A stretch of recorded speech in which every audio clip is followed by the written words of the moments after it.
Well, we've got a real unenviable task ahead of us here, John. Unfortunately, yeah. Yeah, well, we were looking for Russell. He was supposed to be helping us out, but he's actually, dodged this bullet. So we just have to straight up rank some of the biggest names in North American Counter-Strike history. Yeah, it's a daunting task, but we'll do our best. Okay, man. All right. Let's try to make it accurate. Okay. Well, we have our pool of players. So, I mean, okay, number 1 and number 2. So it's Twist Elite, right? Would you just choose which order that one? I would probably put Russ for number 1. Okay. Just because he's won a major, he's won 2 Grand Slams. I think that we've definitely both played really at high levels individually, both of us. But I think the accolades and the achievements and everything definitely have outweighed. I think the double Grand Slam is also such a sick flex. That is sick, yeah. Yeah. So Twist number 1. Then I would put me as number 2. Yeah. Humbly number 2. I think you've definitely held the number 1 spot for many years. Yeah, I mean, I've been playing at a high level for a while, so I think I would deserve it. Plus, it also gives you something to aim for. The job is not done. Yeah, I got a rush to aim for now. Yeah, you got to get back on your throne. CS2 and everything. Yeah, hell yeah. Gotta take it back. Yeah, oh, that would be a nice rivalry. We get you guys facing off, doing like a boxing match style face off. That would be sick. We were doing chess boxing and everything. Actually, maybe we'll do some USB Ninjas boxing or something. Okay, now the content machine. It's whirring into action. Okay, so we've got our top 2. I would put Keith as 3rd. Okay, so Naf 3. For obvious reasons, Keith is obviously insane. Right. Playing at a super high level for a while as well. And he seems to also do a lot when he's got some of the dirty jobs. I mean, he excels in those roles. He honestly is made to play really well at those roles. He has a really good personality for them. He just does whatever is needed and plays it really well. Yeah. And he's really intuitive as well. So it makes it easier in those roles when you're so innovative and intuitive naturally. His judgment is usually bang on. Yeah. Yeah. Okay, that's so valuable. That is a strong top 3. Where do we go from here though? Because then it gets interesting. I would say Stewie. Young Stewart. Yeah. Jake, obviously, really, really good player for a super long time. All the achievements that you can think of as well. Yeah. Teammate for a while as well.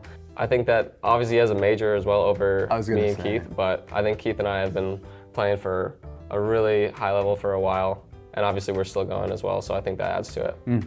Okay, good answer. So Stewie after Naf, that gives us 4. We need a top 5. This is the last of your top 5. Yeah, I feel like now I'm in between Tim, Hiko. Ooh, good shout. Tarek.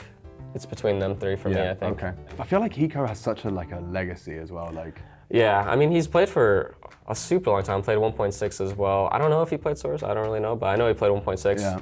Him and his inhuman reactions. I also feel like Automatic made such he had a quick and impressive rise. Yeah, I think it's definitely between Tim and Hiko for me. Yeah, okay. What do you think? I would be more inclined to go for Automatic, but also I think Hiko probably belongs in the top 5 of NA players all time. So I haven't helped you there. I said Automatic, I think Hiko feels right and Automatic right. I think Hiko feels right. It feels right, and then just because of the accomplishments. Everything. I mean, I guess Tim also has high accomplishments as well, but it just feels right. It does. That looks right. It looks right. It looks right. Number 7. Ooh. Yeah. Now it gets even tougher. Now we're in the murky waters. Yeah. Do we have a conversation about swag? It was because a lot of people got really excited about Brax, but he never really. I just think he hasn't greatness. Yeah, I think that he just hasn't played long enough. He was super good when I was on IBP, and then when he came back, not playing in the Valve events and everything, it wasn't as high of a peak as everyone expected. Yeah. So I wouldn't put him, at least right now. Right now, I'm thinking between JDM and Tarek and Sean Gares. But Sean also didn't play for a super long time either, but I still Sean is definitely in my top 10. This is tough, but okay. The next 4 have to be, I think, Tarek, JDM. Not in that order, but yeah. Sorry, I'm trying to organize who needs to be where exactly. I mean, at least in my opinion, JDM, Tarek, and then Jordan. I don't know. I need help. I need help here, Alex. I don't know. Okay. JDM, Tarek, Jordan. Out of those, I mean, there's got to be a strong case that Jordan would be above JDM, and then it's up to you where you put Tarek, whether he's above. Why do you think Jordan over JDM? Probably just because of the impact. Like JDM was like notorious as this North American sniper for sure, and he had his signature lounging, and he had maybe one rifle clip in his whole history. It was quite one-dimensional in that sense. I just feel like nothing was kind of at one point like the heartbeat of North American Counter-Strike. And that's maybe we're not talking about being a Counter-Strike player so much as we're being like something else. But I would probably put JDM above him in terms of things he's gotten up to in the server. So now I guess it's between JDM or Tarek right now, and I'd probably say I think Tarek. Tarek did a lot. Tarek because of the major, and like he's been a really good player for a while as well. I think I'm gonna go with Tarek. I think that makes sense. Then JDM. And then JDM. Okay. And then we've got 2 more spots in your top 10. Actually, this is shaping up really nice. I have to have Nick in my top 10 though. Right. And this is my list, so. It's your list. You can do anything you want with it. It's my list. So I have to have Nick in here. Okay. So put Nitro 9. Okay, so now it's between Ska, Jordan, and Nick for like the next 3 slots for me. No Shroud in this conversation. Top 12, top 13. No, I think that he was good, but I wouldn't put him in like my top 10. Yeah. Just because like there wasn't any. I don't think they won tournaments from what I remember, but. Yeah. I have much more memory of his post-CS career than I do of his time in the Cloud9. I mean, he was good in C9 as well. He was a really good anchor. Yeah. He had a lot of like sick highlights and clips, and they played really well. Cash stuff, like that crazy clip. Yeah, I remember that one as well. That was nuts. So Nitro 9 or Nitro 10? I'm gonna put Nick as 9. Yeah. I'm gonna put Nick here, and then I'll put Jordan. Yeah, I think Jordan looks good there for me. Yeah, I mean that's quite a solid list. That looks good for me. It reads nicely. The only thing I'm thinking is maybe Nick and JDM swap spots, but what do you think? I'd be up for that. I just think that like Nick has like just been, he's just done every single role, literally. Right. Like just literally done anything and everything for the team. Obviously, most of those accomplishments with me, so I am biased. And JDM was obviously my teammate as well. But we expected a little bias. There's got to be some bias when you're making your list. Yeah. This is your list. Yeah, it was supposed to be Russ here yeah. too, but. Yeah, well, he's abandoned us, so yeah. This is fine. And this is a solid list. This looks good for me. I think that the top 10 reads right? feels good for me. Okay. Yeah. We've still got a lot of names and only 5 seats left at this table. Stan has to be here as well. Yeah, Stan's done a lot. Stan does have to be here. He might even be the next one for me, I think. Yeah, in terms of impact and... He's just been one of like the top NA IGLs for a while. I played with him as well. They had the Optic run. I think that, yeah, he definitely was on that team when they won that, right? Yeah. So I think that makes sense. Would you have Rush after? It's either Rush or Ska. Rush or right now. Yeah, Ska as well. Still has to go up there. I'd say Ska then Rush. I think Ska then Rush. Yeah, I think that makes sense. Okay. And now I definitely want to include Sean. Yes. Sean I was comes about next to right ask. Yes, that sounds about right. Now for the last one. This is where you can have this is where you can kind of pick your favorite Pokemon. I think I'm gonna go with Steel. Yeah. Okay. Steel, obviously, another top IGL for a while. I think that he played really well. I think that he's always been like fun to play with, like in FPLs, and I like that he like tries really hard. Like he's always been like someone that tries really hard in all those games, and that's something that we literally lost when the IBP guys got banned and they stopped playing as much. Of course, they played for a little bit afterwards, but I think that drive of like people holding other players accountable in those types of games went away when they stopped playing. Interesting. There's a correlation between that happening and then this kind of like apathy in the scene. Dude, look at that. That's a solid list. Oof, that was tough, but I think that's good. Yeah, I think honestly, with what you were tasked with. Yeah, there's like obviously some bice that I have. It's a strong list, dude. You helped as well. I mean, I was there for moral support. Yeah, helping me out. Yeah. Wait, we don't have Breezy. No Breeze. Oh wait, we gotta redo. Whoa, we do have to do a redo. Good catch. We need to add him. Yes, 100%. We need to add him. Yeah. Okay, we're gonna have to redo. Okay, rewind. We just have to add him somewhere here. Okay. He has to be actually probably in your top 10. Yeah. Right. Does that mean Jordan loses his top 10 spot, and then you can juggle? Because I think Breezy is over JDM as well, maybe. Yeah, I think that Breezy is probably above Tarek as well. Now it's like, is he under or above Hiko, or is he? Oh, he might be above. Maybe just under. Because you got automatic there as well. Mm-hmm. I think that I'm gonna say below Hiko. Below Hiko. Okay, nice. I knew something. Dude, well done. I was like, it looks good, but something like is a little bit off. And I was like, where is Breezy actually? Dude, the amount of clips that when he was on, he looked like a robot. Yeah. There's like a couple of USP rounds in particular where I was just so impressed. Yeah, he has really good aim, really good Yes. mechanics. Like he's very similar to Keith in terms of like they thrive in like those roles where they just have to like make something happen. Like Right. they're both like anchor, lurk spots on T side, like same role, and they play it super well, where they just make mechanically crazy things happen. But Breezy's obviously very different, like individually. Like Keith goes for way more grimy plays, and Breezy definitely wants to show off like his aim. Yes, oh for And sure. like use his aim in like a lot of those situations. We didn't forget about you, Breezy. We didn't. We saved the It best just till last. wasn't on the list of players right there. Yeah. But we fixed it in the end. Definitely deserves a spot in the top 10, No, for sure. really good. Good save. Yeah. Nice one, John. Nice. Whew. Fortunately, you remembered, and that is Elige's ranking the top 15 North American players. And Machine as well. And I was there. I was there. And as well, yeah. Yeah, I was here. What's up guys, Floppy here with my best friend Hobbit. Today we're going to be looking at some food from the United States. Alright, we got some Cheez-Its. What do you think a Cheez-It tastes like? Like cheese, right? Maybe. Try it. Okay, let's try it. Let's try it. I don't feel the cheese. Really. Really? Mm-mm. There. You are feeling it? I mean the cheese. Yeah. Yeah? Yeah, I taste it. I mean it's fine, but no, it's not fine. Cosmic brownies with chocolate chip candy. This time looks good, but sounds scary. Again, this is not something I'd snack on, but it's okay. That's really Yeah. It's better than cheese. for me. It's good. Yeah. That's really good. So maybe like a 6. Yeah, I'm alright. Okay, 7.5. Have you ever had ding dongs? No, never. They have like this white cream filling on the inside. Yeah, Tastes great. Yeah, this is a ding dong.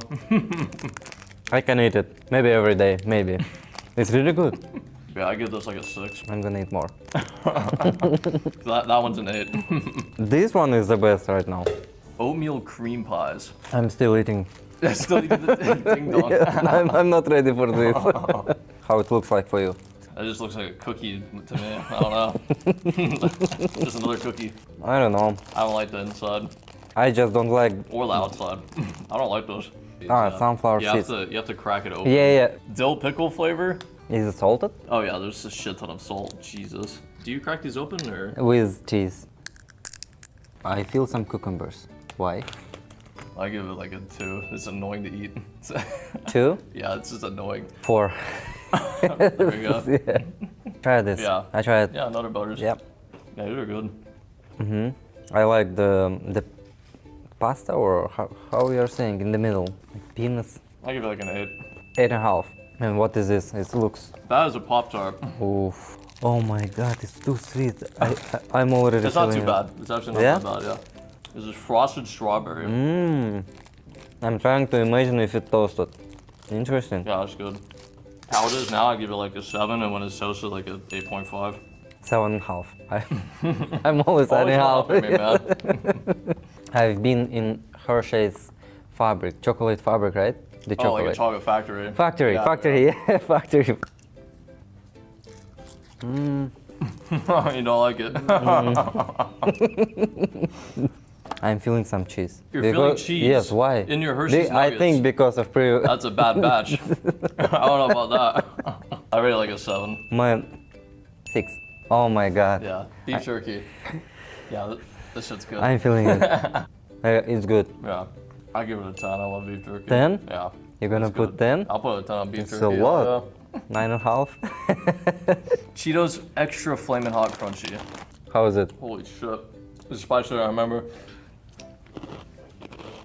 You got it. I like it. I give But it an spicy. 8? Yeah. Okay. Same. Oof. The aftertaste. Yeah, oof. Yeah, really I need to stop. Oof, looks scary. This looks a bit scary. I'm after still the- burning. Yeah, no, my mouth's on fire right now from the Cheetos, dude. Going through hell right now. Here we go. It's hard to feel the taste if you. Yeah, after eating Cheetos, yeah. I'm gonna put 6. Yeah, I'll say 6 as well. It's not something I usually snack on, so. All right, well, thanks for watching, guys. Here with my friend Hobbit, trying out some United States food. Man, ending out with Takis and Cheetos was interesting. Thank you for watching.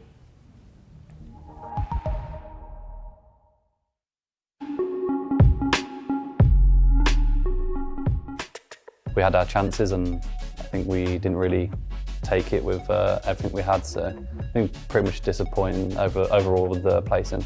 We had Monty, Gamer Legion, and Into the Breach. Obviously, Gamer Legion made it to the final, but still, like we think we should have won that game.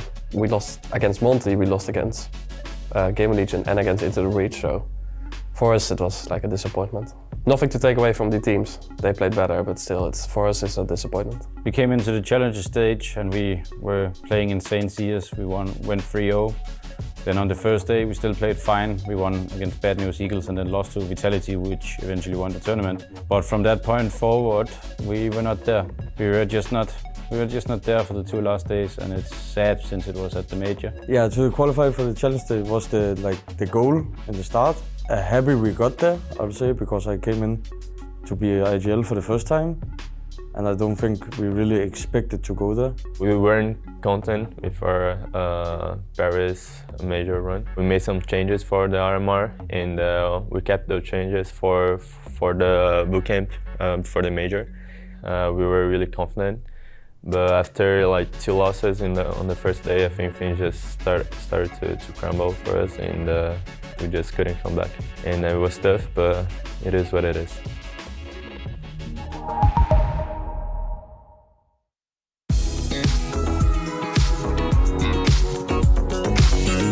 I think they might twist something. Like their form has not been great. They're still a young team, right? So I think only Dexter is like the old guy in there. Yeah, I mean, you got Frozen, who's the most experienced player, and he's one of the younger ones as well. But I don't know. I think it's really hard. Maybe a twist. Maybe a new RGL. I don't know. Yeah. Because I think they have the raw aim. Like they're really strong. Yeah. As a team, they grow up really fast, and they already showed us good results, especially on major in Rio. I just have a feel that they need some freshness. But right now there's some cohesion that they are lacking, because I think all 5 of them they are good, but all 5 can also become better. Too easy, because I think they can find like better players. So.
The past bit of time, we've been working on integrating Refresh into the team.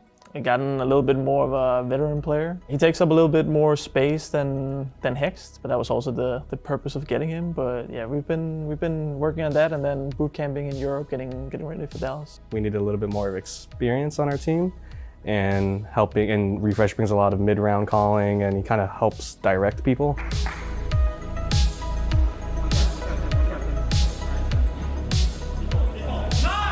For our start of the year, I mean, I think we were off to a decent start, I think, but we couldn't really build upon it. There was a lot of close games that we had. I mean, I think we were always on the cusp, but we couldn't really get the ball rolling. I think heading into the season at the start of the year, I actually think we were really confident. We had a really good boot camp before we started with the first tournament of the year. We started out, of course, our first game beating Heroic. Everyone was feeling great, you know. I think the pressure got to us in the official games. I think we stopped doing in the official games what we've been doing in practice. Coming from our first tournament to the second one was IEM Katowice. I think we had like 1 practice day. We tried our best to change what was going on, but with like 1-2 practice days, we weren't like fully able to do it. And then again, we straight back. I think we fly out the next day. We fly back to North America. We have like 1 day of rest, and then we were playing the RMR qualifiers, where we also failed to go through. So then at this point, then I think we had ESL Pro League. But in ESL Pro League, we had a very hard time like resetting the mental state from having missed out on going to the major. I think at the RMR, it was a rough circumstance. I still think we could have made it. Obviously, the goal was to make it, but I think when we got told and we traveled like 30 hours later, we were on a plane. Obviously, no prep for the tournament. We were practicing with Refresh. Yeah, I think we had some days off too when we got the news, and I had no idea. Like, I didn't check my phone, and then when I finally looked at my phone, I was like, oh, you guys are going to the RMR? I was like, oh man. So we're hopping on the plane the next day, so. We've had a little bit of a reset now, like in the middle of the season. Most other teams have been keep going, but for us, it's been like a reset, and we've just been building for the roster now with Refresh. So Dallas, honestly, that's kind of like our major this year, you know? That's how we finish off. This is our big tournament to finish off the season. For this tale, we travel down south. Sampa, I believe the locals call it. 2016 was the year of Brazil. Both majors swept up by the Luminosity Corps. Fallen, leading by example. Coldzera, poised to be the #1 player of the year. It was no surprise to see these dudes in the grand final. What was a surprise was to see Cloud9. Cloud9 were one of the surprise breakouts coming out of the summer off-season, re-entering the top 10 ranked teams in August, with new addition Automatic boosting their arsenal. Their group was not an easy one to get out of. SK, who speak for themselves, alongside NIP and Dignitas, 2 EU teams with high expectations, but no faltering for C9. They take down the Ninjas 16-9. With Automatic just 1 kill shy of a 30 bomb, alongside Dignitas 16-13, and only faltering to SK Gaming, playoff spot earned. In the quarterfinals, Cloud9 were ready to rain on Optic. First, 16-12 on Dust 2, then a massacre on Cobblestone to end 16-2. Another incredible showing from Automatic. MOUZ up next in the semis. Another chance for Cloud9 not to drop a map.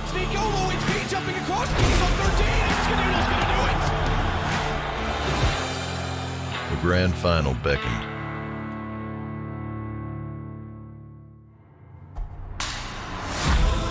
And so, we circle back to SK Gaming. Fiery start for Cloud9 on Overpass, SK's pick. Quickly tumbled into one hell of a comeback from the Brazilians. He's got a kick, but he's running very low on time. They know where he is. Hits one, and it's straight down. SK's got that one. Now, this is where Cloud9 could have, some say should have, crumbled. But hold your horses, as this return was brutal. 16-6 on Mirage. five-pronged attack. Firebox living up to his name is going to get set ablaze. Catches one on the way through, but Shroud's there. And Cloud9 a forced out map 3. Dust 2 awaited again. But this time, the Brazilians were left in the mud. He's looking down toward the door. He's in the open. It's automatic to give Cloud9 Season 4. The team that were supposed to hoist the trophy on home soil were now empty-handed. For North America, history made. Cloud9's first Tier 1 trophy and the first NA team to win a $250,000 event. For Automatic, his first and only MVP trophy. Pretty good story, don't you think?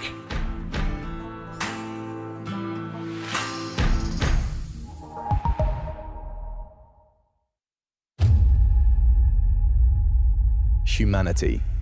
We are made up of 99.9% of the same DNA. Our genetic makeup linking us all across an expansive globe.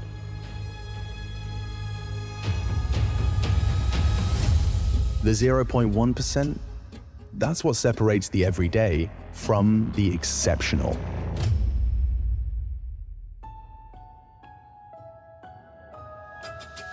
Tenacity, adapting, growing, never giving up. Resilience, bending but never breaking. Courage. The only thing we have to fear is fear itself. Belief. The phoenix must burn to emerge.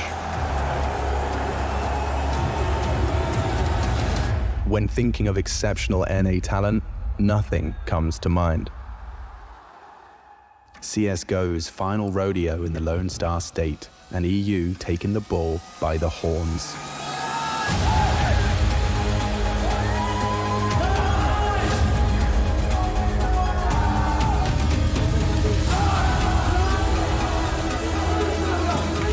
Greatness, glory, Counter-Strike.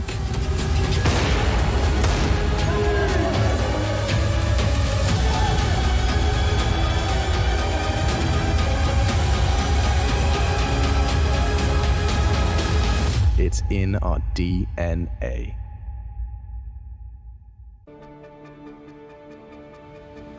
Intel Extreme Masters Dallas is brought to you in part by Intel, Acer Predator, DHL, the United States Air Force, 1xBet, and Monster Energy.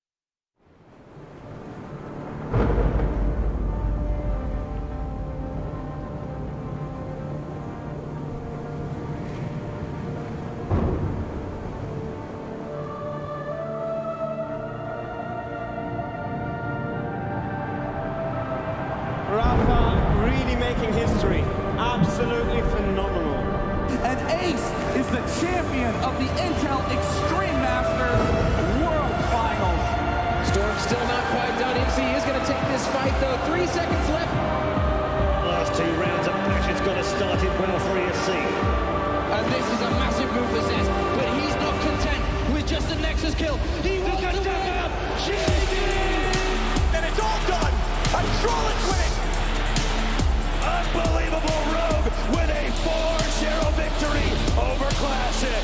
And they did it again in the grand finals. It's MOUZ! Give it up for your Intel Extreme Masters World Champion!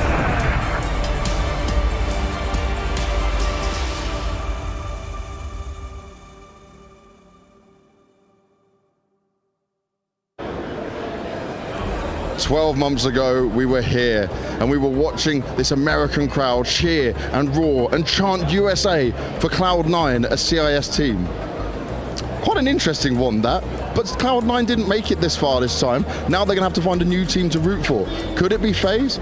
Could they go back for Twist and say, yes, he is our man? Will they choose another team to cheer for and root for and spur on the whole way through? We're going to have to wait and find out. Today is the quarterfinals day. Today we decide which teams will make it another step further forward and which teams will be going home. Today we're back in the Dallas Arena.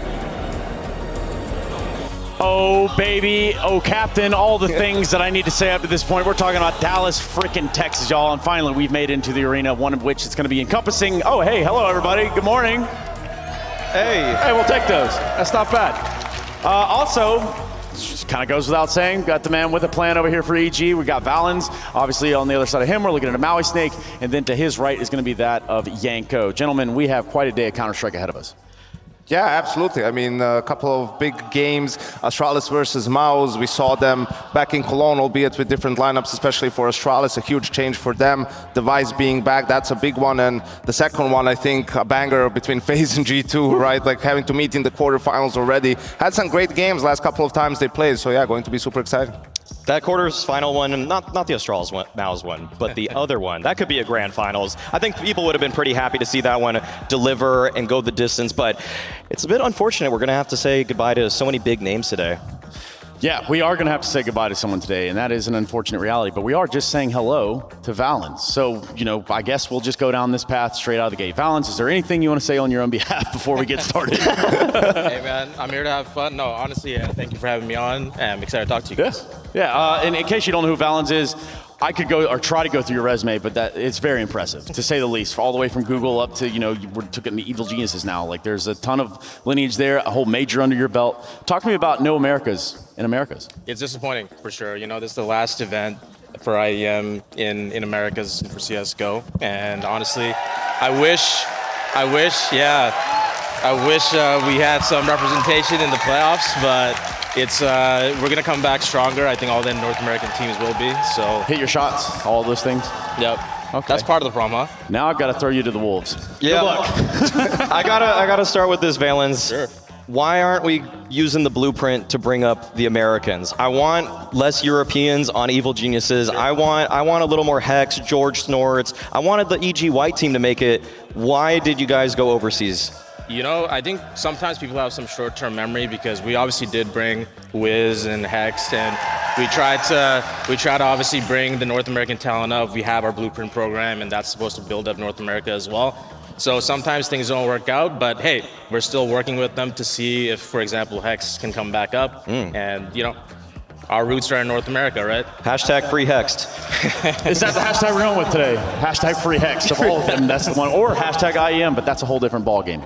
I think also something that Maui talked about the other day was, you know, what is the plan now long term for EG and this one or two teams, right? Like, because he's saying that sometimes it's mixed signals where, yes, there's talent that's being developed, but it's also competing in these big tournaments, and that there's maybe a lack of communication saying, hey, we're probably not going to be winning a lot of games now, but that's because we're trying to do this, this, and this. Come back to us in, you know, 3 months, 4 months, and we'll see where we're at. Yeah, you know, one thing you bring up actually is our communication may not have been the best to the public and how we're actually building this roster up. For us, taking it back to August of 2022, complete rebuild, right? We brought in Nealon, brought in Warborg. It's a whole new core. We're basically building from scratch. So for us, it's like EG is a huge name, but our roster, just because we have the EG name behind it, doesn't mean it's going to be tier 1 from the start. You know, we want to get there.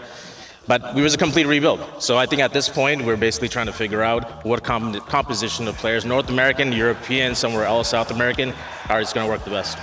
How about for CS2, looking at that, where everybody, I think you guys would probably have a couple more options. I think there's going to be some people running back from Valorant, hopefully, to like try to play the real FPS, the real tech FPS we got here. So do you think that any of those guys are going to have any future, maybe on EG, maybe to come back to CS in general? Not if you switch to Valorant. I don't think. No. Okay. No. That's the ultimate sin, right? No. CS2. Obviously, it's like a shiny new thing, and I think a lot of new players that were, you know, going to FPS and got into Valorant, they're going to try out Counter-Strike too now. It's going to be a good game. It's going to be fun. I'm excited. It's going to bring back some of the players. Hopefully, it'll build up the North American scene again. But honestly, we lost a lot of our leaders to Valorant. I think that's the bigger problem.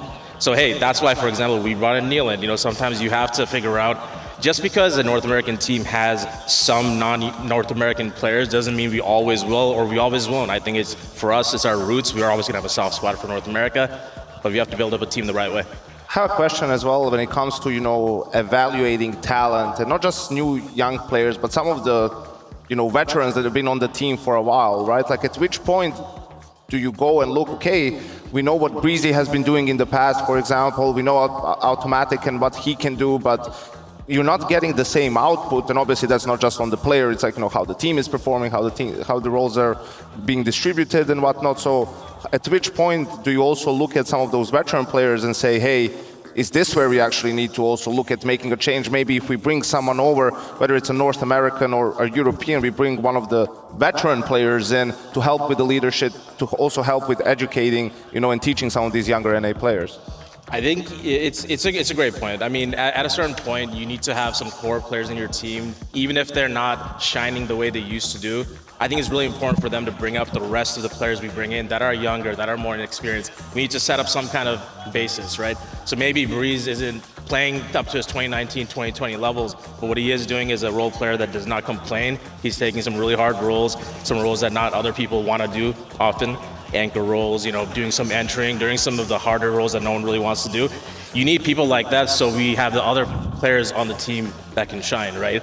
In this case, Wiz, Automatic, Refresh. I think it's important to have players like that are consistent and stable, even if they're not hitting their peaks as much as they were in the past.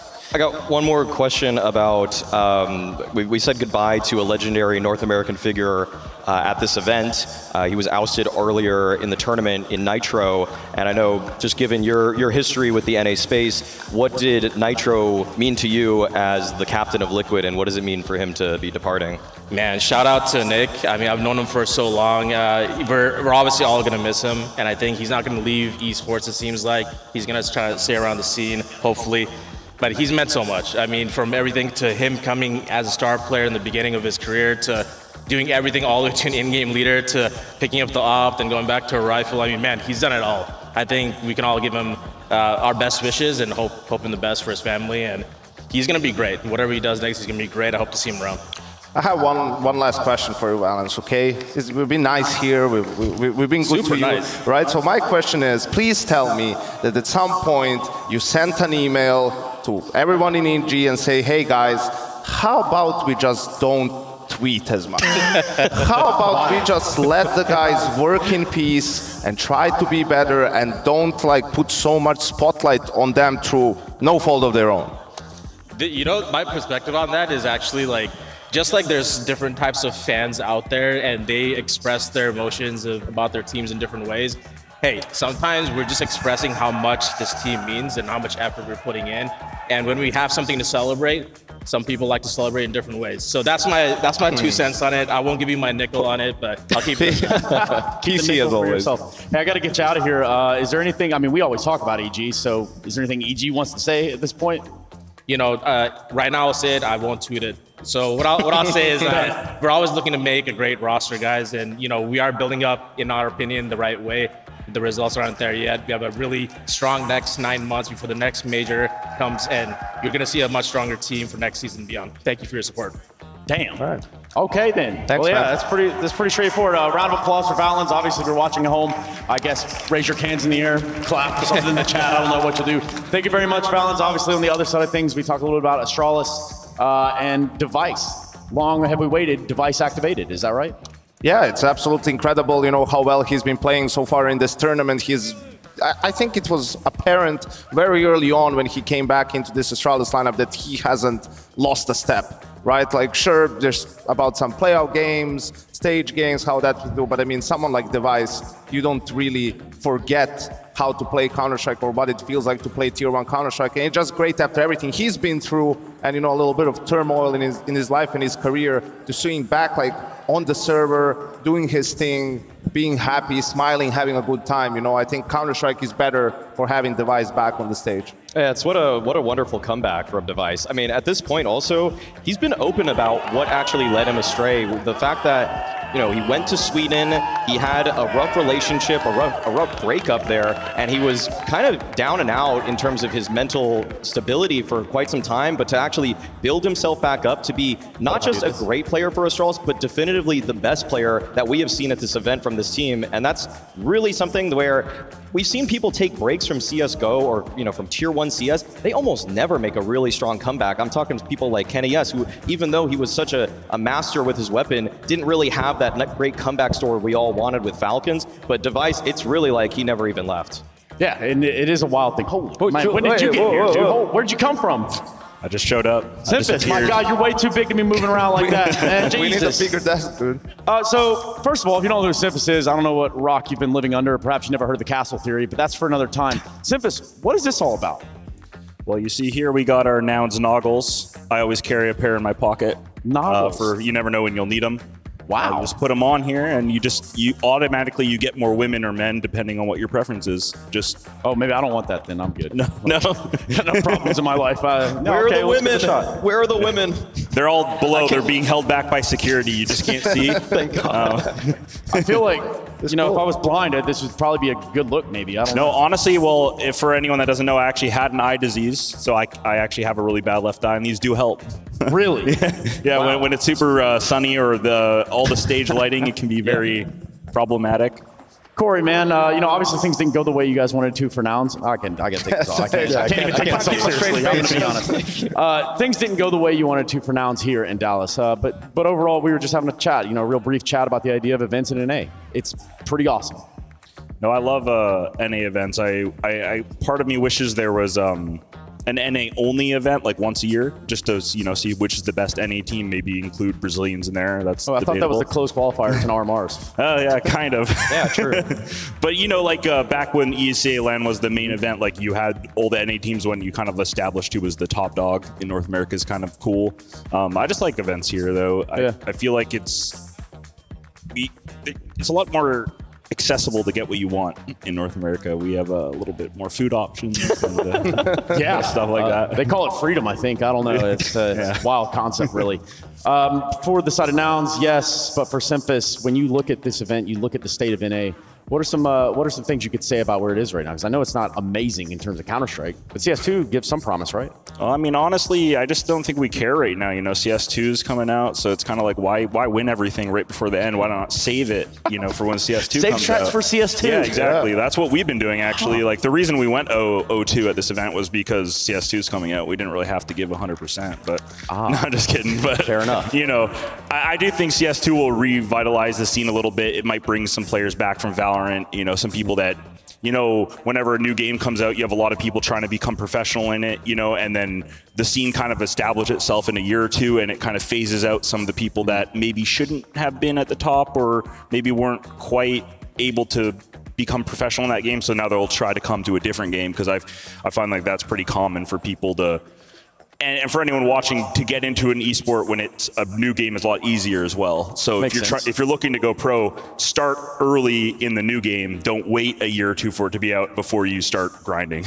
Yeah, and those are words from Simpus. So you obviously know that he means what he means. Look at this man. Are you kidding me? Look at this guy. Also, in terms of stature, I look a little bit of a heroic, for example. Like a guy like Katie came up here with the same bravado, came up here, and, they're winning in the tournaments, at least for here. They put on a good showing. Tell me about heroic, Genko.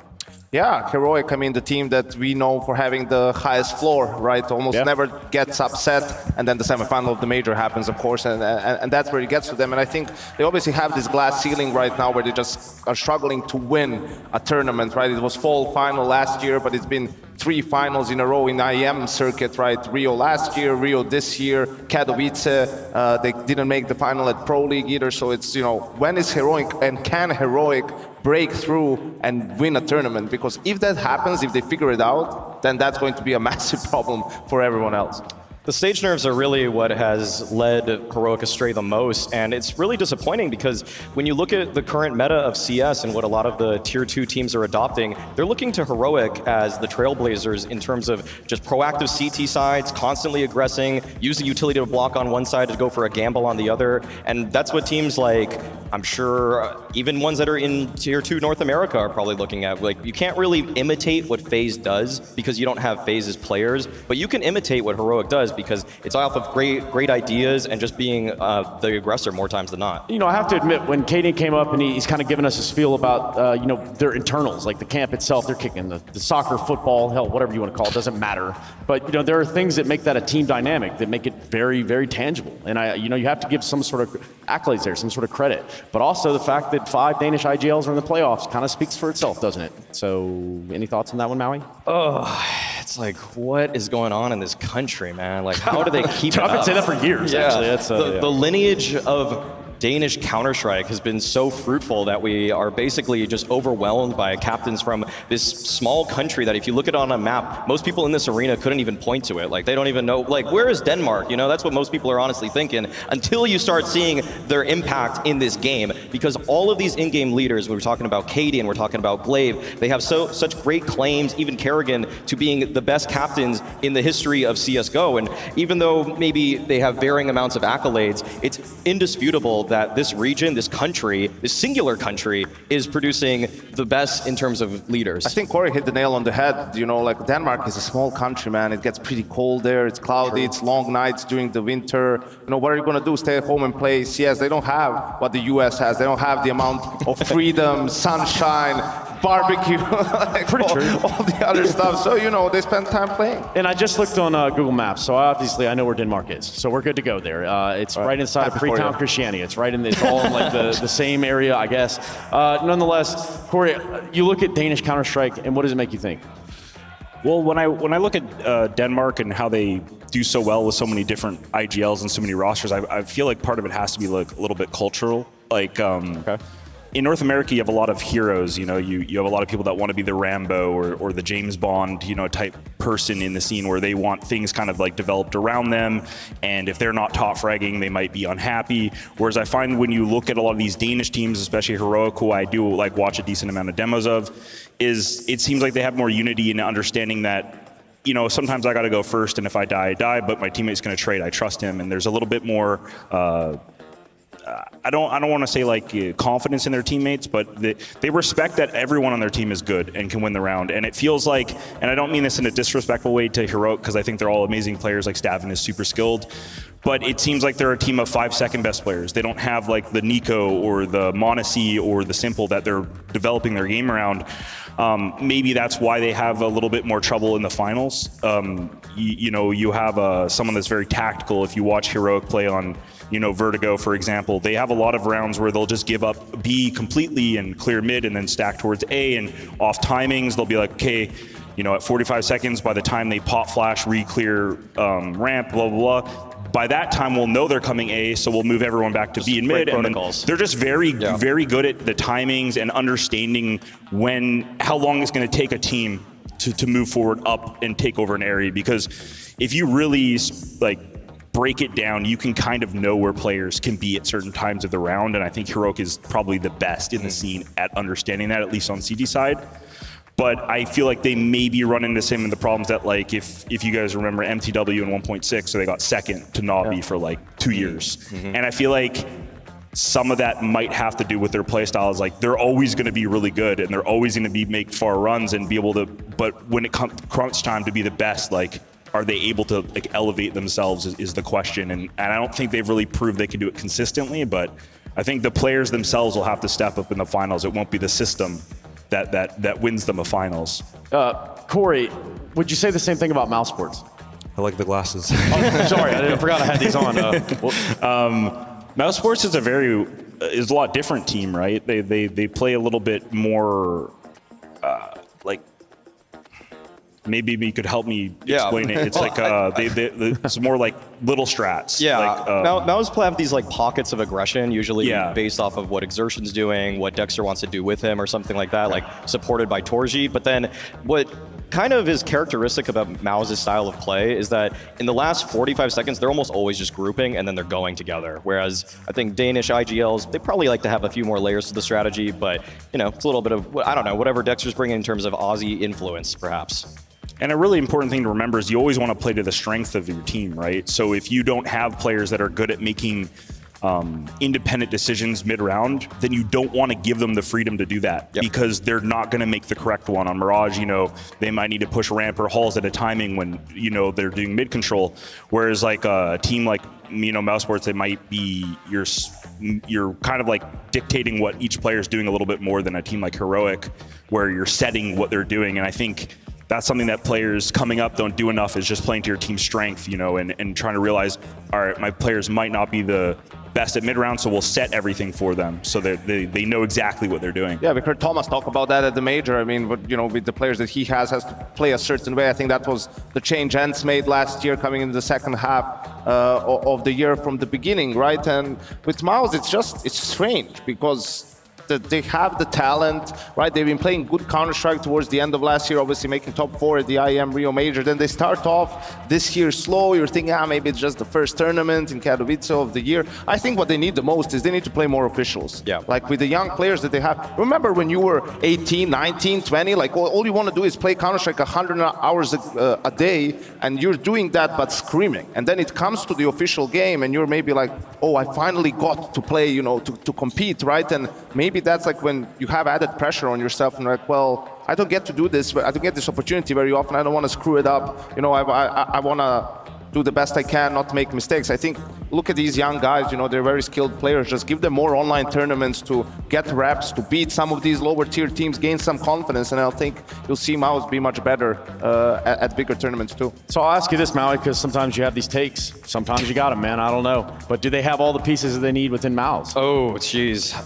No. Okay, MOUZ don't have what they need to compete at the highest level right now. They're obviously trying to make this academy project work. They've integrated Torzi, JDC, Exertion from that lineup. Even Cyclone, their current coach, was the coach of the academy roster. But I think we've started to now see the cracks and the deficiencies in some of those players. Even though when they came in, they were clearly dominating tier 2 competition. Now you can see JDC's game and you say, maybe we want a little bit more firepower in that support player's role. Or you look at Torzi and you say, man, you want a more complete opera that can play mid rounds and late rounds a little bit better. Whereas Exertion, I think he's been the guy that you say, that's a success. We've struck gold with Exertion, but it might be time after the player break or during the transfer window to go back to the drawing board and say, okay, what are the options available on the market? And so for me, when I look at MOUZ, what I think is I see 3 guys, if not 4, that are almost all playing like it's a contract year. Like it's your last time you're gonna be on a tier 1 roster for maybe a minute. And so you're trying to use Dallas to display what you're made of, what you're capable of, because I mean, let's just say this. If you put a 1.25 rating down at Dallas, you're going to probably get 5K more per month in your next contract. Sounds if you get the next contract. Yeah, if you get, I think some of these guys are playing for the spot on the team, but yeah, we'll have to see how it pans out. So were you the one, that you made the argument that you thought Frozen was better than Rops before? When they were on MOUZ, when they were on MOUZ Sports, there was to me a case just because Rops' stats were kind of more empty at that time. But obviously we've seen the heights that Rops has gone to with FaZe, how he's captured an MVP or 2 in some of their Grand Slam run. But for Frozen, he's still insanely good on this team. He's taking up some more of the Rops' roles, some of his spots on the lurking and just extremity plays, but yeah, that's it's a conversation that I think is more or less closed. There's extremities, there's extremes, there's the Intel Extreme Masters, obviously. Nice. Yeah, well, it's not my best word, but really, truly, you win here, you qualify for Cologne. And for a lot of the teams to have goals for that. Qualification process is never fun for anyone. Corey, surely you can attest to that. Tell me about playing in Cologne and how much that would mean. Well, that's what we're trying to still qualify for. We still have a small chance if we get more points with some cash cups and a couple other things, but it's going to be tough. But it would be awesome to go to Cologne for sure. We are going to CCT for the Serbia LAN as well. So it would, if we could qualify for Cologne, we'd probably be able to spend like maybe 3 weeks down in Europe and do a boot camp and try to get some experience. But it's definitely a work in progress. But Corey, you've been to all the way back to Gamescom. Like things way before things were Cologne that we know today. Just the idea of getting the chance to be on that stage is a pretty big deal for Counter-Strike. Like overall as a player, that's a milestone almost. Oh, Cologne is insane. Like the amount of fans that showed up. Yeah, you were there when we were on Cloud9. Yeah, I've seen a few things. No, honestly, all those events are super prestigious. I've never really gone off like money or those. It's just like certain events just matter more than others, I feel like. And I think Cologne's one of those like prestigious events that you just really want to, clear cannons on Cobble. Yeah. A little too soon. I don't know, man. No, that was. No, those are nightmare fuel right there. Because we did the content piece, we went back and watched it, and when you see this map, you're like, wait a minute, this just used to be randomly there every decided map. You're like, wait a minute, hold on a second. Real random third map. You love that. Nonetheless, Corey, what are your anticipations for the kind of culmination of what is going to be Dallas? Who do you got taking the whole thing? Uh-oh.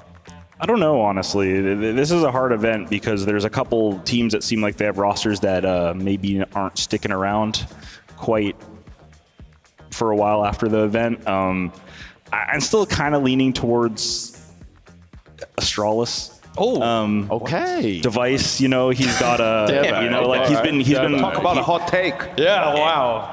Listen, I'm one of those guys. Shocked. I like to go big or go home. Okay.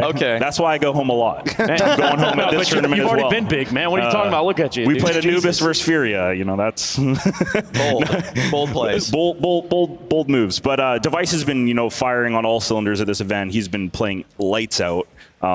For someone that's come back after a hiatus, you don't usually see people come back to their old level. It'd be like if Simple disappeared for a year, you'd expect him to still be good, but would you expect him to keep putting up the same numbers? Maybe he would be the exception, but that's just my point is you don't usually see it.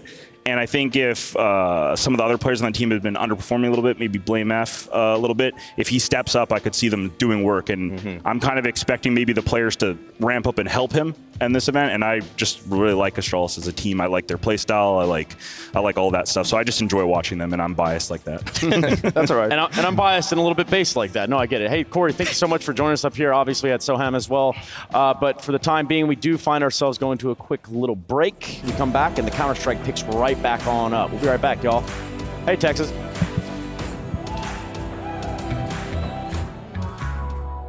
We are ready to be diving into the playoff stage of IEM Dallas 2023, which means it is time for our 1xBet predictions. Matthew, we have the chance to create our dream bracket, if you will. Oh.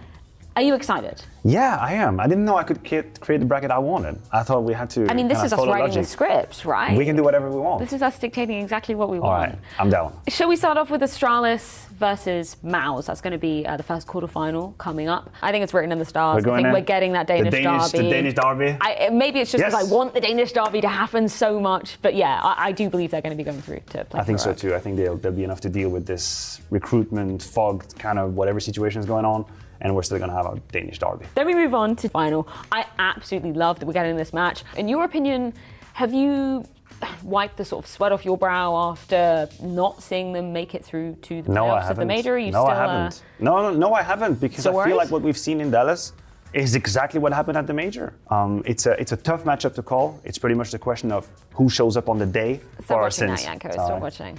I'll just let you handle this conversation. Yeah. Let's move back on up to the top of the bracket. That first semi-final is going to be going down in the Danish derby. Yeah, listen, Heroic is the team that plays the best Counter-Strike at the event. Even I, the lover, the aficionado of romances in general, I feel like it's Heroic. They're just too strong. They are really strong, and it's the moment for them to break through this glass ceiling here in Dallas. There's a whole lot at stake here, but I want to believe in the quality of play of Heroic, and I see them in the grand final. I think that's totally fair. I think we can lock them in for a grand finals appearance here in Dallas. If FaZe do indeed beat G2, we get a rematch of the ENCE versus FaZe game. I thought we'd get 3 maps at least. I thought we'd get a more competitive FaZe, but ENCE looked really strong in that game. ENCE looked really strong, and ENCE have also impressed me in their comeback against Astralis.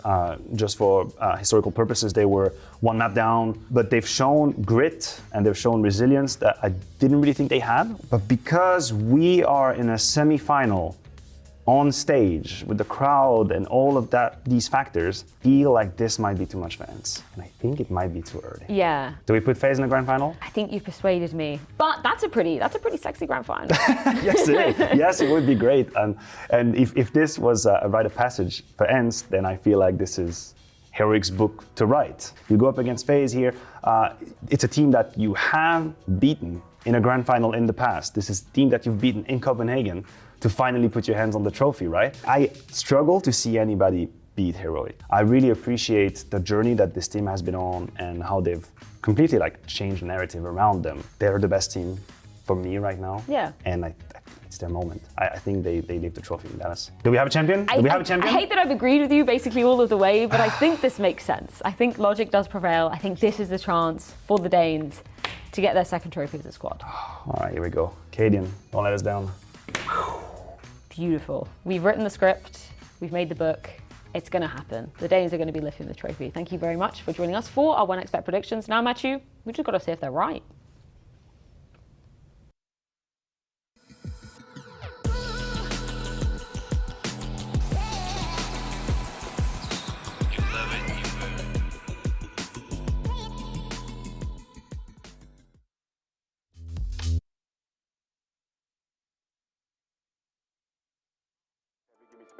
Times ready, let me blaze. Spend money, what a waste. Times money, money pays. You ain't ready for the eighth. She ain't ready for the eighth. He be riding on the wave. I ain't got a lot to say. Mine's heavy, give me space. Times ready, let me blaze. Spend money, what a waste. Times money, money pays. You ain't ready for the eighth. She ain't ready for the eighth. Mad as savage, in me back and I'm back in it happening, ready to blow. I remember doing deeds with Deji from the street, they left me on my own. Monkey asking me about how I got the P, I told her leave him mum and grow. Then they're ringing up her phone. Then they're ringing up her phone. Love it, you wear it, wear it.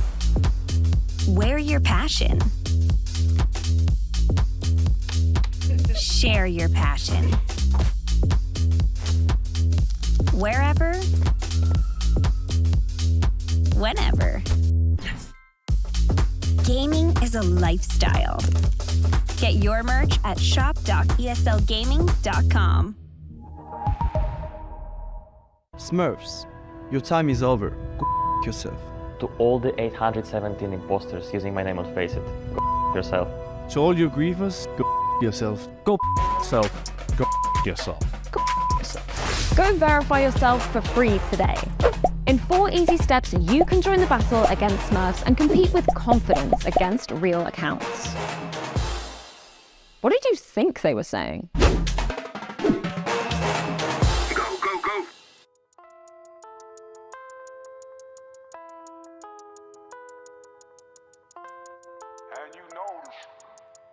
He be riding on the wave. I ain't got a lot to say. Mine's heavy, give me space. Pine's ready, let me blaze. Spend money, what a waste. Times money, money pays. You ain't ready for the eighth. She ain't ready for the eighth. He be riding on the wave. I ain't got a lot to say. Mine's heavy, give me space. Pine's ready, let me blaze. Spend money, what a waste. Times money, money pays. You ain't ready for the eighth. She ain't ready for the eighth. Mad as savage, in me back and I'm back in it happening, ready to blow. I remember doing deeds with Deji from the street, they left me on my own.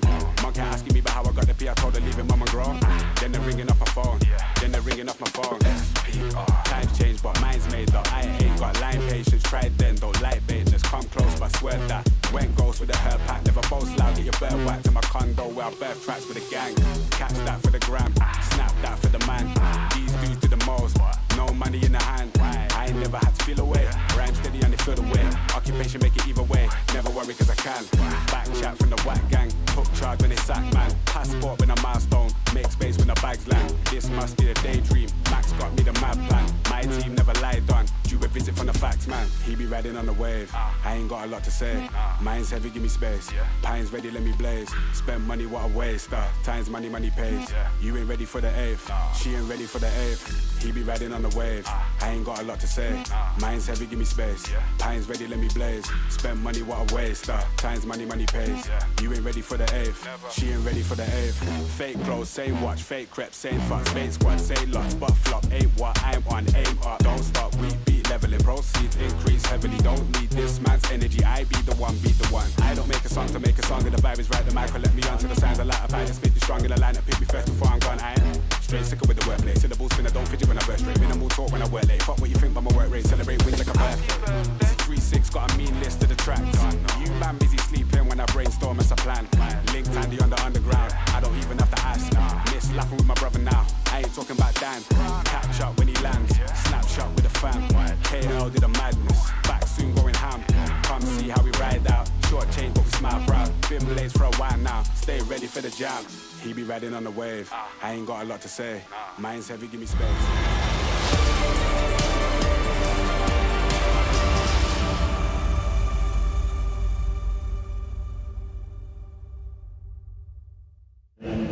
Astralis are up first in their quarterfinal game to take on MOUZ here. And Device, when we spoke after your previous game, you were very unhappy you didn't go through that semi-final spot, but you certainly had chances. Just tell me now what it is for a legendary player like you to be back on the stage after so long, man. We're at the end of 2021, it's been a while. Yeah, it's been a while. It's really funny, and happy with people cheering for us already. So we're just gonna enjoy it. As you said, we felt like we have chances in the previous game against ENCE, but also we have chances now. So we're just gonna look at this game, take it one round at a time, and just do our best. And in terms of some of your new guns, BUZZ, Altex, first time on a big stage, you've got all the experience here. What have you guys told them? How have you tried to make them feel more comfortable? Honestly, it's the same. I think that whether or not you as a player choose to thrive in this environment and cheer with the fans, or you just zone into the game, it's very different. Just find out what works for you. Don't focus on it too much. Like, it's CS, we know how to play. We don't have to change that much. It's basically the same, but with a little bit more passion. And do you think MOUZ can make this competitive against you guys? I'm looking like it in just a head-to-head AWP battle right now. Towards one of the lowest rated players in the whole tournament. You're on the absolute opposite side of that, dominating. Do you feel like you can eat him alive? I don't focus too much on that. Honestly, I think they're a great team. They've had up and down results like us, a little bit inconsistent, but I think it's going to be a great game. We're happy with the map pool. It's what we expected. So, of course, we expect them to be competitive. We're not going to disrespect them at any terms. And for us, it's about playing our game, maintaining our game plan, and just doing our thing. And I think we'll be fine. Well, let's see if you are. Device, thank you very much, man. Good luck. We'll see how it goes for Astralis against MOUZ. Yes, that is exactly right. It is Astralis taking on MOUZ. We look at a quarterfinal. It's staring us right in the face, and well, so are these two, and for different reasons. Corey, I'm glad you stuck around, man. I said thank you already, but now I've got to say it again, and I'm okay with that too. So really and truly, you look at this lineup, you look at Deve. What do you think? Sorry, repeat that last part. Deve. It's like Jenna, but Deve. Device, they call him, actually, sorry. I've always been a huge Astralis fan, so I'm really excited to see this game. I think they're going to take it 2-1 versus MOUZ Sports, okay. But yeah. So the Astralis that we have right now, Maui, tell me a little bit about their stature. Well, we're in this kind of holding period, this waiting period where it was almost like Zipnix was holding the team hostage to his own inability. Okay. And that was kind of a point of contention for some time with this Astralis lineup, that basically they were playing with a guy that was not really delivering in terms of his own individual ability, but Astralis finally pulled the trigger. They brought in Altex from the talent roster, and they're looking a bit better. They've been winning a CCT online. They actually look like a team that can contest to make it to the semifinals of this event, maybe even go deeper. But I think the main shining star obviously has to be Device. He has blown us away with his own individual ability, because when he first rejoined Astralis after a tumultuous life, like it was kind of like, are we gonna get the same guy? Or we were all kind of wondering, is that break gonna hurt him too much? Well, he's answered that question. It has not. We nipped that one right out, didn't we? Yeah, I was wondering if the same thing is gonna happen to him as it did in NIP. It's like, yeah, you brought this amazing player, and then you have him play with LNZ and ZTR and some of these guys. Like, give him a proper team and see what he can do. And I think that's what we're seeing now, even though BUZZ and Altex still a question mark. I don't know what Astralis is doing as well. But you have mid-tournament when you're actually doing well. News come out that they're looking, they've signed another player from starting of next year. That's just a massive distraction for the team. It's so unnecessary, right? Instead of riding this high and riding this momentum and maybe being able to do some extra damage, now that's a thing that, is in the back of the head for Altex's BUZZ. Is like, who's gonna be it? It's like you and me. On the other side of things, they might be more motivated now, right? To prove themselves and to say, I'm not gonna be the guy that gets replaced. I'll earn my spot on this team. Yeah, you look at a player like Blame F as someone that brings or needs to bring something to the table here, Corey. Tell me about Blame F and his playstyle. Blame F often gets called a baiter, I've heard that before, and people say that he plays too selfish, and you can definitely make an argument for that, especially on the T side. But I think players like Blame F, where their skill set becomes very useful as CT side, they're very hard to kill. Their playstyle is being more passive. They can lock down bomb sites, and the value of having someone you can just rely on to get 2 or 3 kills on CT side every round is a lot bigger than people realize at a high level, because going 1-for-1 on CT side at a high level is not as good as it's not as easy as you think to get to versus simple and electronic coming at you. So when you have someone like BlameF just sitting there getting 2 or 3 every time, it's awesome. T side, yeah, sure, maybe you could speed it up a little bit, but part of that is also playing in a system, and I don't know how much he's being told of if he's going too slow and how much they're allowing him to do those things. So I feel like it's hard to criticize someone when I don't really know, like, are they listening to what they're supposed to be doing? Because then it's not their fault. So that's where my brain goes. Some wild rationale. It makes sense. Like, it's a crazy concept that things sometimes come together, I think, like they should. It just depends on who is the focal point in the round, right? Like, if you can do a good job of creating space and opening the round, then he can play slow and will be in a good position to close out the round with a couple of kills, and then the CTs are just going to save. But if they are struggling to get entries and get to the bomb site, then you have to speed it up a little bit on alert. You have to take a risk. Otherwise, you're going to time yourself out of the round. You're not going to be able to have any impact. So in that sense, it is a little bit of a team dynamic and how they approach it. So if we, again, we flip that coin. We always talk about, these are 50-50s almost in some ways. But when you look at this MOUZ and their current stature, Maui, give me a hot-ass take.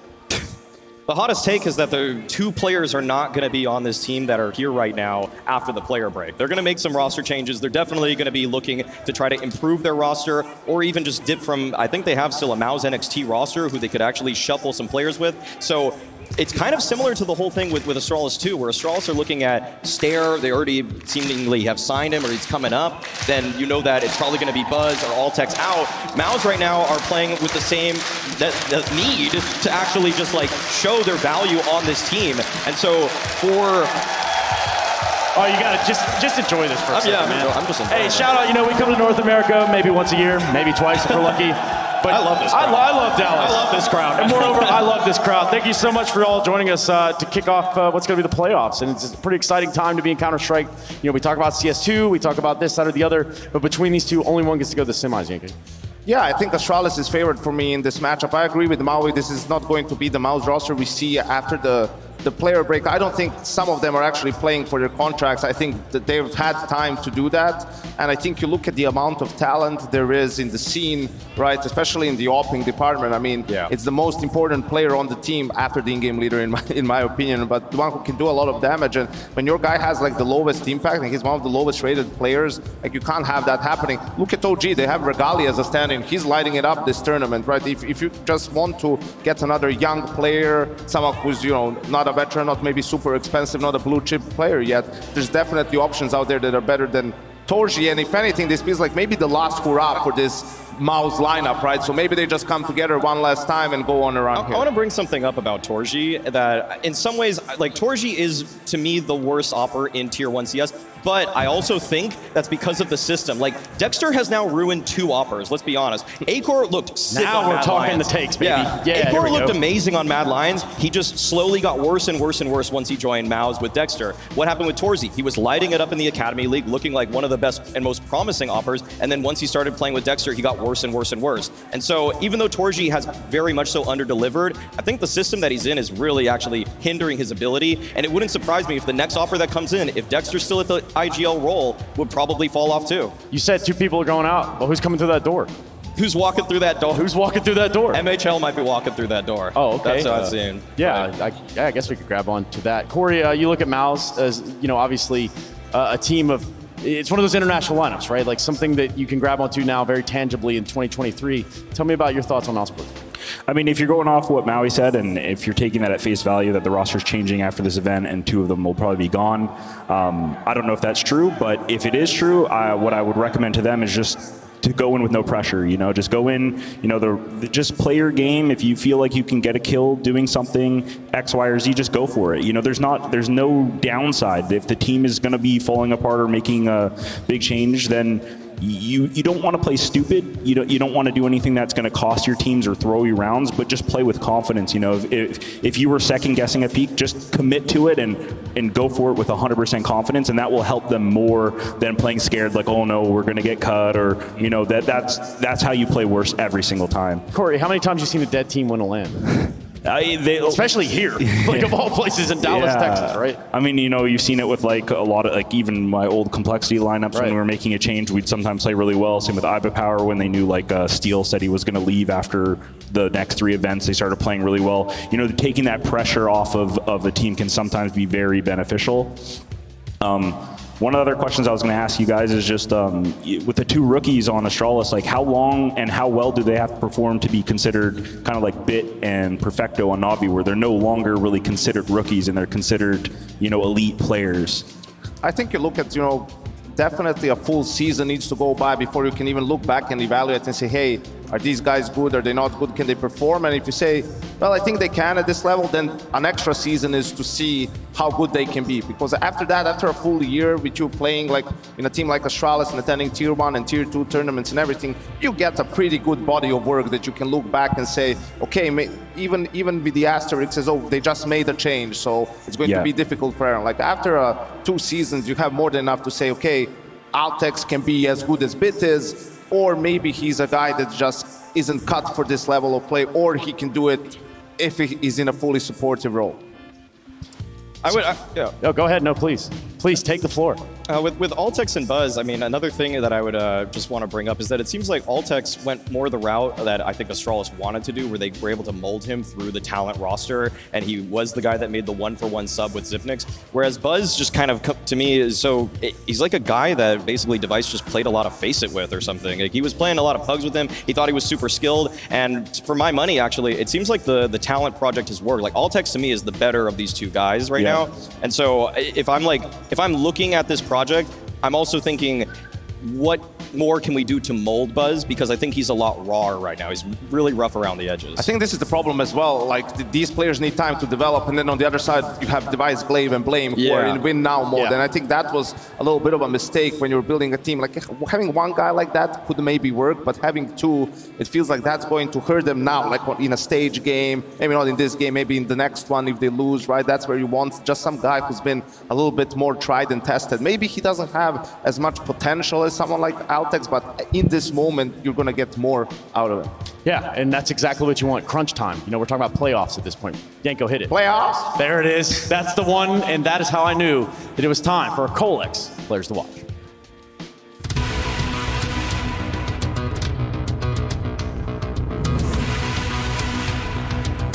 It takes 7 Dragon Balls to summon the Eternal Dragon Shenron and get your wish granted.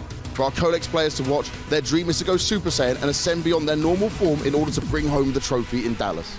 Device has not skipped a beat since coming back to the game. You could say he's reached Super Saiyan Blue. He's topping the charts and Kamehamehaing his opponents with the big green gun in every single game. He wasn't satisfied with missing the direct semi-final spot, which would light a fire under this legendary AWPer, in order to take Astralis to the stars once again. Torzi, on the other hand, is closer to Krillin. As the lowest rated player of the tournament still in contention, those dreams will fade fast if he can't show us his ultimate power. We all know this isn't his final form, and he will need to push his power level over 9,000 if he wants to stand a chance of going further in the Lone Star state. Will Device keep his powers throughout another game? Can Torzi survive another battle? Find out in this exciting episode of the Intel Extreme Masters Dallas.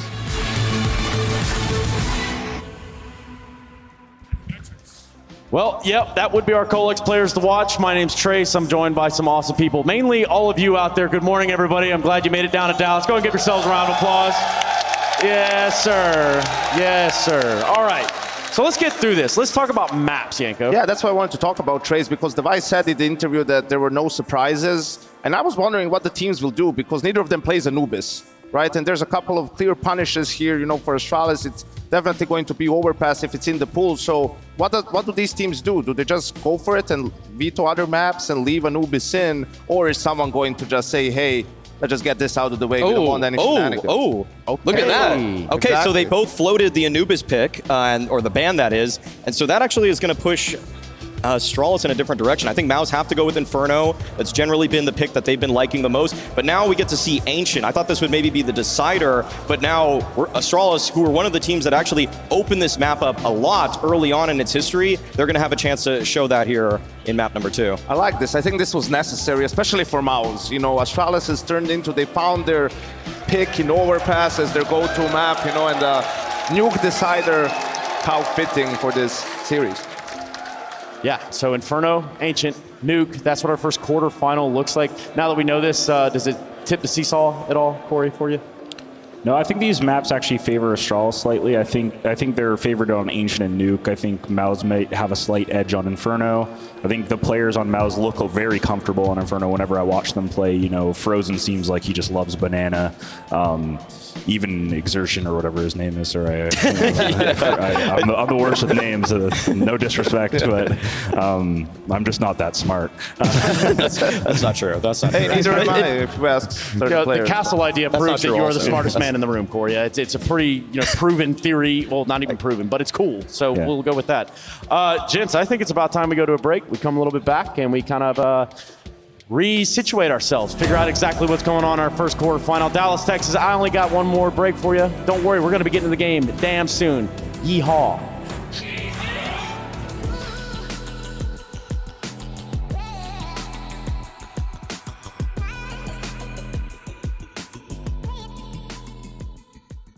Time is over. Go yourself. To all the 817 imposters using my name on FaZe, go yourself. To all your grievers, go yourself. Go yourself. Go yourself. Go verify yourself for free today. In 4 easy steps, you can join the battle against Smurfs and compete with confidence against real accounts. What did you think they were saying?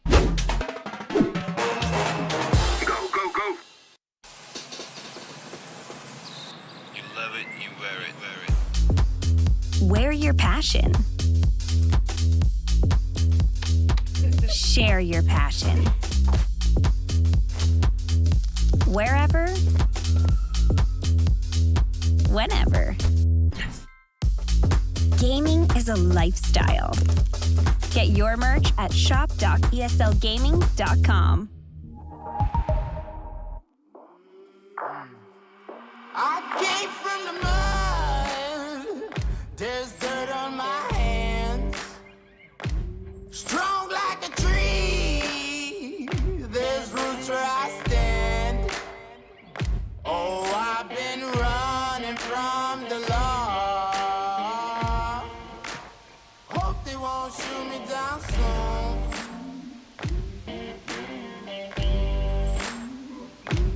They sing on a sleepless night. Try to catch me howling at the moon.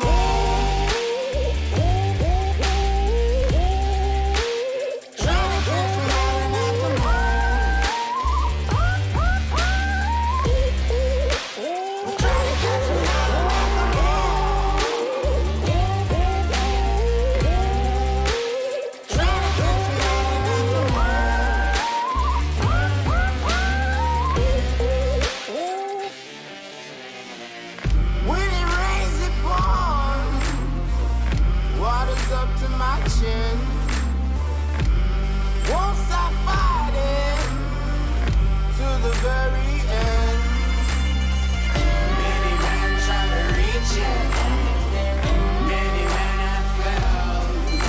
Well, if you wanna get to heaven, you gotta raise a little hell. And I've been running from the law. Hope they won't shoot me down soon.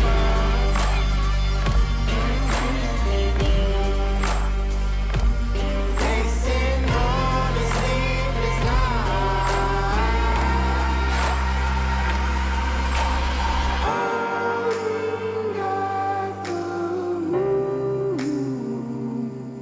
Will you find me? Hope you find me. I'll be back home soon. When the sunrise, when the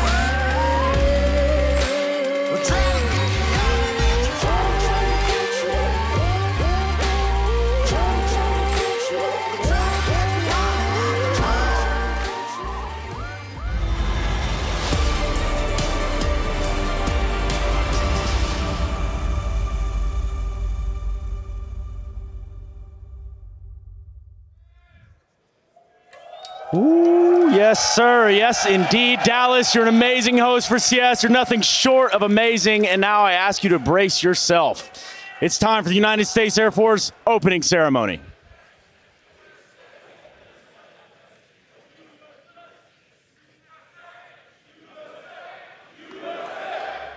It's in our blood. It always has been. It always will be. We yearn for the rush. That feeling in the clutch. The perfect fake.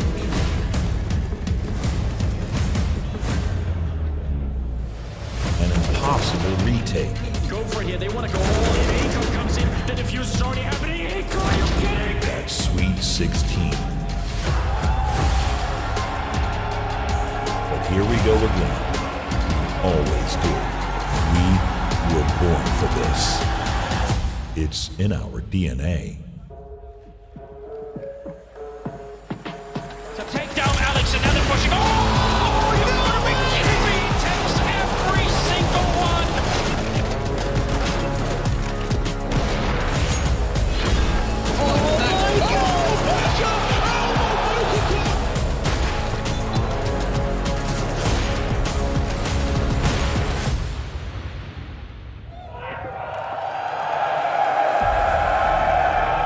It's the Intel Extreme Masters Dallas 2023.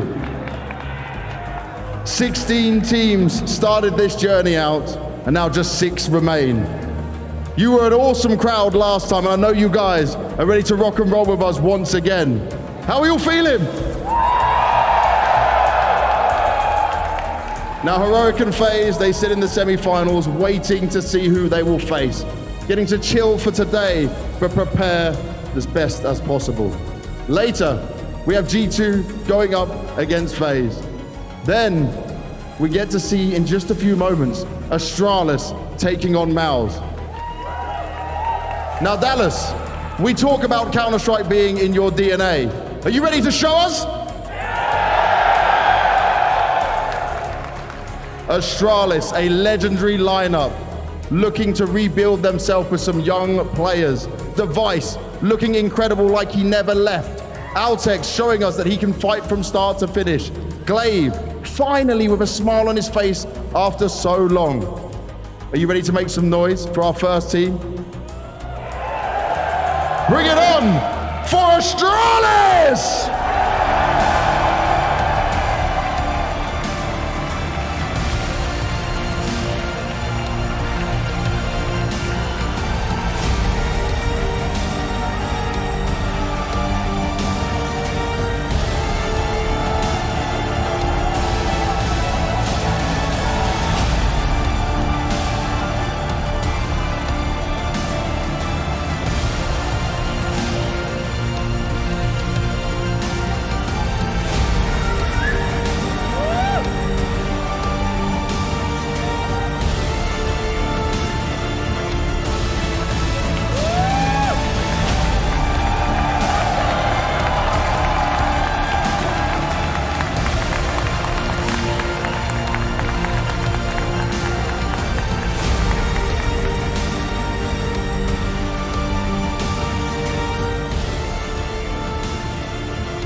And their opponent, MOUZ Sports, banking on the young players and the fresh talent coming through, believing that these young players could make it far.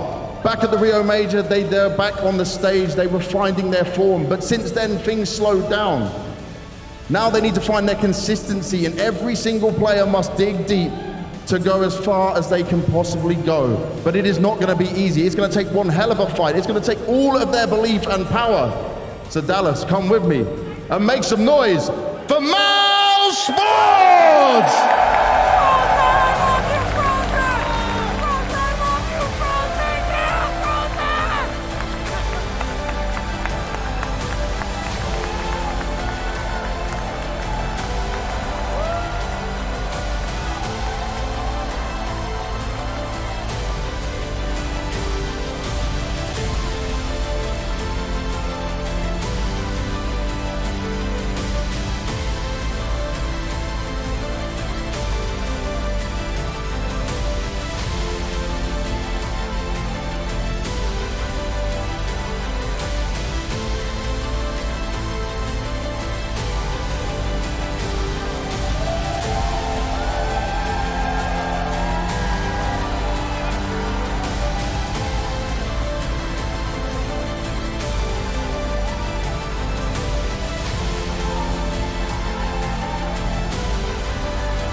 Astralis' form is pretty good, especially Devices. I think everyone's been talking about him. He's probably, I think, #1 rated player right now. It's great to see Device back with Glaive. I'm 100% confident no matter who we play. Even though they have a great form lately, we also bounced back, so yeah, confident always. I can see myself doing a better job than Dexter, hopefully, both individually and also as the in-game leader. I think we can definitely match them on individual skill, and also think we have a better tactical approach. So basically, all the phases.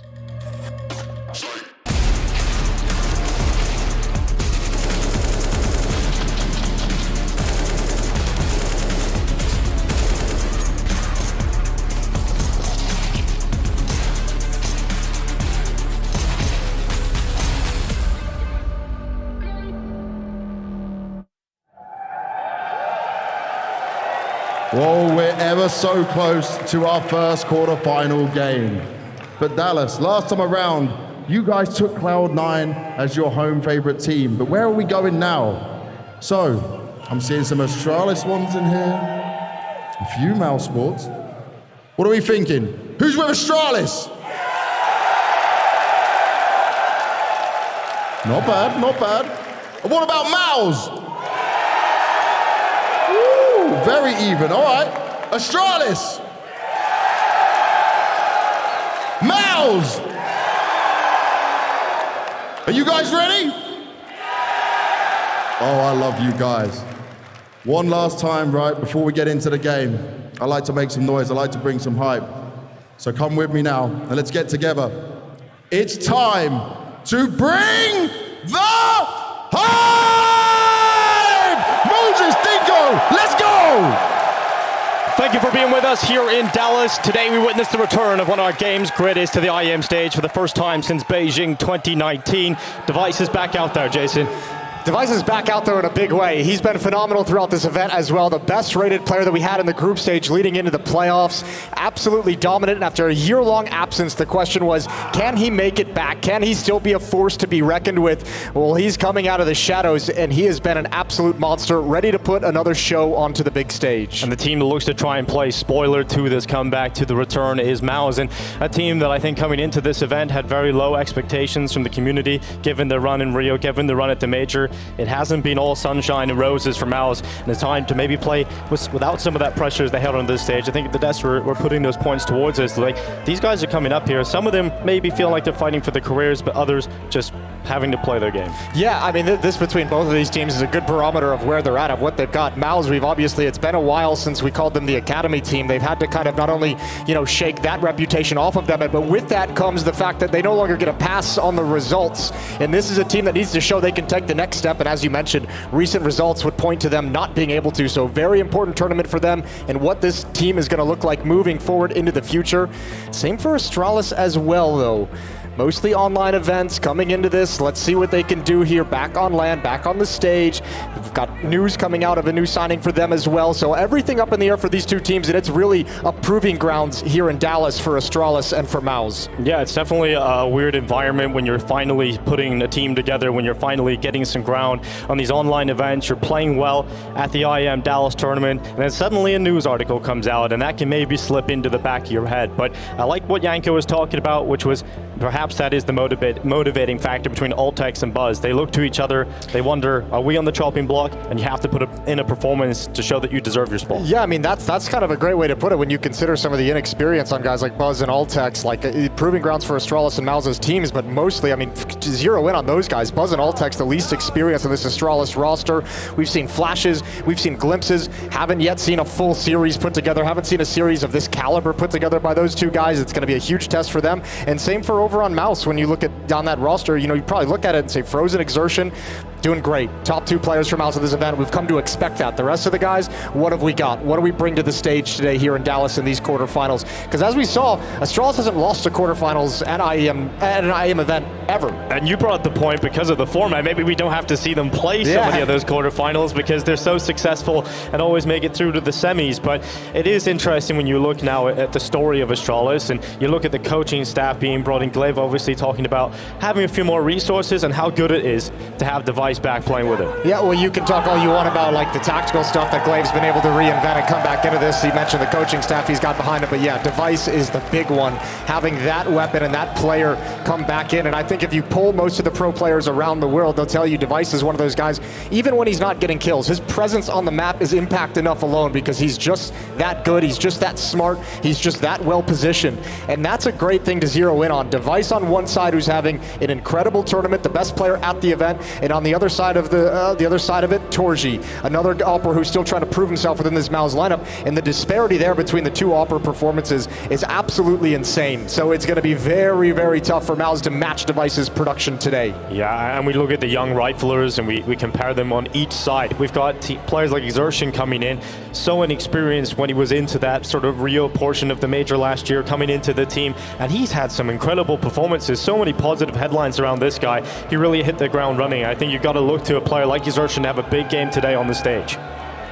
And actually, when you look at Astralis, you say a lot of these players have got experience on the stage, but two of them don't. And it is a question of, are they going to be able to handle some of the pressure playing on that stage now? Well, that's why you lean on the experience of Device having a good tournament, of Glaive as the in-game leader, as BlameF, who is very experienced as well. As you lean on those kinds of guys to be able to carry and sustain. There's going to be moments where those young guys need the veterans to step up. And we're going to have to see if they can outlast it, if they can actually rise to the pressure. I mean, it's the same on the other side. So big things to be decided in this matchup. Dallas, the quarterfinals begin right now. Astralis, MOUZ, pistol round going live. And we enter this battle on Inferno, the first map to kick off the playoffs in Dallas. For Astralis, it's a CT-sided start, and for MOUZ, they start on the attacking side. Plenty of utility here for Dexter and Torshi. Yeah, but look how passive right out of the gate, staying far back, not wanting to get caught off guard. Any kind of aggressive push, any kind of aggressive peek, playing it very, very safe. So Dexter keeping the boys reined in early on this pistol. For Astralis, it's a 4-man stack on the 8-bomb site, and that looks like it's exactly where MOUZ is heading. Yeah, MOUZ walking right into this trap. If they continue, it could be a bloodbath that they have to go up against. Smoke goes out to the left side. Torji sets up the second out towards Moto, and BlameF is bringing these Joel Berettas right where he needs to go. Buzz in the pit, at the ready. They know MOUZ are attacking in, and right into BlameF they go. Just a single kill. It looked like he was going to get more, but now Glaive steps up. Good headshot on the gap. JDC taken out of play, and Glaive will then shield himself behind the smoke. Oh, Altex, this might be a little bit of an experience. He's put himself in an awkward position, but delivers a stunning headshot. Another one perhaps. Dexter challenging around the pillar, and Altex is running out of bullets, but he's got reinforcements. Glaive arrives, and so quickly it's on Torji. All alone, just one kill on Glaive. Desperately looking for that second chance, and he's close to Altex. But good discipline, Altex pulls back, and it's Astralis with a first round. That's nice. BlameF and Glaive denying MOUZ's initial play through the smoke towards Rap side, and Altex, with a very aggressive rotation, is able to hold them at bay as well. Wonder performance from Astralis in the pistol. And Altex, look how disciplined he was towards CT spawn. Under a lot of pressure, and he really didn't miss the mark. He didn't make a mistake, and that's the key. He waited till Glaive to come back in, and they were able to recover that. Second round going live.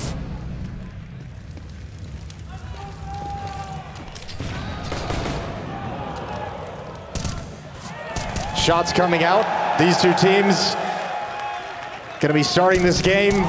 It's a long road ahead this series, but Astralis getting started on the right foot.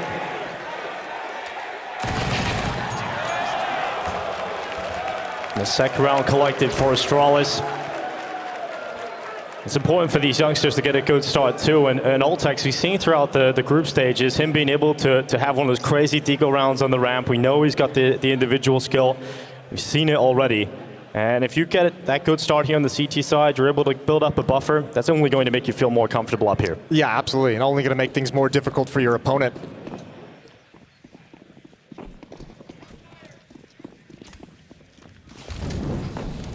Utility out to start the round. Basic control. A little bit of a boost in middle, Device up on top. This third round buy from MOUZ Sports, they want it to be effective immediately. They've taken already some chip damage, which is obviously, for fans of Astralis back in the day, going to be no surprise. The MOUZ are just forced into their shell at the start of this round. But they're given a lot of space to play with. No banana being contested here for Astralis. They sit back at B. In the meantime, JDC is clearing out the apartments. At a boiler, here we go. Smoke out towards long side. It's going to isolate Glaive, so he's going to take a step back. He doesn't want to take that fight individually, not as the opening engagement. And over towards Banana we go. 4 members of MOUZ have control after the initial utility. Happy to just walk up and play contact with it. Blame F, it's a good Molotov flash combination. Oh, and a little bit more damage coming out. Beautiful nade work from Astralis. MOUZ haven't been able to get anywhere. 40 seconds left. They're fully gathered in Banana. Only one player lurking on the other side of the map, and that's JDC, but they're getting nowhere. Another nade comes in. They left a pool of grenades out towards CT spawn, and they have barraged MOUZ at the start of this round, and they are committed. They have nowhere else to go. The final 20 seconds that they attack in towards this B site is Device up on the CT boost. Dexter goes in, he has no help, no support, and Frozen is entirely scared. Has to re-smoke CT. He'll get underneath that smoke, but Device looks for him, and he will find him. 8 seconds ticking on for MOUZ. This round's gone, but it's all about making sure you don't die after the time. Astralis just stalled them out. They damaged them with the utility, and the 3rd round is theirs. Yeah, that's a beautiful round for Astralis. I mean, if you're Astralis right now, you're just imbued with confidence because your game plan just worked absolutely perfect in this first gun round. If you're MOUZ, you see the smiles coming out. But they got absolutely wrecked yet again by utility. Before they even see anyone, everyone's brought low. Delay utility, Molotovs and smokes to hold them back. And then the nades come in.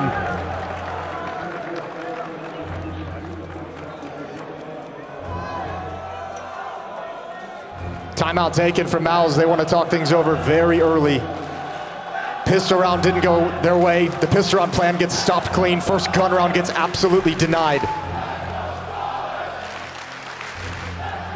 And it looked really timid. It looked disjointed for MOUZ right away.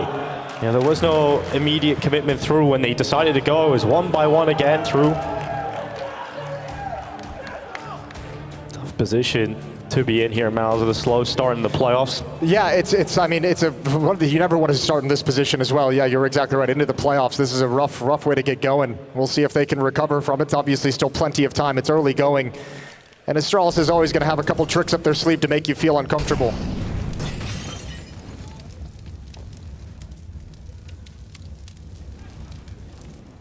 Utility once again.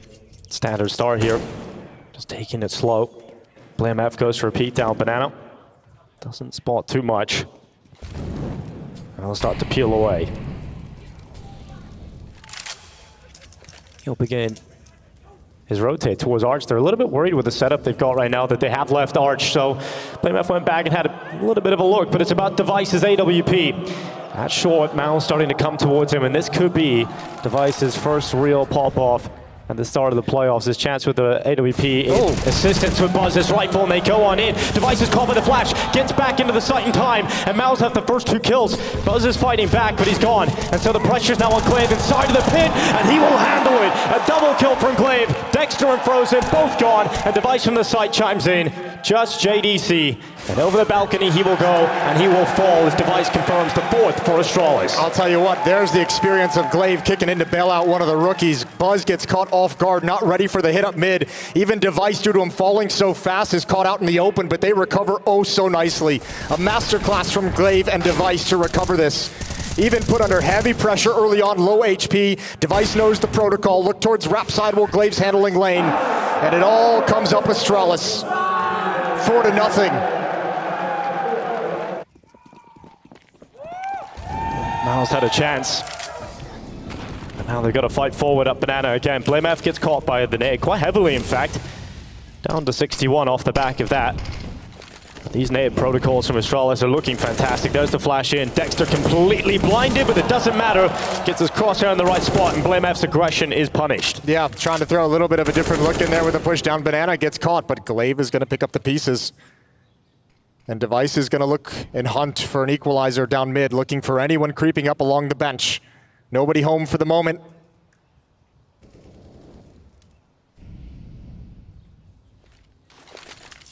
Just over a minute remaining. Glaive has put himself at the base of Banana. He has support, and he can also turn into a very fast flank if MOUZ commit up middle.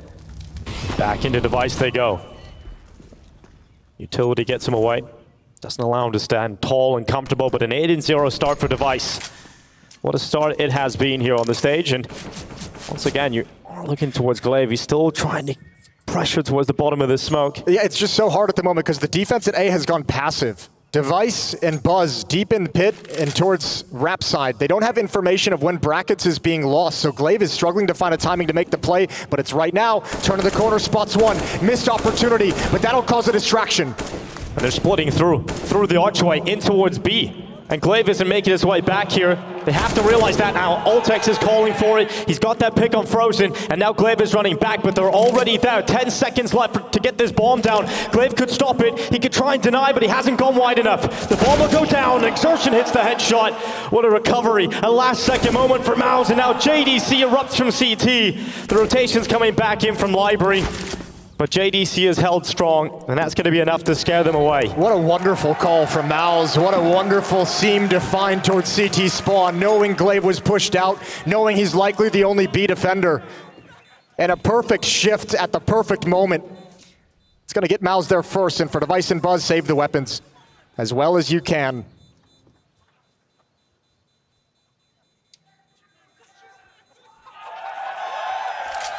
There's the chicken. A crowd favorite. But it's fantastic to see the MOUZ finally pick that first round up on the board.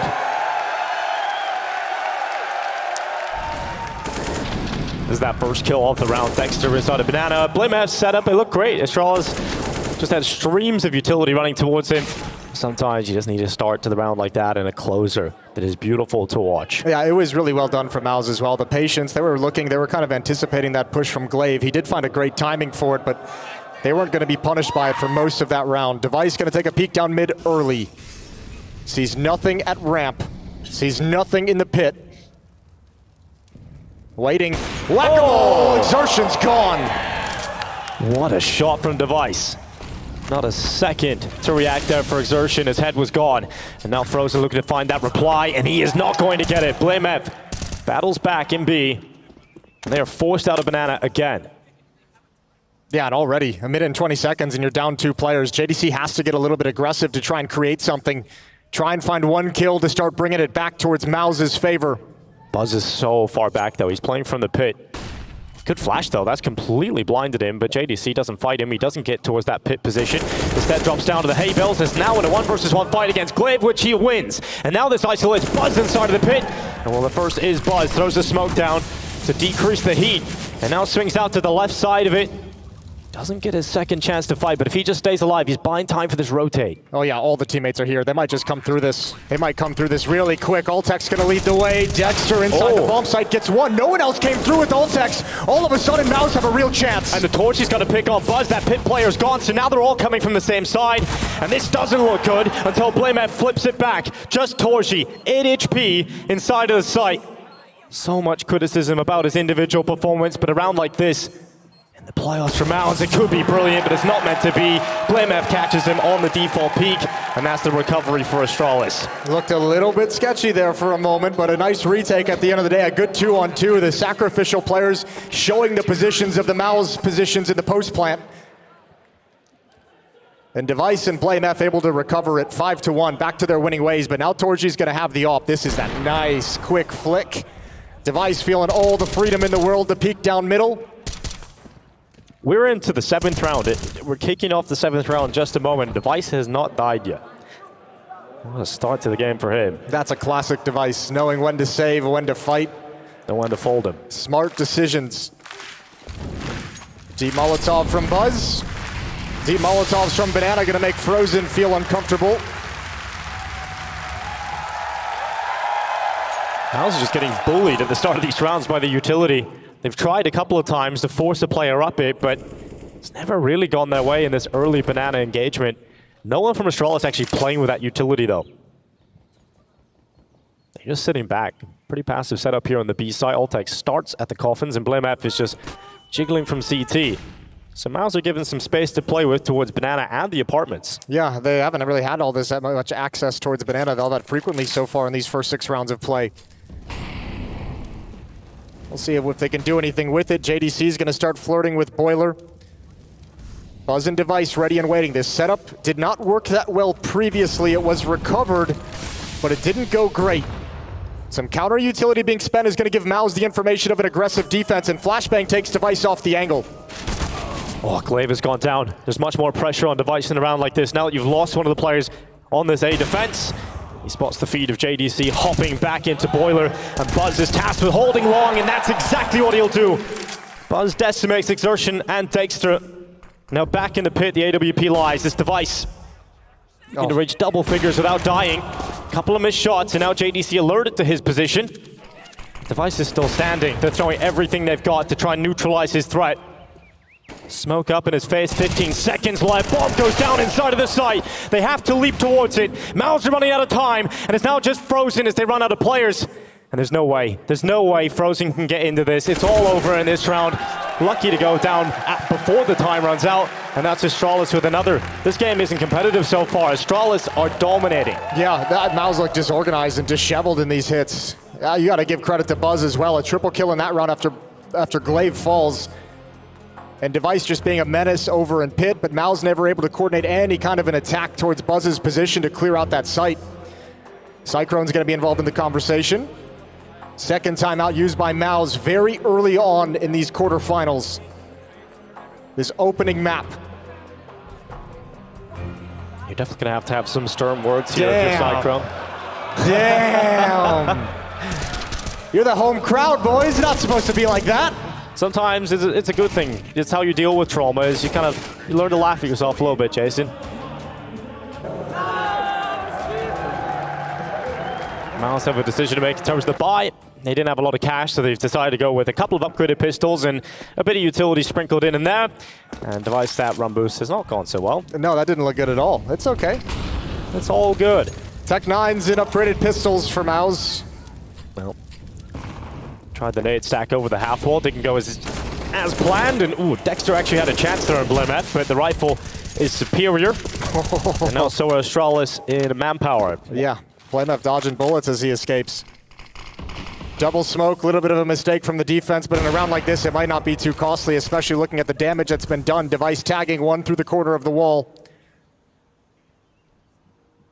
And for MOUZ, they only have one Molotov to get them into the bomb site, and that's not enough. Device on the rifle this time. Continues his flawless streak. He's invincible, but his teammate has gone down inside a pit. And maybe Device is overrun, but Playmath has got the AWP to assist him, and Device does not fall. 12 kills. He hasn't died yet. This is unbelievable. Yeah, I mean, he's what, averaging 29 kills per game so far in this tournament. It's absolutely wild. And he's well on their way there now again. 7-1, but the guns are back out for MOUZ. The op in the hands of Torji.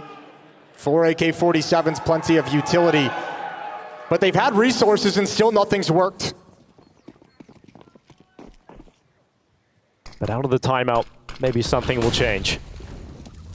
Banana has been a big issue for them, and they are trying to combat that with utility of their own. The top car smoke, the Molotov in behind it, but no one moving through because Astralis had that deep utility thrown in. We're watching this beautiful trade of utility go down on Banana. Display a tactical art. It's a bit of a stalemate to kick things off in round 9. Astralis, again, they like to start these rounds with this passive CT setup.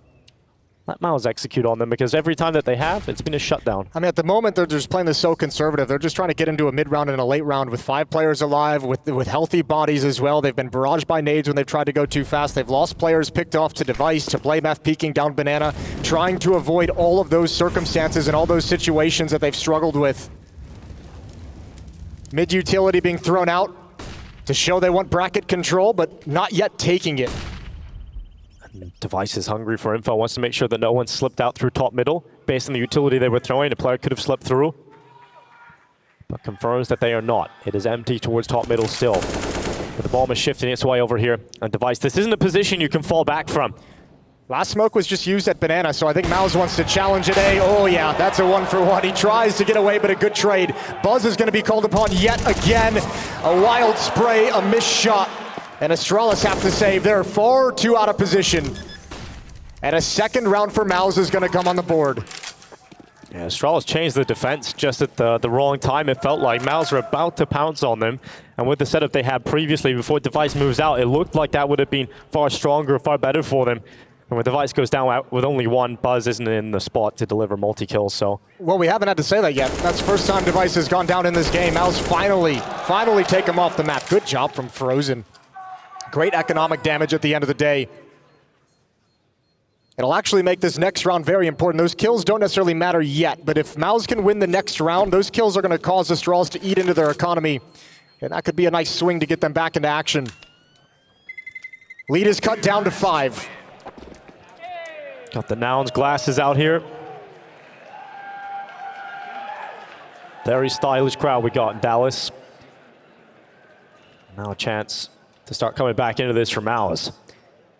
Astralis starting to consider some of their options in terms of what they could purchase up. And they got a nice buy coming through.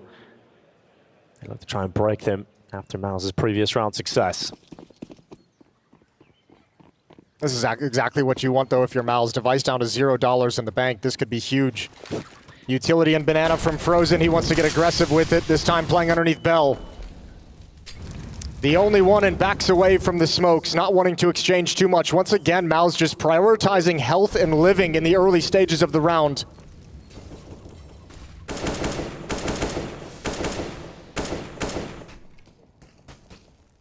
Device up in the apartments, a change up in the starting position, and what a flick from Device. JDC stood no chance on that. Exertion couldn't trade, Device is gone already. Wants the reply, MOUZ run back to B. That is a nice flick over. Once again, that's the influence Device can have on the map. You've got to be so scared of all the different positions he's willing to move into. Blame F, pouncing. Behind the smoke, didn't expect Frozen, and Altex goes down without anything. Smoke is up in the choke point, MOUZ can hit this, they can take this, and Astralis have a decision to make. It's a bit of an ice storm forward. Frozen takes out 2, and now the site is opened up. Astralis are making this rotation, and they're making it quick. They're over and ready for a retake attempt. There's still a smoke available here in Exertion, but they weren't able to drop back into solid post plants yet. There's that re-smoke. That comes out from Banana. That allows Torji to reposition to a much stronger location. Yeah, they haven't been able to force him out, and they don't have the utility here for the job. One kit on the back of Buzz, and a single flashbang. If they had mollies, if they had smokes, it could look a little easier. And Exertion's actually even transitioned back from Banana over towards the pool. Good shot from Torji out towards CT. They're still going for it, Astralis, but the kit's down. And so is this round. Device hits another shot on the way out the door, but we're looking at a third round for MOUZ. What a round from Frozen. Yeah, huge exchange on the aggression. No time bought for Astralis to shift over before the bomb site was lost, and that's the victory MOUZ needed. That's the victory that might spur them forward. A very slow start in this game, 7-1 at one point, but 2 in a row is going to give them a path to close the gap. And for the first time, MOUZ is going to play with economic advantage here on Inferno.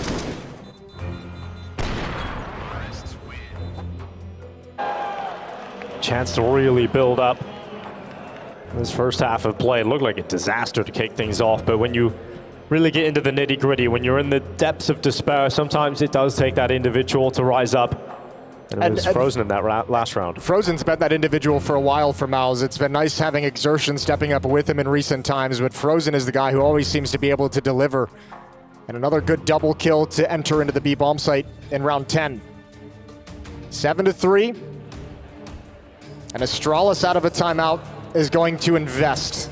M4 on Blame F, the only rifle, 2 MP9s, and 2 pistols. Now that looks like a Friday night. Quick boost up for Buzz on top of the porch. He'll bring the MP9 on over. Not the easiest round to win here for Astralis, so they decide to stack numbers towards A. Commit most of your resources. And I mean, it's a benefit too, the way that Astralis has been playing and the way they've scared MOUZ away from doing anything aggressive in Banana earlier makes it so much easier to do a stack like this, because Altex can hold on to his smoke and Molotov. But here comes the hit into the stack. Flashes up. Exertion dives in. Device undetected so far. Oh, smoke goes out. Buzz will fall off the top of the balcony. It's a single kill for Device. He's under so much pressure. BlameF is helping, and Astralis have got the player advantage. Glaive is still in the apartments, and Frozen absolutely needed to find that kill. But there's still a shot here. Still a shot in the dark for Astralis as Device and BlameF leave the A side. They go back through middle. Can they rotate around fast enough, though? That's the question. The longer this takes to pull this one off, the more that MOUZ is going to realize the potential. They already knew Boiler was going to be a point of contention, and the alarm bells are going to be ringing towards holes. It's slow, but Torshi's looking through the apartments. He's waiting for this play, and BlameF is waiting for the moment to strike. He's waiting for the bomb to get planted. MOUZ is really taking their time. Counter utility coming from Astralis is delaying things. They're waiting on that flash coming in for Device, set over the top, but BlameF and Ultex both fall, and Device will shortly after. Surely, he can't even get close to this D. Down to 41 health.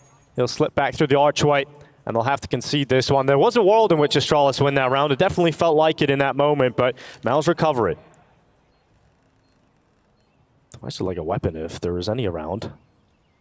There's plenty on the ground somewhere. BlameF had an M4 in holes that he could go grab. Yeah, he'll send himself back to collect that. See if he can slip away with it. However, we got to say, the risky buy from Astralis, it doesn't pan out whatsoever. Couple of kills is nice, but not close to winning the round, and that's a lot of investment. Now they're going to have to sit back even further. So the road is laid out for MOUZ. They're climbing right back up into this game. Fourth, third straight. As MOUZ's T side under Dexter has come online.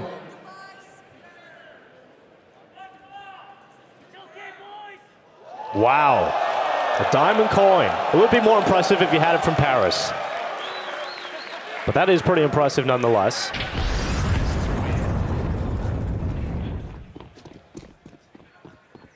And this round, it would be impressive if Astralis even get anything done here. Absolutely zero expectations for this one.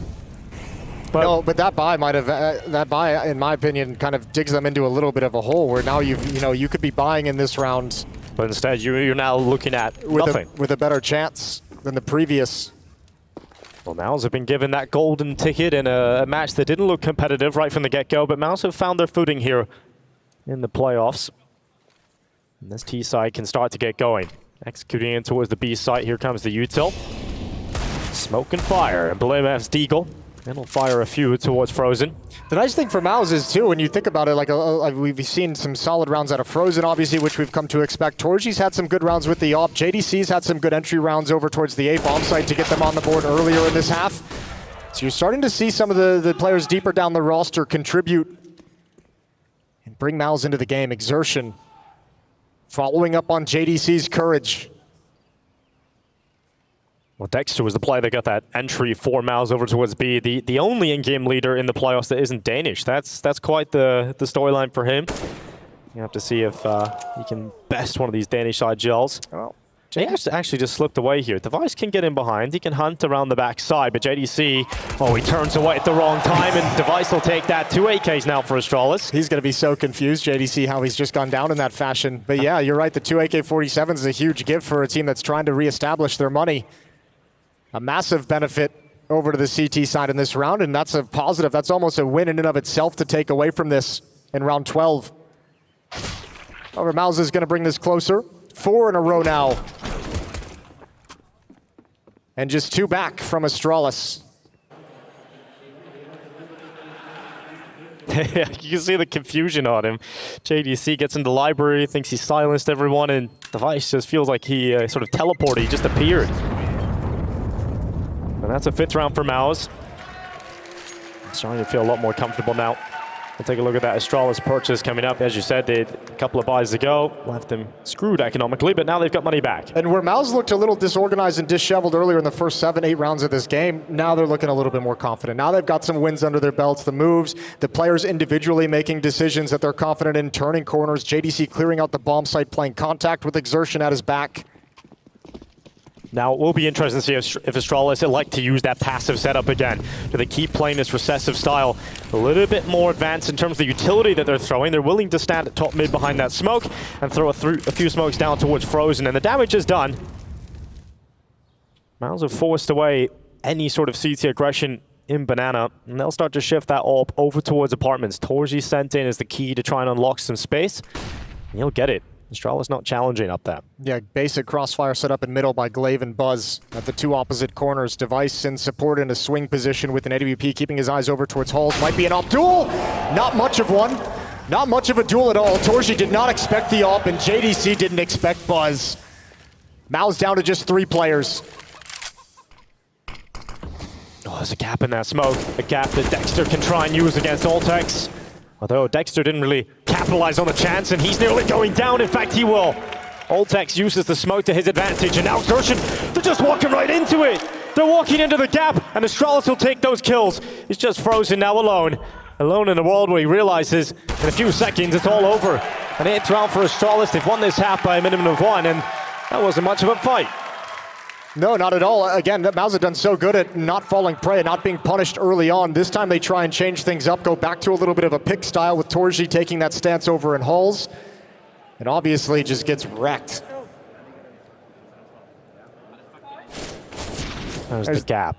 Yeah, and I'm assuming Exertion might have thought that Ultex would have given up the angle, backed away. Regardless, in a 3v5, he's trying to find some way to take a risk to get them back into the round, and clearly didn't work out. Now we've got a change up, though. Now Astralis is getting a little frisky down mid. And Frozen, he's doing the same. He's getting aggressive up through the top of Banana, and it catches Ultex unaware. The mid aggression hasn't worked out either. And so Glaive had to hold B. He had to get that kill, otherwise the bomb could have beelined right towards him.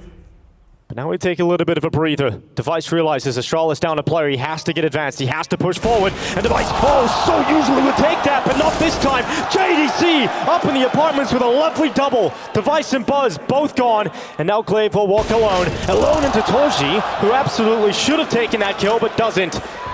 It shouldn't really go anywhere from this point, though. Ops shooting blanks in this round. It's very true. That's one you'd give Device 10 out of 10 times before we just saw what happened.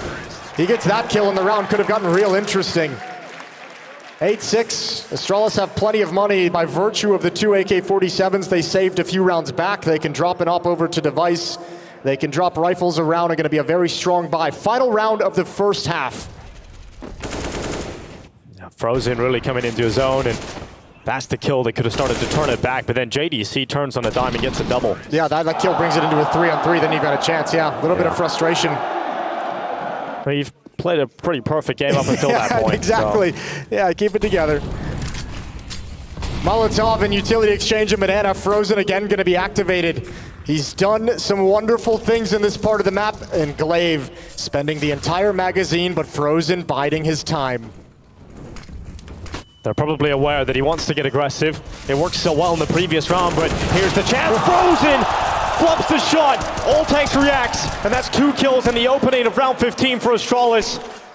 Significant manpower advantage now for the Danes. Yep, that gives Device his 6th opening kill. He hasn't lost a single opening duel that he's taken in this half. An absolute force with the AWP sitting at 19-3, powering Astralis to a strong defense.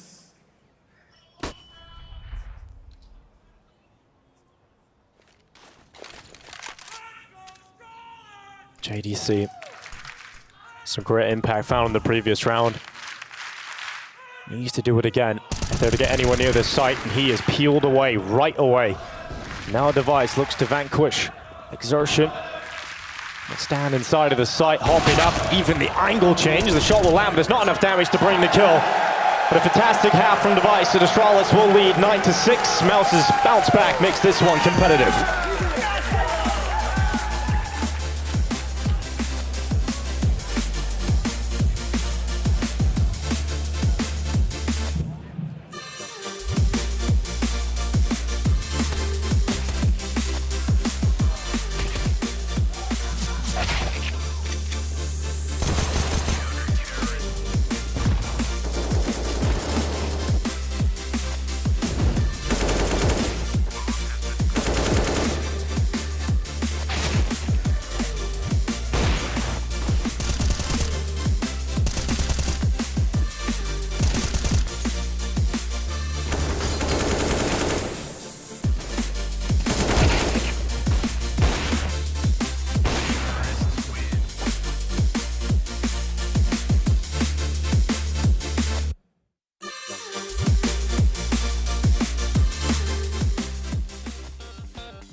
9-6 half as Astralis lead by a small margin over MOUZ. Now they shift to the attacking side, and MOUZ will show us what they've got on the defensive side of Inferno.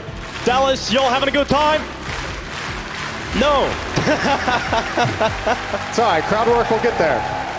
9-6. Tell you what, for someone who hasn't been on an IEM stage since 2019, Device looks like he hasn't missed a single step. It's like riding a bike. Top of the server, top of the team, 19 kills, 4 deaths in that opening half. But we switch over, and now the focus turns to Glaive. One of the all-time great in-game leaders has struggled in recent years, but here at this event, calling the 3rd best offense of all the teams, has a chance to carry Astralis through this opening map of MOUZ's pick.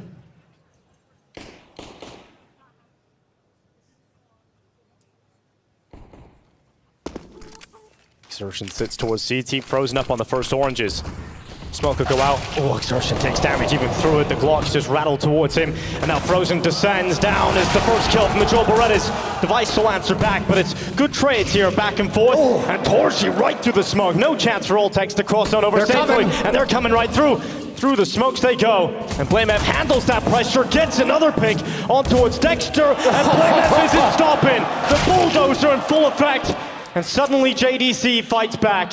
A 1v1 up against Glaive. The in-game leader will slip away. He doesn't want to have anything to do about that B site, and he's running back down Banana. Oh my lord, this is where Glaive can just ruin you. JDC has to get aggressive to find some information. He realizes the potential for the A bomb site to be wide open. Glaive's gonna have so much time. And look at the focus and determination on his face. He knows he's got JDC fooled. Shifting back through CT spawn. No kit for JDC, and Glaive can be anywhere on the bomb site.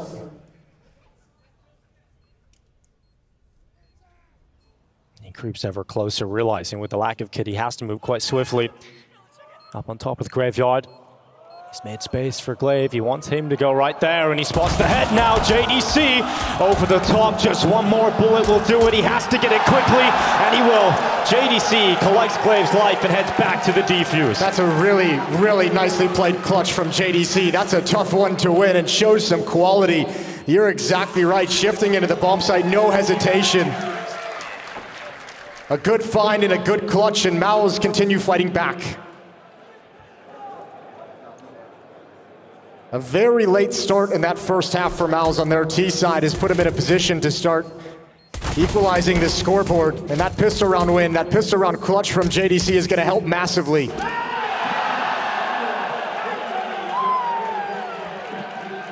But it's not over yet.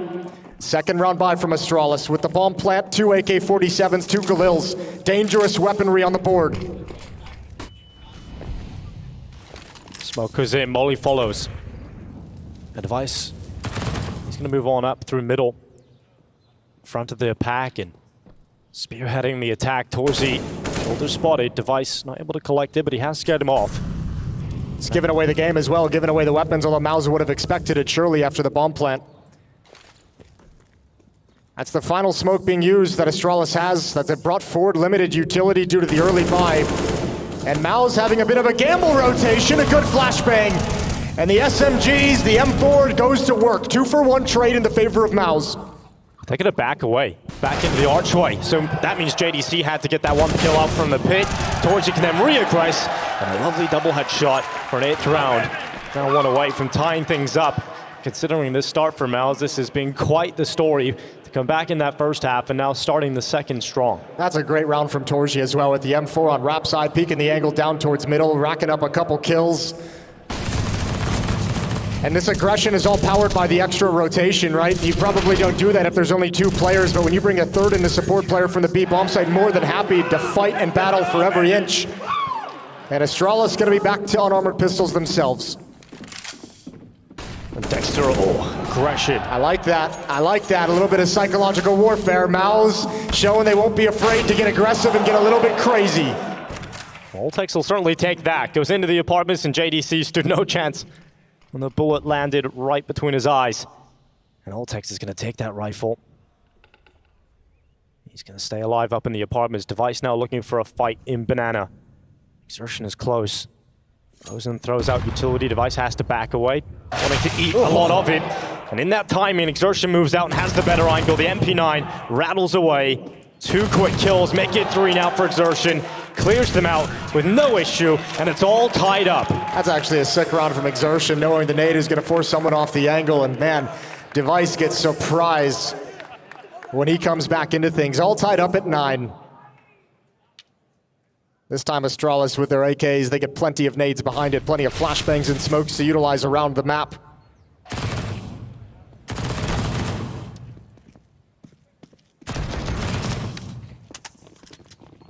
We get our first look at the Astralis T side.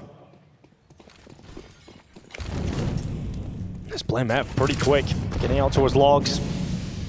Threw a quick molly in behind that half wall. It was heavy setup here early for MOUZ. 4 players started so they can leave all the utility. Just dump a load of it down there. There's a basket with plenty of tools to pick up now for MOUZ. Astralis just playing the default.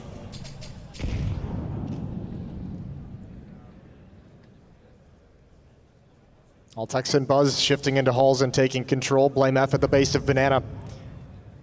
MOUZ's defense being a little bit mobile. Exertion and Frozen reaggress to take control of top Banana. That's going to deny access. So Astralis don't get what they want with the initial thrust. Still patient.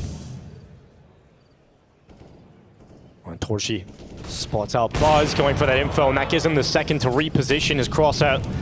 Torshi wants more. He goes back into short. In the meantime, Astralis going back up Banana, leaving Altex towards the other side of the map, and even he begins to retreat.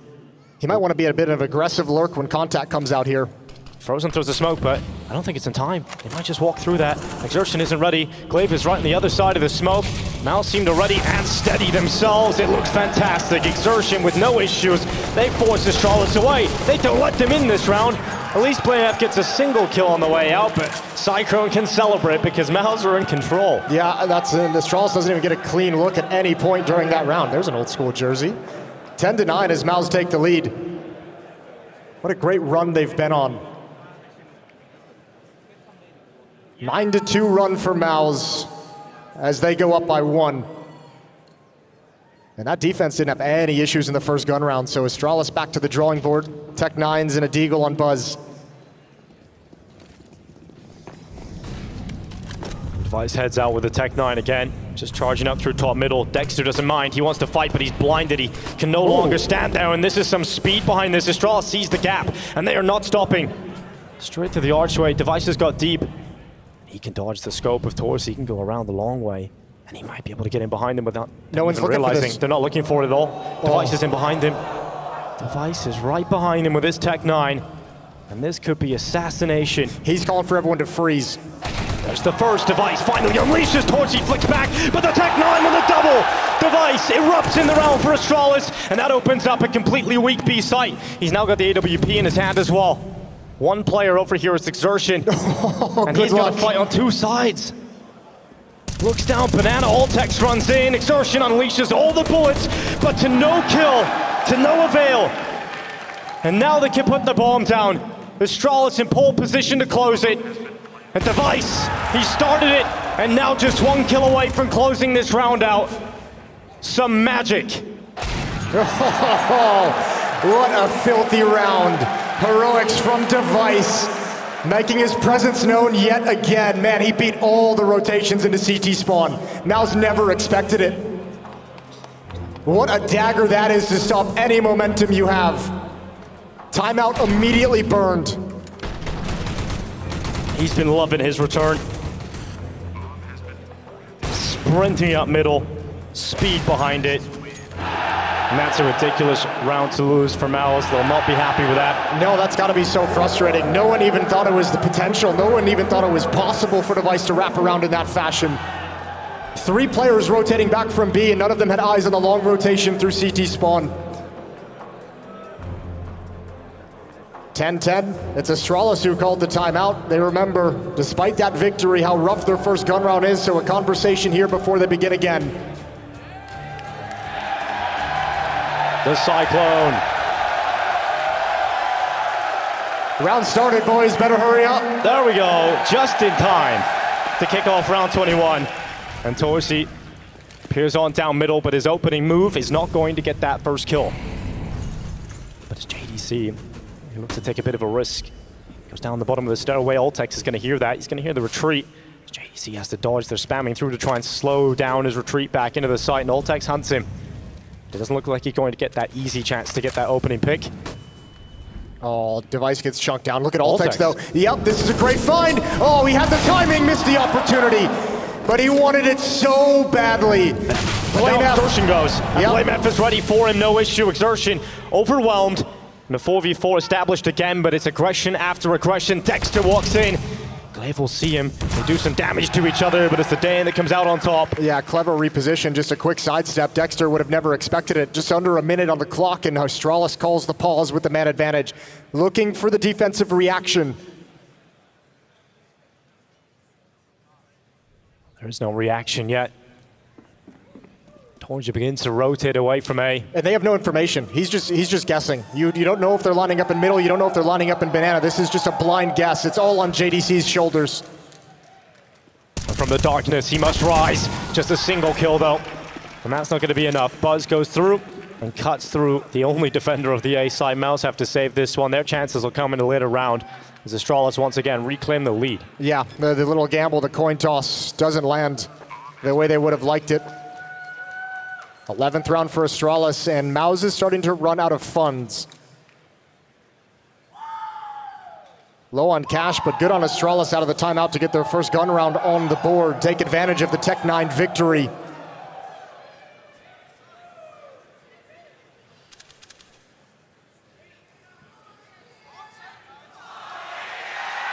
Although it's only one kill in this round, Glaive finds an important one in the apartments versus Dexter. The more he can get involved, the better he'll likely feel. And it has been great seeing him with a smile back on his face throughout this competition. I think one of the greatest IGLs we've had, but hasn't been given the pieces to put together a world-beating team over the last few years, and that must have been very frustrating. But having Device back has allowed him to see some sort of light at the end of the tunnel. Yeah, I mean, what a luxury to have Device back right next to you. That helps alleviate so many of the problems that Glaive's had to suffer through. The confusion that he had to go through as an in-game leader of who's going to be his AWPer, who's going to step up and take that position. Having Device back is just a godsend. Third timeout used by MOUZ. Cyclone extremely vocal in this one. And what can they really hope to do? Because you come into this round, you don't really have any money on anybody. You got the two weapons you've saved over. You got Torja on the AWP, Frozen on the M4A1S. You don't even want to buy around this at all, so it's looking very good for Astralis to pick up a 12th round. MOUZ got to hope that maybe some magic with the pistols can come out for them too. You're also telling Torji and Frozen, don't go crazy, but you've got free reign, especially Torji with that AWP. Go find us an opening kill. Go find us a 4 or a 5-on-4. Give us a man advantage. See if you can create anything that we can capitalize on, and it's a boost in towards middle. Deep peek down towards T-ramp, and nobody's home. Device 7-0 and opening jewels in this map. 32-8 at the event. Ooh. That's going to be an opening going against them. Blame falls, and a lovely boosted setup for Frozen to come away with that first. Yeah, he'll be a little frustrated with that one, Blame F. He got the jiggle, he got the spot, he knew exactly where the fight was going to come from and just couldn't land the shot. Oh, and Ultex can't react fast enough. There it is. The two weapons saved are doing work for MOUZ. Astralis in trouble of dropping this round. They're going to run back. Frozen opened up, but he needs much more than that. He's here on his lonesome. Spots out Device. They know exactly where the rifle is now, and that will only favor Astralis. And they know where the AWP is, so they know even if there's someone inside the bomb site, it's just going to be a USP. They know where the two weapons are, so they can move in relatively confidently. Frozen's got another. It's a 2 versus 5. All the rotate is here. Somehow MOUZ have done this and put themselves in a great position. Device is having to try and pull this back, and he goes back into Banana, and Device gets a second. Once again, the dream is realized for Astralis. There's a way back. And Device is taking them there. He looks towards CT, Buzz's rifle primed and ready, watching his blind side. Device can then stay fully focused on the CT walkout, and with Buzz, they pull it back. Once again, Device delivers, and now he has to clutch it in the 1v1. Torji able to come through, and out of nowhere he gets it back. There's no kid on his back, but he's holding it it. He's confident he's got this one. It looked like Astralis had it, and Torji just about steals it away. Wow. Incredible. That came out of nowhere. For Device to bring that back is one thing, but that was a matchup we wanted to see.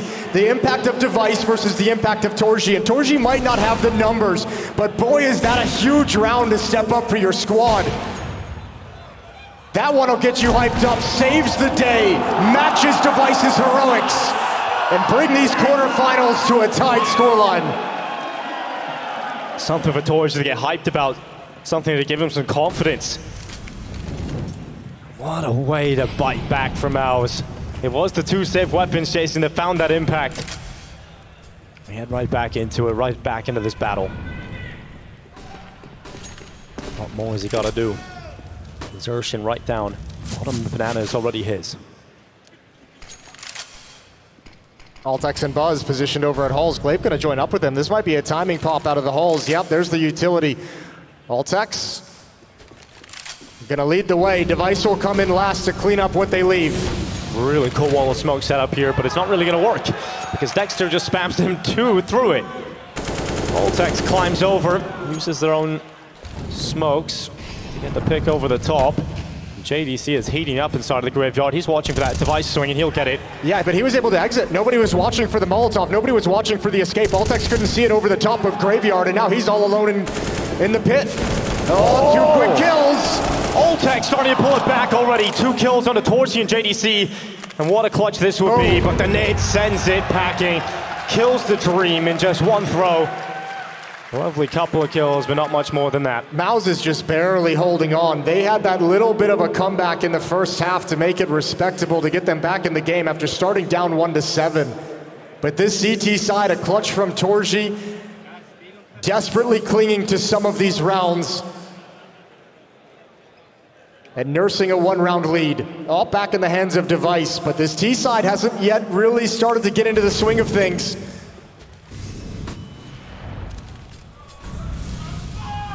She flashed away from that opening engagement. Oh, good nade. Look at that. Blame F. He's been chunked down to 46. Xertion is set up on top of the half wall here. Flashed off of it immediately. There's pressure being applied on both sides, but it's the walkout middle already. Content at the moment with control of brackets. Altex is at the end of Halls, but he can't be the instigator. He's got to wait for Buzz and Device to find something to give him an opening. Glaive and Blame F going to start coming up mid a little bit late. JDC and Dexter repositioning towards pit. Torji's going to be in library with the AWP. And it's all about how Astralis want to attack into this bomb site. 45 seconds. With a lack of information, Torji's a little bit nervous. Positions himself for a fast rotate towards the B bomb site. Smoke didn't land the arch, instead a little bit further forward, and the library smoke is up. No one's playing with it. Astralis all coming in from the same side. All coming in from short. Will they come up short though? 20 seconds left on this clock. JDC still alive in the pit. Another big kill from him, but suddenly Astralis erupt with 3 kills. And that's the site under their control. So much space to work with, so much safety coming up lane, and while it feels sketchy when all Astralis players are that close, Device has a supportive angle towards library, ready and waiting for any kind of a peek. 1 kill is gonna topple the MOUZ defense, and that's exactly what happened. They had no counter utility to slow that, no counter utility to make it uncomfortable, and Astralis march in. JDC does a good job initially, but look how ready Device is to punish that swing out on the left from the smoke. It's hard to go anywhere else when your support network is going down in pit without a kill either. That's 12-12. We're all tied up here. Yet again. Devastating. What are you guys sad for? You love barbecue wings. 12-12, round 25. MOUZ scraping together another buy, but funds are starting to run low. Once again, on the brink of being reset, of being destroyed economically. This time, no AWP to bail them out in the hands of Torji. Device and Blame F. Up the T-ramp, and Blame F is going to take control of Banana, but Utility stops him in his tracks. Oh. Second half as close as you'd like the whole way through.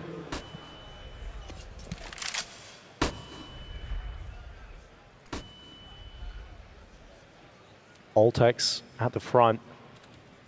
He's tasked with peeking long side, and Device has got his short. Now we'll come on out.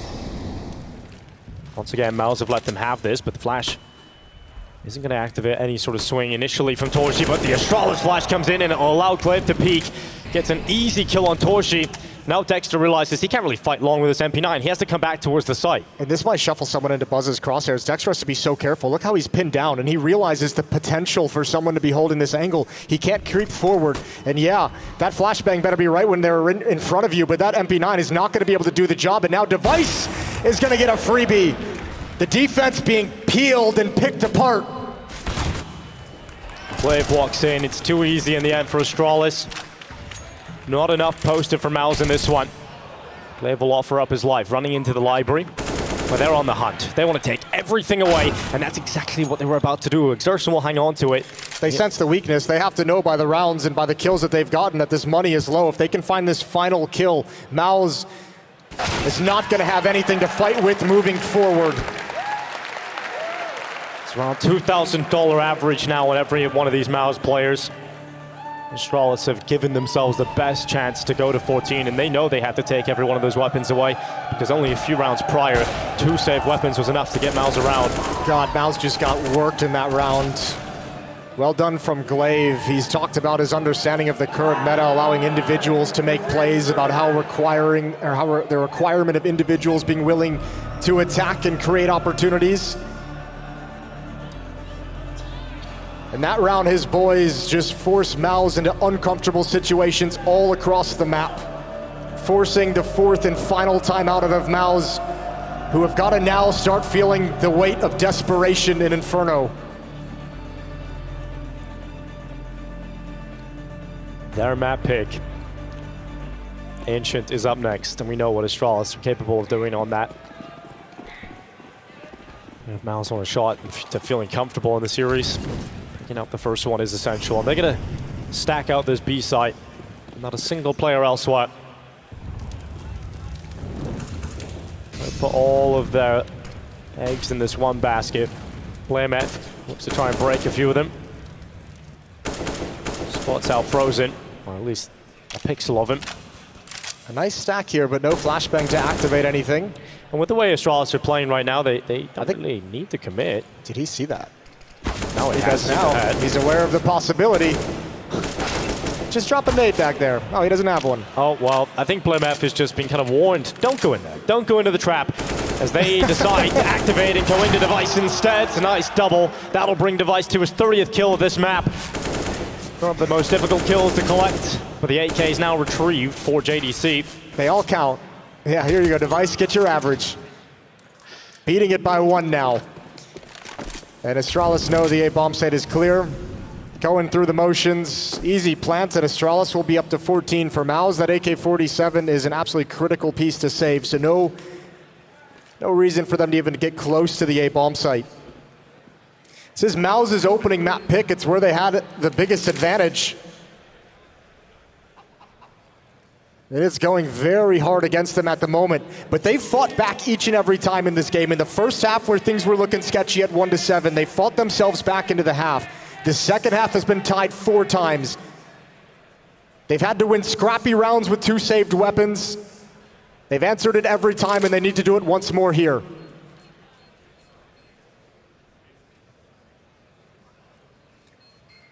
What's up, Dallas? You guys happy we're back this year? That's what I like. We're happy too.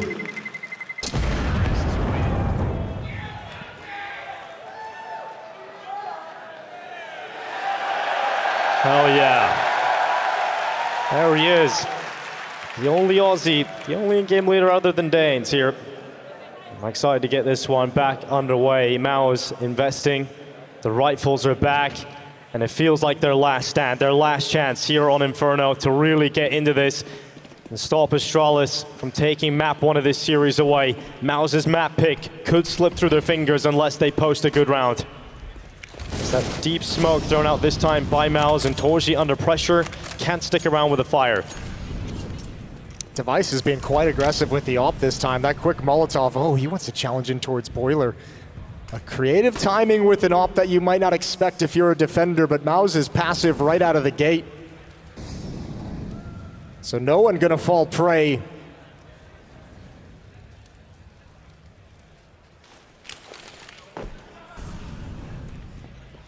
And set up the smoke straight away for Library. Clearing out close bananas, you can't get that quick mid lurk away. The bomb is still down near BlimF, and they're attacking long. Once again, Astralis has gotten a lot of control pretty early in this round, and MOUZ have no way of stopping it at the moment. Do they just try and split the B side here? They'll send Device back to get the bomb. They'll flash out short, try and fake them back, force them back, but it's down to Frozen. He's gonna see this, he's gonna see what's up, and he knows multiple players here now. He only gets 1 kill. Astralis open up, and now they're attacking into the B side, and once again, it falls just down to Exertion.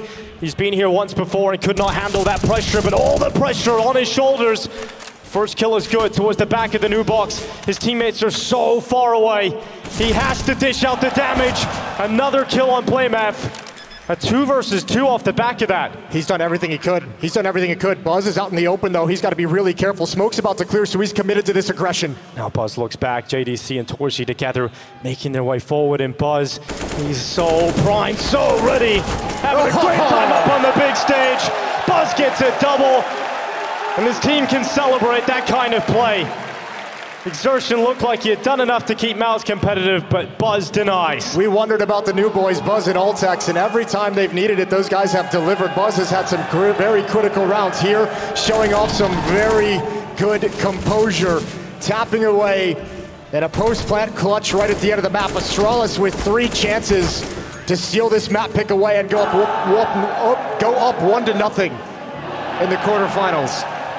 And now look at MOUZ. They are coming into this completely battered and bruised. They do not have the weapons for the job. He's going to take a mighty comeback to even get into this slightly. What a performance from Device. His return to the playoffs of an IEM. This kind of a performance allows the young guys to get comfortable, right? Oh yeah, he's doing a lot of the heavy lifting for them. And it allows them to just deliver in moments. They don't have to deliver each and every time. It's when the opportunity presents itself. Device has just alleviated so much pressure from this Astralis team.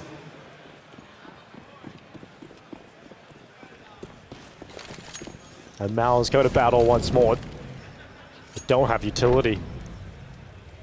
They don't have the util to fight early, to get control of bananas they like. They just have to accept that the map control isn't theirs. But they can't go passive again. They're in a really weird spot. Every time they've gone passive, Astralis has been able to find ways to punish it, so they have to maintain some presence, but they've chosen to be towards brackets. 2 players stacked up at Porch, and they're getting all the attention. Yeah, it's smart for Dexter to move forward, because that smoke actually completely destroyed the crossfire setup. He was behind the smoke, so needed to take the risk to go through it. And that initial sort of pressure from Astralis is fended off by MOUZ. And MOUZ maintain the position at top mid, so they realize that there's no one really attacking anymore after that initial engagement. Good on Altex to stay alive and get away from it. And for the moment, Astralis gonna wait out this last round of utility from MOUZ. No more smokes for the defense, no more Molotovs to block off choke points. It's gotta be done by manpower. It comes down to Torshi and Dexter first. In this crossfire, and Dexter's just left, so it's only Torshi suddenly alone, suddenly stranded, and there's no way for him to take Buzz out of play. The MP9 will swing, Dexter with 1, and JDC unleashes from the balcony. And maybe this one isn't done yet, but that bomb is going B, and it's Frozen, the star of the show. MOUZ is shining light, and he has to take out the stars. It's just a single kill for him. BlimF with a reply, but it is only BlimF. The bomb goes down. Dexter seeing the chance, but he doesn't take the kill. And now it becomes a 1v1 fight. The rotation's coming back through, and Dexter will prolong MOUZ's play here on Inferno. Yeah, got a little awkward, but rudder recovery. JDC and Dexter delivering some great kills. Frozen as well, just remaining hidden. Astralis just never felt like there was another player in that B bomb site, so MOUZ once again stay alive. Fighting right back into it. But they almost got exploited in middle. It was almost the perfect timing for Astralis. Well, with that round, dreams of overtime begin to come into the minds of MOUZ. They've got the AWP, they've got the rifles now around it. It's one of the best buys they've had in quite some time. Absolutely. Money still available to Astralis, so it's not going to be an easy path to get to OT here for MOUZ. But at least they've taken that first step in Device. He runs towards Banana. He posts up on top of the logs, and he is sure to get a chance at an opening here with that molly coming in. Important flash.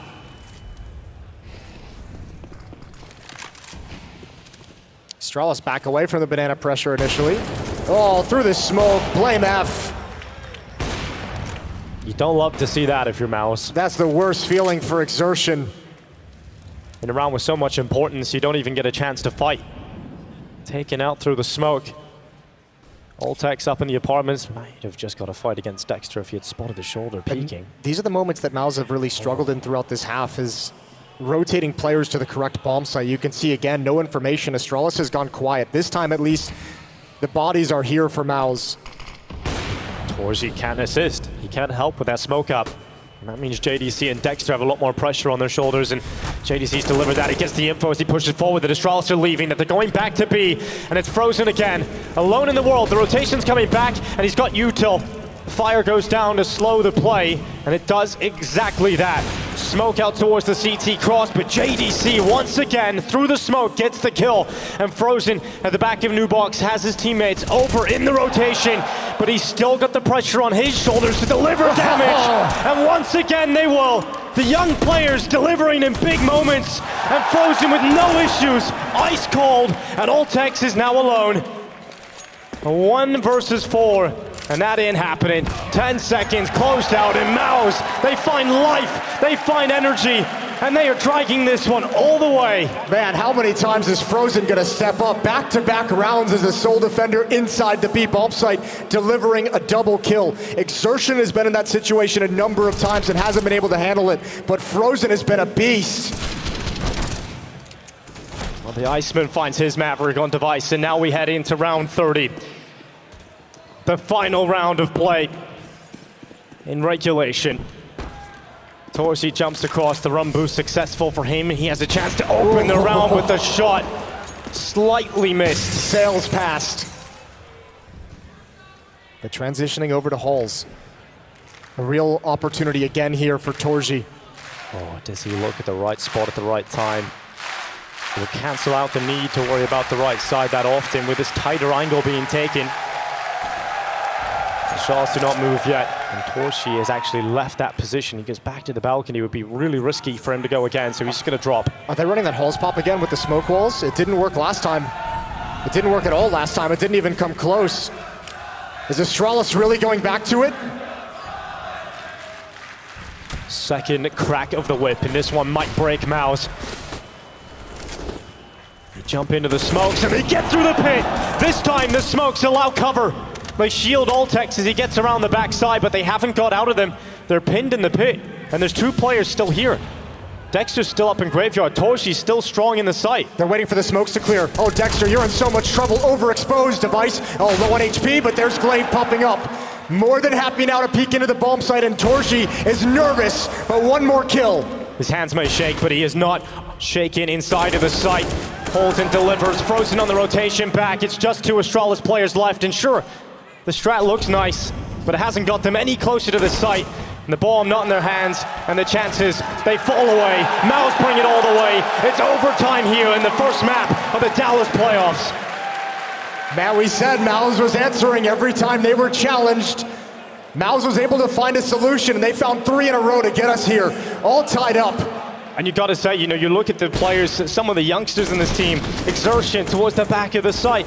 If he doesn't step up in one of those rounds towards B alone, the round's done. Frozen had an identical round from Nubox, so he had to get a multi-kill. He had to stay alive, and in these crunch, high-pressure moments, they've been able to get it done, and now right into the banana fight. Exertion is dead first. Yeah, but they've been able to survive a 4-on-5 disadvantage earlier, right towards the end of regulation. They've got to do it again here, and this time it's JDC getting aggressive. Glaive never expected it. What a timing to find, but there's no escape. Oh, they're coming right through. Dexter sees them coming through the smoke. Get a second from Dexter. Great work from the Aussie. Brings them down under. And now moving through library. Frozen is smoked off and the bomb has creeped its way towards the site. BlameF will lock it in. And with Ultex and Pid, it's a strong post plant. Strong post plant, no more utility as well to block this off. Just one deep nade does a little bit of chip damage, and that smoke is going to give space for Frozen and Torji to get to work. Ultex and BlameF hold their nerve. BlameF is in a good position to watch for this as well. You can see them if they hop up. There's a little gap at the bottom to see their feet. It should be so difficult in BlameF. Has he seen it? Has he tracked it? But it doesn't matter. Ultex has been cleaved out. He's not there anymore.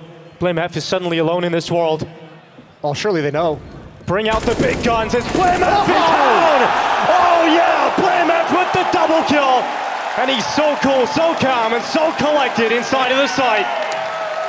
Absolutely disgusting from BlameF. I thought they would have known his position based off the plant, but it was the AWP that would have had to clear him. What a save from BlameF. Beautiful shot onto Frozen, and Torji has no chance turning that corner. Wow. Calm and collected.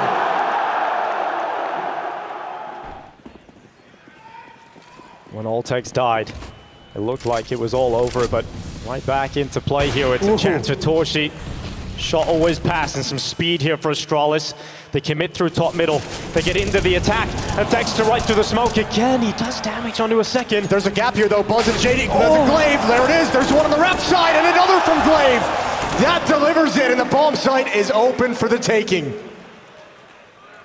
The explosive ability for Astralis in some of these rounds has been a pleasure. Ultex, you know, we had a lot of questions.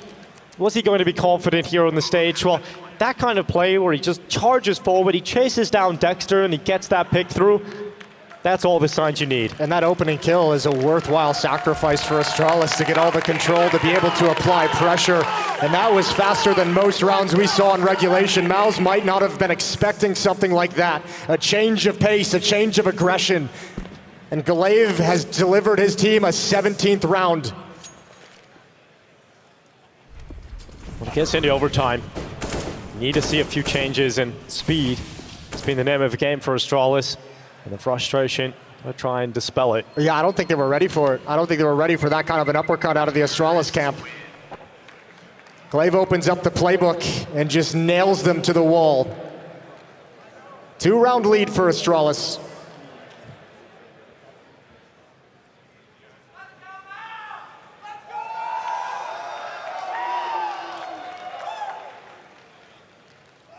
We enter for round 3 of overtime.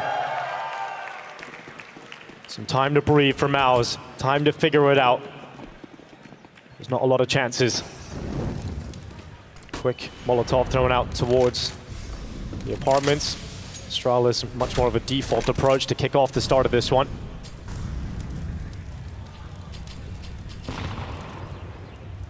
Ultex took a lot of damage to get that position and then backs away. Not so much worth the HP sacrifice. But yet again, mid seems to be the point of attack. Here they come again. They want to come crunching down on this defense. Device has been dropped to 49 HP, but that doesn't force him away. He'll still hold, and a missed shot from Torji. There was a tiny window of opportunity to get that kill. And Glaive looked to try and emerge through the smoke fade, but he doesn't get that opportunity.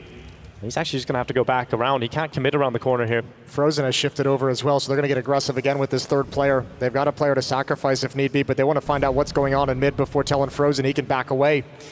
JDC, 1 kill, that's in halls. Ultex was taken down low early. That's just cleaned up. Here comes the second thrust for the attack towards A for Astralis. Dexter handles it. Now they send devices off to hold that re-peak. Not much of a thrust, though, is it? More of a trickle from Astralis. He's definitely got some weak hips to it. And now the swing out from Dexter. That's no chance for the AWP of device. They'll try the last-ditch effort in towards B. Frozen is smoked out. So you have a chance here for Astralis to move into the site. No cause to panic though if you're MOUZ. Frozen, just play it passively. You can even let them have the bomb plant 4-on-2. You still feel if you're MOUZ like this is a winnable round, but he holds for the peak from Blame F, and now it's all on Buzz. Yeah, that's going to be the death sentence, really. 8 seconds. Peek out from Torgia. 16th round picked up for MOUZ. At least one taken in that first half of OT. 17-16. 19, the magic number to take the victory. Astralis 2 rounds away, as you can see, being gestured. Thanks for your help. Thanks for the visual. We'll keep those guys around the overtime counters. 2 more rounds, indeed, for Astralis. And one player not leaving spawn. We've all seen that before. Here we go. See what MOUZ's T side looks at. We've seen a few change-ups, some speed for Astralis. Well, MOUZ tries some of the same. Dexter into Banana. Looking for that opening pick. He'll throw Frozen up on top of his head, and he doesn't spot anything. Ooh. An okay nade. It's on the other side, so just a little bit off the top.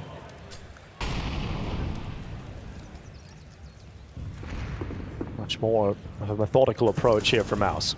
They haven't ran into devices op yet either. Positioned over towards the 8 bomb site. Ooh, little jiggle, dangerous from Altex. But he's got a little piece of information, and op at top Banana. Rarely going to be alone.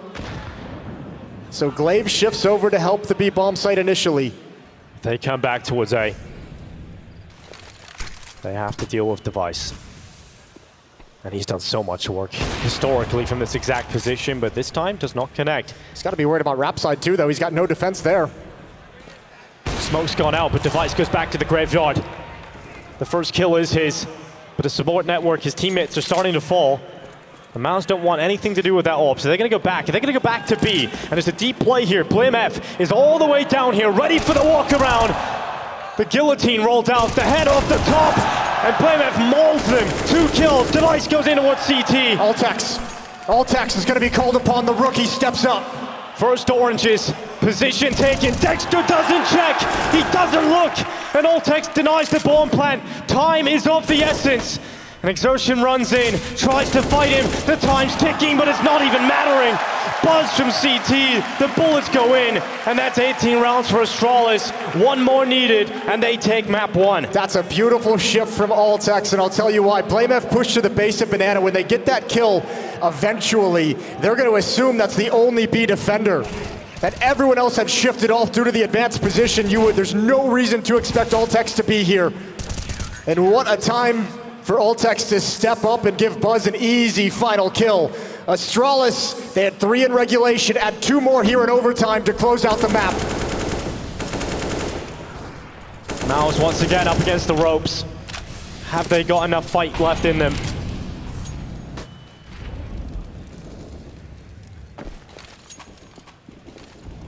Astralis forced them into the slower movements, these slower plays, with the early utility thrown out by the CT side. And devices shifted over towards the B bomb side, and we didn't see this once in regulation in Astralis' CT side in the first half. Device was always at the A bomb site, always in halls, peeking down mid, peeking boiler.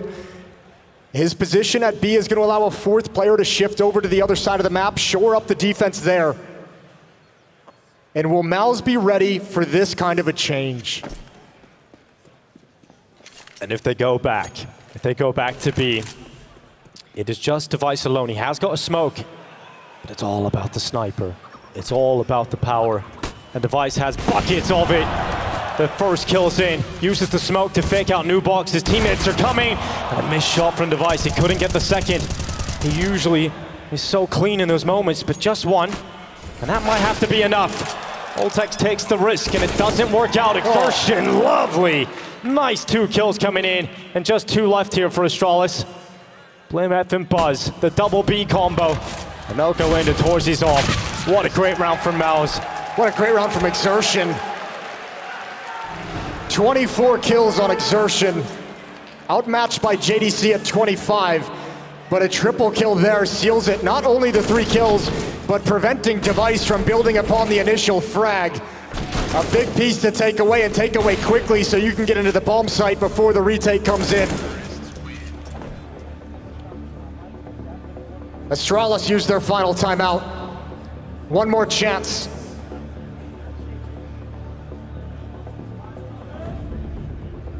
One more chance to put MOUZ away, who have consistently fought back. Or we go again. What a first map here of the playoffs here in Dallas.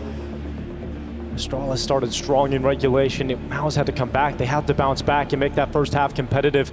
They've shown hard so many times. Perhaps it is the comeback story here for MOUZ on Inferno. Can they complete it? Go again. Util thrown out towards Banana. Frozen. We've seen in regulation, he tried a couple of these entries up through B. Successful a couple times as well, but this time nobody's home.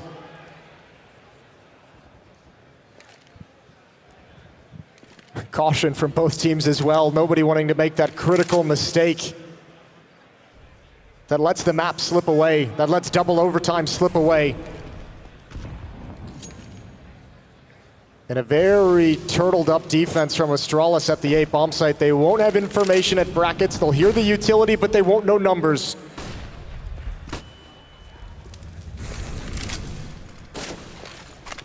MOUZ begin to put the pieces in place. The smoke out towards Library. Now the opportunity to open up that play in towards Arch.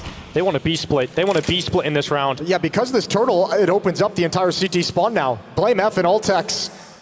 Oh, you've got a real job to do in this round. Device, Glaive, and Buzz, they cannot shift from their positions because A can be attacked. It's all going to come down to B. And they're not in a position to gather info early. Blame F spots out towards CT, deploys the smoke to give him a wider corridor of play. And now 30 seconds. Here's the attack in, smokes up, JDC, what a shot. Ultex had no chance, he had to eat the lead. And John DeCastro walks into B, and MOUZ are walking in the double overtime. Device and Buzz so far away, they have to throw what they can at it, but they're getting nowhere. Just Buzz left, and he'll walk through Speedway, the fastest way to his death, as Dexter will lock it in. MOUZ fight back again. We've got more Counter-Strike. What a beautifully engineered round from MOUZ. Dexter just calling a perfect play, but JDC being the power behind it with his kills. 27 on JDC. Look at this onto Ultex, feeling uncomfortable. Blame F, they knew exactly where he was. And Torji hitting solid shots at the end of the day. 18-18. Second overtime, run it back, and Device has got the up in hand. Peeking down mid, another opening kill. Great opening from Device. That's got to make Astralis feel comfortable until Blame F is being lit up. He's down to 17 as he retreats away. Decent amount of damage done with utility as well towards MOUZ here. Unconfirmed though, it's not going to help MOUZ at all. Not going to make them feel good about the 4v5 they're playing in at the moment. Astralis in sort of a limbo at the moment in terms of how they want to finish this setup. Blame F goes back to spawn. Now he commits back to B. Device shifted over in case there was going to be some kind of a fast presence towards the B bomb site. Also to pass his op over to Blame F with low HP.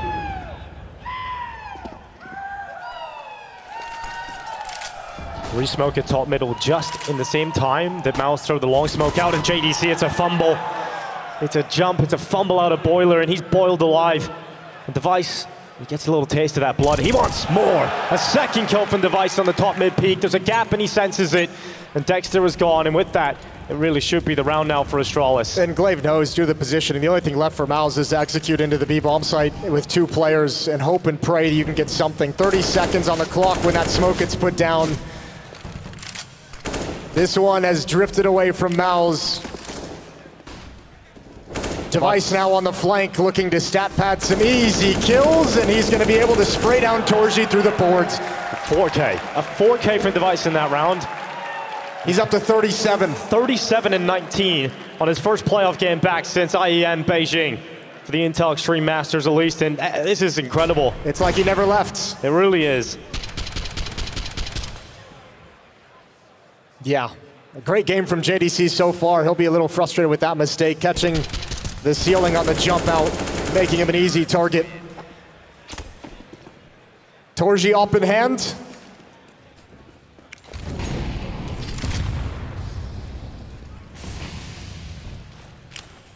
It's the puddle of utility back at spawn still for Astralis. Keep eyes on that. Smoke goes midway down, and Banana. Might actually set up Blame F eventually to go and claim some of this control as that top banana smoke fades away, but he doesn't want to round that corner, too risky. Could be a player waiting for you. So he's just going to stay in this double setup with him and Oltex. And Astralis are just letting MOUZ play. This is going to be won or lost at top banana. This is going to be won or lost by Blame F and Oltex. Holding here. Reinforcements are so far away. If they go down too quick without any impact, MOUZ streams into the bomb site. The first test is Oltex, and he passes with flying colors. Exertion doesn't break through, but now they've got to realize the flash has to be good. And Oltex, even though he is blinded, the distraction of Blame F is enough! And Oltex, his first time on the big stage and a chance to shine, and he is doing exactly that. It is just Torchy left alone. What a great job. He does not crack, he does not falter, and he's given Astralis the 20th round here. No problems at all. That's so incredible how sharp that kid is in that round. We've seen moments in the group stages. We wondered, would it transition? Would it come into the arena? And it absolutely will. And a big criticism of Astralis over the recent months was the lack of firepower on a few players. Oltex has come in. He's only played these online events with them. He's only played in the talent side, the academy. And now he's thrown into the playoffs of an Intel Extreme Masters. And he's got a whole banana in double OT, and he does it in style. And now another peek for Device, but this time it's the Hungarian that comes out on top. I think that might be the first time Device has lost an opening duel from the CT side right there. Huge advantage to have, and MOUZ isn't going to let it go to waste. Exertion has already slid into the gap. Already challenging towards Rap side, but Blame F spots him.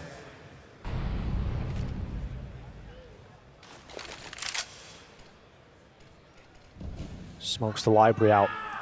Buzz's turn. He's seen what Oltex did on the other side of the map. His time to shine, but JDC goes under the crosshair, slips on by, and gives him a quick swift good night. Oltex comes back in the rotation and makes up for it. Glaive is charging out, but Dexter, he's the bomb. He's the bomb carrier, and he has to try and cut this off. Glaive would have seen that that's the bomb, and Torchy has to help. He has to go back, and Bale is in-game leader out, create that safety path to allow the bomb to cross on over, and now Oltex, he'll be closed out. A 19th round for MOUZ. Yeah, once again, MOUZ on this T side at overtime. Just give them one to work with, scrape it together right at the end before going too deep into the hole. Neither team with any timeouts left. This is all done by the players. 22 is the winning number.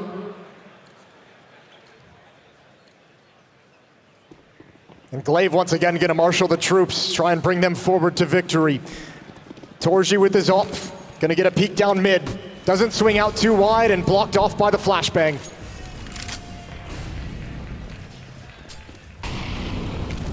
Well, Device will be frustrated about being taken out of the round first. In the previous round, he's getting right in the midst of battle again. Fire at his feet, and he's had enough. Gets out of that. Yeah, he's loving it. That's so much utility forced out from the CT side. Buzz, Device, Glaive going to start sliding up middle. Device taking a supportive angle, looking for a late peek from Rap side, and he might get it. Device is waiting, and Torchy walks right into him. Blow for these Hoppers in back-to-back rounds. But Dexter hung around. The second player was there, and now he switches out to the AWP. You don't see him on this often. But he's done a solid job, and he'll smoke out long to keep them at bay. And now Blame F's turn. Can he find some impact? It's the setup they had in the previous round, and well, it's worked pretty effectively for Exertion. No chance to trade on that for Astralis either. There's still the 2-on-2 over at this A bomb site. Obviously, Glaive can't know that. Frozen was never spotted at top banana, so that window is going to close quick. Smoke has just faded Rap side as Glaive makes his move. Frozen, the timing is everything. Can he get the angle to spot this out? I think Glaive has passed it. Or has he? He's going to be watched, he's going to be seen, but he's going to win the fight versus Frozen. And where does the bomb go for Oltex? If he goes back into A, it's a very unfavorable fight, but I do not know. I do not know how he's done that. He's turned, he's found the kill, and Dexter has to deliver everything being pushed on two sides. Inside of the site. Oltex falls in one around from Dexter. That really is Dexter. Wow. That's a quad kill, saving the day, and everyone knows it, everyone on MOUZ. You don't see Dexter having those kind of rounds. You don't see it happening. But when the moment calls for it, he steps up above and beyond, even switching out the weapon, switching position, and this is not an easy position to be in. You're getting pushed on two sides, and a no-scope. He decides to close it with a no-scope. We're fighting back. Device and Glaive and Banana all bleeding the way, and Device has got another opening, this time on Exertion. Early 5-on-4 advantage found in Banana.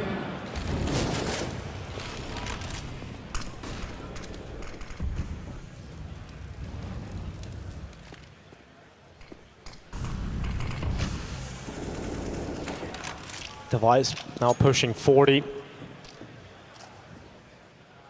Flash goes through JDC. Oh, wow, the clothesline. No issue for JDC. What a map he's had. Oh, and Torji keeps delivering as well. He's climbed up the score, but that's Ultex down. And how do you recover this? A man advantage all of a sudden into a catastrophe. That might have been the one you needed. Yeah, that was the chance. Device gets that. Maybe he can unravel all of this. There's a Molotov on BlameF if they want to force Torji out into the open, if they want to try for it. I don't think it'll be enough.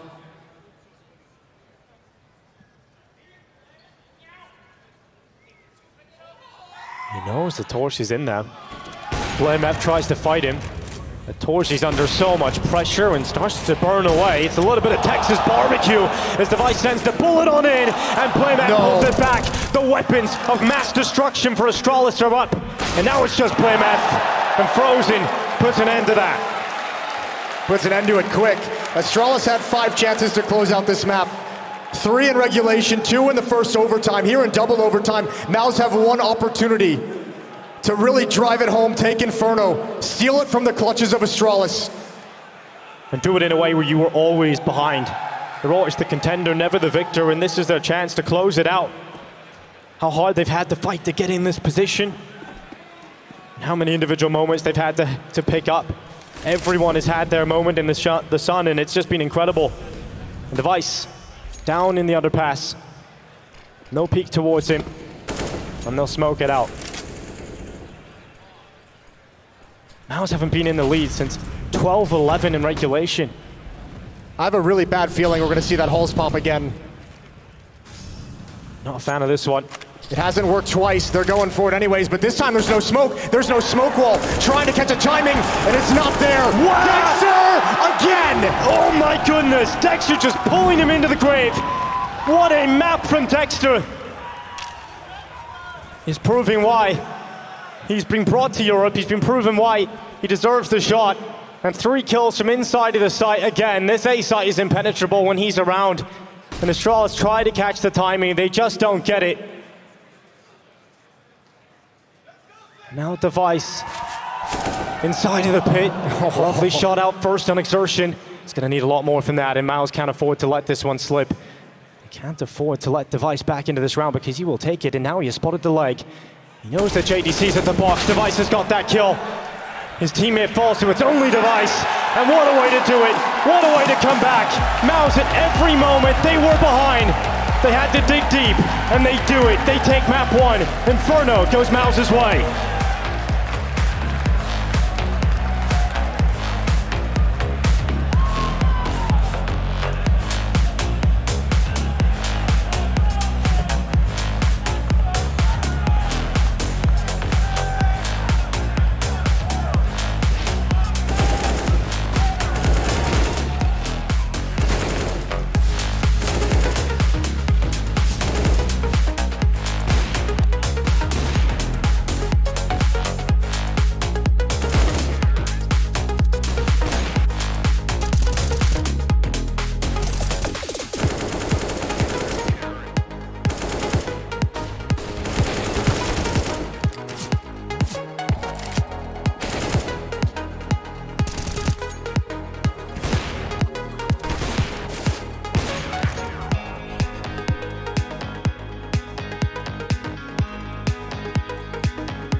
So you wanted to come on down to Dallas and you want to show what you damn sure got one. The first map of the series is concluded. Of course, that going the way of MOUZ in this quarter.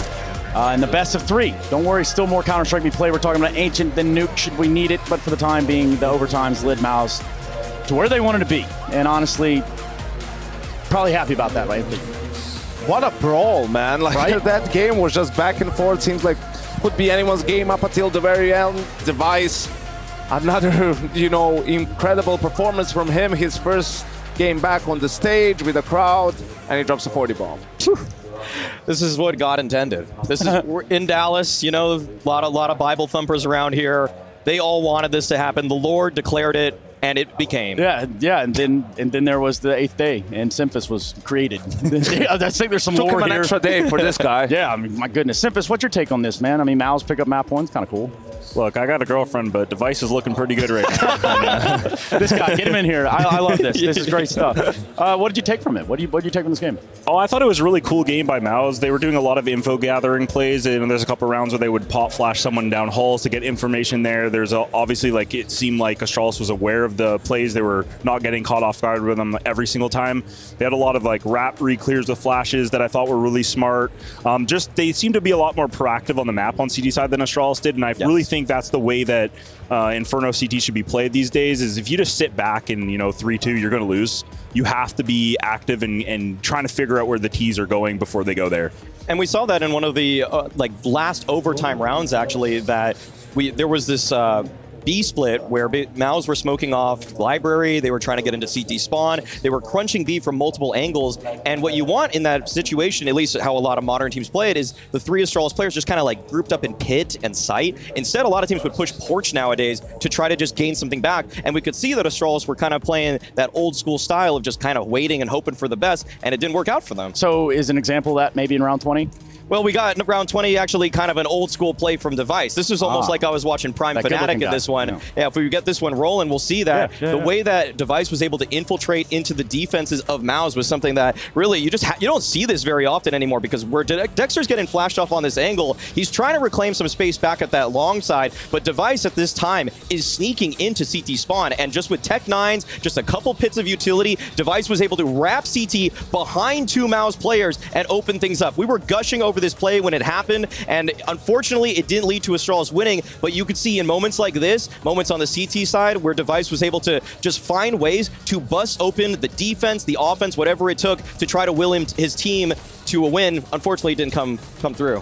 Yeah, found a lot of space, and I think there was maybe a little bit of panic there from the side of Dexter and his teammate on the A side, immediately using all of the utility, right? Maybe it looked like they were going to just rush them towards the A bomb side, but I think when you look at the Device was able to take space, get behind enemy lines, and just, that round turned it around for them. It seemed like they were going to win the game. And that is where the game started to really kind of amplify, right? I mean, even 22, 2 rounds later.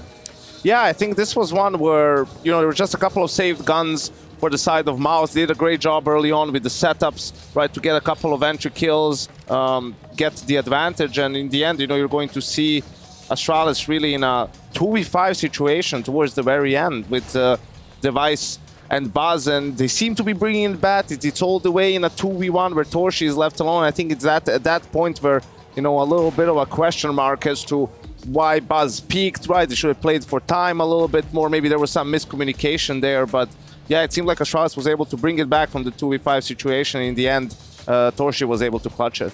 This was a round that Astralis really kind of fumbled in some ways, where they were peaking a little bit, not trading situations out, and it left them in this awful position. And we thought this round's over. It looks done and dusted. And like Yenko said, I mean, the fact that Astralis were able to bring this one back is where they really made us believe this game was all theirs. And I think we're going to see in just a few moments the way that like rookies cost you rounds. Like this is really a prime example. Look how great the movement is from Device. First he expects the boost, checks banana real quick, and then uses the CT smoke still to cross to the other side. So they don't maybe expecting to be in pool, they expecting to be in banana. Time is ticking. I don't think there's a kit on the side of MOUZ. 2 more kills, and here now, why this peak? Yeah. If you're Buzz, why peak so deep? I understand if the player is peeking you want to get an angle on him. Device is then kind of stuck, just has to try and time the peak. And you can see it, just a fraction of a second that was left for Torji to get that defuse. If Buzz doesn't peak, he just simply would not have had the time, and that would have been the round that would have sealed the game for Astralis in regulation. So Corey, what kind of noun would you use for, say, Ancient? That we're about to go to play, obviously. What would you say about where we're going now in the series that MOUZ picks up after the first map? What would nouns. Nouns? Like, imagine a noun. I think of a noun to describe what we're going to be going into, which is Ancient. So what do you think about playing an Ancient? Honestly, my brain's not working right now. So who wins on Ancient? Better yet, what do you expect to see? I think Astralis is going to win Ancient. I think this was like MOUZ's must-win map. Yes. Like, they had to win Inferno. If they don't win Inferno, they were going to lose Ancient. That's just the way that I see it going. Obviously, you can, Counter-Strike, anyone can win at any time if you win pistols in important rounds. But, if you're in a playoff match like this where loser goes home, you got to win your map choice, and that's what they did. So I think it's and what you guys were saying about those close rounds, Device, making the rounds a lot closer than they should have been. Another thing is, like, when you guys are talking about rookies making mistakes and losing 1v2s, it's just the economy too. Is like, winning a 4v2 with all 4 alive is so much more impactful going forward in the half than losing in a 1v1, even if both rounds end up with you winning. Living with 4 versus 1 is just so much more impactful. I think what's important for Astralis is I think they lost a little bit of their poise at the tail end of that game. First 2 rounds in the last overtime, they get an entry kill, they have a man advantage, and then they sort of let it slip away. Sure, Dexter stepped up and some of the MOUZ players stepped up, but on a map like Ancient, you absolutely need to have that. It's a lot about map control and then pulling rotations and letting Blame do his thing. Astralis is good on the Ancient also with changing the pace, right? Like calling the B rush at the exact right time and winning a couple of rounds that way. So absolutely need to bring it back for Ancient. It's also MOUZ's most played map.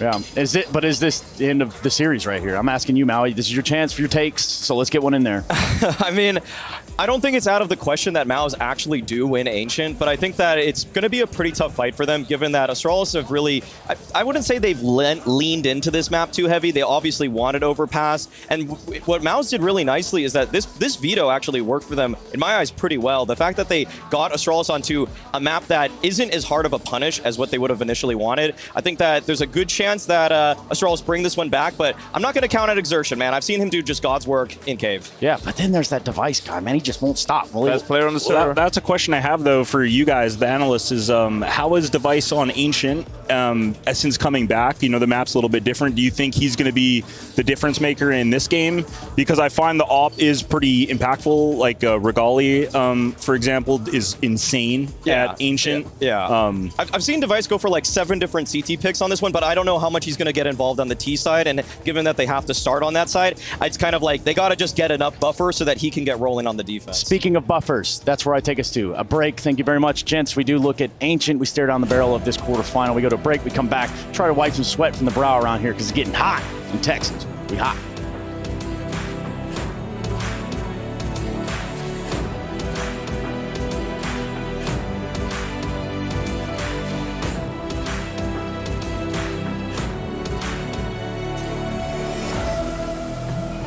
Smurfs, go yourself. To all the 817 imposters using my name on Faceit, go yourself. Players who throw games, go yourself. To all your grievers, go yourself. This is for all the low sense out there. Just yourself. To everybody I know, go yourself. I already paid to be boosted. I deserve level 10. Go yourself. Go yourself. Go yourself. Go yourself. Go yourself. Go and verify yourself for free today. In 4 easy steps, you can join us in building a more trusted community, one verification at a time. What did you think they were saying? Go yourself. Wait, you're saying verify? Yeah, man, we're trying to make people go verify themselves. Oh.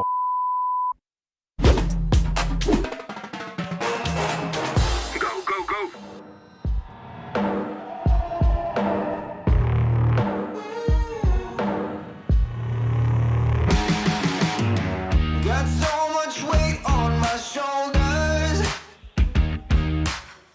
enough to knock me out, but I'm still holding the throne. You never know till it's over.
anybody.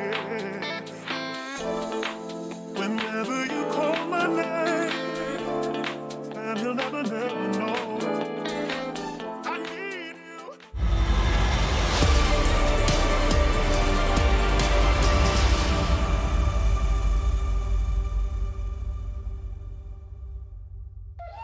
Welcome back to the Intel Extreme Masters Dallas 2023. It may have been Astralis that had the star performance and talk of the town, but it was a team effort from MOUZ that got them through, and that first map goes their way. Now we transition into our second map of plays. Ancient coming up between Astralis and MOUZ, and Astralis, it is a comfort ground to back up on, but they would have felt like they should have taken map 1 there, Jason. Yeah, 5 chances to close out map 1, and they struggled and they failed to do it each and every single time, which is really unfortunate. And you got to give some shout out. Said it's a team effort, but down the stretch, Frozen with some back-to-back impactful rounds, and Dexter in overtime. An absolute beast to close it out for MOUZ. But we forget about that. It's Ancient for map number 2. Ancient to see if Astralis can take us to a third map, but for MOUZ to find their way into the semifinals, and we're live into the pistol round. And for Astralis, it seems like a quick approach towards B. No one elsewhere. So B lane control established. Device is getting boosted up to try and fight against Torsi early on. And Torsi is going to be in a position to be spotted. Smokes will come on up, and it's an execute from Astralis in. Yeah, but they're waiting to see if there's going to be any counter utility, counter push, letting the shots ring out through the smoke when nobody's home, using the time of the smoke to find a delayed entrance, and we're going to have a 5-on-5 retake. Excuse me, BlameF's going to make that a 5-on-4. Just at the last second, made you live there, Jason. BlameF will steal away that advantage for Astralis. And the time will tick. MOUZ coming in all from the same side, though. So there's no flanks coming in. You don't have any cave presence. No kid either. It's got to be quick, and it's got to be together. And Buzz looks to come crashing down on them. First kill is aim with the Glock. Ultex will assist, and it's just 1 kill coming through here for MOUZ. It's not convincing enough to get back into this pistol. Astralis will be taking the first round of Ancient. A lovely shot to Torsi on the way out, but that's it. That's all he'll get. It's all right. Warm up that aim, baby. Warm it up. And he did have a great map to open things up here in the quarterfinal. They're chasing him down, getting away from that bomb blast. And only Device will make it away on 5 HP. It is quite the thick bomb blast. That's a powerful bomb here on Ancients. Pistol round going the way of Astralis, up 1-0. This is their map pick. It is. It is cool to see Torsi have a good map. You know, he had a couple of impactful moments over there on Inferno as well, where he hit some that great 1v2 flicks. clutch at the B bomb site. Exactly, right? So this is a player who's been under a lot of criticism. You know, and rightfully so. His performances haven't been up to where they need to be for a team like MOUZ. Well, also for the escalation of the other academy players into this roster, that was the one you kind of put out, say that the escalation didn't happen as quickly or as high as maybe some of the other ones. But yeah, sure, he's going to have some eyeballs on him, and that's part of the conversation around what this MOUZ team is going to look like moving forward, and a lot of it likely predicated on some of the performances here. You'd have to imagine as well. So. Nice to see him step up. Nice to see Dexter step up. Everyone from MOUZ. JDC had an incredible game in the first map. I like that sign. That was good. There's some great signs out there today. Yeah. Everyone's been doing a great job. Keep them coming. This should be an Astralis second round, but you can't put that down as a guarantee because MOUZ have invested into this. They have got the MP9s and a kill now to kick things off. Device tried to fight up the ramp.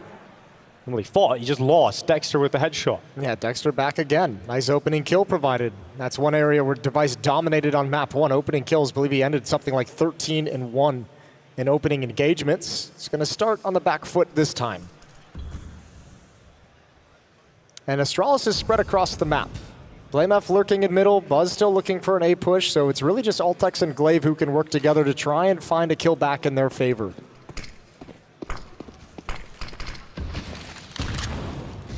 Oh, Dexter's gonna challenge again with that flash and the deep smoke. I like that Dexter has this confidence right now, and he almost has to with the weapons you've got available, so he's getting into the mix.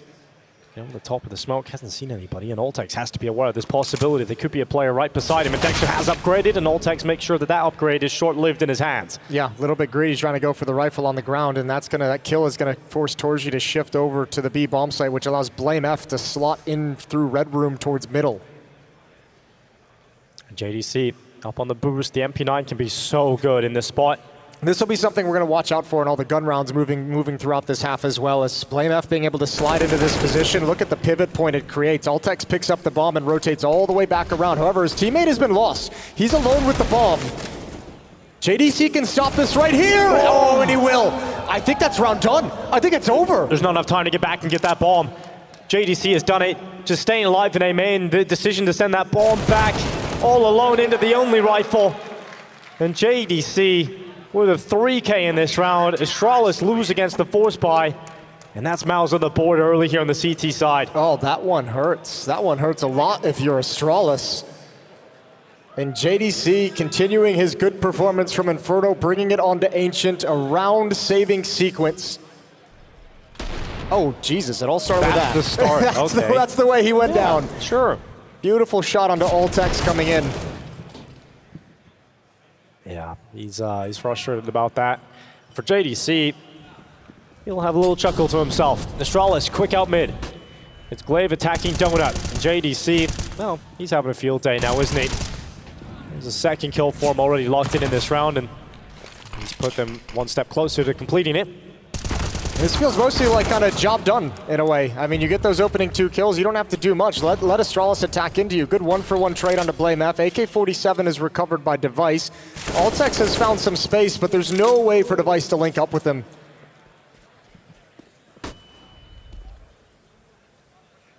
So Device with low HP is going to head, it seems, towards the A bomb site. Altex has 2 decisions. You either call Device over to you because the B bomb site's clear and you have that positioning, or you start flanking like this. Start trying to get behind enemy lines and unravel this all. He doesn't really get the perfect chance to do so, and then gets peeked by Exertion just as he looks away. And just Device. He'll get caught. Torsi turns, realizes the likely position that Device will emerge from. And MOUZ will be pretty happy about the start here. They lose the pistol, but those 2 answers back put them in a nice position. I mean, you got to be happy about the start like this returning in the second round, just considering the hole you started with on the first map in the series. You don't have to deal with that this time. You're getting started on the right foot. Astralis, with the investment in the previous round, can't do anything here. It's going to be unarmored Glocks. P250 picked up by BlameF.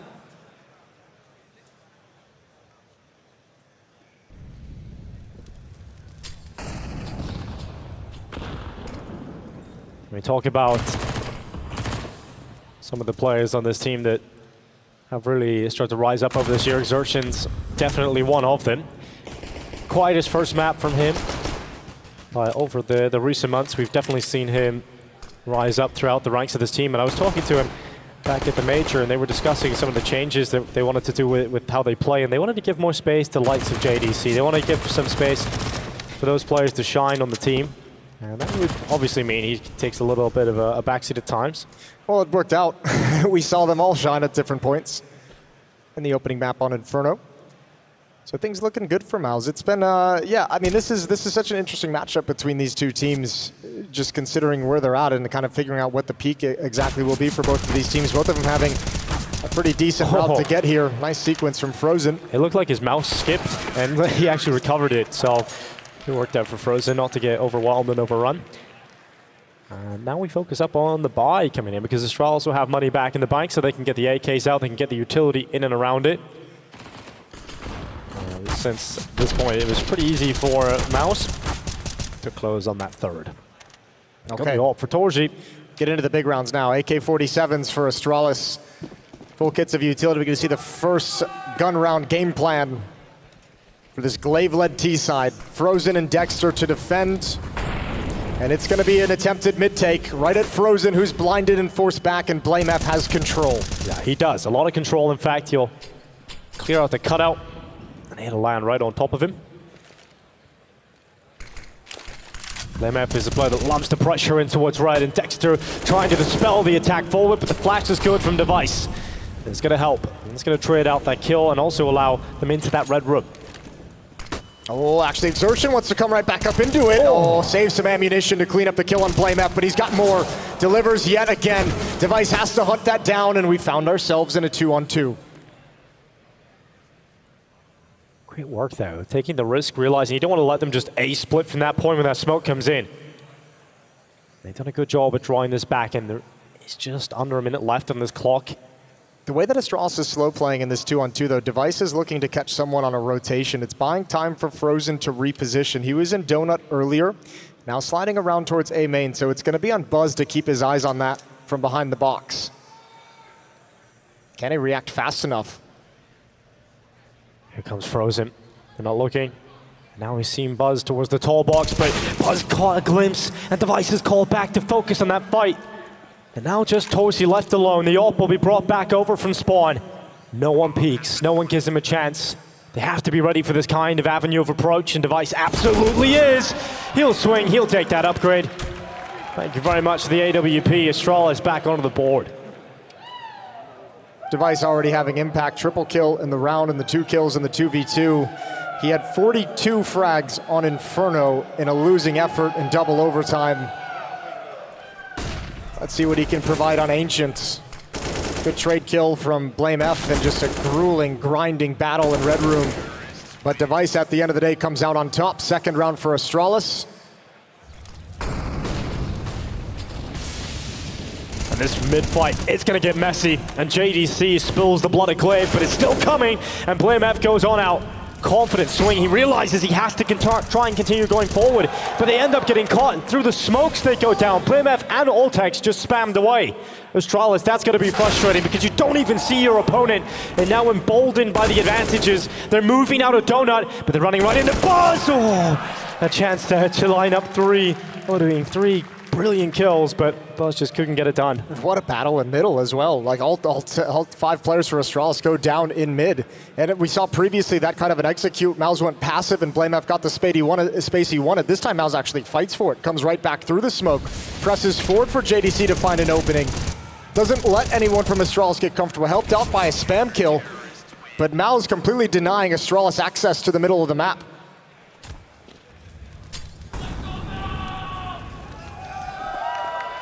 It's not going to be an easy game at all for the T side of Astralis here. You're already seeing the signs of MOUZ's utility usage, and they've come online today. They've come to play.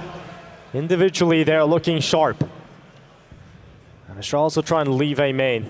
They want to slink out. They want to try and get a bomb plant as the best case scenario here, and that's a great idea, just to get rid of JDC at the boxes. Oh, and if they can get one more, they can get one more. Device wants that. He knows it's so important if he can find that 1 kill, a cheeky headshot, but when the opportunity's not there, he dips away. Post plant, no resources, just the pistols, and maybe a little bit of creativity with the Glock angle, and Device chiming in with a deagle. Astralis have shown in Inferno they can win on these weaker weapons. MOUZ have let it slip before, but they can't afford to let it do it here. BlameF jumps on up on top. They have to know a second player is there due to the boost, so they've got info on Ultex, but now it's about finding Device. And as the defuse comes in, Exertion is methodical, and he will take out each and every player on his way back into the site. That's an admirable effort from Astralis to be able to get the entrance into the bomb site, the nade stack as well. 1 kill by BlameF on that little bit of a boost up. Would have done the trick.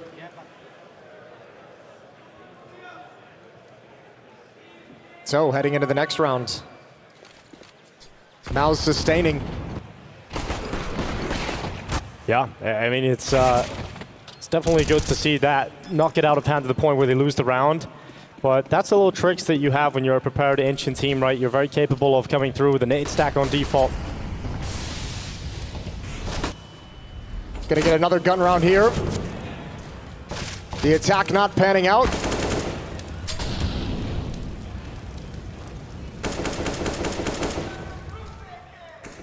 That's going to be a 1-for-1 right away.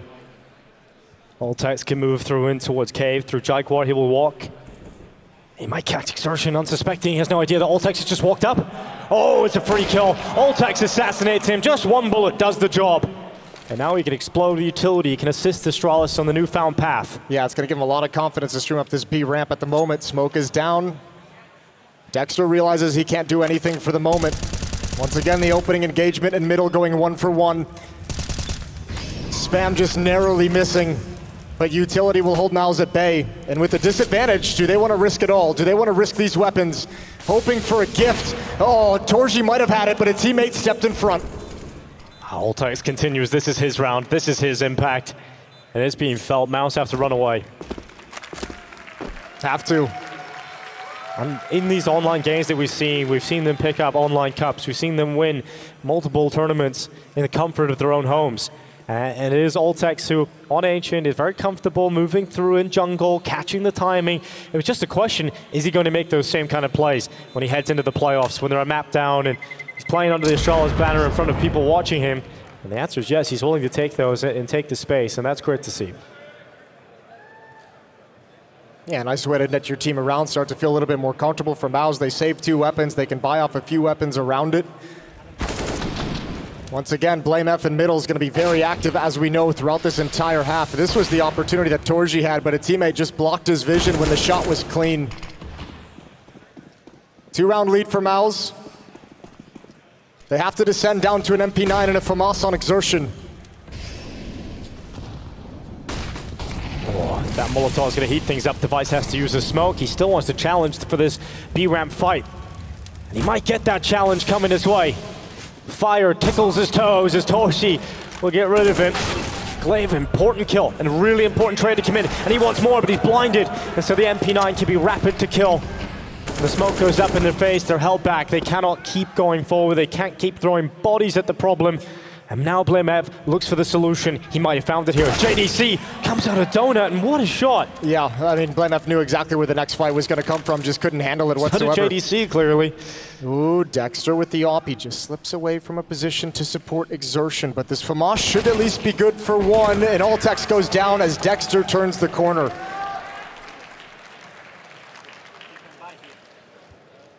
MOUZ hold on yet again. This team just will not break at the moment, and a timeout rings out. Astralis need to have a conversation.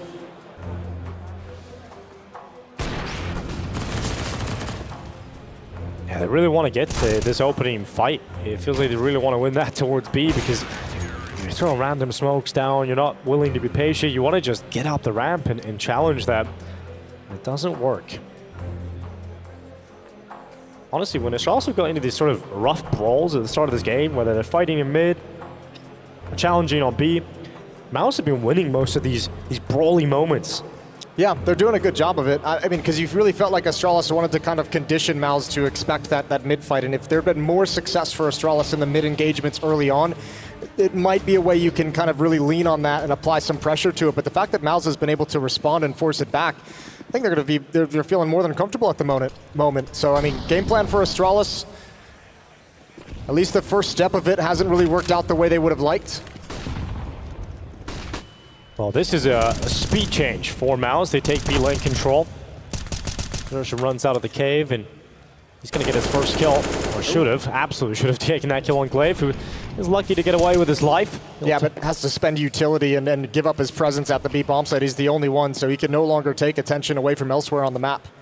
Oh, this feels rough now for Astralis. You don't have mid control, you don't have B lane control, nothing really to work with. Your only move is to either try and get out mid and regain that control back, or commit through A.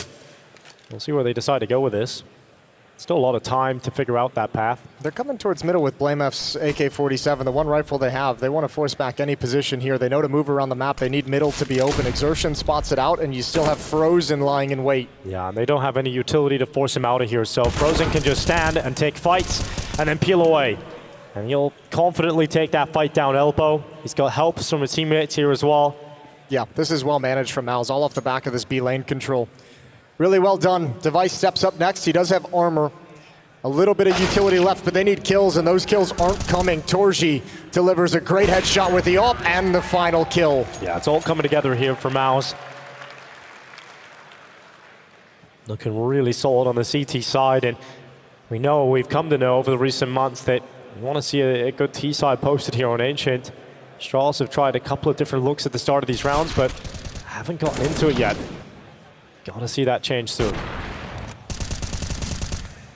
We have seen the AWP get into Device's hands as well. Just hasn't really found any impact yet. Let's see if that changes up in round 11. They're sending him A. Fast hit towards the A bomb site. They've already chucked out utility. They're going to try and make this work. They're going to try and force the issue. It's JDC behind the big box. Flashed off the angle initially, but Still delivers an opening kill onto Buzz. He's going to have to hold for much more than that. Good flash, though, over the top. Makes it easy onto Device. And there's no way. There's no breaking through. The site is closed. Nice kill from Blame F, but you're exactly right. It's not enough. Position with the ult for a repeat, but no reason for MOUZ to do any of that. The bomb is down in the open of the A bomb site, so Altex is going to have to work up some courage and make a play in middle.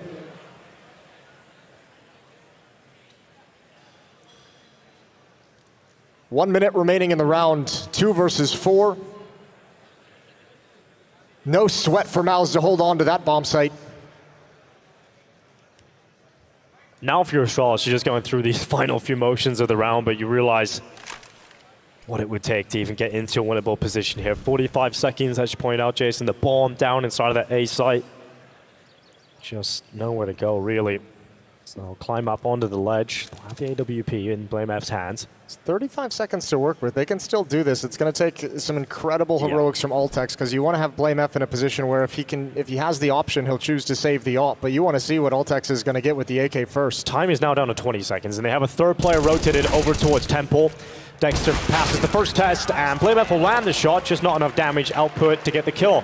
And MOUZ looking very comfortable on the CT side. No changing that. No change in that at all. Mid hasn't worked. Fast A hasn't worked. MOUZ now have the courage to aggressively take and attack the B lane. The map and the options for Astralis are shrinking. Yeah, and the team play is looking really good here for MOUZ. You can see the flash out from Dexter. You know, JDC probably gets traded out after 1 kill there, or at least put under a lot of pressure, but that flash, Device can't do anything. He's completely wrecked by it. And that's what made MOUZ such a scary team on their kind of rise up towards the end of last year as well. That made them such a worrying team coming into this year, like they'd finally kind of broken through and been a huge danger. So it's good to see it coming back at the perfect moment for MOUZ in the quarterfinals of these playoffs.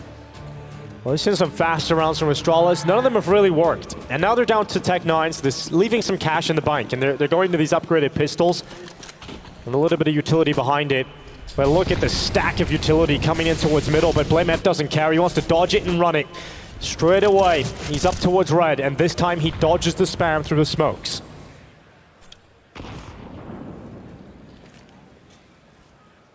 And that is a damning stat line. Only a single opening kill so far for Astralis, and it's found in the first in the pistol. Dexter now having to deal with an onslaught of Tech 9s coming towards him, running him down. Oh, switches. Oh no, the quick switch. And that's given them a chance. There's still 2 defenders at the A bomb site. They're both huddled up in Donut. There's 1 smoke for Altex to use to block off that little choke point if they want to. He's passed it back over to Glaive, so JDC and Frozen might have a chance. They would love a smoke here for Astralis. You would love to smoke off Donut. Glaive just used it back towards CT spawn to make sure nobody can transition over from the B bomb site. And I don't think MOUZ really have a great indication of what's happening. They're starting to shift at B to push forward towards middle. But again, it's going to turn this retake into, 4 players through Donut? That's going to be tough to make work. Yeah, it's really tough to see the path back in here, but MOUZ have been going for them. No chances coming through, no kills just yet. They're waiting on that mid-attack to come in, and they do collect Device's life. And now the second kill for MOUZ without reply from Astralis. It's down to 3 players remaining for this T side, and they've doubled up into a CT spawn with numbers spotted towards middle. And JDC will creep on out. Here is the play from Exertion around the backside. Blame F equals that trade, and now Altex, he's in the perfect position to deny the defuse, and it will be an Astralis round coming off the back of the quick switch mistake of Dexter and the unleashment of the pistols in towards the attack. Oh, nice grab from Blame F right at the end of the day, and you're exactly right. Tiniest mistake, and Astralis takes advantage of it.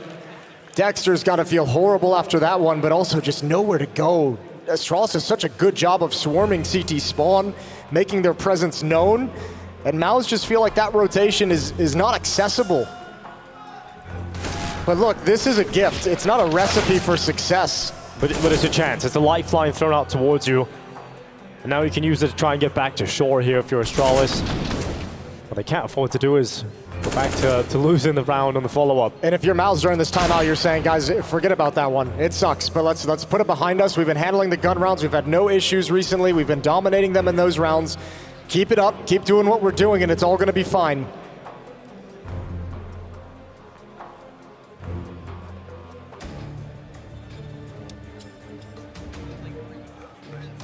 The Astralis have tried to make this map their home ground, their go-to. They are not going to be happy considering the start of their T side. You know, having to rely on rounds like that to even get on the board. Insta red smoke out. It's Glaive this time, pressuring through elbow and trying to get out middle.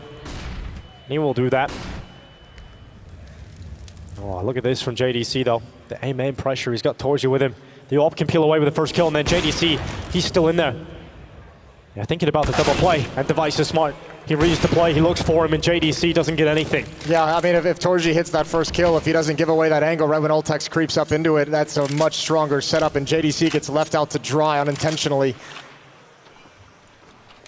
Back to the other side of the map, Glaive wheels his team to the B bomb site. He knows he has control of mid, he's the pivot point now. Ultex just made sure no one tried to follow up on that flank, so he covers off the A main push so they can feel comfortable about walking into B. And Glaive can come into this in the late round. Dexter's actually kind of nervous about mid, so he's fallen all the way back. It's just wild. Astralis have the free sight. Yeah, that shift in the defense for MOUZ of like Frozen going over closer to the A-bomb site, Dexter rotating towards middle. It's given all the space to Astralis. Oh, does Dexter just walk through this? He does. I don't think he was ready for Device to be so deep, but it's done. It's got to be a save. Over. Yep, that's the final moment. Exertion's in a little bit of a dangerous position. He's going to try and find a way to save this M4. There's still Glaive in middle to contend with.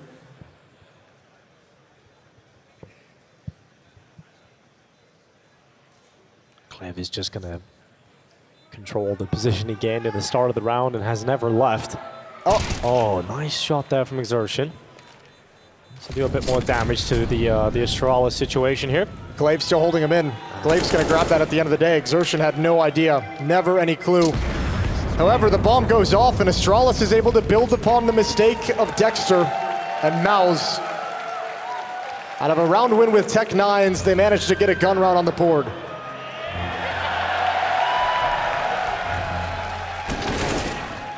And I like the start of the round for MOUZ. It looked like it was going to work out really well for them. That JDC towards the aggressive A combo. Just a little unfortunate that JDC gets checked by Device and no one walks too far to get caught by the AWP setup. So the opening move, the opening gambit does not pay off at all. Shuffling notes. Turn to page 7. I'm sure that's the one. Yeah, choose your own adventure. 3-round lead for MOUZ. 2 rounds remaining in this first half of Ancient. MOUZ looking good in these quarterfinals, trying to forget about rough losses in Paris and Rio. Get back to their winning ways. And Astralis trying to prove that they're truly back.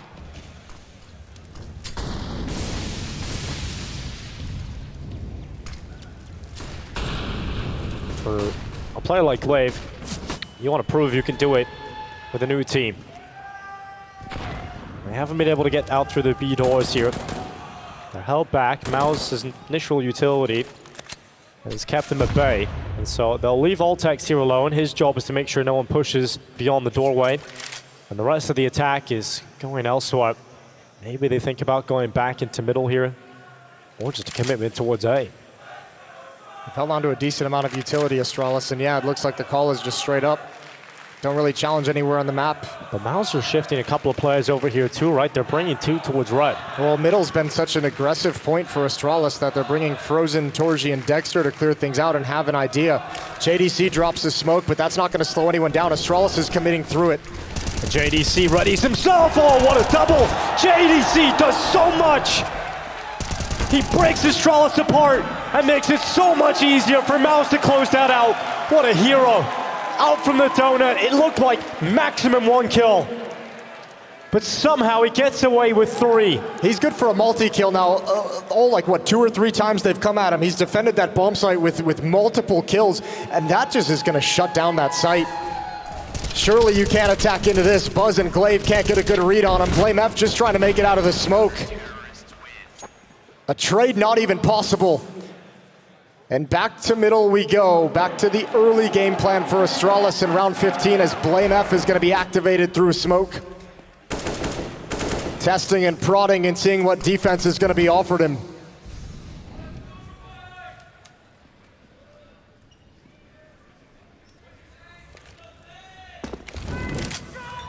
MOUZ going to clear JDC out.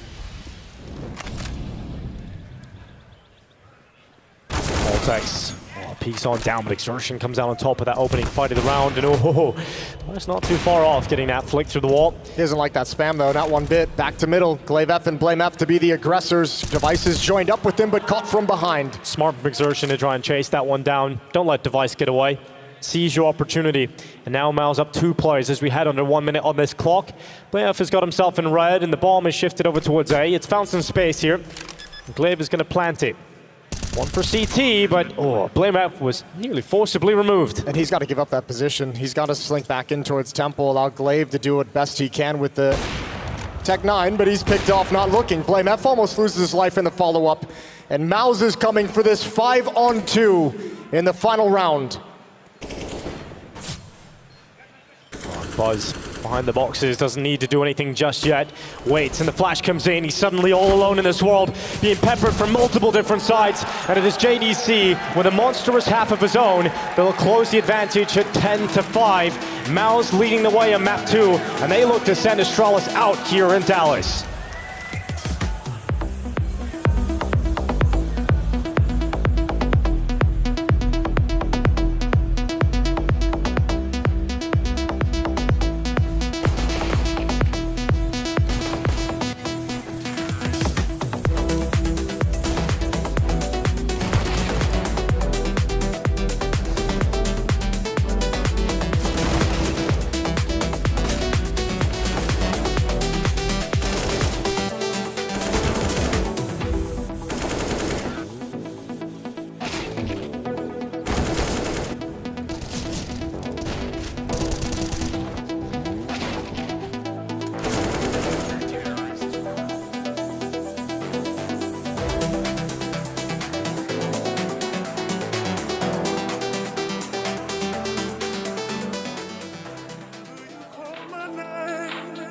And he'll never, never know. Baby, won't you hold me?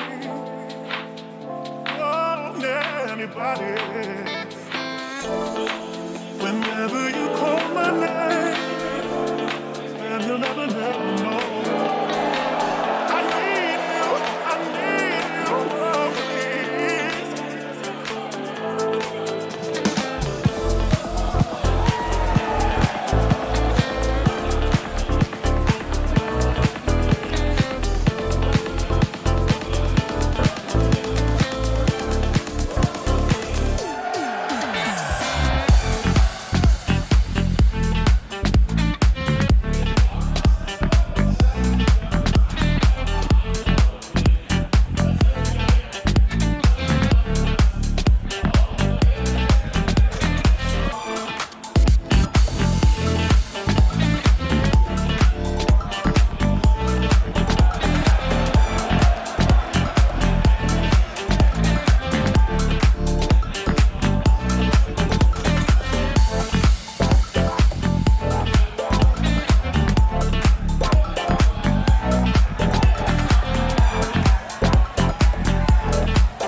MOUZ flexing their muscles in the first half of play, up 10-5 versus Astralis, and they did it on the CT side of Ancient, a map that Astralis is so comfortable on and so usually want to play, but this felt like it was just a one-sided affair, Jason. Yeah, it wasn't for a little bit of a gift in the later stage of that half, like a quick switch from Dexter. They might have just been stuck on 3 the entire time. MOUZ looked so strong when the guns were out, like they were having no issues.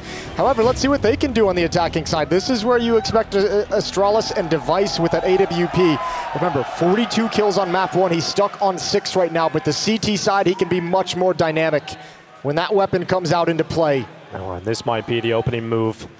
Device gets the first kill of the second half. It's on to Dexter and the Joe Berettas having a go at exertion as well. Eventually he's going to have to drop back as he sees them running in towards Cave. There's 3 players over on this side of the map. For Astralis, Torch is going to start cutting those numbers down. And now Ultex, he's holding. The Cave swing comes through and Ultex gets a double on it, and it's all over. MOUZ get nowhere. Their round really didn't get going. Yeah, they wanted to wrap around when they saw the ramp pressure. They wanted to get out into the B bomb site and wrap around towards the top of ramp, but no chance for that. However, Frozen just works up the courage to make a run for it. There's nobody at the A bomb site. He can just run over and get this plant. No way for him to realize how clear it is. And he's hoping to bait somebody out into the open. Then he did it, but can't win the fight. Good round from Ultex, triple kill. And Astralis get the pistol. That is the first step of a very long road back into this. But because they didn't allow that bomb plant, or really anything for MOUZ, it is going to be a clean jump to 7, unless something crazy happens. Well, Astralis did win the pistol in the first half and dropped the second round. MOUZ was able to return it there. This time, obviously, no investment from the MOUZ side without a bomb plant, so should be just over nice and quick. We love this. We love unarmored Glock B rushes, or A rushes, but if they continue, they might have actually had a shot at the bomb plant. Yeah, don't like this nearly as much. Yeah, you know, the fake, you know, maybe this is a next level strategy. Run towards A, let all the steps come through. Next and level now run for back to B and get oh, no, we're going elsewhere. Here we go. All right, doing it around the world. This looks like all you guys in matchmaking. This is what you look like. Fantastic, brilliant. A display of tactical art. It's amazing. And MOUZ running back towards A. This time, 2 players here. And Astralis, they have no idea what has happened in this round, but they're just going to take it. Thank you very much. Ultex with a nice 4K. No issues for him. And thank you, MOUZ, for giving us a nice tour of Ancient. Yeah. Well done. AK-47's coming out for MOUZ now. 3rd round of this second half. Don't be faking this one. What have you got, baby? What have you got for us? Nice. That's sick. I appreciate that he didn't fake it, though. He didn't lie. I'd rather it be a blue and a true blue. A true blue. Well, Buzz waiting with the flashbang through these mid-smokes. Glaive pushing out of Jaguar. Oh, he's been caught. He's been spotted. And now he realizes the danger, and he's stuck. And Astralis, well, they've left A open. And so that's where the bomb is going for MOUZ. This fight is happening towards B lane, but the bomb is starting to exit A main. And Ultex, he was in a position to fight. Now he's going to draw it back. It didn't seem like he was aware of that at all. No, he wasn't. Like, nobody was aware that they were on A. He's lucky to get away with his life. They are close by for a retake attempt. And there's going to be a double walk up into Frozen. He's got so deep in the temple, so that's one way to close it out. Buzz jumps around the corner, sets up Ultex for the immediate trade, and a 3 versus 3 established, but it has to be a retake from Astralis, so that isn't going to be too easy. Glaive is so low. 1 kit on the back of Ultex. A lot of control being taken to this site, and JDC just holding on. What a clean shot from Dexter out towards Donut, and that's Glaive having to back away. MOUZ heading to 11. And that was a weird round where they just left the A side open and didn't expect MOUZ to go and take it. Yeah, maybe being a little bit risky due to the fact of having some SMGs and wanting to put those in a position to have success. Both of them had an M4 supporting them, but yeah, an easy A bomb site for MOUZ to stroll into and not the resources to properly retake it. 11-7, still time for Astralis, still muddy for Astralis as well. Glaive can drop an M4, Ultex can buy one of his own. In fact, Ultex is going to drop an AWP over to Device, going to limit his own utility, but obviously such an important weapon to have on the map for Astralis' defense. And down by 4, they want it out as early as possible. This will be a very welcomed piece of positivity for MOUZ over the recent months. It has not been a good time. There's been nothing but a feeling of despair and loss. A win in the quarterfinals in Dallas would be perfect. And who knows what kind of honeymoon run they can go on after this. There was questions about Astralis' run in Dallas. How high is the ceiling? Sure, a lot of good results, Device playing well, but when they come to the playoffs, they meet MOUZ. Yeah, needed to deliver on the big stage to get any results that anyone's going to be too excited about. Smoke in towards middle for Exertion. Dexter's there joined up with him. Buzz will be blocked off. Ooh, not quite. Spots a shoulder before the swing. And cleans it up through the smoke.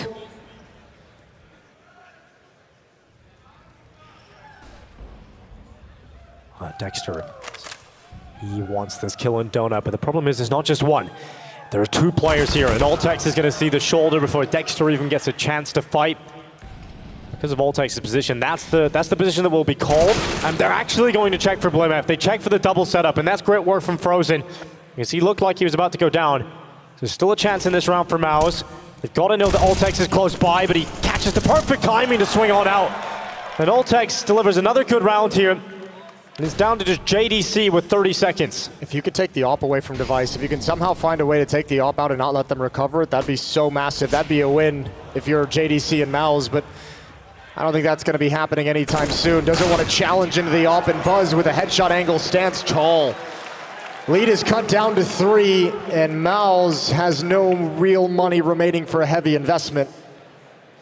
So Astralis have found themselves away into the second half. Honestly though, Altex has definitely shown that he's capable of playing here because he's had a lot of big rounds, big multi-kill rounds. It's great to see his aim. It's very, very crispy. And that's the 8th for Astralis, and possibly a way back in now to Ancient. He got the AWP out for Device, and you know, we did talk about his level of performance, how good he was on the first map. He has been so quiet here. We got to see him deliver at some point. BlameF confident to go up on the ledge there, no issues. When he goes against the pistols, you know BlameF does like to be freed up in these situations. Absolutely. Why not? Go get you some. Spots a couple deep down towards the double doors. He's got plenty of support with him. Turns the corner, there's one. Yes. And a second, and Device's AWP rings out as well. Ooh, and he goes down. Need to recover that weapon, but Torji, all right, making it costly. Beautiful deagle shot. And he's got an AWP on the ground, but Glaive's not going to let him have it. A little glimpse to what Torzi is capable of doing. That was very nice to watch with the deagle on the way out. But as you mentioned, the previous round wasn't one where MOUZ had a lot of resources. Now they've got the money back. Now they've got the buy. Torzi will have the big green gun. Astralis have a purchase as well.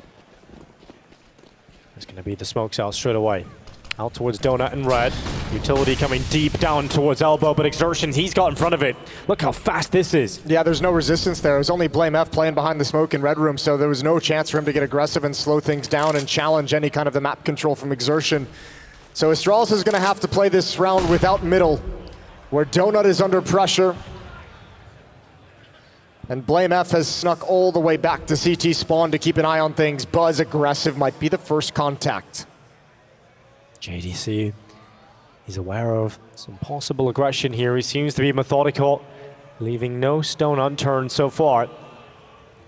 And this is an awkward fight, tense, between Buzz and JDC, and finally, this JDC that strikes. Buzz does not get anything for his aggressive play. And look at the move. As soon as JDC gets that kill, Exertion's like, oh, okay, the guy who's probably going to cover that gap is the guy who's watching me. So I'll take a new angle. I'll take a step forward and grab deeper vision in towards CT spawn. Another engagement here. Elbow spotted, but Exertion didn't get what he wanted. Molotov to make sure they can't aggress upon his position. Device primed and ready. Alone. Nate's gonna go. That might do enough damage to take out JDC, but somehow it doesn't. JDC tucks behind the wall, but Device's bullet will penetrate him and bring him out of the round. But as soon as he drops down, it is Torji waiting. And with no issue, it is MOUZ moving forward. A 12th round locked in, and not enough done from the Astralis defense. No, I mean, Astralis has to get a little bit aggressive there after that kill. Once Altex goes down, that's his next closest support, so he's got to swing a little bit wider and try and make something happen. And Astralis is crumbling. MOUZ is just banging this defense down now, 12-9. Any gun they can take away is valuable. And that's going to be a frustrating round to lose for Astralis because you pick that one up, you're now at 10-11.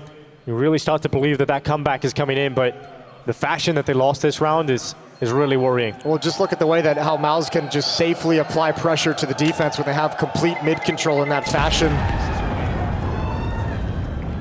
I think Dexter, you could see sort of his eyes open up and the excitement build once Exertion went out mid and said, no one's here. I've got full red control, I've got full mid control. And Dexter immediately started communicating their next move, and it's just too easy for them. 4 rounds away now from progressing to the semi-finals up against Heroic. And the AWP has been taken away from Device. If you're MOUZ, you're living the dream right now. Not having to contend with that weapon, all M4s for Astralis' defense. Brought out completely into the round. And even when he has had the AWP, he hasn't actually found any impact with it, so it has just been a tough time here for Astralis. Here comes that flash up, Device caught by it. And this allows Torshi to get on the angle, so if Device is to re-peek, that AWP would have dealt him damage. And now they're moving down. Torshi didn't see it. Altex gets in behind, but he doesn't take his chance.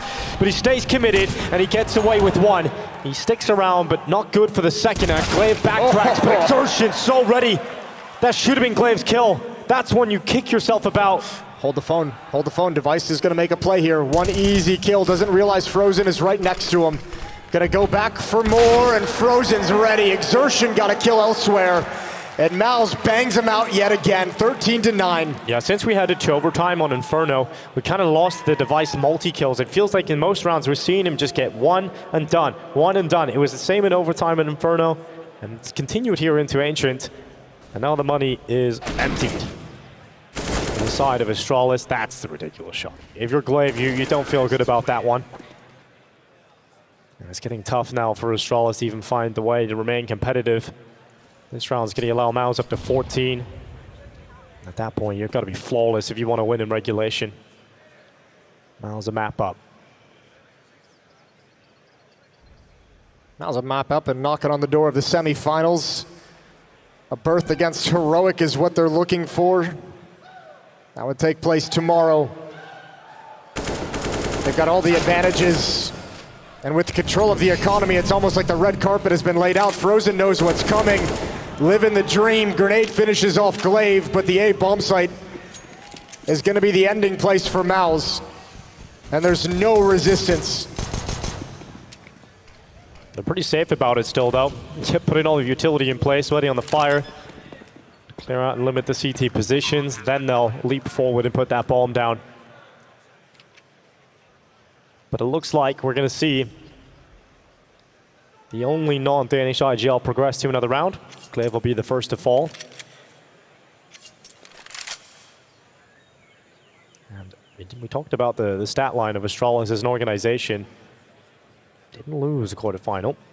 Yeah, I mean that's a little piece of history that's looking like it's gonna go in the other direction. First quarterfinals loss for Astralis at the IEMs, at the Intel Extreme Masters, by the hands of MOUZ. Altex with a nice kill, but that's all he's gonna get.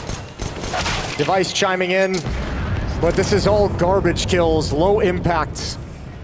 And MOUZ is 2 rounds away from eliminating Astralis here in Dallas. A timeout is taken. The 4th and final timeout, the last chance for Astralis to muster whatever strength they have remaining and fight back. Fight back the same way MOUZ did on map 1. And PlayMap, he had enough money to purchase the AWP, so that's going to go into Device's hands heading into this. We've mentioned it time and time again, if Astralis are to be deadly, if they are to be the force we've seen in the group stages and in map 1, he can't go missing, he can't be gone. You have to see this off now, step up, otherwise it's all over. And MOUZ will head to 15, money will be gone. And here we go. Pull up the socks, Astralis. It's time to go play.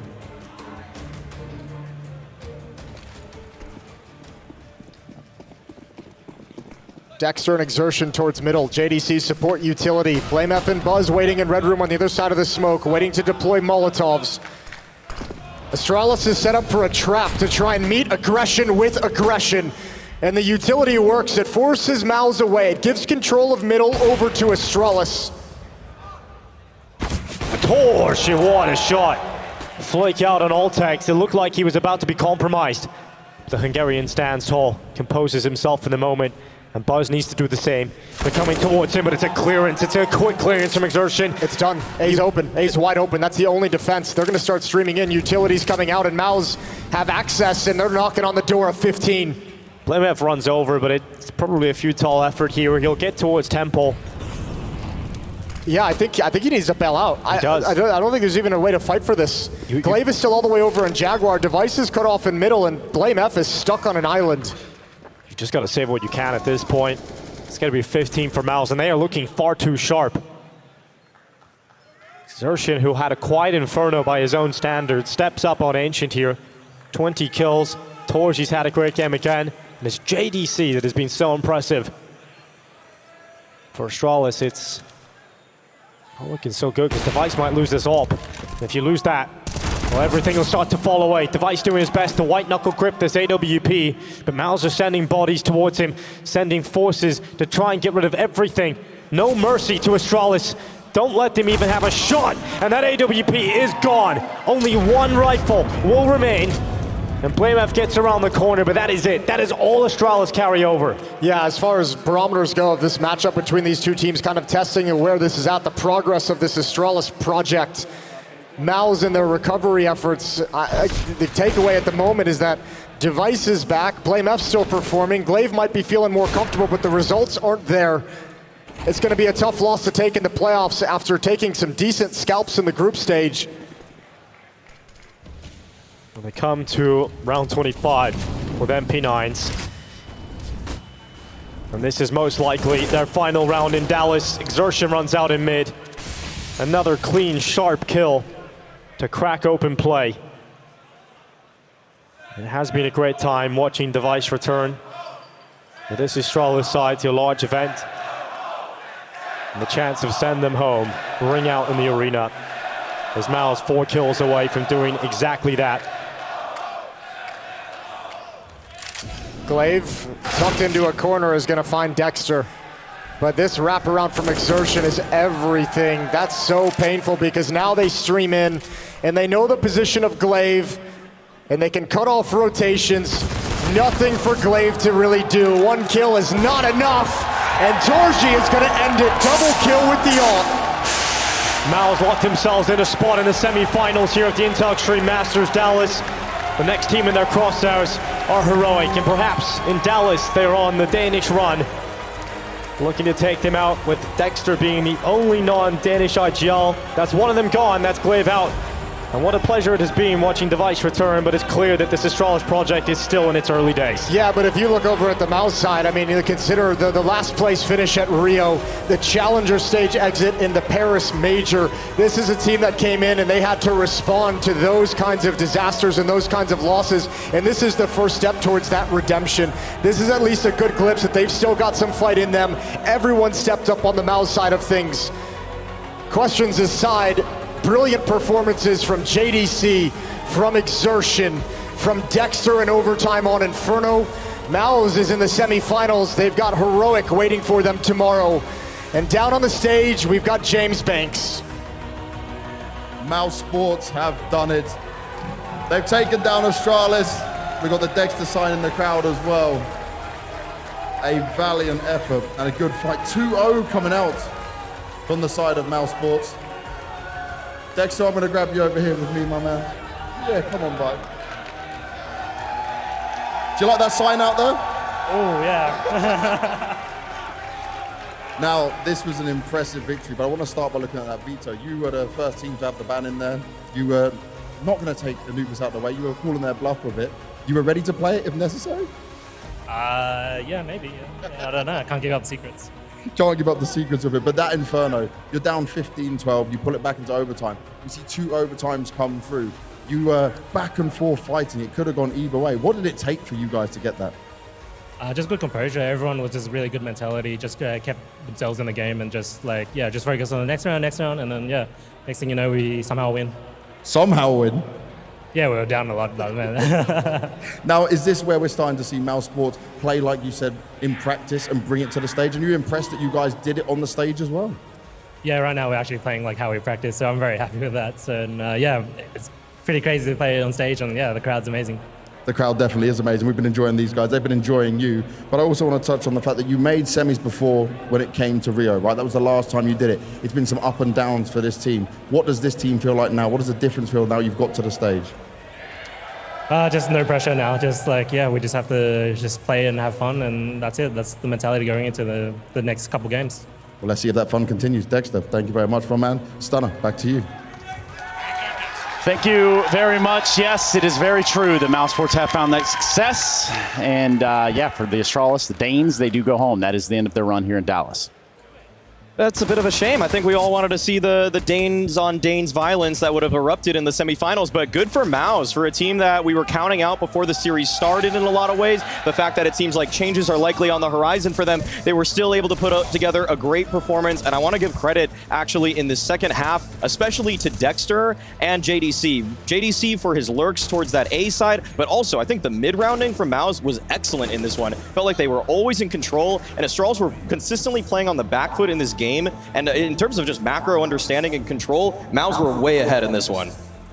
Yeah, I think it's for MOUZ, you know, they don't really care about our storylines and, you know, what we would like. Outside of the heroic game, they're yet to drop a map in this tournament, right? So they've been pretty solid. We heard from Dexter, of course, one of those things where you do poorly at the major and, you know, in the tournament prior, then sort of the pressure is off, right, for this tournament, and they're playing like they would in practice, right? Which, to be honest, you hate to hear it every time when that's, why isn't that the case? Yeah. Why wasn't that the case before? What was stopping you? But this happens in pretty much every team to some extent. Is it true, Sympus? Does it happen in every team to some extent? Yeah, pretty much. Yeah, pretty much, right? At that point. Corey, what did you take away from it, man? What are you looking at here when you see this MOUZ? You see Dexter like smiling. It's pretty awesome, right? I'm really happy for MOUZ because I think it's awesome that we have at least one non-Danish IGL going forward. You know, I think that's cool. And, you know, coming from that region itself, you know, coming from Australia, there's not, you know, a ton of top, you know, Australian players in general. And the fact that we have an IGL from Australia on MOUZ and having this so much success is honestly like an amazing story in itself. So yeah, I'm pretty happy with MOUZ. Obviously, I wanted Astralis to win, but like I still like MOUZ Sports. I think it's awesome they won, so I'm super happy for them. And Astralis couldn't really get into this game on Ancient at all, right? Like they win the pistol round, they concede the force buy, they can't convert, you know, they get into economy trouble very early on, and each round they would win in the first part of the first half, they would get reset immediately after, couldn't get any momentum. Device couldn't really get into this game, right? You were talking about how on T side it's going to be difficult. They need a buffer so he can do the work on the CT side, but that wasn't really happening. Yeah, Round, I mean, we have examples, gentlemen. Should we use them? You want to look at them? Let's look at one of them. How about round 11? Let's start there. I think that's a pretty good testament. Also, you're talking a little bit about like just getting shut down. We watched Astralis try to walk into a bomb site and get the door slammed in their face. This was a great defense from the side of MOUZ. You're going to see JDC right here behind the box, but what's really important to note here is just the amount of flash support he's going to get. First kill, of course, goes his way, but then you just see flash flying right in front of him. He's able to swing out for one, and then his teammates now, after JDC drew all the attention, are able to help him out, and this was just overall really great procedures from MOUZ. Astralis kind of skipping some steps in this round, just trying to go for that straight up A pop, which has actually come into vogue. It's actually a pretty popular strategy, but it's just that MOUZ had the perfect reaction, and for being a team that we kind of wanted to label dead, they're obviously still kicking, they're obviously still shooting back, and you can't really count them out even because they can just rely on all those principles that they laid over the last year or so. I think that, you know, play is very reminiscent of when you leave a guy on Inferno alone on B, playing deep in the site, right? Whether it's in dark or behind new boxes, but you need to have you need to have flashes in CT spawn. So whoever is coming, they just can throw him over, right? That can be even more helpful than an actual player being there because he's smoked off. He can't help because of the utility. So yeah, JDC had a couple of really strong holds in this one, and across the board, really for MOUZ, it was a real team effort. That it was. For Astralis, you know, commiserations. You had them pick their Corey, so now I guess we kind of have to ask for some more nouns. No, I'm kidding. We're not doing that again. But really and truly for Astralis, what did you see that makes you even want to buy into the program there, that makes you want to believe? In Astralis? Yeah.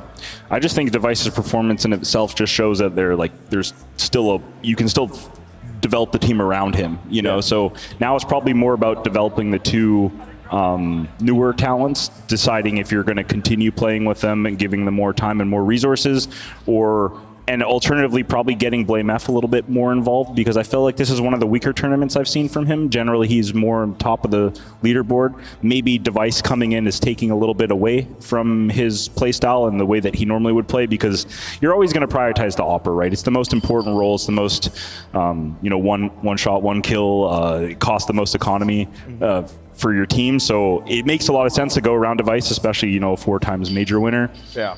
But yeah, that's kind of what I think. It's like it just depends on what they want to do, but yeah. It's super frustrating also for Glaive to have this kind of performance. At the end of the series, he ended 22 kills, 48 deaths. That's under a 0.5 KD. And yeah, he's doing the calling, but Dexter on the other side of the board was 44 and 43. Like, there's no... Having that bad of a scoreline is, in a lot of ways, it's inexcusable. You can't play that badly unless your T side is getting you, say, 12 rounds, and then you're like, okay, the genius comes out, and you don't need a frag at that point. It's like the Hooksy quote where he said, hopefully I don't have to frag at all. But like, Glaive can't do that. And the way I saw him playing in this game kind of looked desperate. Like, he was sometimes just wide swinging out, no flash assist, no nothing. And it was like he was just so desperate and so hungry in the later stages of this map to try to get that one kill. And it's like, you don't need to play so desperately, man. Like, you're good, but what do you feel? What do you feel about with Glaive? Because he used to be one of the top fragging IGLs. He was the guy that everyone would talk about, like, oh my God, look at how good he is as a fragger and being a caller. Do you think it's him falling off, or is it the fact that he's now having to micromanage 2 newer players and to have a new system around him? Like, do you think it's actually him playing poorly, or do you think there's too much on his plate and he needs to kind of like divvy up some of those duties? I think you actually nailed it. You should just do the analysis, honestly. Like, that's it. Those are probably Back it up, guys. It's over. Those are probably the 2 exact reasons. Microing your teammates, and also just individual ability definitely isn't what it was in 2018. Yeah. Yeah, time flies and keeps going. It's a weird thing that we're just now figuring out. But what I can tell you is we keep going with the show, which leads me to ask you at home to go ahead and get your Twitch points, not even points really, just get your vote in the chat, really. DHL MVP, you don't have to use anything in the chat other than the vote. So obviously, MVP for MOUZ was Device. 40-year-old talent. Just had to do it. Okay. Device, obviously, I think he's really stole the show. Yanko, you've been a big fan. Yeah, absolutely. I think it's great to see him back. Had a great tournament, had a great first map. Not so much on the last one, but I think MOUZ was just better as a unit. And yeah, Frozen, one of the guys who had a lot of impact on both maps. And we get the IGL from the other side in MOUZ, or Dexter, and cool, fan favorite. Everybody here likes a little bit of Dexter. The signs were out, and it's pretty cool that we're also going to highlight Torzy. Yeah, it was something. Great guy, Torzy. Yeah, Torzy, good guy. Great dude. Stand-up dude, really awesome dude. Just a great guy. In all reality, though, if you're MOUZ, you're on the stage and you hear, send them home, send them home. You don't get to hear that very often if you're MOUZ Sports, right? Dude, shout out to this audience for telling Astralis to get out of here. Get out of here. Yeah, they're definitely still feeling that vibe too. I like how the 2 guys we called out, in the pregame are here on the MVP list. I know, had a good series. They really performed well. Yeah. Yeah, well, that is your DHL MVP. Again, we ask you to vote in the chat. That way we can catch up with them at the very end of the grand finals. If you've seen one of these before, you know exactly what happens there. We get to talk to them up here, probably exactly where he's standing. But yeah, that is for the DHL MVP. So for the time being, though, we do need to hear from the Astralis camp, and in doing so, they gave us an exit interview. Astralis fall in the quarterfinals to MOUZ. I've got Castle with me, the coach of the team. And Castle, I want us to just start by looking at the fact that you have such young players in terms of Bars and Altex, and just being on that stage, were you noticing some slight changes for these guys at times where it was not the same as what you saw previously in the groups? No, I actually think they did pretty well. They still took a lot of chances, and that's what we are working on, so I think it's pretty good, actually. Yeah. So the first out on the stage was nice for him, but we saw, right, when it came to Inferno, back and forth, did it feel like you guys should have closed out? You're up 15-12, and how much did that affect the team going into the second map?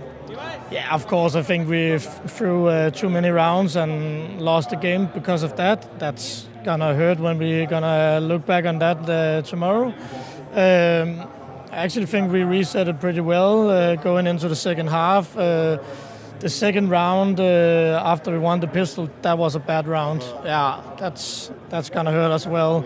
Maybe that blew us out of the water a little bit, but all I think we have worked a lot about resetting, and I think it was okay. There was still positive sides and all that, so I don't think so. They hit some good shots on Ancient and were better head-to-head than the original duels, I think. And overall, right, let's look at Astralis here in Dallas. We saw you guys playing online so much, finding success, looking better. Are you proud overall of where you got to with the team? I know you don't want to lose, but is this like a good stepping stone to see Astralis back towards the top?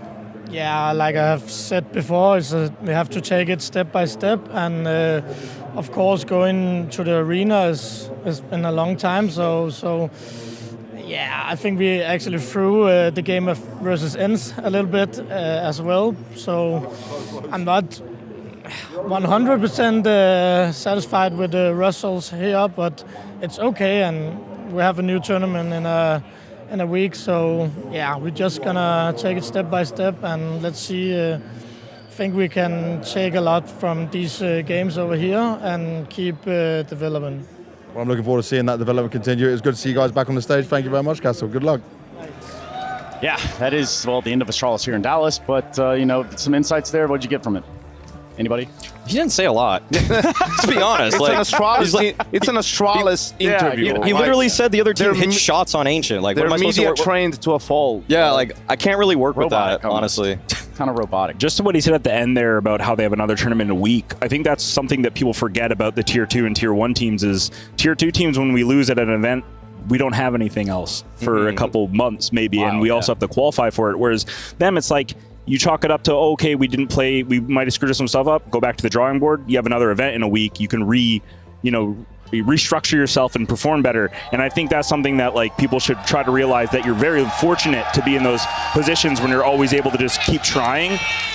Yes. Yeah, I think for also good point, but probably not for Astralis. Like, I mean, they've also struggled to make a couple of tournaments, but I see where you're going with it. Absolutely, like it's something where for some teams it's a luxury to be here and just even gain that experience. Like you learn a lot from just seeing how things have unfolded, and it might give you a very good base moving forward, how to improve.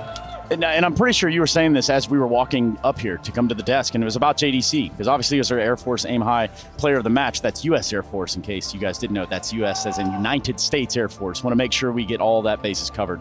Yeah, he's player of the match. Let's talk about JDC.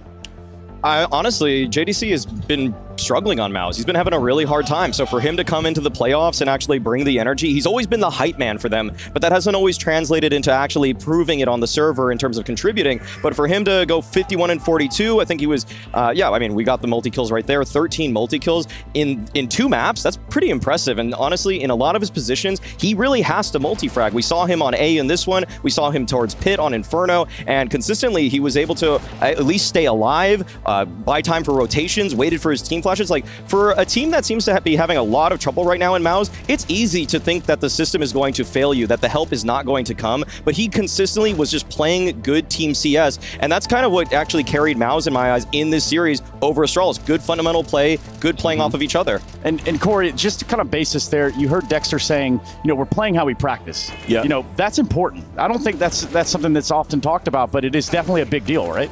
No, I mean, it's something that's why practice is so important. When you're in a practice server, whether you're playing a lower opponent or a better opponent, you should be trying to make everything look the same, so that when things don't go your way, at least you can fall back into your systems and your setups, and you can rely on them. When you always do these, like, when you switch things based on how you're performing, it doesn't give you any consistency. If you're hitting your shots, sure, anyone can have a good day when you hit your shots. When people are saying, oh, JDC like overperformed or he did better, it's like, well, he just played his game. He followed the strats and the setups, and maybe Astralis didn't sleep super well last night. Maybe some of their players were off a little bit.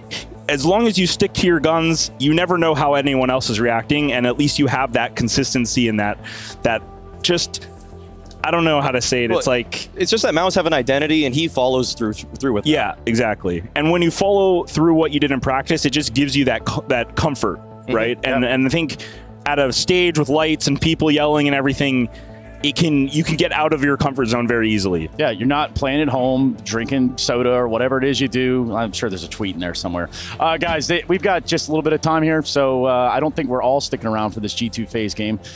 But I might as well ask you, Corey, real quick, who do you got? G2 FaZe. I mean, the easy answer is FaZe. I think they're in a better position mentally, but I'm gonna go with G2 because m0NESY and Nico are just gonna go off, and m0NESY when he's on fire, and I always go big or go home. So yeah, that's obvious. Yeah, no joke. Okay, so we're sticking to the guns. Yeah, we're sticking to the gun showdown here, and that's with Corey. Hey, we're gonna go to that break. We're gonna come back. We're gonna have G2 and FaZe with Freya and company. We'll be right back. You're watching the Untitled Extreme Masters. Hashtag that.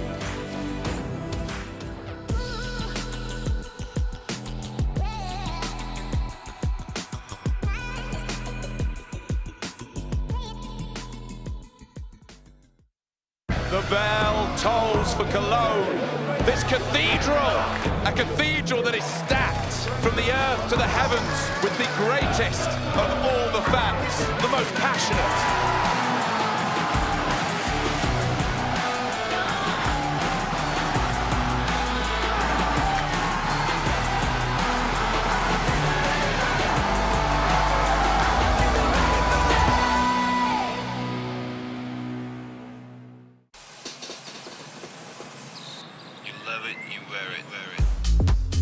Wear your passion. Share your passion. Wherever, whenever. Gaming is a lifestyle. Get your merch at shop.eslgaming.com.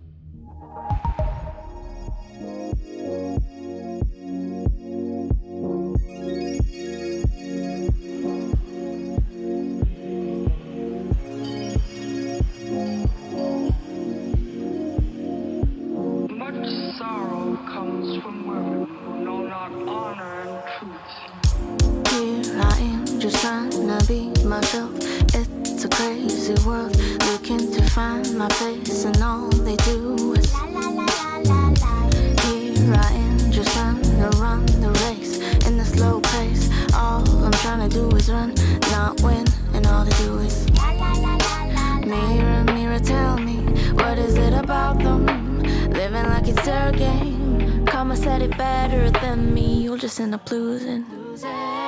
We're in a house made up of glass, devils in disguise. I can see right through your eyes, baby, I can see your lies. We're in a house made up of glass, devils in disguise. I can see right through your eyes, baby, I can see your lies. Here I am, trying to stand out in the crowd, have my own sound. How's it that the fake ones are always so loud? All they do is here I am, I'm doing my own thing. Hell, I just wanna sing. Never wanted to impress, God bless, don't ever wanna have to. Mirror, mirror, tell me, what is it about them? Living like it's their game. In this world there's talkers and there's doers. Hey, we're all losers. We're in a house made up of glass, devils in disguise. I can see right through your eyes, baby, I can see your lies. We're in a house made up of glass, devils in disguise. But I can see right through your eyes, baby, I can see your lies. I just wanna put down my armor, no more drama. I just wanna put down my armor, no more drama.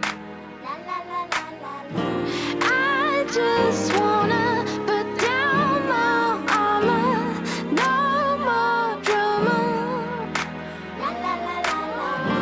I just wanna put down my armor, no more drama.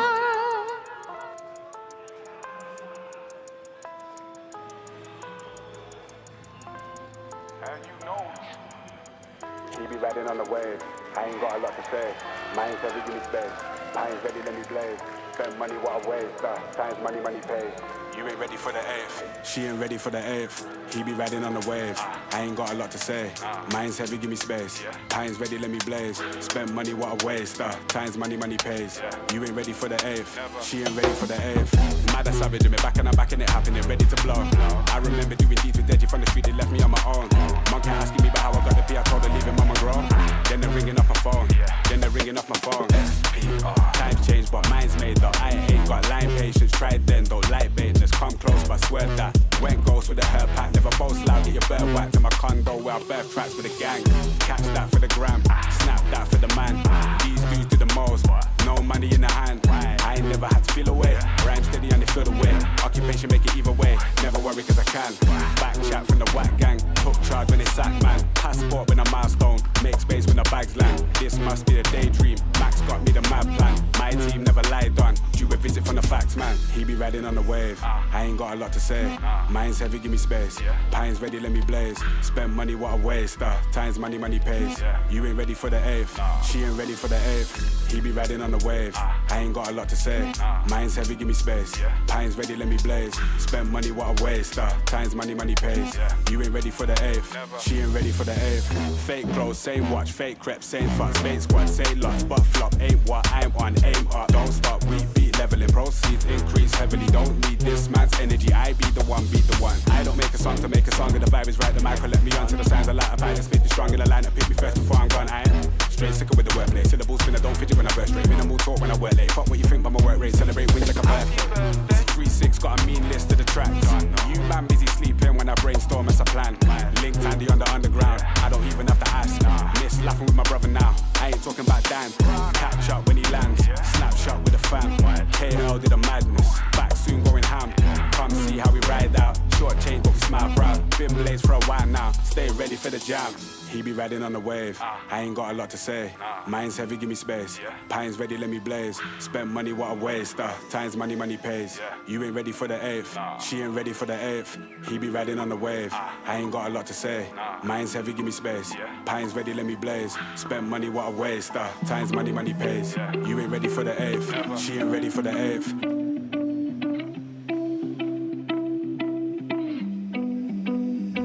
She said that she hate me, I hate me too. I can always tell when you're lying, girl, you're see-through. All these miles away, yeah, I just wanna see you. Baby, give me good faith, she hit me like seafood. Remember when I saw you, hi, it's nice to meet you. Know my old girl salty, she just wanna be you. I'm a dog, no Monties, I don't wanna leave you. Once you're right here, I just don't wanna mistreat you, no. Cause I've been a douchebag before, baby girl, I don't wanna repeat. She just won't please me, she look in my eyes, told me why are you bleeding? And I don't even know how to answer. I take these drugs to my bladder. She says she noticed a pattern. She say I look gorgeous, I tell her I'm flattered. But I hate my reflection. When I look at you, all I see is perfection. I'm so depressed and I don't know the reason, just wanna feel better. Hate my reflection. When I look at you, all I see is perfection. I'm so depressed and I don't know the reason, just hope I feel better. Don't know the reason, just hope I feel better. I just hope I feel better. You said that you love me, don't know if it's still true. Hate it when you're not here, love it when I'm with you. You say you don't trust me, all the shit we've been through. Why you always upset? I don't really get you, I don't really get you. Why should I always gotta be so stressful? Baby, can you tell me why are you so vengeful? I don't understand you, I can't live without you, but I can't fucking stand you. I'm just so obsessed, I should take better care of myself, but fuck it. Blacked out in public, on that like she upset, but I know she love it. I hate my reflection, when I look at you, all I see is perfection. I'm so depressed and I don't know the reason, just wanna feel better. Hate my reflection, when I look at you, all I see is perfection. I'm so depressed and I don't know the reason, just hope I feel better. Don't know the reason, just hope I feel better. I just hope I feel better.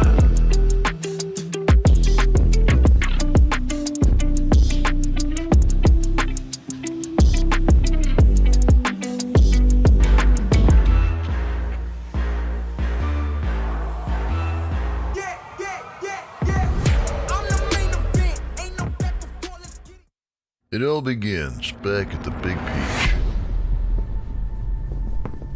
A scrappy North American and Spanish mix under the flag of Optic Gaming arrive at the second season of E-League. You had the Great Danes, those big old polar bears, to name a few from across the Atlantic.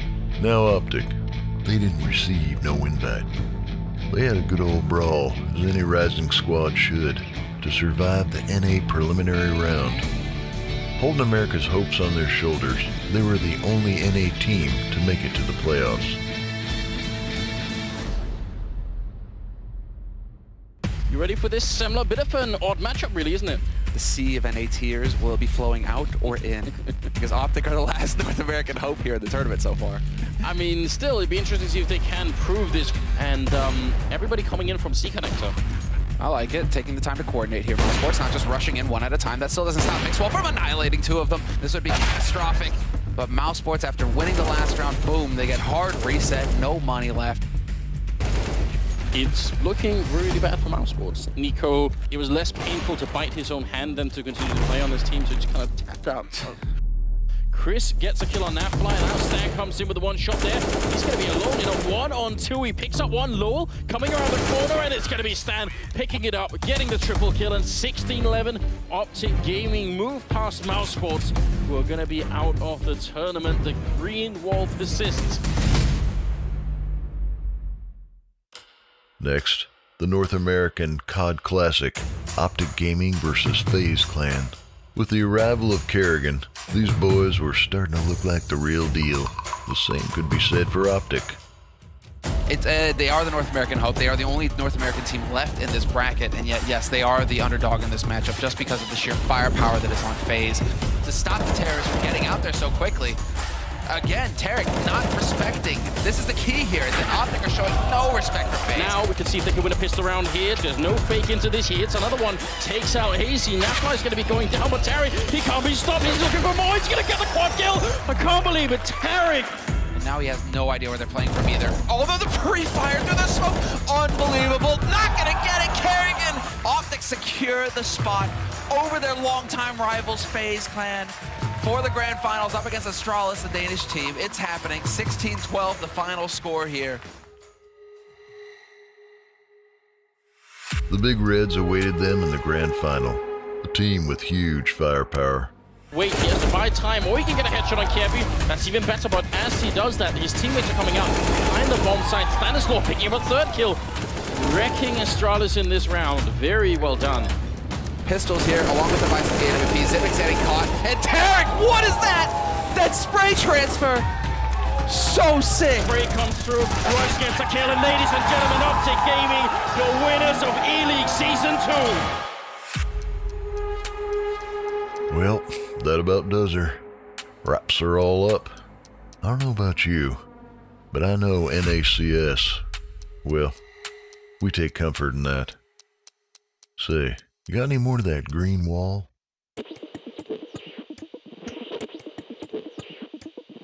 For me, I guess I'm a bit older, so I've been through a decent amount. But yeah, I think this is pretty crazy just to have, because I started playing competitive CS when I was like 20. Just finishing university and starting gaming as a profession is pretty crazy. So being able to do this and live the last 8 years like it, yeah, been amazing. It's gonna be my third Counter-Strike version that I'm gonna play, but yeah, I mean, I don't regret probably any hour that I spent with this game. I enjoyed every second there, so yeah.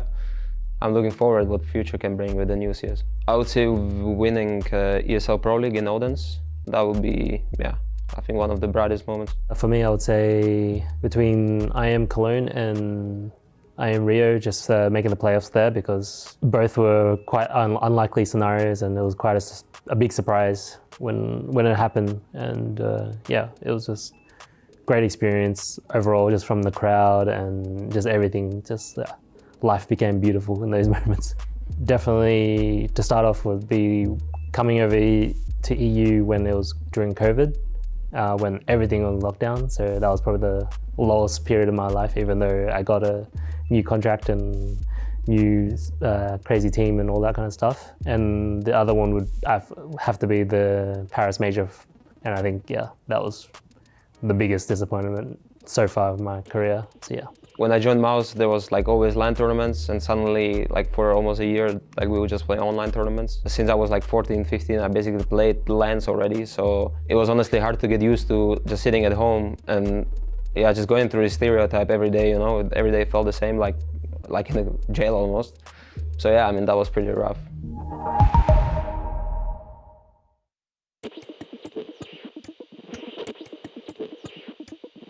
I think I look back, if I have to talk about the last 10 years, I think I grow as a person, as a leader, as a role, understand life way better, just through playing and being in so many different teams, have amazing teammates. I just look at my journey as a life lesson, and I think hopefully that can motivate other people out there in the world that doesn't matter. As long as you work hard and you believe, you can achieve great things. Finn has 5+ years on me in CSGO, so he was there from the beginning. But obviously for me to be part of super North American team, and yeah, to end CSGO while still playing with some of my favorite teammates and staying strong on FaZe, it's great. I mean, like you said, you could talk for 2 hours. I could talk about all the amazing CSGO memories, but I definitely do not take for granted my Liquid days and what's being created here on FaZe. I think it's very simple to talk about. The first thing is, for me, it's the first time I tasted victory on the Taiwan scene. And then obviously winning Katowice was huge for me. A storyline of how we did it, with a stand in and out the team, and main heartbreaking losses in Katowice, that when we finally did it, and in the way we did it was unspoken of at the biggest event of the calendar. First Cologne win with Liquid, and then like on the FaZe victories, Katowice, Cologne, and even the Malta one. It's hard to separate all three on emotional levels, and I could not just pick one out of all of those. I think everyone goes through tough periods, but I think there's especially a month where it was so rough. Like obviously the Boston major hurt the team a lot. Just 3 weeks later, we're losing a best of 5 that takes 8 hours, and Flusher is winning 1-on-3s in Katowice, and that's 2 finals where we throw within a span of a month. And if you look back, we could have created huge histories as the first international team with big names, winning a major in Katowice within the span of a month. So I think that month probably has been the hardest in my career, where I second guess everything. But that's the part I learned after. Like, you're so close, you cannot overthink. I only thought about the failure instead of trying to improve for 3 months. And then I also think COVID really hurt me a lot. I was about to stop playing as I just felt everyone read me like an open book online. And so yeah, that's the 2 roughest periods in my CSGO career, I think. For me, I have 3. It's probably the 2018 year of just constant second places and could never getting over the Astralis hurdle.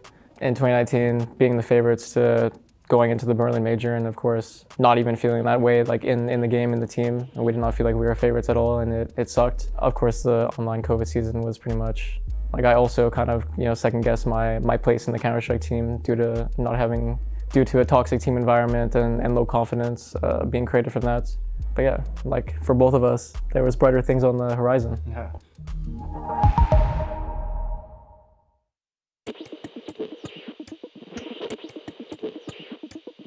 I mean, I'm pretty satisfied with everything. Like, obviously I could have done a lot better, and I think everyone can say that. For the majority, I think everyone could probably have done better, and that's the same as for me. I think, like, obviously winning a major would have been great. Like, winning Cologne for me would be great. I think we still have a chance as well, but I think I've stayed pretty consistent throughout my entire career, and yeah, I think that's a really good achievement for me coming from such a small region. I started playing 2015 or something like that, and I started mainly because of Nico. He kind of forced me to start playing because I was kind of good in 1.6, and I didn't want to play CSGO at the beginning, and then he forced me to start playing, and I would say it was tough to be really good at the beginning because people were already playing and they knew everything about the game, and I was just the beginner kinda.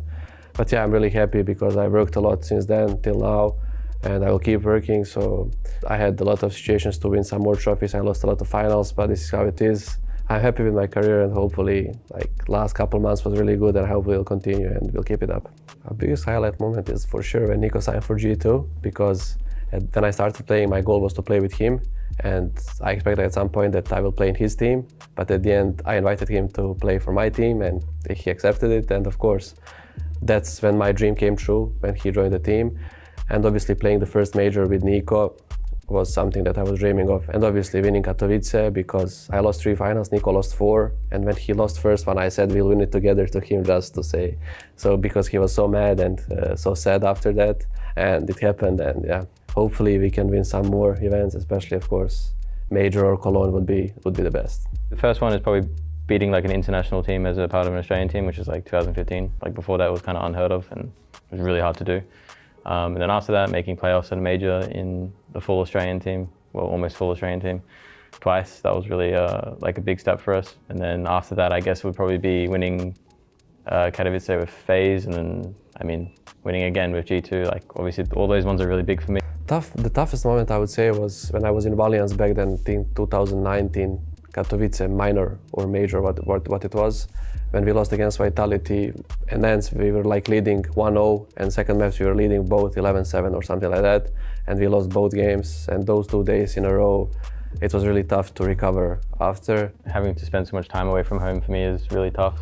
I've gotten used to it like over the last years of playing, but like every now and then, you know, obviously you miss home and stuff like that. So it's really tough since I started like 8 years ago or something like that. I've pretty much had to spend most of the time away from home. Another one would be leaving 100 Thieves, because I was a part of that team for quite a long time, like pretty much my entire career. So leaving those guys was obviously really hard, and of course like losing major qualifications and stuff like that suck as well. But like I think the first 2 were pretty difficult. Like of course everyone has like tough moments in their career when they lose tournaments and stuff like that. But for me, those ones are the ones that stick out.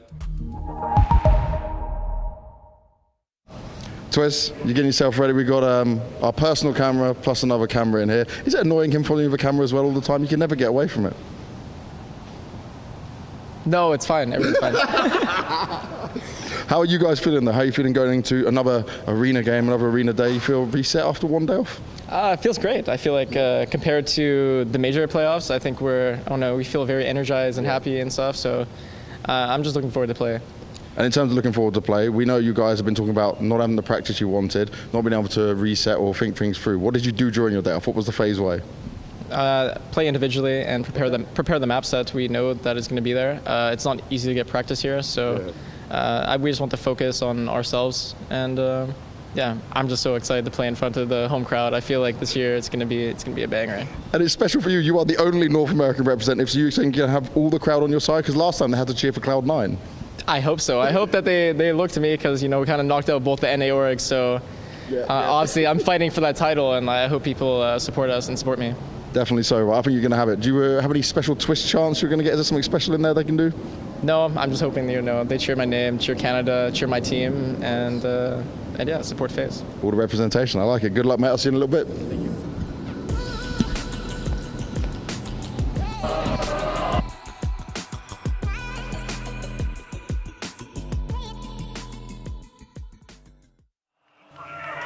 The rodeo only about to get wilder here in Dallas, as either FaZe or G2 will now be taking the bull by the horns. Our second quarterfinal here at the Intel Extreme Masters Dallas 2023. Joining myself, Rose Spears, to be opening up this one. I've got Yanko as always. And Matthew decided to join us up here on the desk. Gentlemen, this is a very exciting quarterfinal. Tell me for why, Yanko. For why? Because this could easily have been the grand final of the tournament. FaZe and G2, both extremely star-studded rosters. I mean, the caliber of players that you're going to see on the server, this is what I like to call atomic CS, right? Like, you don't have really a lot of time to react. It's, one bullet, 2 bullets, you're either getting the kill or you're dead by that point in time. So yeah, I think this one is going to be extremely exciting. And we are in an arena. We're here in Dallas, and that's why these two teams will deliver their best. We know they both had woes and tribulations recently. It hasn't been only green, it hasn't been only perfect, but somehow when you have these players up there, when we're in an arena, that's when the explosive Counter-Strike comes, and that's what I'm ready for. Yeah, they know this grand stage like the back of their hands, like the amount of times we've seen both of these teams, sometimes together, sometimes separately, making it really deep in playoffs. That's why it's kind of crazy to see them clashing so early on, right, Yanko? Because it's been an emotional and mental battle for both FaZe and G2 over the past couple of months. Yeah, both teams have had their issues, right? FaZe played a lot of tournaments because, as Twitz pointed out, they weren't sure about the Grand Slam, right? Like, were they going to win it and when? So they had to accept all those invites. You know, luckily for them, they did it already at Pro League. G2, on the other side of things, they took a tournament off in Rio so they could focus on the major. Things didn't go obviously well for them there. So both teams trying to sort of bounce back. And I think both teams are coming into this matchup at very different levels, like in terms of energy, in terms of the mood in the team. I mean, we just heard from Twists talking about how they feel energized, they're feeling great.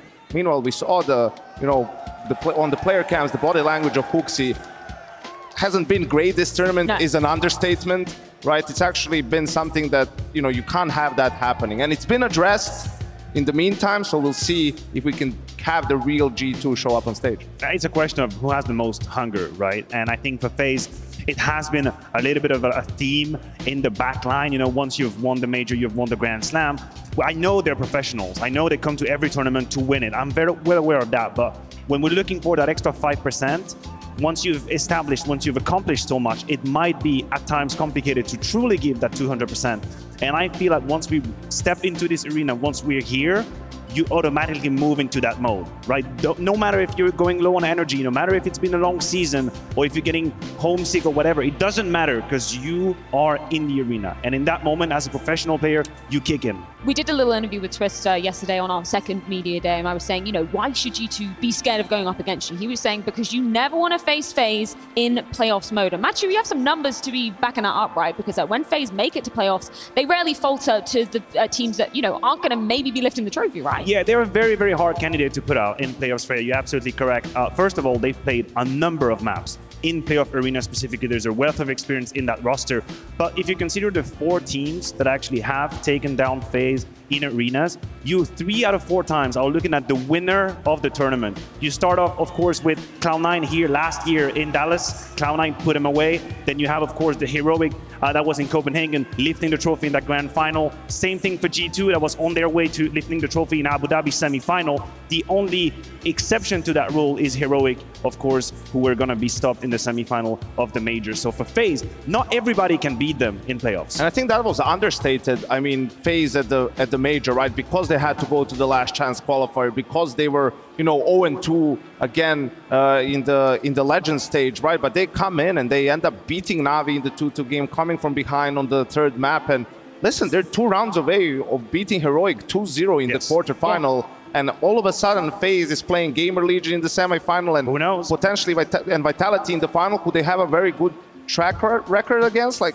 that could have been FaZe's major too, so I think that's where you distinguish. Like, they will, it's almost that always they will look shaky in groups, but once you get to the playoffs, it's a different brand of Counter-Strike. When you get into the playoffs, when you get on the stage, in the arena, with the crowd, that's where you almost everyone on FaZe just plays 20% better, right? And you get more out of every single member of the team, and they know how to play that brand of Counter-Strike, and that's why no one wants to see them in the playoffs. That's why everyone was praying in the last chance qualifier Cloud9 was going to win. Because Cloud9 eventually is going to choke against you, right? That's why everyone was praying they're going to get knocked out in the 0-2 game. No one wants to see FaZe in the playoffs, and that's the reason why. And that's the thing, it's kind of, if you're a Counter-Strike fan, it was almost cruel to see that Heroic and FaZe went toe-to-toe in the quarterfinal of the major. But I also want to say, kind of serves FaZe right, because damn, they leave it until the last second to make runs anywhere, Dallas included, right? Hey, if it isn't the consequence of my own actions. Oh my God, what just happened? I mean, that's what Yenko is talking about, right? If you're going to wait for these very specific moments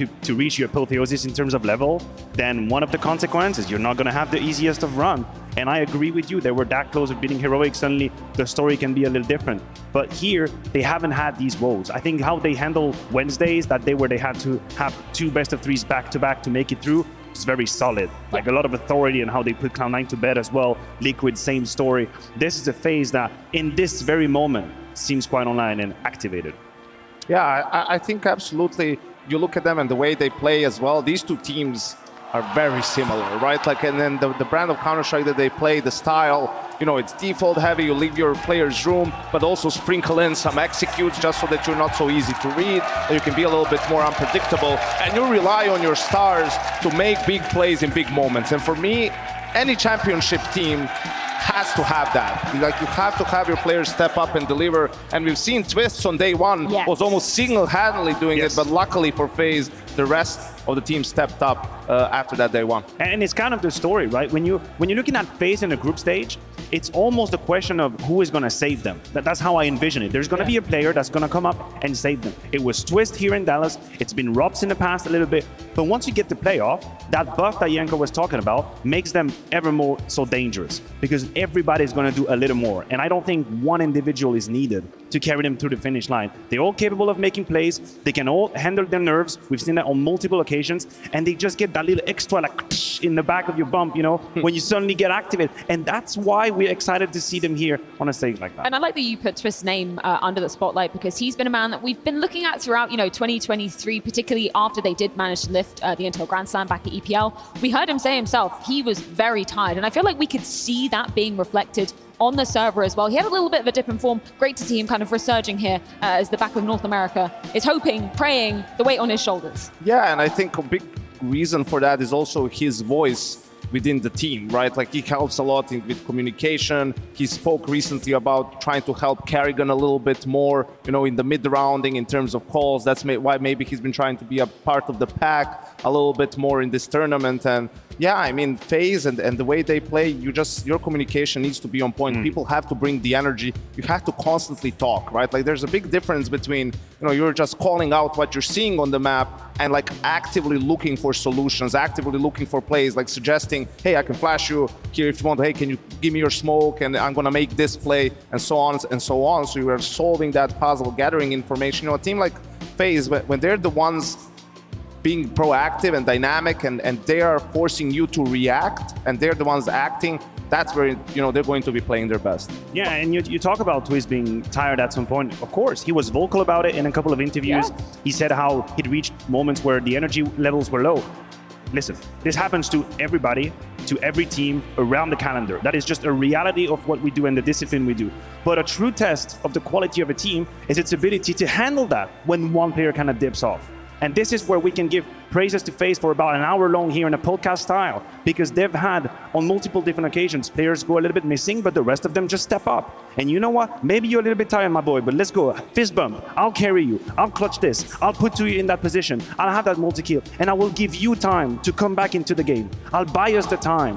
And in FaZe, there are so many different players who can do this. Even if you look at them go down 0-5, 0-6, 0-7, why are they famously coming back into games? Because the probability of one player putting the burden on his shoulder and carrying you to wake everybody else up is so high and distributed. That's what makes them dangerous. Yeah, and it's a testament to, I guess, the fortitude and resilience, also tenacity of each one of the players, right? Basically anybody other than Carrigan, obviously he's got a hell of a lot of weight on his shoulders being the in-game leader. Any one of those can step up. Do you feel like that has been kind of key for FaZe to keep their head in those really high pressure situations? Definitely, and I think also the camaraderie aspect, right? Similar to what we heard Kadian talk about with Heroic, I think just in FaZe 2, the players get along so well and they trust each other and they believe in each other. And that's what you have to have if you are going to be able to come back in games, right? Like everyone's going to say, okay, guys, round by round, we can do this, right? Everyone's going to say the words. But a lot of times people are not going to believe hearing those words or even saying them. You just feel like you want to say something. But in FaZe, it's like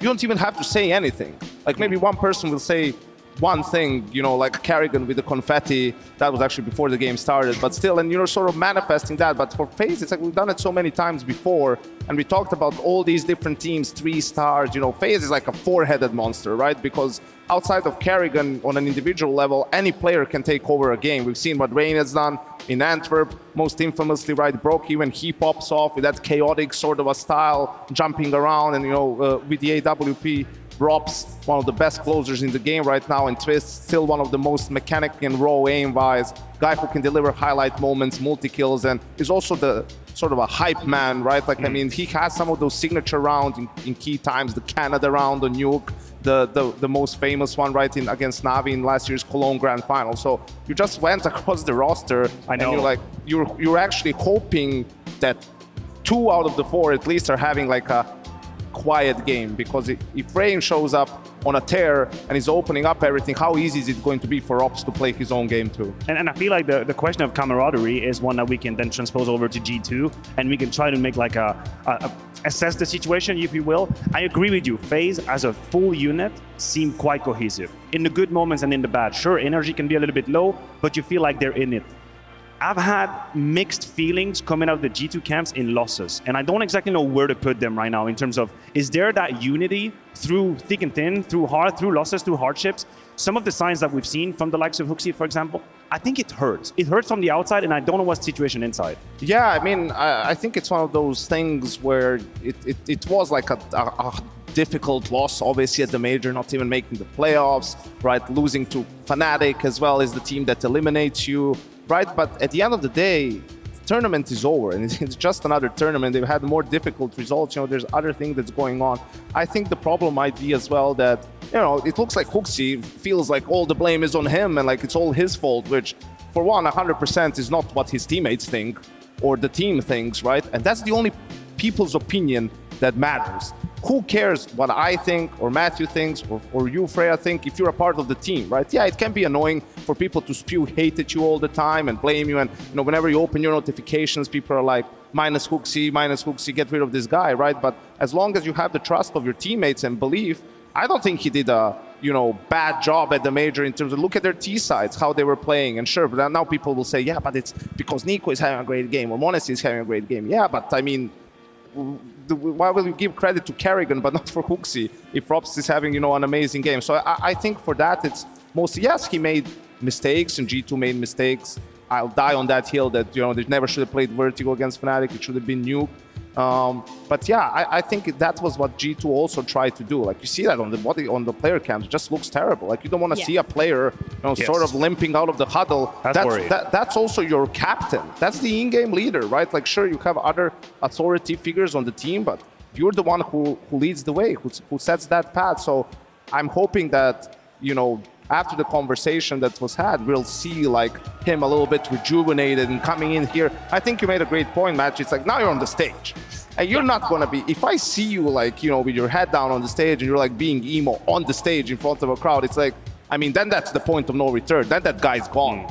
Yeah, well, let's hold our horses on the G2 conversation for just one moment, as we do need to hear from Kerrigan ahead of the series.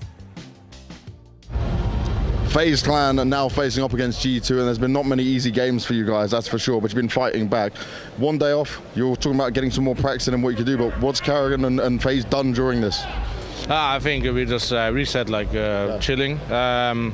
I had some extra time to prepare, obviously, so I haven't prepped that much as I normally do at this tournament. So now I went into the consistency I did at the major to have us prepared for this game, right? So we took a little time off. It has been a hectic schedule. Yeah. So most important thing, we want to win this tournament. We just need to have a good day off yesterday, and I think people kind of relaxed. And today you could feel it was a different mood when everybody's in practice room. It's game day. Oh, it's game day and it's stage day as well. You guys always perform when it comes to these playoff moments, right? But how would you go further than you've gone in recent times?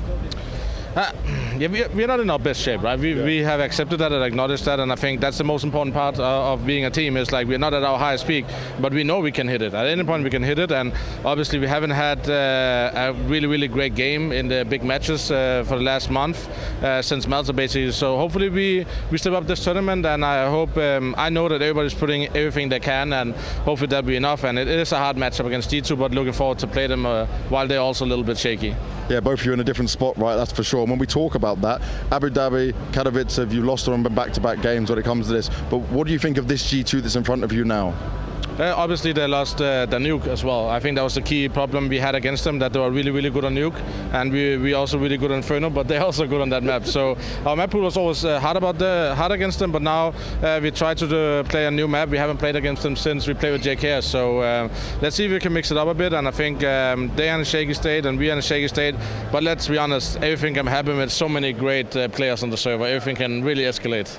Well, I'm looking forward to seeing it. It's going to be an absolutely banging game no matter what. Kerrigan, thank you very much and good luck. Thank you.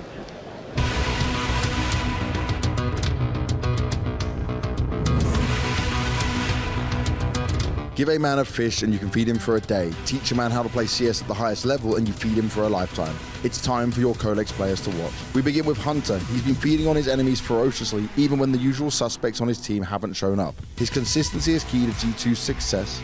After suffering as the meal for a hungry heroic in the previous game, G2's fight must be at an all-time high so they can feast well on an entree of FaZe tonight in Dallas. On the other plate, we have Twist, who has bounced back and managed to buy time for the rest of his team to come into the event with their true power. His Counter-Strike skills have kept his team full after only just surviving elimination with a lower bracket run.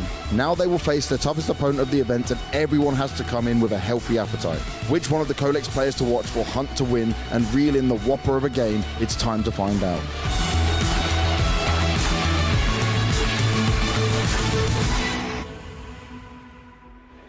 And there's yet another reason why we're putting Hunter under the microscope as one of our Colex players to watch, particularly when they make it to playoffs, Matthew. Listen, you know this term we like to call like big game player, a big games player? Well, Hunter is a big game player. Hunter is an arena player, a playoffs player. You look at his numbers right there. These are based on the 10 maps that this roster of G2 has played in arenas. Spoiler alert, they have only lost 1 out of the 10 maps that this roster has played in arenas. We're talking about 3-1 versus Heroic, that was in Katowice, 2-0 against Liquid in Katowice as well, and in Abu Dhabi it's Liquid and FaZe, who could neither win a single map. So now we're entering the actual ring. We're like in UFC, and you go up against G2. That's where you are, you're in the arena. Yeah, absolutely. You know, and that's what we talked about previously about arena Counter-Strike and championship Counter-Strike. Like, it's different, and the reason for that with Hunter in particular, because he doesn't care that it's the arena. Like, he's still going to be aggressive. He's still going to search for those gaps. He's still try to create space for his team, right? And it feels like it is him and JKS that really pushed G2 over the limit, right? Like Nico in some of the playoff games, maybe a little bit quiet. m0NESY has a really good game that maybe also goes missing a little bit sometimes, but these two guys have been the most consistent, and considering like their roles, they complement each other really well. Like when the two of them are having a really good game, that tells you G2 is going to play playing strong. Gentlemen, let's bring up the map vetoes for this one. There's a lot of history going down between FaZe and G2. So where do you expect things to land? There is a relatively obvious Inferno pick of G2 that I think should come forth.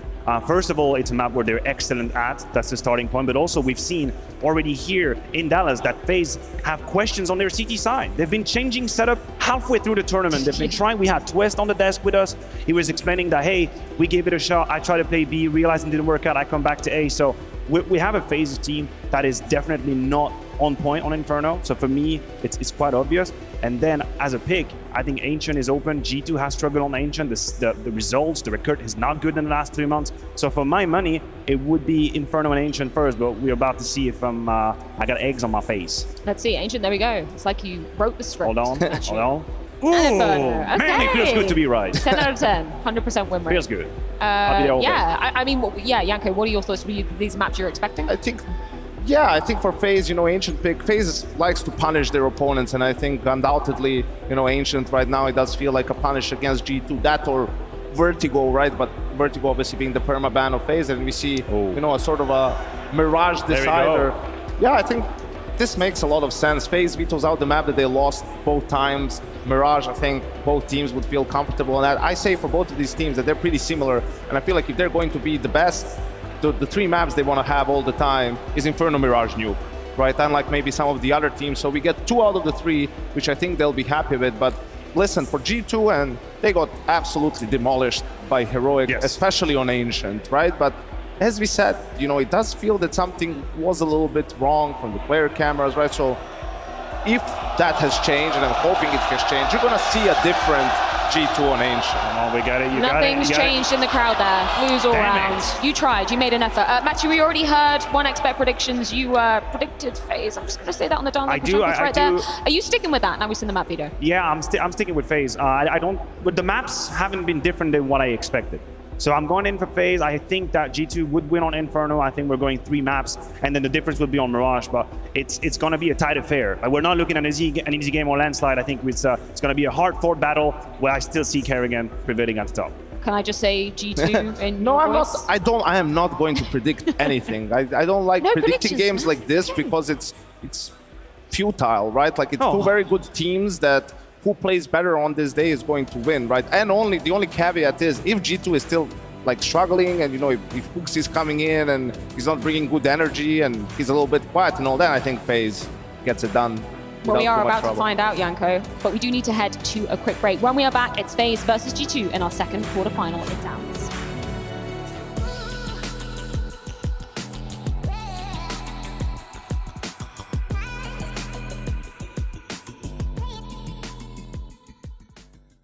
Smurfs, go f yourself. To all the 817 imposters using my name on Faceit, go f yourself. Players who throw games, go f yourself. To all your grievers, go f yourself. This is for all the low tens out there. Just f yourself. To everybody I know, go f yourself. I already paid to be boosted. I deserve level 10. Go f yourself. Go f yourself. Go f yourself. Go f yourself. Go f yourself. Go verify yourself for free today.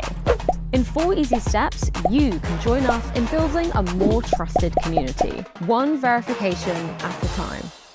What did you think they were saying? Go verify yourself.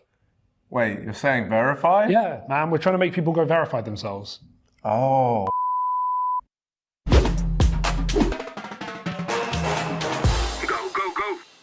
Whenever you call my name, and he'll never know. Baby, won't you hold me? Hold anybody.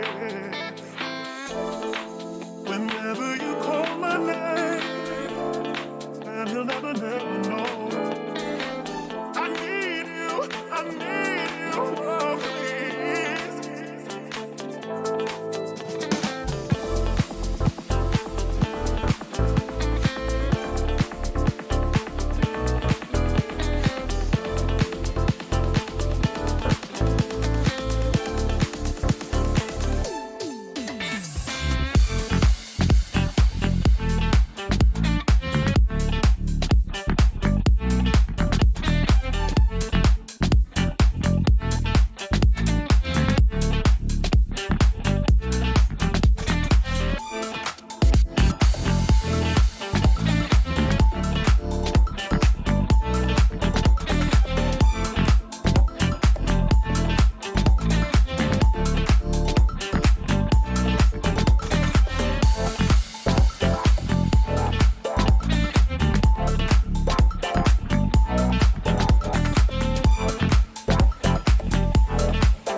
It is almost time to get our second quarterfinal underway, but first we need to welcome FaZe and G2 onto the stage, courtesy of the United States Air Force.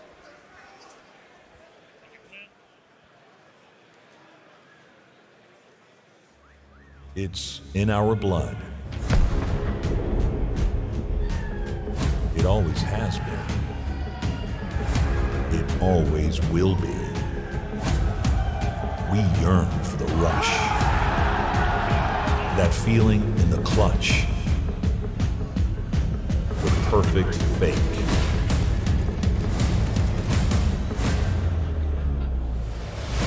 possible retake. Go for it here. They want to go all in. Eco comes in. The diffuse is already happening. Eco, are you kidding me? Sweet 16. But here we go again. We always do. We were born for this. It's in our DNA. To take down Alex and now they're pushing. Oh! He takes every single one.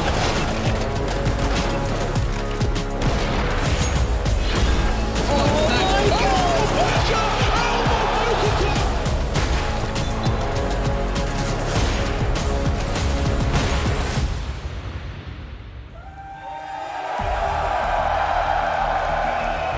What's going on, Dallas? It's time for our next quarterfinals matchup. FaZe going up against G2. You guys are ready and waiting. You guys have been loud from the very start. Are you still with us? That's what I'm talking about. Are you ready for our first team? No. Are you ready? All right, I think we can do this. For G2, they are the Arena Samurais. They have been trying to redeem themselves after the major and come up with a big win. Right now in Dallas, it was looking pretty good until that heroic game came through for them. But now on the stage, this is where they must shine. Make some noise for G2!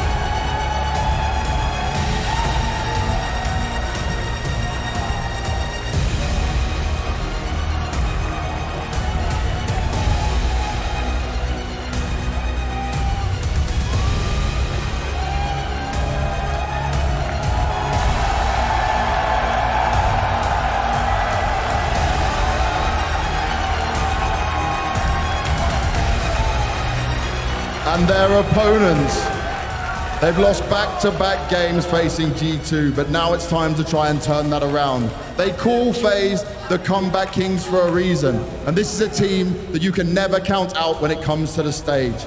These players have been delivering. You have a North American player on this stage. Dallas, let me hear you make some noise for FaZe Clan!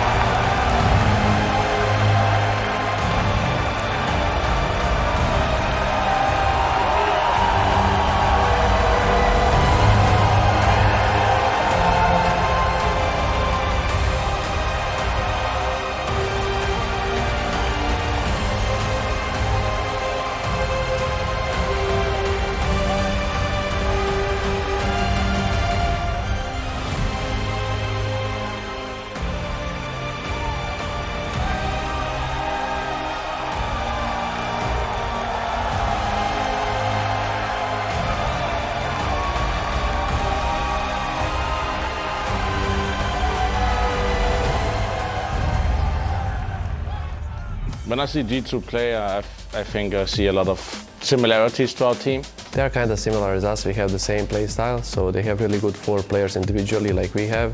I respect all of them, honestly. I would say twists and drops are really important factors for them. If one of them is working, it's really tough to play against them.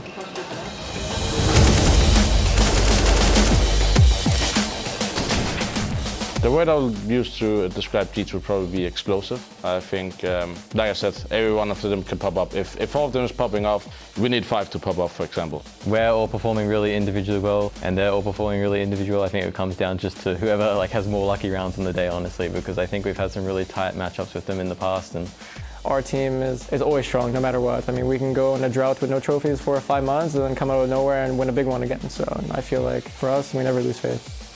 If they are not working or one of them is not working and we are playing well individually, I think we'll have more chances to win. Headshot, Monty also. Oh, here. Commit to the plan. Robs looks to deny. He swings on out, and now he's lost around. Oh, daylight robbery. And the bomb's on the floor now. Swiss in the clutch.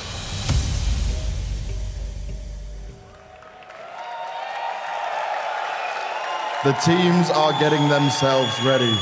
They're huddled up for one battle to see if they can grab the last semi-final spot. I see a lot of G2 fans, but I also see a lot of FaZe fans in here. A bigger split than I thought. But guys, are you cheering for G2?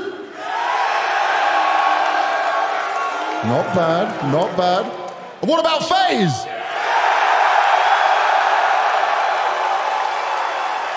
Okay. G2, can you do any better? And FaZe? Well, I think we know which team has the crowd on their side, but it's about who gets it done in the server. It's time to bring the hype! Sponge Machine, take it away! All right, well, that got me hyped up for sure. Thank you very much, James Banks, and thank you very much, ESL. We get G2 FaZe, Chad. This is going to be a treat. G2, with this roster, undefeated in arenas, tells Maniac, and FaZe Clan, well, they're looking to change that here at IEM Dallas. 8 of the most capable individuals to grace the server. It is going to be a brawl. Yeah, that right there is the key point here. The individuals are going to make or break the matchup here on either side of the server. I think when you see you got like names like Nico, Twists, Brokey, Monacy, the list can go on. I could just list everybody. It's going to be a barn burner of a game right here. A blockbuster fixture, 2-storied organization stacked with star players, ready to go toe-to-toe. That's not a fighting game, but it may as well be a mirror matchup with how they approach CS. Right, you've got your Danish in-game leaders going in first, causing a fuss. You've got your aim stars, you got your clutch masters, you got your flashy AWPers. And this one here could get gritty as we look to kick things off on Ancient, up number 1 of this series. Yeah, I still have a little bit of a fear in my stomach, Chad. After watching G2 versus Heroic, after watching that game, I was left wondering, is there really that much of a difference between these two names? G2 got thrown around, and if that continues, I don't know. I feel like FaZe could be having an edge in this one. Yeah, we did have some body language experts on the internet. Yeah. Come on now, and, take a deep look at the huddle, where Hooksy looked disinterested, I would say is a good word for it. One way to categorize it. That can't be the case, and Yanko on the desk mentioned that has been addressed. We're about to find out if that's the case. You got to pull your in-game leaders, head back into line if you want any chance going up against a FaZe Clan here today. Another roar from the crowd as Mr. Russell Van Dolken twists the Canadian representation on the screen. And as we settle in, going to be a lot of fun to talk about here today. Nico used to be on FaZe once upon a time, the whole Carrigan-Nico situation. You've got JK standing in for FaZe. You've got the Katowice storyline there with Rops and Rain both being out. So there's some overlaps here. We've even got some old jerseys in the mix. Yeah, and I'm going to be intrigued to see what happens on map 2 as well. Now, we've got Inferno in that one, and Just return to what you were saying about the Heroic game. Precisely. This is the thing. G2 need to prove that they're here to play today, right? Yeah. Because they weren't. And I know it wasn't as high of a stakes game. It wasn't elimination. You're already in the arena. But you'd love to skip an extra day of play, or so you'd think. And G2, they really rocked up that day like they were still in bed, sleep in their eyes, unable to get out the gates. And Hooksy made that tweet after. I think it was whatever, man. Not the attitude you need when you're pursuing a trophy. No, not what was discussed, but it looks like we're about to get this one underway. Oh, we have got the countdown starts. Ladies and gentlemen of Dallas, are you ready for some Counter-Strike? I'll take that as a yes. Starting on the defense, G2 Esports, and to attack, it's FaZe Clan. The names you know and love about to do battle, only one can secure that semi-final spot. And it begins. Enter waiting, Enter watching. And we are straight out the gates. Looking like we're going to be going for a bit of an A play here. It's just going to be JKS to receive. The U2 as the, whoa, close odds on this one. Smokes is lined up. You've got a couple flashes, Molly for good measure. And JKS towards the big box. He now has support of Hunter. Now, Hunter has some util. This would be key here. Smoke flash and a HE. Ooh, does he use it? He's going to have to get it out now. The util's coming through. The nade might slow them down. JKS to confirm. No one's pushing the limits. Oh, they are. They're testing him. JKS, first bullet to impress. Is Carrigan gone? Brokey surging into the temple position. The whole squad on the site now. Twist delaying that plant. Rotation in. The Nico Monacy duo. Dig into Donut. Delayed plant, the smokes have faded, but the headshots are provided. FaZe fill the feed and are eating good. All right. Looked like that could have got out of control there for a moment. But the Canadians, they're happy with that. And that smoke towards main, they still brave through it. The native Hunter was too early. They hadn't started pushing just yet. And you mentioned the smoke's fading. Well, they're happy to take the fights, and that's going to be a big fixture of today's matchup. Just standing and banging and biffing, and there it is. Carrigan, I think he's going to be the king of the stage here today. The showman with HooXi highlighted on the other side of the server as we do get underway with the G2 Force.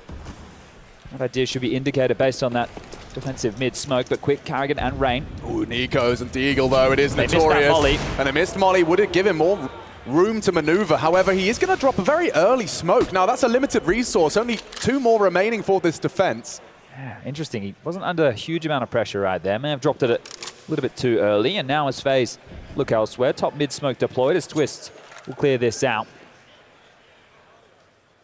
There's a huge gap here. Will FaZe Clan look to find it, or are they just going to group up and try and finish with the rifles here? Looks like it will be the latter, grouping up now towards B lane. Twists, Rain, and Robs already rocking those Kalashnikovs. They're going to be ahead of the smokes here, G2. Twist the late arrival. Good tag. Already low is Carrigan. Maybe Nico can find something. He does. He beheads Carrigan in a second. He had on his plate. Rain saves himself. And now cave clear. Brokey provides, and that bomb will go down. Very uncomfortable for G2 now. Likely want to just have another bite of the cherry with these Kevlar, with these pistols, with that scout. Another missed shot. m0NESY yet to find lethality. JKS is gone the crawl behind as well. Twist already acknowledging it, and attack from m0NESY in the interim. Yeah, he will lose that scout. Twist loses his rifle though. JKS, he's profited from that exchange. Oh, it doesn't look like Hunter should be alive. And he brings the fight, okay. Thought he could take another down with him, but FaZe would leave with the round and maintaining the majority of their rifles. Yeah, 1 AK is nice, but how much can you really get done with it here when it would be really the only big investment into round number 3? But happy with that. And some worrying signs for G2 recently on Ancient, right? 3 straight losses on this map. The biggest here in Dallas versus Heroic. That was the series we were mentioning earlier on in the tournament. It was a 16-4 loss. Hoping to turn their fate away. And I know when I was watching some of the Ancient at the Major, some of the T-rounds felt desperate, felt like they were a bit disconnected.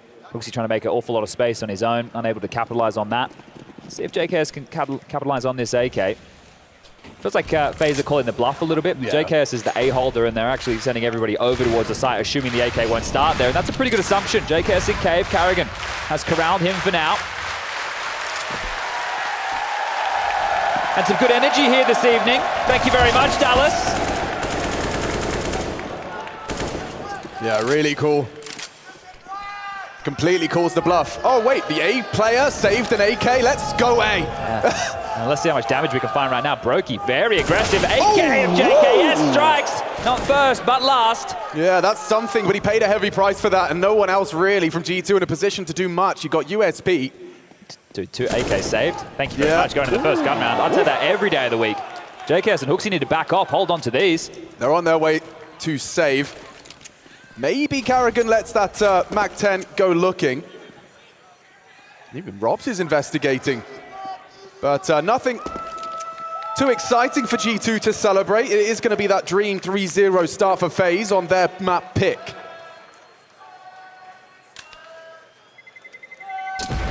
My eyes are going to be, you know how we discussed the individuals, but my eyes are actually going to be on the 2 names we didn't. You know, in terms of the leaders, HooXi and Carrigan.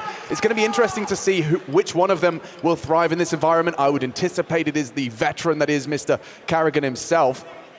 But, you know, G2, not in any way, shape or form losing a game in an arena. I think this definitely qualifies. So when the chips are down, when the crowd is cheering, so far so good for G2, but already losing some records, losing their Inferno record to Heroic. Yeah, we have to worry more about how many rounds did G2 lose before they get one on the board, because you cascade that. You think about just how many rounds they've lost in a row. Looking for the boost here. A lot of pressure towards B. They're coming straight in. Carrigan leading the charge. He's got the first. Carrigan onto HooXi. That leader head-to-head in the server. HooXi dead, 1 back, and Hunter's gone 2. It's all m0NESY. 1 bullet. He's looking for a 3rd. He's found it. needs to reload, needs to relocate. Bomb plant 2-on-2. m0NESY's made this interesting. Brokey naded half. Could go down if m0NESY's feeling flicky and flashy. But no, the flash good and found now by Rops. JKS with his adversary's weapon. Oh, he has thrown a couple of bullets through that smoke and a nade back. Confirms presence. Wrapping around though, JKS gonna have to be concerned. He's running out of bullets and health. First gun round for G2, no cigar. And this is where those problems are going to start to crop up. Remember how blown out of the server they got against Heroic? They only know what losing feels like here. So if they don't get off to a decent start, and it can't be, I thought it couldn't be now. m0NESY's actually been able to get out another AWP here. That's not going to be expected, as we'll catch his highlight reel. So decent shots from him here, but running out of ammo, you can just see how detrimental that was. Caught in no man's land. Rops finds him through the smoke there. And JKS had no idea that Brokey had pushed up. Now this is curious. It's a m0NESY AWP with some buy purchases around it. I don't think if you're FaZe, you'd be expecting this type of a buy to come through just yet. Well, he did just start hitting shots, which is something I would certainly encourage. I think the saved AK's probably facilitated this. There's some extra cash to splash and a risk being taken here on round number 5.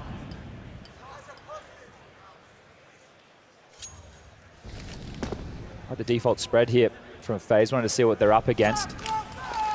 It's quite easy here for them to deal with m0NESY, but he is holding on to a smoke, which is going to be integral towards that donut position. Karrigan having a look now. Ooh, yeah, I like this. Just dipping his toe. He's very risky, HooXi. Gets one in the head-to-head back. Now some real problems. Oh, HooXi trying to get out and down the kill. Massive stuff, spam through the board. Rain low as well. Remember the AWP, they don't know about it.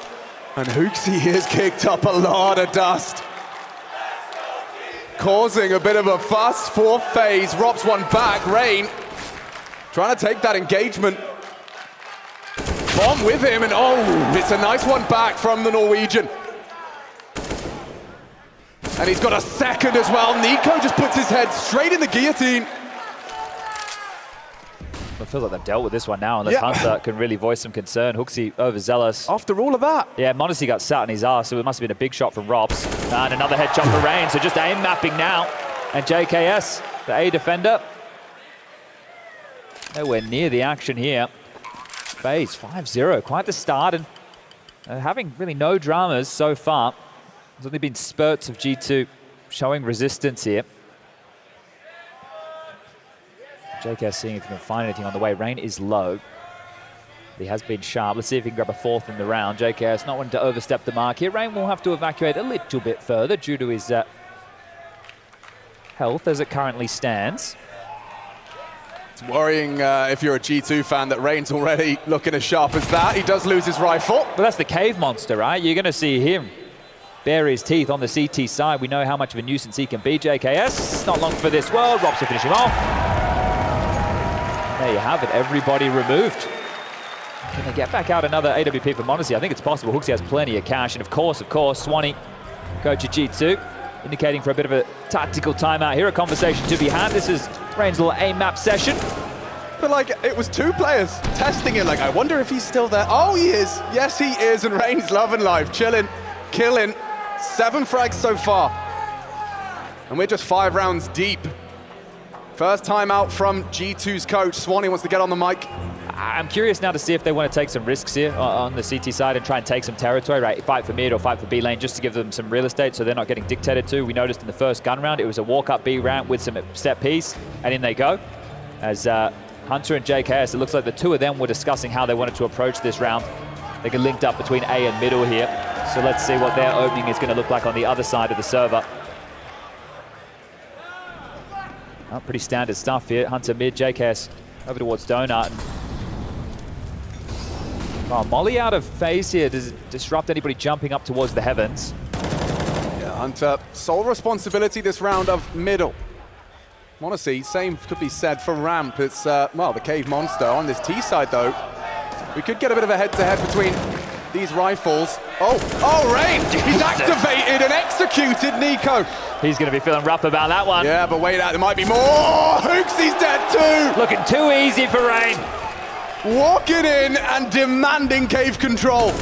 He might have even snatched the whole round off the back of those frags because it doesn't look like he's letting off the gas. And what's m0NESY meant to do? Oh, he's selling it with 2 kills and a dump of his util. Forces Hunter to acknowledge the potential. There's gaps all over the shop. So Carrigan looking to eventually cut off rotations. You have to gamble here if you're G2. You have to gamble. You're down 2 men. They're just going to wait this one out. I understand that the feelers might come on through at some point, but you need to gamble as a unit if you want to get this one done. And look at the gap that Carrigan's found here. Oh, it's really Acknowledged scary. too late. Hunter's dead. m0NESY calling, trying to hold on to it, but he missed the moment. And Rob's ready for the JKS boost. Yeah, well, they knew he had to be somewhere. They're right in the hole, right? He had to be somewhere on that side. I know, it could be speaking a bit early, but this just feels like the last G2 game we casted, it feels like FaZe. The individuals right now are having no sweat. A triple kill from Rain. Hunter's yet to get a frag. You've got 1 kill for NiKo, 2 for HooXi, 3 for m0NESY, and 4 for JKS. So helping us count here. 0, 1, 2, 3, 4. Maybe they can keep this trend up, but either way, they need to get activated. And it's already starting to feel too little too late. NiKo caught off guard by the timing. That's a bit of a tilter. HooXi steps out to try and take the fight. Rain's already across, and he grabs the final kill there.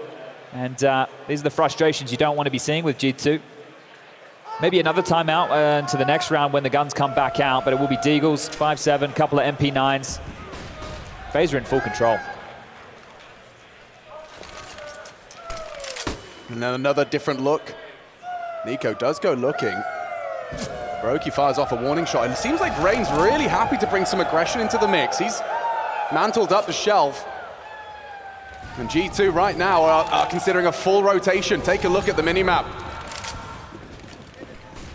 You gotta gamble.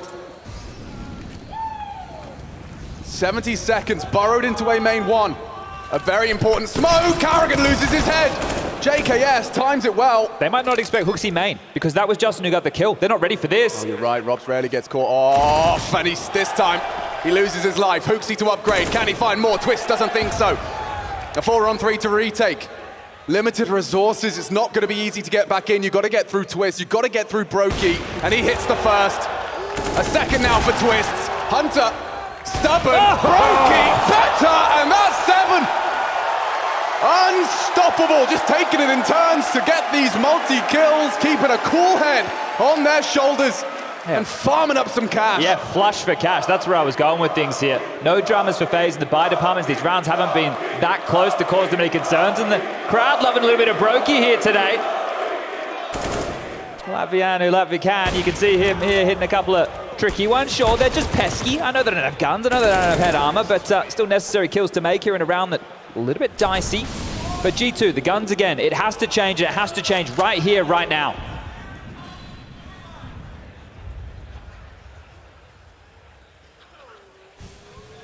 Honestly, this is a change-up, and the jiggle from Carrigan will be punished.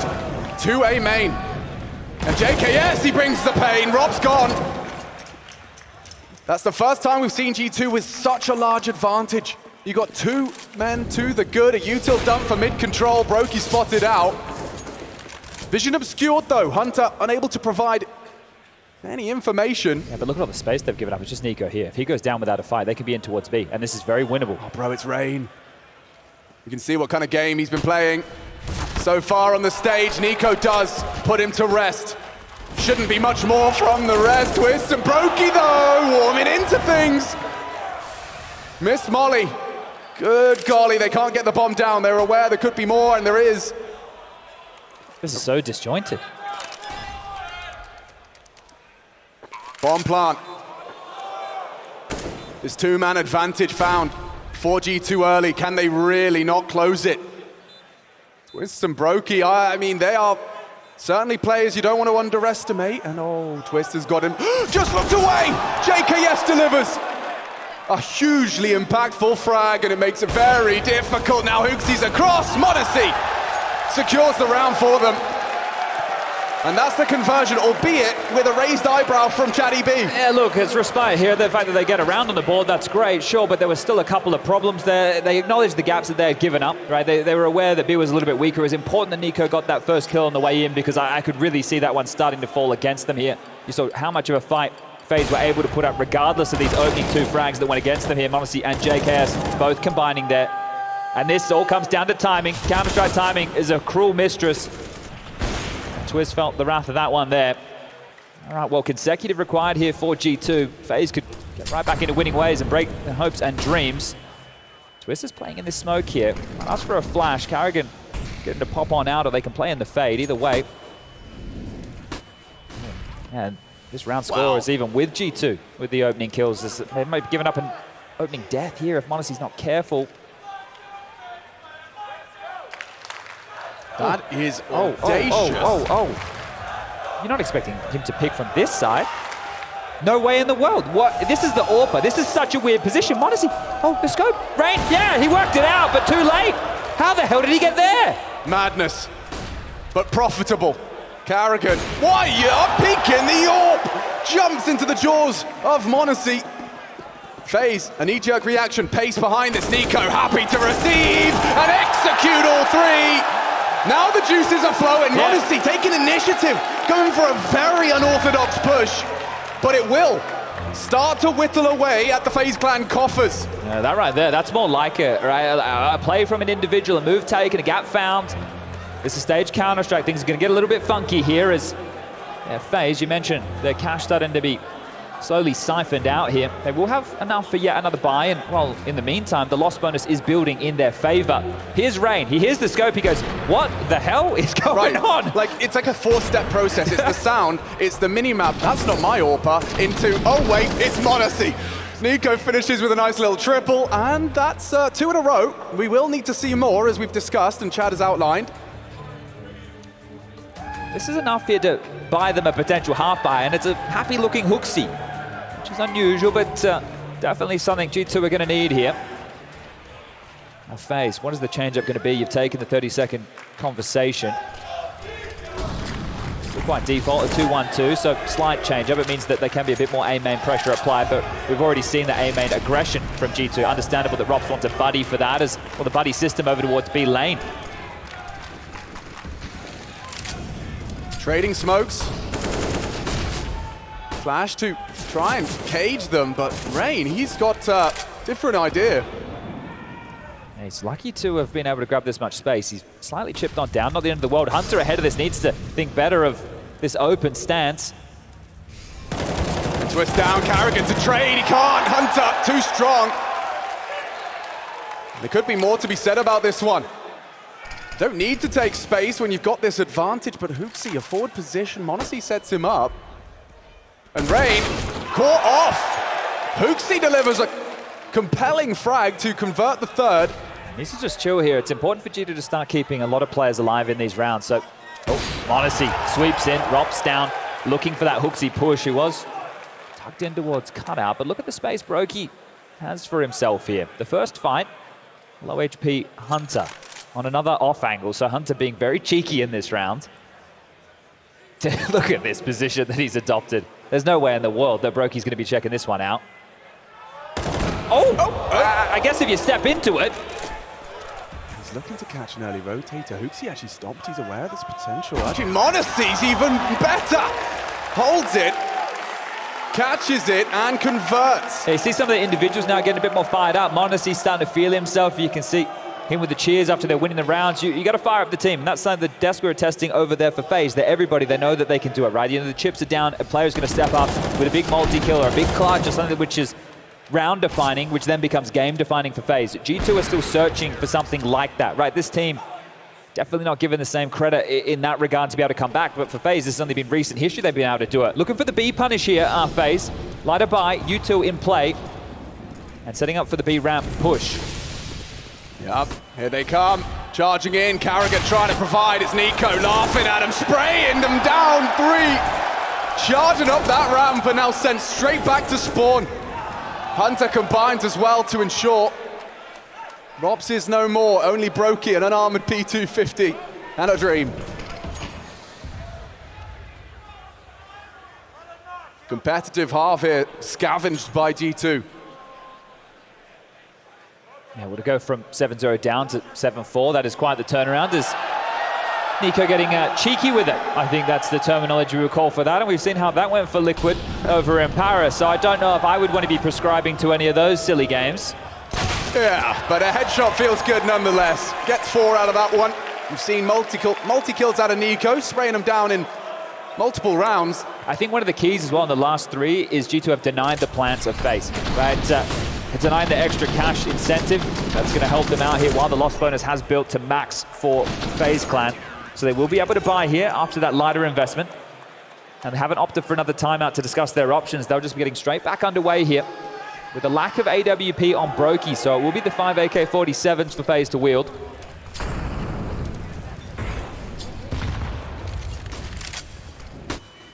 It's just double A main setup yet again. And there's the backing up the multi-kill statement. This is where the individuals, right? We spoke about how important the individuals would be to a game like this. Nice place, Nate. Whoa. Chunky damage. Yeah, that will leave a mark. The impact of which could reverberate into a 5th. This is a good-looking setup for G2 here. They have a lot of ground. They have given up certain space, but it's premeditated as m0NESY creeping out. This has all come down to timing here.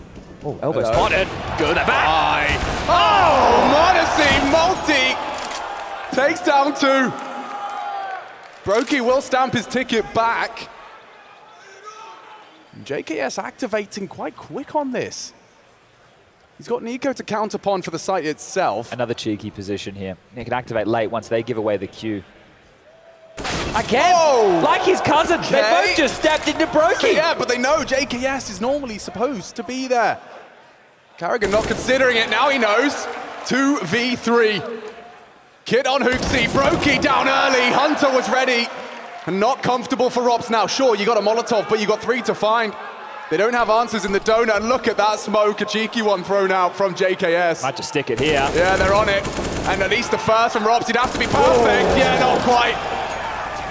He'll get away, does recover the AWP, so something to be celebrated, but I mean, we've seen a complete 180. Yeah, but what I had just mentioned going into that round was the lack of plans, and there was one. So with the max loss bonus, the extra cash, their buy is going to be looking pretty decent for FaZe. Actually, it should be full across the board, especially with that saved AWP.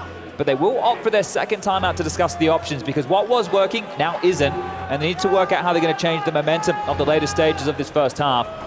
I really like that maneuver from m0NESY here. He had the support of the players, well, intentionally from top mid, who were going to be coming on that fade. But people might be questioning why Brokey backed off this fight here, right? When they know that the retake, they didn't have any space. You can't just have both of you play donut. You're just going to lose the round in that environment. So Brokey taking that risk, it might have looked a little bit overzealous, but you can understand. You need a pick before you're in a number disadvantage scenario, especially if you don't have any territory to work with. There's a bit of a Cooper.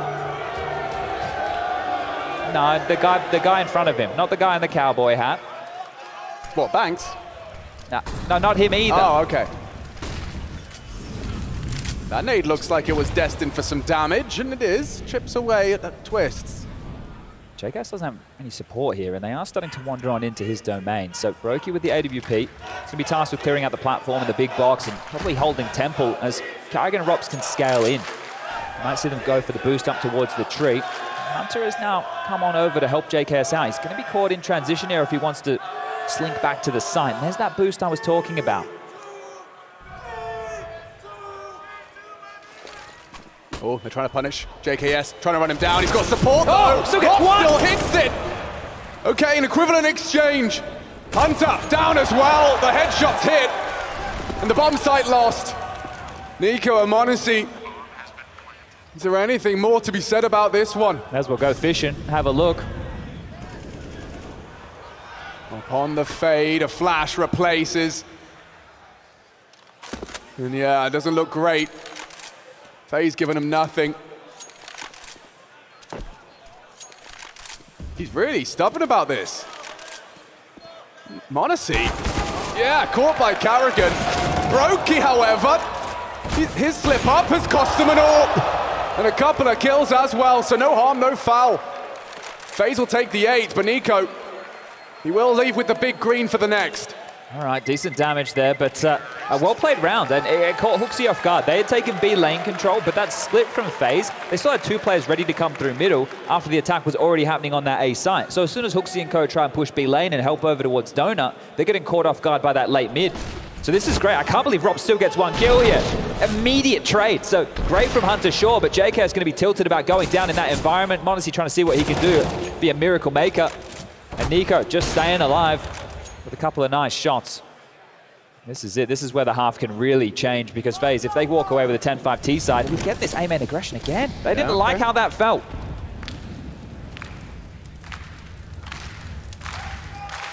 How far do they push the issue? Contact inbound. Flash forces JK, yes, it's unchecked! Uncharacteristic. You see the games that they're playing between each other, it's just little different positions. This time around they didn't hard clear that corner, they were expecting him to be on the late swing. Gets interesting now, Hunter knows the test is inbound and the nade seems good. Ouch. It's great with this, they've used mid as the transition point. So not only have they cleared out middle, they're also using it to get themselves towards B. And speaking of B, to be or not to be, Rain. Not ready for that. Just as the smoke was inbound as well. Perhaps leads you to stop expecting contact. And well, at this stage, FaZe, all three, have actually got a little bit of a red carpet here. Molly, brave from Nico. Goes looking, they'll replace the flame, and the bomb will go down. This could get awkward with a deep smoke. Yeah, that one might hurt. That one really might hurt. Oh, yeah. Oh, what's going on? Carrigan's giving him one back, charging through. Blind as a bat, in the flame, up to Brokey and Twists. He's had a great half as Brokey. Just relentless contributions, and it's so easy to lock him out. Flash into his face, he turns it well. Brokey doing everything for FaZe Clan here. A flash of his own design now, trying to bait and not capable.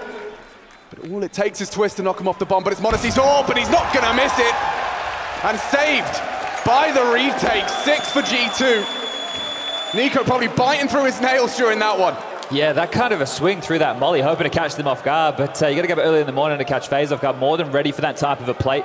And then it put them in the 3-on-3, so you start to really worry. This was the exchange to JK's getting the better of Robs that time round. This could have been the difference maker right there. Some weird in-game leader on in-game leader action in the final stages. But the bravery here, HooXi defuses and the AWP holds the line. If m0NESY misses, HooXi dies. That could have been the round, but Nico now starting to get fired up. They're believing. And this is aggressive in mid. HooXi, he's part of this as throwing U2. It's gonna be fast onto A. Just a lot of pace behind this. JK, yes! Has his head removed, still finds one from the grave with the flame. Rain's got space. Oh, awkward. Hunter has none. Forced to relocate. m0NESY though, oh, he tags him up. Yes, still finishes. Style points as he finishes with the Desert Eagle. Brokey aware the AWP could come temple. Smoker's faded, can investigate from CT. And down goes Nico to that ROPS robotics. Perfect placement of his crosshair, and m0NESY the same onto Twist, looking like he wanted to get away. So the noise will be cut, and HooXi's actually cut off any retreat. Re-smoke CT, ROPS looking for HooXi, and he's got him. The Estonian, big frag back. Plenty of time for this 2-on-2. Looking for answers. The flash, so good. ROPS got a good trade back. Just, oh, the smoke is faded. Oh! That stunning headshot to secure it. A 9th round to boast as we swap sides and take a break.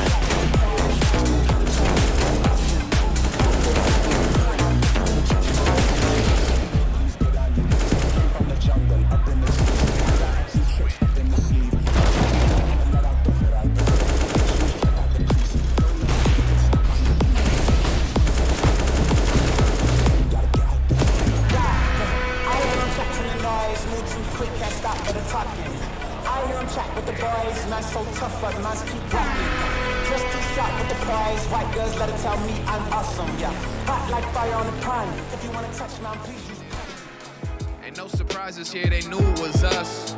Apologies if I was doing too much, but I always came through in the clutch. I got faith restored. Why you pushing the brakes? I ain't full of myself, boy, I'm full of mistakes. I came from humbling roots, I'm here to stand and deliver. Had no one gassing me up, except the man in the mirror. I used to work on my handles, and now it's handles of liquor. I write these songs in a dark room, the candle will flicker. I stay practicing heavy for when the game's on the line. It's like over and over, I run the plays in my mind. I'm a psycho, I'm taking my time. Rushing perfection is a dangerous crime. You gotta give it and take it. That's what you do till you make it. I had to roll with the punches and take the hits from the flagrants. I'm saying the bar raising, we keep moving it up. And no surprises here, they knew it was us. Apologies if I was doing too much, but I always came through in the clutch. An off game don't mean I'm losing my touch. And no excuses, I ain't using a crutch. Apologies if I was doing too much, but I always came through in the clutch. I was falling, had me stalling. I was way down, now I'm balling. I done came up and I called it. I done came in the clutch with the game on the line. I operate from a higher place. Wait, some decisions don't try a race. I'm doing what I can to fuel the flame like a fireplace. To make a bunch of money, buy my mama a fireplace. We make incredible songs to celebrate and get mad lit. Once upon a time in Hollywood, I'm like Brad Pitt. My homies say I live a life, yeah, just a tad bit. Learning how to move in this rap shit. I told them that the bar raising, we keep moving it up. And no surprises here, they knew it was us. Apologies if I was doing too much, but I always came through in the clutch. An off game don't mean I'm losing my touch. And no excuses, I ain't using a crutch. Apologies if I was doing too much, but I always came through in the clutch.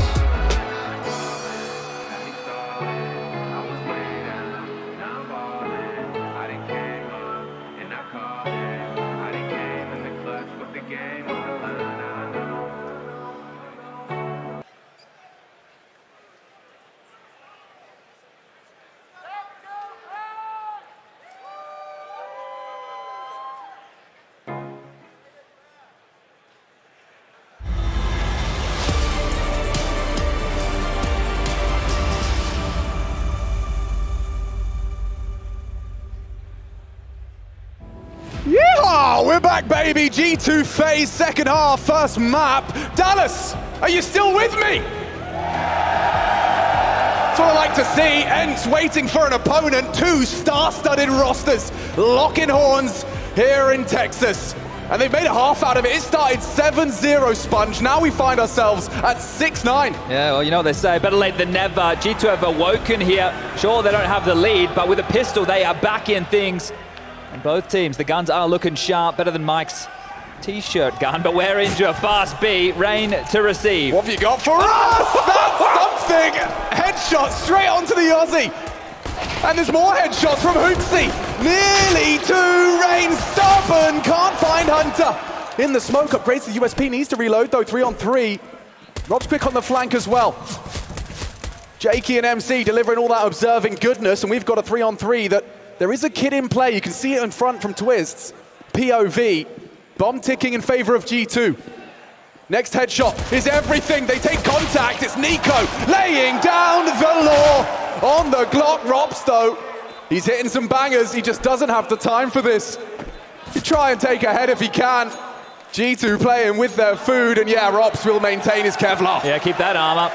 Better than nothing here, as they will get away with, should be 3 players staying alive and still trying to biff top mid. They don't want to allow this. Oh, no armor for you. And G2 continue their winning ways. That's actually key, because there could have been a couple of cheeky purchases coming out from Robs if he did retain the armor. It could have been a little bit of a stronger force that we're about to see here. But that was sharp yet again, and I love that end from G2. All playing together toward the back of the block. They swing out as a unit. Teamwork. Overrunning them with sheer numbers there. Great stuff from G2 to split the pistols here. Now it's about the conversion. We've learned something about Rain as well. Has no problem hitting a leaping opponent. Yeah, they consistently just tracks those jumping targets. What happens next? Find out with us. Rain, oh, tested, locks him in with the flames. Hooksy though, he's warded him away, flash forced, and he does convert. Garrigan supporting him. That's just made this round so hard for the yeah, team. dude, watch out, because Monacy's walking about. Twist caught out, Robs for the trade, and deleted. Monacy tapping heads and farming frags at G2. Just after all of that hard work for one. Yeah, this is the thing. If m0NESY didn't take that risk, and I'm not sure how much of a risk it is when I think through this, because Rain had noted, Hooksy had noted 2 players in cave. Right, yeah. So assuming that A is going to be a little bit weaker on in that environment, they're able to. Wait, it wasn't. There was 2 players there, so some good kills from m0NESY, necessary frags. But if someone didn't take initiative in that scenario, they would have been in a lot of trouble. You gave up an opening death in the first 15 seconds of the round for what? Yeah, right? no, understandable. But m0NESY makes it look like it was all part of the plan. Okay, well, this one here should be a walk in the park compared to the previous, and they made that one look easy. Here's that Rain, yeah, just. He's jumping like that to buy space for the team, right? So, well, it doesn't matter. Maybe he should have kept his feet on the ground, the Aussie. Great second frag out of m0NESY as well. Like, it could have still got a bit weird had he not found Robs on that box. Robs on a box could sound like a content series. Yeah, Robs on box with Fox in socks. Okay, well, Rain just... he did something, didn't he? I bet m0NESY jumped. Did he jump? I bet he jumped. That's a mistake. You can't be jumping in front of Harvard Nygaard. He's become very proficient at that, hasn't he? Is it something that we haven't noticed before, or it's something he's been working on, maybe? I don't know, man. Certainly a trend. Well, number advantage here. Plenty of time to work with for both teams, as G2 is still trying to feel exactly where these last few FaZe members may be. As Carrigan has a chance, and he is going to deliver a zinger from the in-game leader. You got any more of those, Carrigan? Give me another one. See how far that hand cannon can go. Smoked off now and relocating to... This is slow from G2 to get this. Yeah, FaZe can be ahead of them here by several steps. They're taking way too long to piece this one together, and as they're having this conversation, look who's getting closer. Yeah, Rain has really got behind the whole team! The bomb down! Awkward now! Hooksy and Nico. He wants to get up the ramp, and he will. They're limited resources. This is an armored or unarmored Deagle round. FaZe have somewhat of an advantage, but rifles and Kevlar and a bomb plant. Oh no! They lost Nico. Hooksy in the clutch. He can save them. He can save FaZe. He's trapped in cave. Fights to be found. Rain posted, and they close. A smile on his face as they steal a round away. He started that round and he finished it. A triple kill with only $700 spent for the majority. That's terrible mid-round from G2. That's woeful. Like, it's great shots from FaZe, and I would love to see this Rain. Not jumping. This time the feet were planted, but just on the jiggle. But that's a woeful mid-round. I don't know what they were doing. It took so long to piece anything together there. In the previous, I'm crediting m0NESY for taking a risk when they lost the opening pick. This time, what's going on? Who's taking the chance for G2? They're too busy trying to piece things together. It's not even well done, as I would be smiling if I was Rain here too. As we have enough money for another G2 buy. But that should have been a freebie. That should have been there around every day of the week. Just pinned m0NESY to the back wall. One bullet. Well, he's got Carrigan trapped so long as he stays posted. And I say that, Carrigan goes looking for trouble. Nico should have him. Oh, Carrigan with the AK. Does a lot, but now G2 respond in kind. Keeping it level and then some. Twist sprays them down. Bomb lost, m0NESY into the site. Smoker's faded, looks to replace it. Molly could be good too. m0NESY needs to live. He needs to live. Look at Hunter. He just needs to stay alive. Puff up the chest. Seem like more than just one player. m0NESY just needs to stay alive here. That's why he's dumping util. He just picked up another smoke. He's going to make it look like 2 players. They're all looking away. This could be miraculous. As he's making as much of a fuss. Look at them all staring at this one man. And it means perhaps Hunter can finish this. m0NESY found, and now they're aware. Brokey considering the options, and just like that, FaZe ascend to an 11th. Yeah, m0NESY's doing everything he can right there. Everything he can to just try and stay alive. You can see the reposition in the cave, trying not to give away his life, doesn't want to get stranded towards the pillar. I don't think they even knew exactly where the bomb was in that environment, but it's just FaZe, pack rolling. Teamwork here on the CT side, a great multi-kill from Twist right here. And m0NESY getting caught off guard. Brokey exactly ready for Hunter's play. And another round slips through G2's fingers. They're down to Nico. Yeah, frustrations. You can see that they really realized or knew just the ramifications of that. And so close, tantalizingly close to G2 converting on that flank. Ooh, opportunity! Punishment! m0NESY nails Twist with the Deagle headshot. Short. Twist finds him though. Yeah, but that was the only investment. How are you meant to get that one back? Rops and Brokey are both making sure this isn't possible. You want to cross this gauntlet to grab the Deagle? Don't even think about the gun, and Rops is coming your way. Bomb down now. It's just a sign that m0NESY's pissed. 19 frags. Invest into that Deagle, just trying to get something going for G2 because they can feel this one slipping through their fingers. Remember, we do have Inferno coming up next. And the question was, will G2 be able to pick themselves up after lost to Heroic just the other day? Well, they have found a little bit of pep in their step, a little bit of spirit, but looking likely to find themselves another loss here. Remember those stats that Matsu Maniac was quoting you regarding G2, this roster and playoffs. Well, might have another notch against their name here as far as the map department goes, as we will see only the second time out for G2 so far, and it has felt like they've had multiple moments of struggling here. But Swanee obviously not feeling it's been necessary. Call it now to see if they can change the flow of this second half, because we've got 3 consecutive out of phase since that Deagle round win. And as you mentioned, it was Deagles without armor. There were some banger shots from Rain, sure, but that is a momentum shifter in a game. Oh, yeah. The scoreline should have been much, much closer than this. It should have actually been tied up 9-9, and now it's 12-8. And that fumble, I mean, with those Rain Deagles. That's crazy, right? When you think about it, the score should have been 9-9, and now it is 12-8. And you go into that first gun round, you would have had the advantages if you were G2.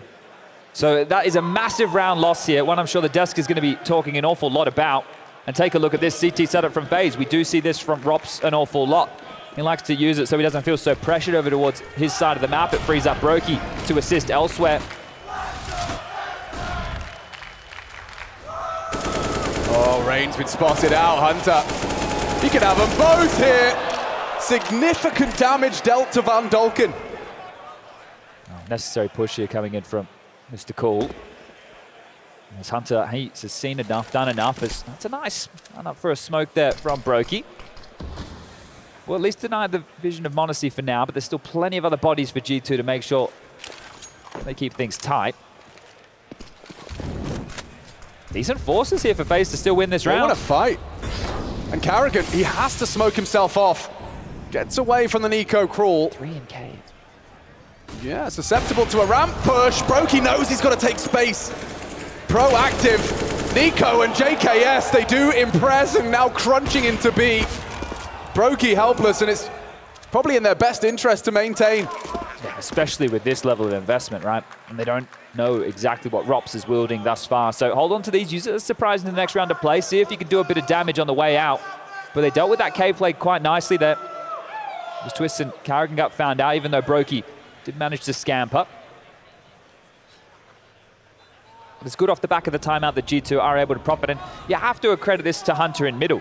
He's been given a position where essentially he gets to decide how he reacts to the util that gets thrown, right? And the fact that in that round, FaZe decided to throw the one-way top mid, well, he knew it's likely to have players floating around, and he did 1 kill and a bit of damage to another, so he did an awful lot to find the opener, which then set G2 up for the position to close. So great stuff to Hunter. And we'll draw this back to just a 3-round game, so maintaining that lead are FaZe. Can buy again, they have these saved guns. Big pointy AWPs, and well, apparently no need for a timeout of their own here. What comes next for G2? Because they have to start settling into this T side as far as gun rounds are concerned. There, as I mentioned, it came down to Hunter manufacturing that opening pick. Is that something that you want to try again? Is there a different point of the map that you want to pressure?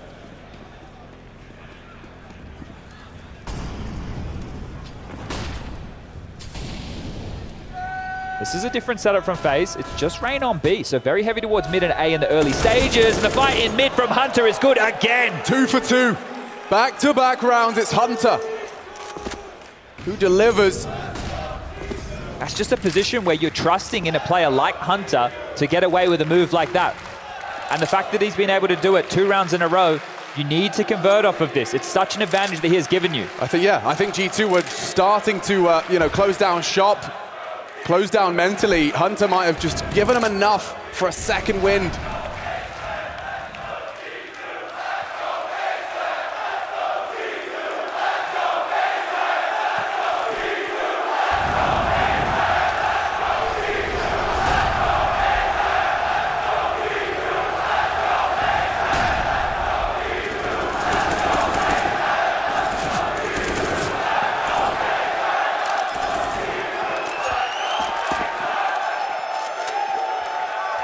Thank you, Dallas. Goosebumps. Gamer chills all over my skin. Hey, in a round that didn't offer us an awful lot, that was entertainment. You get to play a part, so thank you very much. As this is going to be G2 getting themselves up to double digits. FaZe with another save. Going to hold on to their goodies here. Should have more than enough to get a gun into the hands of Carrigan in the next round of play. And one of the factors that we were getting pointed out by Ben, our stats guy, was obviously just the proficiency in the opening kills that continued for G2, even though the rounds didn't necessarily always fall in their favor. And here on the T side, they've been doing a good job of those opening frags as well. We just discussed Hunter and his back-to-back openers in mid. Honestly, had another with that Deagle. Sure, it was only on a bit of an eco round, but starting to get back into their groove, are G2. And this is the tussle we were hoping for here today. Didn't want either team to come in a little bit sleepy, wanted them to make sure they came in ready to brawl. And if you're FaZe, and if Hunter's walked into mid twice successfully, is there a rebuttal? Is there a response? Do you have to acknowledge that if that's where those two openers have been found? You can do, right? I think one of the issues might come in here is, oh, looks like we get a bit of a tech timeout, everybody. Give a cheer for our league ops. You know, they're always ready to go. Just a little headphone issue for Ops here, so don't you worry, we'll get this one sorted and get it back underway ASAP. But before we talk about any of the particulars, there we go, they're back on. So yeah, I think you're right, you do want to fight for this mid control here, but this is the mind games of this level of Counter-Strike, and we've been talking about a lot in recent history, is G2 know that as well. So if you're going to put a lot of your resources into middle to deal with Hunter, G2 could opt for something a little bit faster towards A or the B site and just try and zone you out here. Just make it all about getting it done with positions alone. But this double AWPs, right, if you wanted to go for this mid control you're talking about here, it's curious to see which bodies they'll throw into it. Do you want the AWPs in the extremities? Do you want one of them supporting in middle? And yeah, if you take a look at the blue dots on the radar, they want to fight for mid with ROPS and twists. They're coming. The whole squad to fight. Hunter's not alone this time. He's losing health, and they've lost Hooksy. No response. Hunter looking, and he's only found death. Misery handed to him. ROPS is doing a lot on the AWP. And just like that, FaZe respond with a flawless round. Damn it, if you break it down to what you were prefacing there about fighting for middle, FaZe did, and G2 were ready for it. That's why they had so many extra bodies, but it just looked clumsy on the way out there. I'm not sure what the factor was, but a little bit disjointed. And there it is, Old 5 staying alive. A beauty from FaZe. The saves, they pay off. Worth their weight in gold here. So nice response. They once more get back to this 3-round buffer. They've been maintaining this throughout. After that 7-0 start, don't forget, this looked like it was going to be an absolute whitewash here, but back into it. It's still G2 chasing this lead that FaZe have set. So still chasing the tail, still trying to catch up. Yeah, and Hooksy there, he probably feels it's too disjointed. He should have been someone a little bit closer for a trade in that example. So threw more bodies at the problem. Turned out to be an issue for them. Okay, well, Rain here, coming with a big boy performance. We know that he does his better work on the stages. So in the groups, only 16 kills so far, 21 in the first map here of the playoffs for FaZe. Yeah, we saw the devs talking about the big game players of G2. Well, the big game player for FaZe, it seems, Rain. Mr. Major MVP. Yeah, for a reason. Going back to what's tried and tested here at G2, it is just Rain, the man of the moment. He'll have an awful lot on his plate here as Carrigan and Brokey have gone on a mission of their own.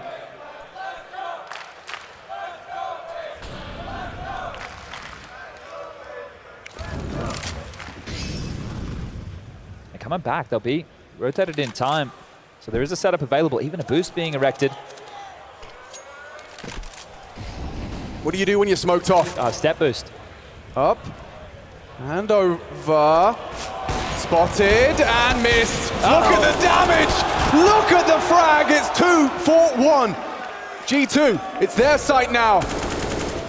Couple of shots through the smoke, nothing connecting. JKS successful in getting it down, and Rain looking to recover, but thinks better of it. Yeah, especially on 15 points health there. Don't even give them a leg to shoot out. You can see Monacy, the line that he was trained on. So G2 will respond immediately here, and that was just patience. And then they executed into the site very proficiently. Nobody stepped ahead of the smokes. They waited for them to plume before they pushed into the site. If they didn't, they would have been very open to that AWP. So good stuff here from G2 to keep things competitive. But yeah, making Carrigan and Brokey rethink the setup there. You could see how limited their options were. They had some ideas, but I think they tried, just falling a little flat.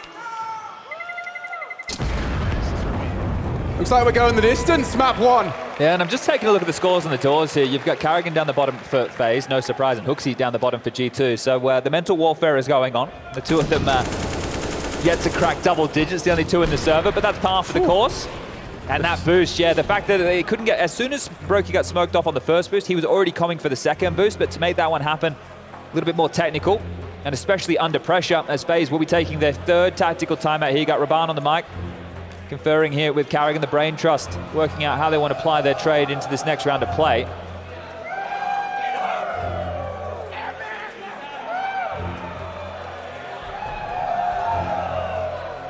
This crowd certainly brought the energy today. We'll see which half of the arena will be happy after map 1. A divided crowd, certainly a spectacle.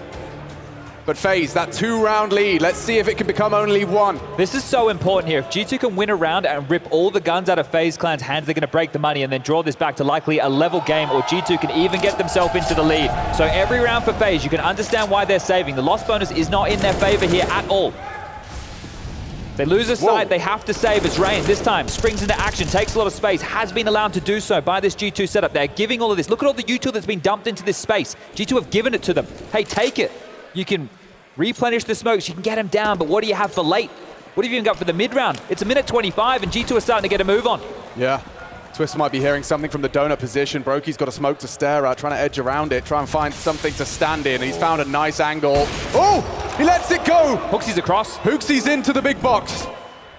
And the A site now looking a little more vulnerable and susceptible. Brokey at least ahead of the util. This is going to be a brawl now. This is going to be a fight. Brokey lets one go. Modesty does not. Can't finish him off though, down at 20 HP. A late arrival from Nico, but they have the body on the site. They've got Hooksy and Temple to confirm it. The bomb from Hunter is concerned about the flank. This is a hurry up and wait moment right now from G2. You can see the transition that's starting to come into play here. Hooksy is going to take a little bit of a look here. Well, Carrigan's definitely not ready for this, and a snappy shot. Red carpet rolled out right now towards B. They don't know it's clear, but they have pretty good suspicions. Twist has already made a kill over towards the site, and Rops holds A. And we discussed what this round would mean as well. Are they going to try and take the guns away? That's the difference. Look at the time, so low. Bomb getting planted now down towards B. Now does Hooksy call out the hunt? You don't want to give that AWP over, but you can send a couple of these AKs. Take everything away. FaZe will have to eco. Twist, first victim, Hooksy. A lot of impact in this one. And that was off the info with a fakery. Bringing that bomb back to B, wide open. Oh, now some questions for FaZe to ask themselves here. They have 3 players who can buy and 2 players who can't, right? They can get an AWP out, they can drop some rifles across. Actually, they're making the money work real nice here. These silencer fours, those cheaper investments, they've actually been able to master 3 M4s, 1 AWP, a kit's in play. Carrigan has to work on a CZ, sure, but not as broken as I thought they'd be. Even though they removed all those guns, it's still just not quite enough. They may not be broken, but I think Brokey wants some redemption. A couple of missed shots on that. In a close game, high stakes, damage inflicted through the boards. Rain looking for his 22nd frag, and we know he likes to survey this cave position actively. Hunter throws a couple of bullets through. This is the pressure point, and it's the right pick here for G2. This is where one of the FaZe individuals, if they show up with a miraculous multi-kill, one of those magic moments we know the individuals are made of, that could silence G2 on this comeback trail. Wow, look at the restraint from Carrigan. Nico was trying to bait it out, still holding on to that smoke. A limited resource, 2 remaining.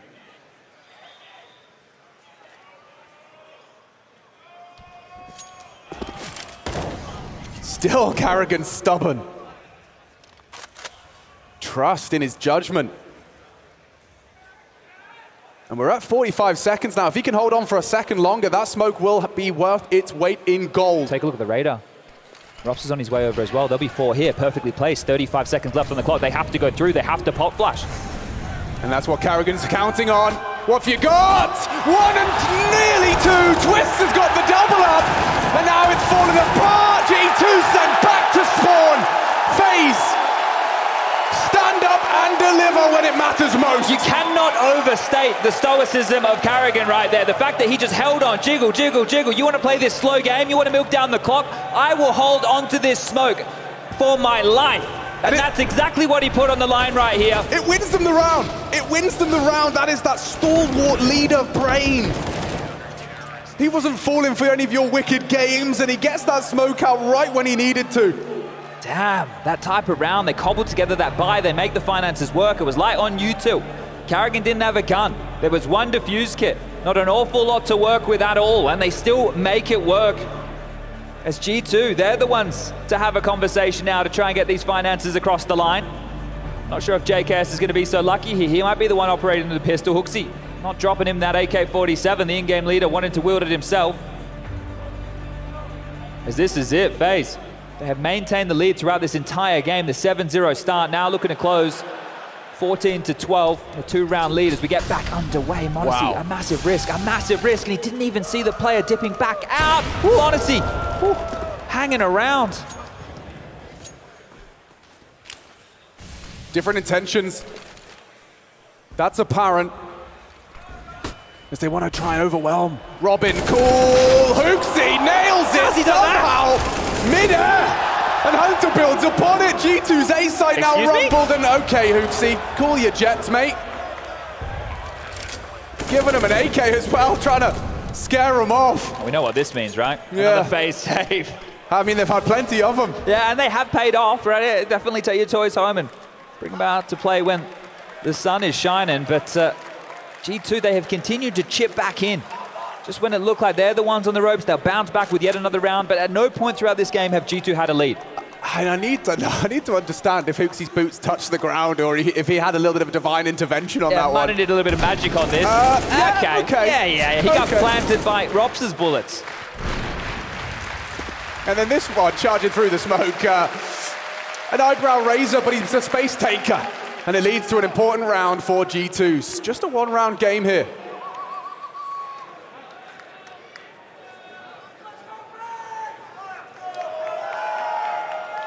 1900 loss into the next. Looking at the guns getting put together. Carrigan's got an MP9, Robson to a FAMAS. So still, again, this fragile economy has been the entire conversation point throughout. As we see JKS throughout the insta-window smoke there. Surely, FaZe don't go... Sorry, G2 don't go back to those slow games as Hunter's back up to his usual antics. Oh, Rain, yeah, they're asking questions of him. Forced away by the flame. Look at all the smokes in middle. It's actually 4 smokes dotted across the course of middle here. 3 of them being T-sided here, so you can see just how much investment is used for mid-control early for G2, which means it only leaves them with 2 smokes left to finish. Currently 1 on Hooksy, 1 on Nico. So for any executes, they better use them wisely, and Carrigan back up to that same play. Yeah, but there's an extra 30 seconds this time for G2. So long as they don't capitulate, we should be looking at a...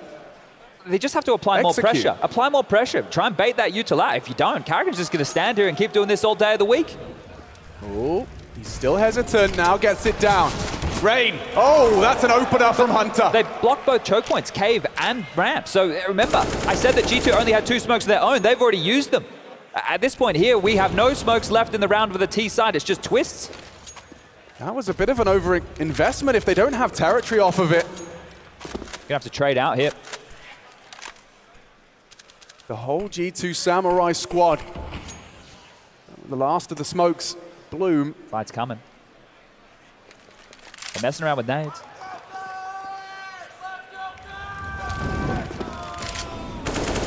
This is weird now, Chad. 25 seconds. They gotta get a move on. 20 seconds, start your stopwatch. They faked him out. They faked him out. They'll get the ball down. No. They'll get it down. Don't you worry about that, FaZe. They know what's going on now. The rotation's starting to come in. Oh, no. Did they just save again? Yes, I think they will. Just completely outmaneuvered late. Get wrecked. Oh, we have had some great little exchanges here, and this is just with the calling, with the pieces being moved around the board. Oh, that is magnificent. Wait, hold up. Yeah, 1, maybe even more from that FAMAS. Robs catches Hunter at least. But that was just to kind of delay the hunt. They're cutting them off at the pass here, right? Hooksy looking, JKS2, m0NESY going to join that party over towards middle. Hooksy's very low. He's not going to get anything done here. He walks in and broke his AWP. How many more guns do you want to throw at this, G2? Oh, I think they'll take it. Oh, what a transfer.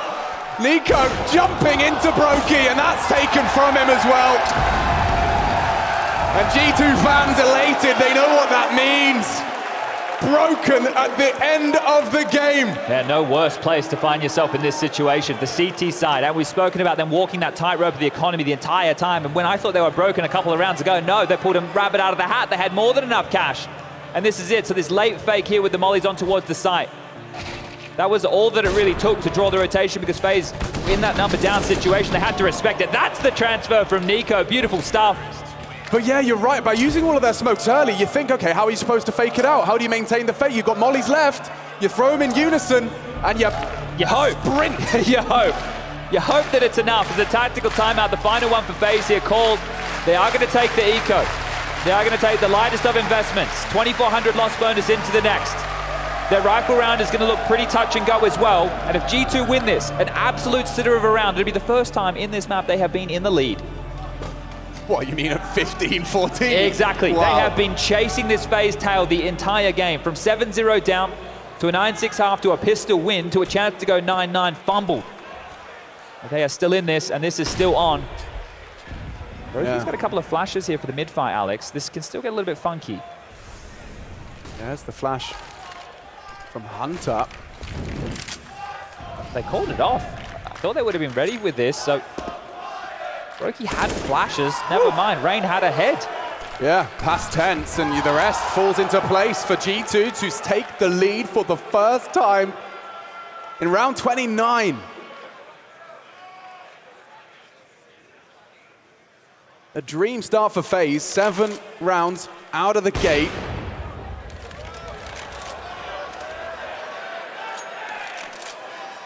And don't forget about that Deagle round as well. Yeah, exactly, right? And that's one of those rounds that why you'd be slightly scared in a scenario like this, but no Rain Deagle. They didn't have any extra cash to even try and look for kills like that. And right now, the only player that they can turn to with a hope or a prayer is going to be Rops on the site. Twist and Brokey are coming, sure. There's always a chance, but come on, man. We're talking about USPs here and a couple of flashes. Yeah, I mean, it's just that 5-7 that gives me a little bit of something. Robs wants to go aggressive. The flash was there, but Nico doesn't care. And that's 15, folks. G2, 1 round away from taking FaZe's pick. And this one is going to sting if you're FaZe.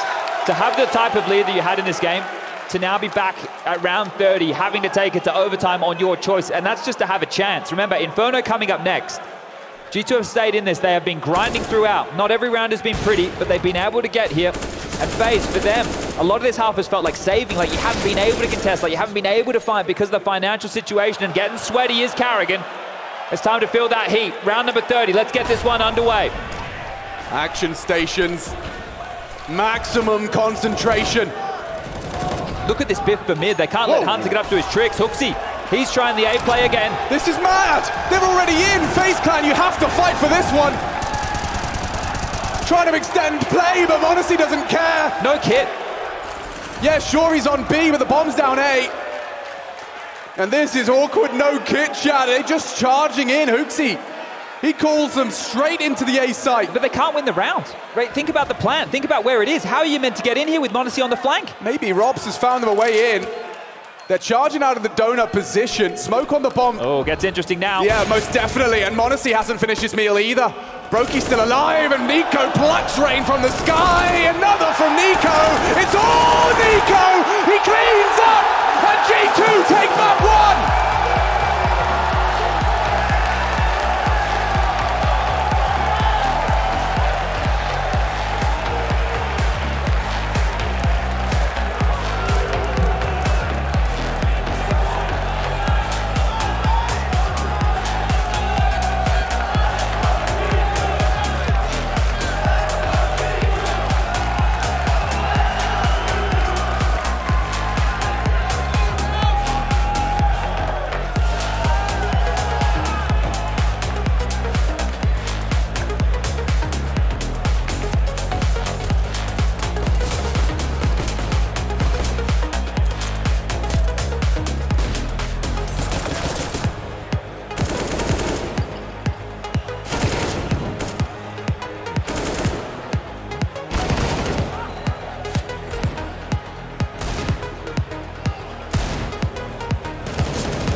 Do you think you know everything about CSGO?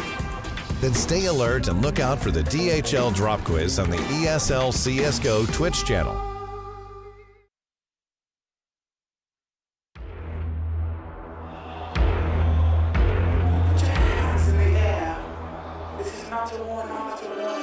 You think that I'm running in place? Y'all really testing my patience.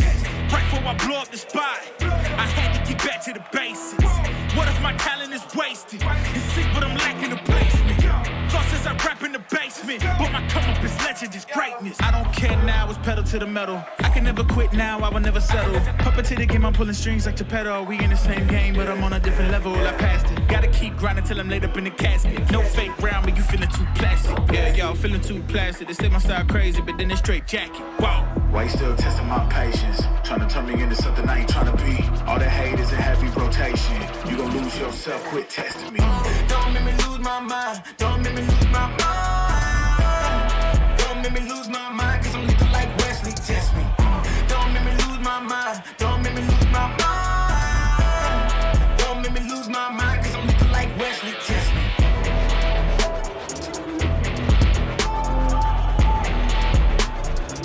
Cause I'm looking like Wesley, test me.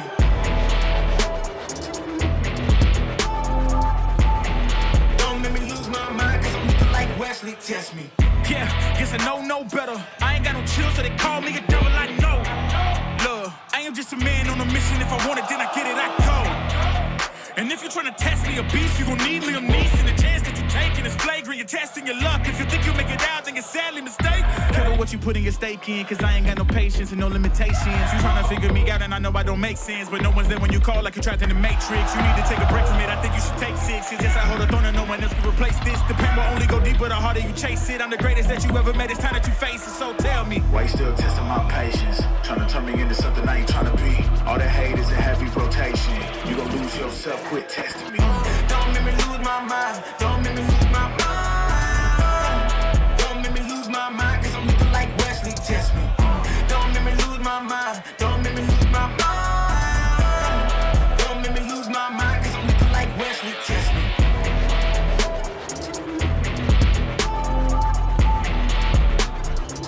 Cause I'm looking like Wesley, test me.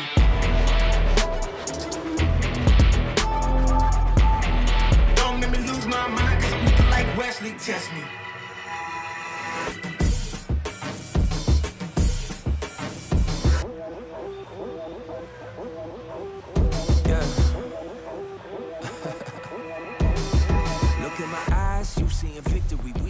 You think you know everything about CSGO? Then stay alert and look out for the DHL drop quiz on the ESL CSGO Twitch channel. Because as soon as the question is asked during the stream, the clock starts ticking. You will have 60 seconds to type your answer in the chat using this format. And keep in mind, speed is important at DHL. So the faster you answer correctly, the more points you get. Keep track of how well you are performing on the leaderboard. Will you manage to make it to the top and win one of these amazing prizes?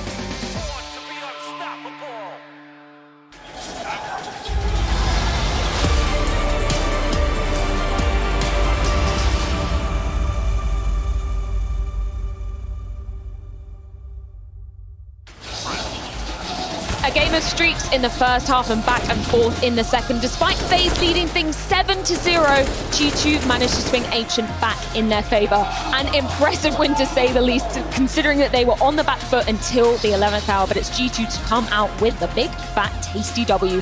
Speaking of winners, you guys at home have the chance to become one in our DHL drop. Yes, that is right. Get your fingers on your keyboards as we have another question coming your way thick and fast. That question today is, what was the first major in the US of A? Is it A, ESL 1 New York, B, E-League Atlanta, C, MLG Columbus, or D, IEM Chicago? Make sure you're putting exclamation mark DHL drop, followed by A, B, C, or D, and we'll be recapping at the end of the segment exactly which answer is right. But man, what a game, Yanko, particularly considering the start that FaZe had. I thought G2 were going to be asleep during this map. So impressive that they managed to make that comeback. I'm in actual disbelief that G2 managed to win this map because of how things started. Like, FaZe, it's not just that FaZe was up 7-0. FaZe was up 7-0 without getting open opening kills. Like G2 was finding openings, 5v4s, 5v3s, right? It seemed like things were going well for them. And then the rounds would just fall apart. I feel like in the backstage, the manager's already looking up flights. Yeah, this is it. It's done. The team just didn't come to play today, and then all of a sudden, a spark. All you need is just like a round or two, like one individual highlight for everyone to be like, yeah, we're still effing great, like we still are really good at this game. We still know how to do it. Let's just man up and start getting it done. You know what? Let's jump into that round. The round that you're talking about. That spark that Janko is talking about is round 9. And it's m0NESY and it's Nico. It's these two players actually putting G2 on the map in this map of Ancient. We start here. You see the scoreline 7-1 for FaZe, and m0NESY at that moment in time just takes a risk. He decides that I am going to walk down that ramp. We might be in a bad situation. We might have nothing going for us right now, but I am going to create a situation in which I have an impact. And you have to respect the courage. It's brave. Maybe it's a little bit reckless at times, but it works out. He sneaks behind enemy line. Rain is going to be coming back here after clearing the cave. He even hears the scope, but he's so completely bewildered by the situation that there is no way in hell he gets that kill. That's m0NESY here, finding Rain. Beautiful crosser placement, by the way. He uses the flash, pushes Kerrigan out of the angle, and then he's going to punish him right that moment. That's a 5v3, and then Nico with a beautiful multi-kill. And I want to say, as Janko was pointing out, it's more than just a round. See the reaction, see what it means. It's more than just a round. It's a call to action. It's a call to action to the team. Like, guys, let's fucking go. Like, what are we doing? Let's go. And you could see and you could feel the intensity of G2 change after that round. And that's funny because that move from m0NESY, you can call it, that's playing to win. That's not playing to lose. Someone else would call it desperation, in a sense of when it's like that early in the round, you're going for it and you feel like I have to do this for your team. But sometimes that is the truth. Like if your team is struggling, you have to try and make an individual play to get that spark. Yes. And you see when it works, how much it can pay off. Nico and m0NESY, by the way, leading the way for G2, right? 26 kill each. Out of the 26, 21 for m0NESY, I believe, was on the AWP. So just when he got the gun in his hands, he was doing work. And that's a 5-round streak that we see for G2 in that first half. And then things get, pretty dicey, as indicated by the 16-14 scoreline. But we come to the tail end of that first half, and it was a game of small details, wasn't it, Janko? Yeah, absolutely. I think you can see towards that round, we have round 14, right? So a couple of cool things that happened in this round. First of all, another aggressive move from Jackie. As the casters talked about how he switched his position so they didn't fully clear. And this is, the fake clear that we all hate to see. Now, this play from Nico, you can see he's clearing this and he sees Rain in this corner. And from Rain's screen, he doesn't really react that quickly, right? And the reason for that is, as you can see, this smoke. Right, the smoke is falling down, but you can see the line, how it's bouncing out. Rain was able to hear that sound cue, so he's expecting a smoke to no one's gonna push, there's gonna be a smoke there. So maybe he's looking at the radar or something like that. So that's a nice little bait play from G2 for Nico to get the kill. They try to keep being proactive, right? Okay, we killed the B guy, we're gonna leave it, we're gonna try to fight for mid. FaZe gets a read on that. They pretty much get the side for free. Nico here, I think he messes up a little bit, right? Trying to go through this smoke. He doesn't want to concede the side for free, but you have to realize, you're a little bit too late for this. He dies, and now you're thinking 3v3 situation, bomb down, FaZe has the side. That's going to be it. They throw the deep smoke, right, to cut everyone off. You can see everyone's behind it, and you'll see Kerrigan, who's going to be pushing towards this side, right? He wants to get behind that smoke. That's a strong position, but he gets flashed. 3v2 situation now, and this is where G2 will be able to execute the retake properly, right? A lot of back and forth. You're thinking first G2 has it, then FaZe finds a way back into the round, but in the end, G2 keeps their poise and wins the all important round. And this was very much a moment in the game where there was an actual battle between two very competent teams. And it was going back and forth, and it was really hard to see here the very detail as well. m0NESY is completely destroying Twist. That could have been played a little bit differently, but again, I feel like that's a poor 2v3 from Brocky and Twist. I feel like they should have done a little bit more.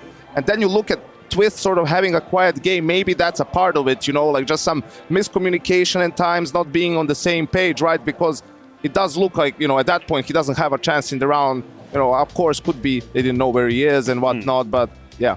I think that was kind of foreshadowing of what we would see ensuing in the second half, right? Because things got so nail-bitingly close. We had a couple of rounds where FaZe are winning with inferior weaponry. Then it comes to the later stages of the second half. G2 literally leaving it down to the wire. We are screaming in the green room like, you don't have time. They managed to sell the fake to the side of FaZe, and then it's a fast-paced round after that. Yeah, and I think that somehow, even though FaZe were able to win a couple of crazy rounds, there is the Deagle round, of course, there is a smoke being put down with the CZ of Carrigan.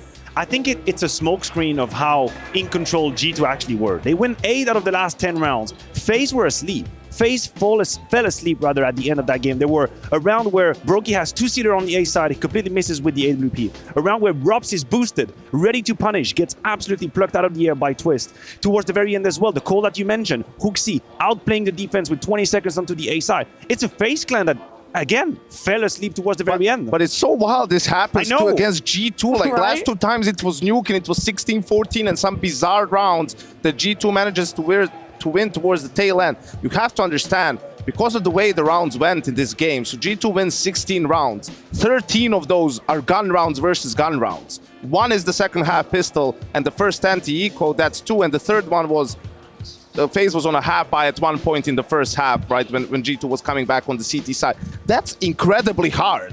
When you look at a team that wins the game within 16 rounds, there's usually, 10 gun rounds in there, 9, 8 even if you win the pistols, right? Because you get a couple of the economy, you get resets, you play against pistols. Like, this was incredibly difficult for G2.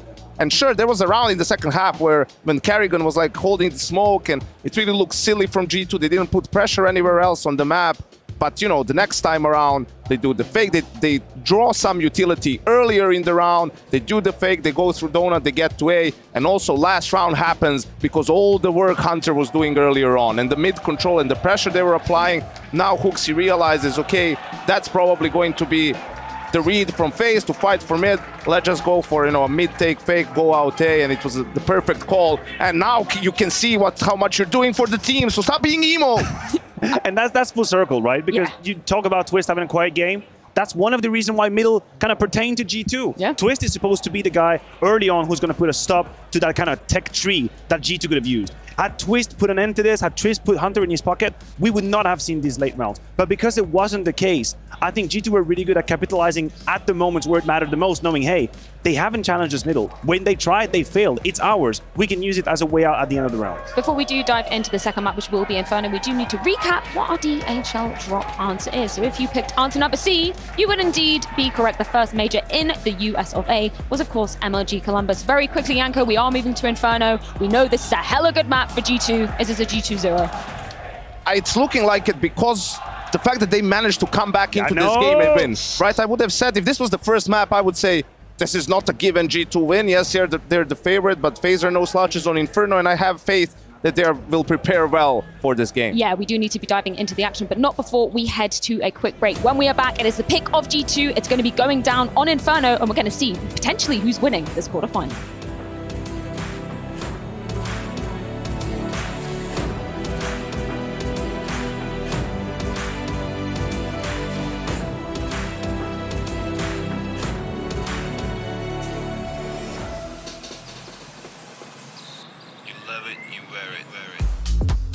Wear your passion. Share your passion. Wherever, whenever. Gaming is a lifestyle. Get your merch at shop.eslgaming.com.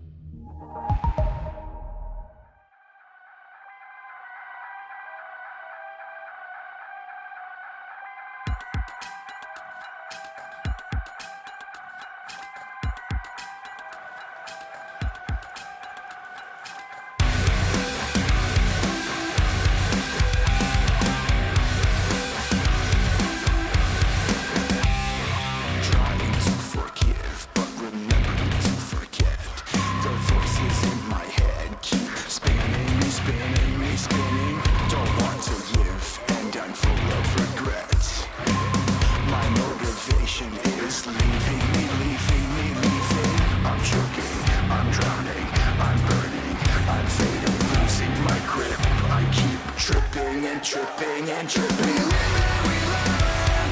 We crash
Would you look at that? Look who I found rolling around the Texas desert. It's Heku. How you doing?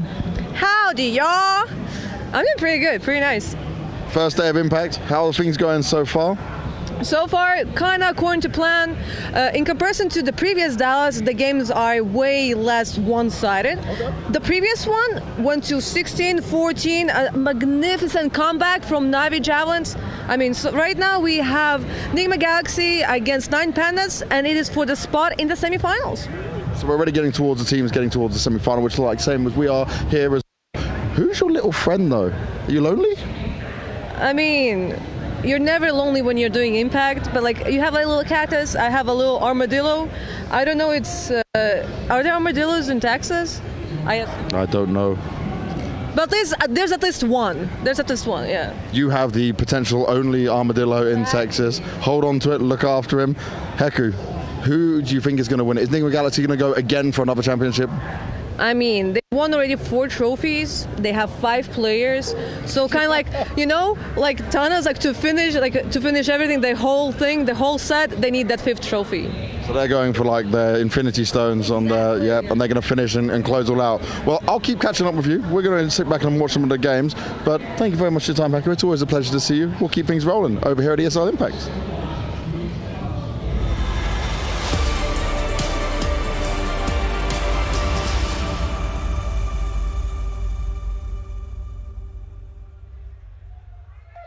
Intel Extreme Masters Dallas.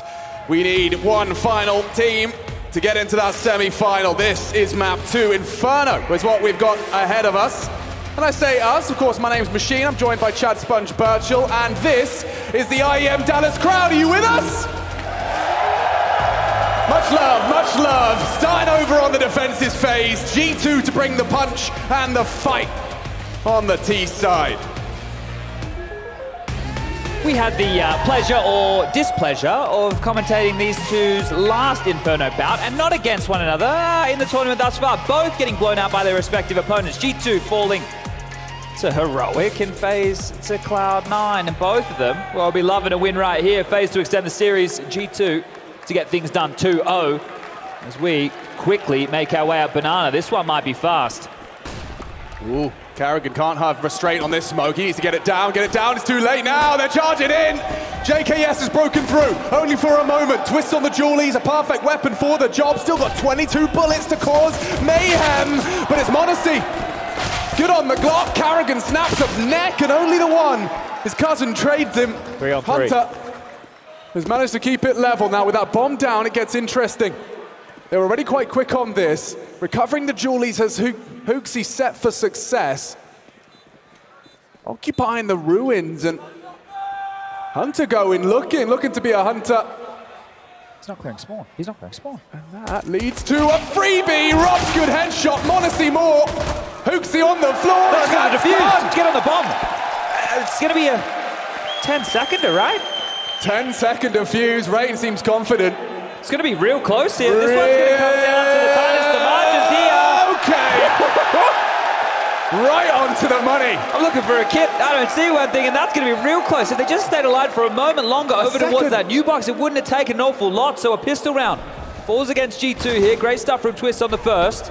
But they were in Monacy. Good shot. Make sure he doesn't get away with too much more. And you can see here, this is Hunter assuming all 3 players are retaking through Banana. That's not the case whatsoever, so gives over a bit of a freebie to Rops. As G2 want to bounce back with a force buy of their own. So off the back of that plant, they're able to get out some goodies. A couple of AKs, a couple of Galils, and some pistols sprinkled in for good measure. That's Banana control. They're vying for here a high flash. Hunter forward. Hooksy looking to come through. The mollies will subside momentarily. As Rops, excuse me, please. Nah, I love that. This is very deep. This frees up an awful lot here for FaZe. What a gift he's given them into their second round. Now this is a very threatening one. By virtue of the kills and the plant, look at Monacy's equipment. He's going to be set for success. I say that. Carrigan, he hears one close and goes looking for trouble. Rattles off a couple of shots from the SMG. Rain in support of him, so they've heard 2 different guns. On the other side of that smoke, and it's Monacy's AK. Primed and ready, nails Rain through the smoke. There's so many problems here. There's been a lot of gaps over towards the A side that have existed for an awful long time. This is all on timing. This is all on timing. This could be huge. This could be massive. This could be round defining. This could be massive. Completely behind the entire enemy side, and it's 2 to start. Modesty looking for a response, but Robs gets 3. And it looks like he's done more than enough. Unless Hunter has something miraculous. Yeah, he's not cleaning his corners. And therefore FaZe, they'll take 2. It's Rops with a round-winning push. That's insane. And I think, Carrigan doing that top banana play, it kept them in place for a little bit longer. It was more information for Rops to understand that type of move, because HooXi's gone up mid. He's called things relatively clear throughout all of this. But check this out. JKS falls first, Nico falls, and Modesty goes down before Hunter gets the trade. And you're right, not clearing the corners, because if Rops is pushed, they're going to be assuming A was completely clear. So couldn't even salvage the plant. A bit of frustration here early for G2. It's not like they're not used to starting the game in the dumps. Yeah, right, 7-0, still took the map. Looks like Robs is going to take some heads as well. Look at it, this is a strong start. Good trade. Oh, but better from G2's Deagles. Broky's gone 2, and now they just have to get past Twist, the discipline. He holds his nerve and his trigger. 4-3. And just when they thought they could take the space, Twist puts them back in their place. There's some broad assumptions being made there, right? You take down 2 of the normal A defenders. Twist tends to play that rotation role, so he's either helping out Arch side or helping out B, so they're not clearing out for Pit again, and Twist just profits. Backs turn, easy frags, and another round for FaZe Clan. Something we've heard from Carrigan as well, which I think exemplifies Rops' push there in the previous round, was he likes to give his stars space. Twist talking about it in interviews, saying he has a lot of trust in us and our judgment. So when Rops is saying, I'm going, Carrigan saying how far. Yeah, and the key to all of that for a team like FaZe, hold up. Hold up. Sniffing something out here. Good. But the key here is, when the players take those type of moves, one player will call what they want to do, and the rest of the players all need to understand how they need to work behind this. You can't have Carrigan micromanaging everybody every single time somebody wants to go for something a little bit unorthodox. So this is one of the keys of a team like FaZe, is the individuals, more often than not, know how to make that correct decision. But I'm curious, we discussed this last time round because they changed it since the major. FaZe went back to having Carrigan and Rain holding B, and it looks like with what we've seen out the gates here early, that's going to continue. This makes Twist back over towards the A side of things as that rotator player. So we'll keep tabs on that. They didn't get a whole lot of CT-sided info last time we saw them playing this map, so clearly vying for that is going to be a key component, and you can see that here already. This aggressive mid setup. Wow, look at all across the map, across the board, and a shot across the bow. How does he survive that? Yeah, Nico lucky to have gotten away from that one unscathed, and Robs goes looking. And he only gets a face full of lead. Monacy good to provide the frag. Big gamble being called here. Now, is Brokey coming over with the util to set them up? He's got a couple of flashes, something that Carrigan and Rain do not have. Yeah, it's going to be interesting to see how much of a flash they send across the half wall. So far on contact, they haven't announced this crawl. This is a great gamble. Carrigan, first contact, gets the one, commits to the spray and gets away. The bait, the switch, the frag from Rain. Oh, it's beautiful. Counter-strike from FaZe Clan. Carrigan, a quad kill. Calling a good game and fragging 1-2. Yeah, that gamble right there is beautiful. And the thing is, Brokey's essentially baiting that setup completely. Hey, you boys die, I'm here with the AWP. They're never going to expect it. And Carrigan, I'd be smiling about that one as well. Just outmaneuvered G2 after losing the opening pick top mid. So a number disadvantage situation. We've had it highlighted throughout just how good G2 have been at getting opening kills. But from there, the FaZe individuals step up and lock them out. And if you're HooXi, yeah, you're feeling frustrated. You've just been read like a book. Carrigan one step ahead, forces the tactical timeout. The passion on Rain's face as well shows just how much it's going to feel good. And the crucial juncture of the game as well. This is where G2, they're just cobbling together a partial. And so a similar start to how Ancient started going. You can see Robin, he's going to be skeptical and a little hesitant to celebrate prematurely. Because G2 there, a map to the good, now finding themselves on their turf. Well, this is the thing. How many rounds do you need to be up for FaZe if you're feeling comfortable? Oh, that's a good start, Brokey. Thank you. Quick on a Modesty scout removed. HooXi now trying his luck fast up Banana, and Carrigan here again. They clearly want to fight, don't they? Look at this, just constantly peeking, taking the jewels and, hey, getting punished for it. Yeah, I don't know, Twist doesn't seem deterred at all, and he's got another on his screen, just looked away, JKS. He'd love to get a kill. That little stat line that Ben just pointed out there for everybody, a couple of players without a kill just yet. Hooksy, Nico, and maybe JKS can change his fate. As we have still plenty of time left on the clock, but this one's done. I don't see a clutch coming through here whatsoever, especially bomb down. But yeah, there's definitely seems to be a memo passed around the FaZe camp about aggression on this defense. You know, we've heard it before.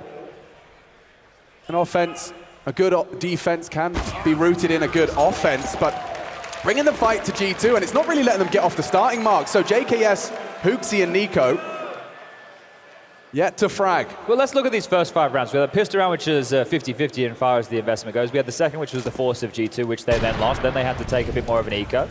Then you've got the first gun round, and then you have another partial. So far, 1 gun round, 5 rounds. Okay, so we're about to get into gun round number 2 here at round number 6. m0NESY into the AWP, so at least they're able to mirror that matchup on the server. And if they're ready to fight, an AWP is a good way to deal with that. So m0NESY, does he care glance for a head-to-head against Brokey, who's looking frisky. Oh, furrowed brow. Mr. Kovac needs to get out of dodge. This B defense has been tested and so far have thrived. A fumbled molly there into the smoke. It's perhaps indicative of G2. You can see Bogdan's Law coming into play here as well. Nico, no slouch on the AWP. Util Rain's down. Rain concedes space. Top and under control taken here. Now Rain has a smoke he can deny, but look who's also joined the party. Yeah, they're going to retake it with a Carrigan flashbang in. Nico pulls the trigger. It's a big scalp to post. There's another on the site. They might come into the stack here. The smoke CT, it certainly seems like they're set up for this. Walking in is Hooksy, and that's a fantastic frag out of Rain. m0NESY ready though. Just Twist is unknown. Overlooking the corners, and now Twist does to reveal himself. Hunter will trade it.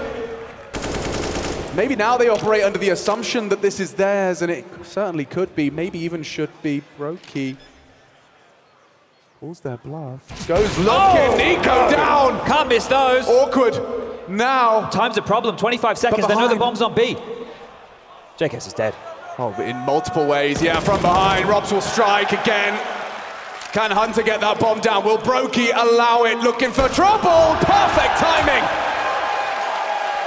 FaZe lock it down on B again. This is the closest G2 have come to finding a round. Okay, all right. Well, let's see if they can get themselves up to that 7-0 lead yet again, FaZe. G2 here on this T side is nice shot there from Rain, sure. Twist the unknown, right? This is again, they played ahead of the game once more, and Brokey was already there. In the right place every time. Yeah, so whether this is a gamble or a read, that's for Carrigan to only know, but either way, right pieces in the right places to make things very frustrating for G2. Now, the Des pointed out that, especially with how that previous map went, they think, well, at least Yanko, that G2 can get this one done after with a comeback fashion, but be down in the dumps once more. Going to take that mental resilience again. Hooksy, fast, ready to fight. Rain, too good. Banana's on lockdown. Oh, God, he nearly finished off a second as well. Mission accomplished now. The mission impossible for G2. Tap through the smoke, unconfirmed damage inflicted. Still 2 players yet to frag. Hooksy. Oh, Robs could hand JKS his 7th death here. 2 bonds. Yeah, certainly could be Bond or not. JKS does assassinate Twist and gets away with confirmation of Robs. Yeah, that's key. Robs might have to get out of there. Reposition going to be required from him. Ooh. This is all a game in the smokes here. Is Rain aware? Both just right in front of one another. Nico works it out, pulls the trigger first, but it's Rain that bests him. And slotting the bomb on the ground. Brokey hits his shot. Lackadaisical on that rounding of the corner. So worried about all these gaps, right? I suppose with these gambles that FaZe are having, they are leaving segments of the map open here. And aware of JKS's lurks indeed. Front sight lurk smoke here, that's not what's necessary. Might walk into the AWP again. Oh, and he oversteps it, Hunter. Fumbles on the second jump peak, and now elevated his range. Should have full sight of JKS as he tries to whir into action, going for that clutch. 15 seconds up against the odds here and up against the ropes. 10 seconds. Brokey hunting, no time. No way. No time for this. Should go down to the boost as he tries to plant. Rain secures it. Okay, folks, we've been here before. Now, this is dominant from FaZe again, right? We're talking about the 2 halves to both of these maps, 14 rounds. Right, you combine Ancient and Inferno now. The fact that they've had these leads twice. Now, we have to see how an Inferno pans out, but we all remember how Ancient went down. It took all 30 rounds, but G2 still got it done. They never gave up. They got themselves back into it. Some great calling from Hooksy on that T side, some good conditioning on the B bomb side, some fakes coming in the later stages where the chips were looking down. The chips are down again, and we're going to see the second timeout come through as the frustrations on the faces are evident. It's not enough for a full buy. It'll have to be a partial, which means FaZe likely here to find themselves up to the half win already. 8, not a certainty, but a likelihood, as G2 need to pull out a bit of a pocket strat here. And just for Hooksy's own sake, if he can get himself into a kill, that'll alleviate the pressure of, wearing sunglasses, not at night. But inside. Yeah. Style point. Almost just as stylish. All right, well, here's this partial investment. Not a lot of util, so a pocket strat. Not likely as a staunch position from Twist. More than happy again, just to jostle. There's a bit of a historical heads up for you. G2 defeated FaZe 16-13, but G2 won 12 out of 14 T rounds. All right, now, they don't have a single T round.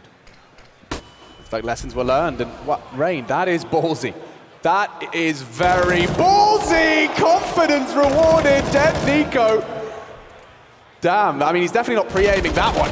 They're not allowing them to have a whole lot of space here. Look at this constant harassment, spam through the smokes, taking the jewels. Inferno, a map which is G2's best, not looking comfortable at all. Suffered their first loss in the last 3 months to Heroic just a couple of days ago, and now maybe another at the hands of FaZe. Oof, everything just looking clinical here. Players know that they've had to come in today sharp as attack. And the G2 attack, blunt. Oh. That's pretty good. Hunter has hit a scorching headshot to take the AWP down, but in terms of winning a round or even getting that bomb down, it doesn't seem particularly hopeful. Hold on, Hunter beheads another, and it's JKS's turn. He hits 2 bullets to the center of mass, the problem. But he has to charge. He might overlook this position from Rain, who's been doing so much for FaZe, pushing it in, closes it down. Oh dear, JKS can't die here. He might have to run up mid or challenge this, yep. Oh, another Deagle kill. They just keep coming. Yeah, he's not going to get any loss bonus. He needs to get this gun. He needs to get this gun. He's not going to get any loss bonus at all, so this is very important.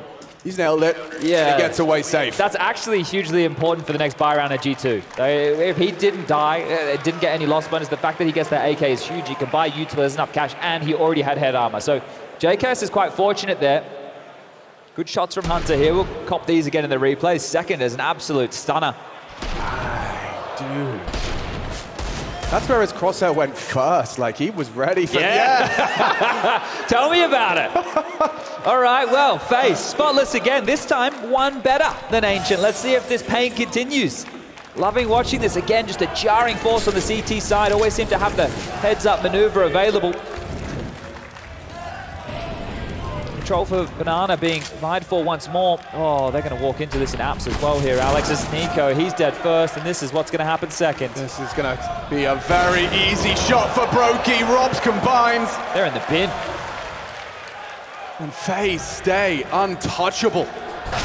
And this defense impenetrable. Can't get any space anywhere. Monacy deleted. AK's recovered, and FaZe bulldozing the competition. Yeah, all 5 staying alive for the first time in this spree of 9 rounds. So that's a problem if it starts to become more dominant. Remember, that was a full gun round. That was a buy, all the bells and whistles, everything you need. Shut out. And yeah, obviously we talk about issues when you aren't getting in the sight with the plant. We spoke about it in the previous map as well here, but it's just a lack of kills. It's a lack of anything for G2. They can't get map control. They're being bullied. They're not winning a lot of those early exchanges.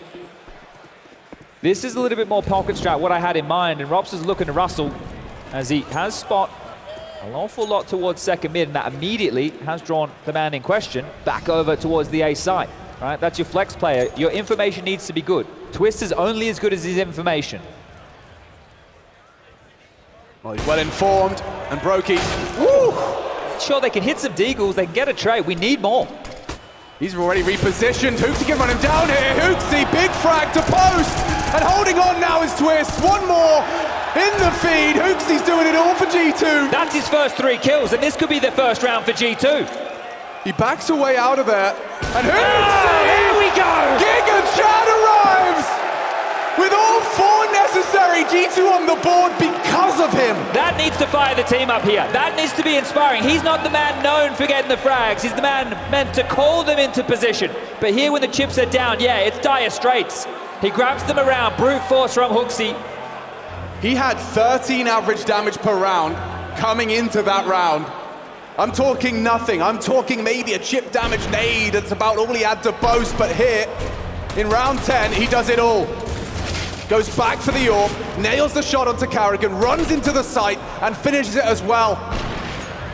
High impact, baby. Now G2 have a round. Yeah, modesty like that one. The rest of the team's still a little bit tempered here. I think Nico and JKS, understandably so. The polar opposites on the end of the table right here, both at the bottom of the scoreboard. Nico with only 2, JKS with 3, and they both have key components to the map they're responsible for. JKS being that second mid apartments player, needs to deal with Rops on the other side, and obviously Nico with his banana control against Rain and Carrigan. He's being dealt a dud hand more often than not. Still a chance to turn their hopes and fates around here as they heavy banana for the aggression. Nades, mollies, everything in the kitchen sink. JKS is here in banana. They definitely want this space, and look at the pace. He's feeling it. He's feeling himself. This time, though, a much more equipped round. He has to be considered, and I think the forward position is going to be very beneficial. Trying to find that gap in the defense, find that timing.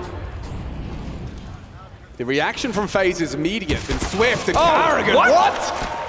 He finds a gap. Creates one indeed. Rain ready for Nico as well if he does stick out for a moment. He holds the spray. Modesty nails him through the smoke. Over the top is Carrigan. Multi-kill madness. Twist will finish. Unless Nico with his 20 HP can manufacture some brilliance. Twist doesn't think so. And Carrigan getting a firm knuckle from Robban after that one. Yeah, the coach loved that one.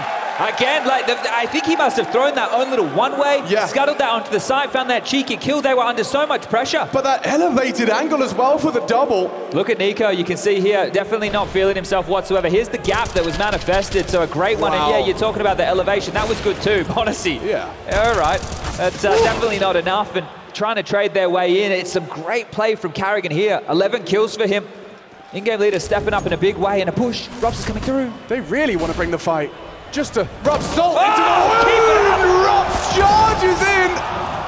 And already G2 ears are ringing, legs are shaking, bodies are dropping, and the round is done. Unless Hooksy can happen again. And not with Rain in the server. 11 on the CT side now. What a haul. Yeah, uncomfortable for G2 is an understatement. At no point are they being allowed to set up and play their game. They're not getting the space they want. They're not getting any room whatsoever. And when they do, they walk into the setups. Remember that Apps play 2 players walking into Rops and Brokey, bang, dead.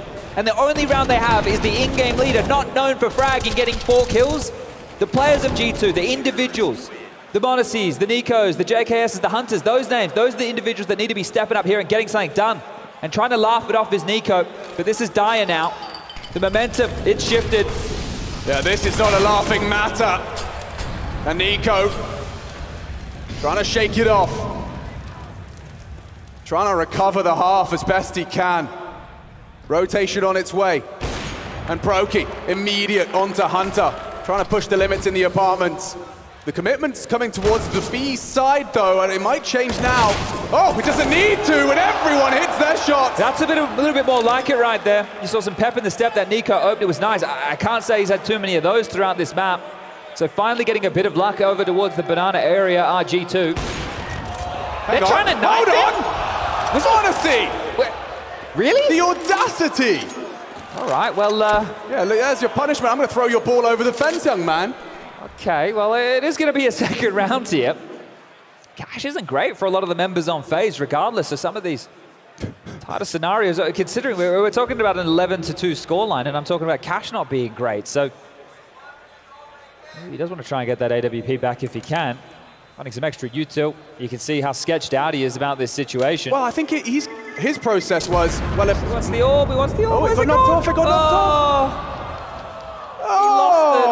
He lost it. That is a tragedy. Oh, Rob's mouse wheeled there. Yeah, he mouse wheeled as well. I wonder where all these jewels came from. Look at the... So I think by Brokey getting chased down by m0NESY in this way, I think he was team flash perhaps, that's how he ended up there. I see Nico get a flash assist. Lucky him. Yeah. I think Brokey felt like there was a whole squad coming behind him. All right, well, recovery, the best thing that G2 can hope for right now. Still 4 rounds available. They grab these last 2 consecutive fashion. That's going to feel good going into that halftime break. Nico again, testing his luck, testing the waters. Nade on the face. A lot of damage for Nico. It's Carrigan to zip up his body bag, and there's more from Carrigan, taking a duel with Rain. It boils down to a m0NESY victory. What is that from Brokey? Leaps out the window, and they steal a 12th round with a minute 20 still on the clock. It's just deathmatch. It's just deathmatch for FaZe here. They think they're the better team, and right now they are showing it. They're individuals standing up and delivering time and time again. The util bang on, straight in the face. The picks from Brokey on the AWP, perfect and stubborn with the aggression. Not relenting, not playing the numbers, just looking for fights and finding them.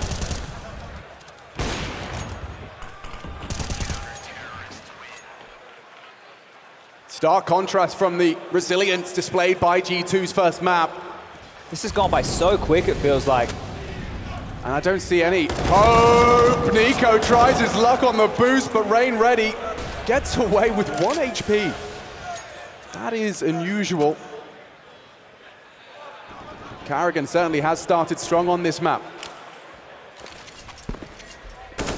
And look at them, setting himself up for more. He doesn't need to. He's got a man advantage, but I think given Rain's low HP, he wants to stand, and he continues to deliver. Interesting exchange here. JKS and Robs, both the Apps players, and it's Robs happy to behead. m0NESY, he gets away with another there and comes looking for another biff onto Twists. Looks he's got no chance. He's got Robs behind him. He's got Brokey to his side, Twists as well. Locking it down. Hoopsy caught, and that's 13. Unlucky for some, but unlikely to be FaZe as they look to take us the distance, take us to our 3rd map of this quarterfinal.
Forgiven, everyone is a villain, but don't call me a killer. I keep my mind on a mission, cutting ties if they switching, double life, double vision. I see blue diamonds, sideways, it's a race, who's timing?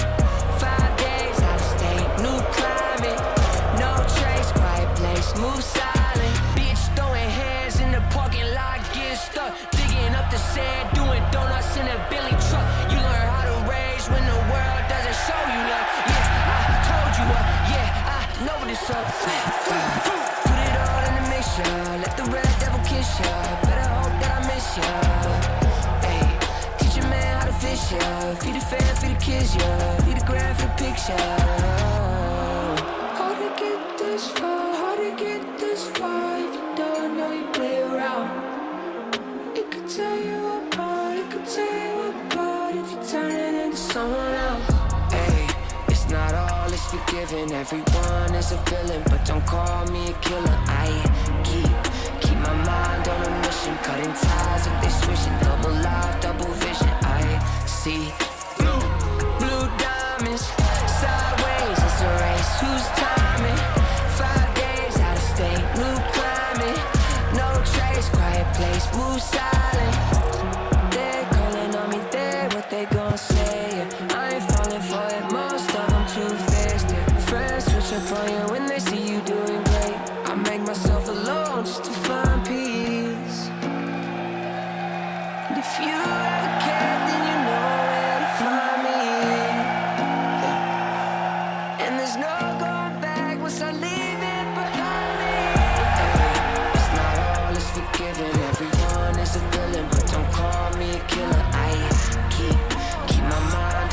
wishing, cutting ties if they switching, double life, double vision. I see blue diamonds, sideways, it's a race, who's timing?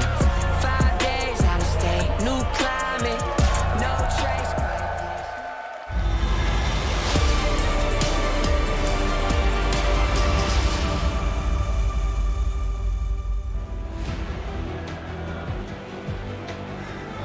It's certainly not been sunshine and rainbows for this second map, at least not for G2. FaZe dominate their way through G2's pick. 13 already, 3 away from taking us the distance and the hopes of NA in Mr. Van Dolken.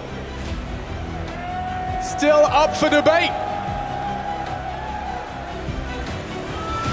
Well, let's find out if resistance is futile here. G2 on the defense, their map pick. And a comeback for the ages here if they want to voice any concern. 4-man start towards second mid, and Hunter's going to get an eye full of info right there. The odds, well, still somewhat split down the middle. Got a smoke and a flash at the ready. Have a single P250 in play. It's Nico solo B. We might have a bit of a biff over towards A as the silent mount up towards the window room comes into play. Looks like an apps maneuver on the docket here. HooXi with a smoke over towards Pit and a Kit. They're running into the Lion's Den. And Rops, first one in and got nothing to report. That's the sudden snap, shut the trap. Works to perfection. Clean until Carrigan taps a couple. Great from HooXi there. He's been having a good map. We thought it'd be the fire start of that 4K round he had with the Tech 9 into the AWP pickup on the A side. But it felt like an all for naught. His team still didn't get behind him in that first half after that round, but he needs to call for them now. His team needs to turn up in this second half. This is where the individuals are going to do their better work, right? This is where the multi-kills, like we saw in Ancient, need to start coming back into play. FaZe haven't had enough just yet. No plant, but still the force buy.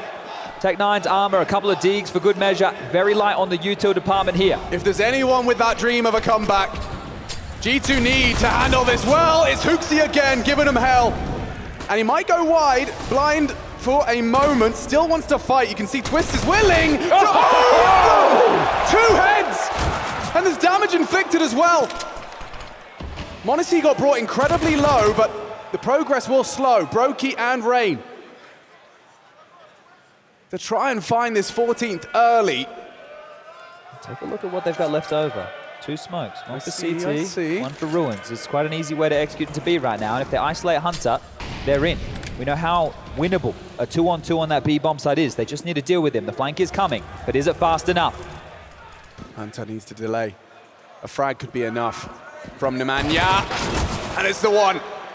Rain, gotta work this one out, piece this together. Oh, m0NESY's low, very low. Considering in the flank, m0NESY goes down, but JKS, he sticks around for that trade.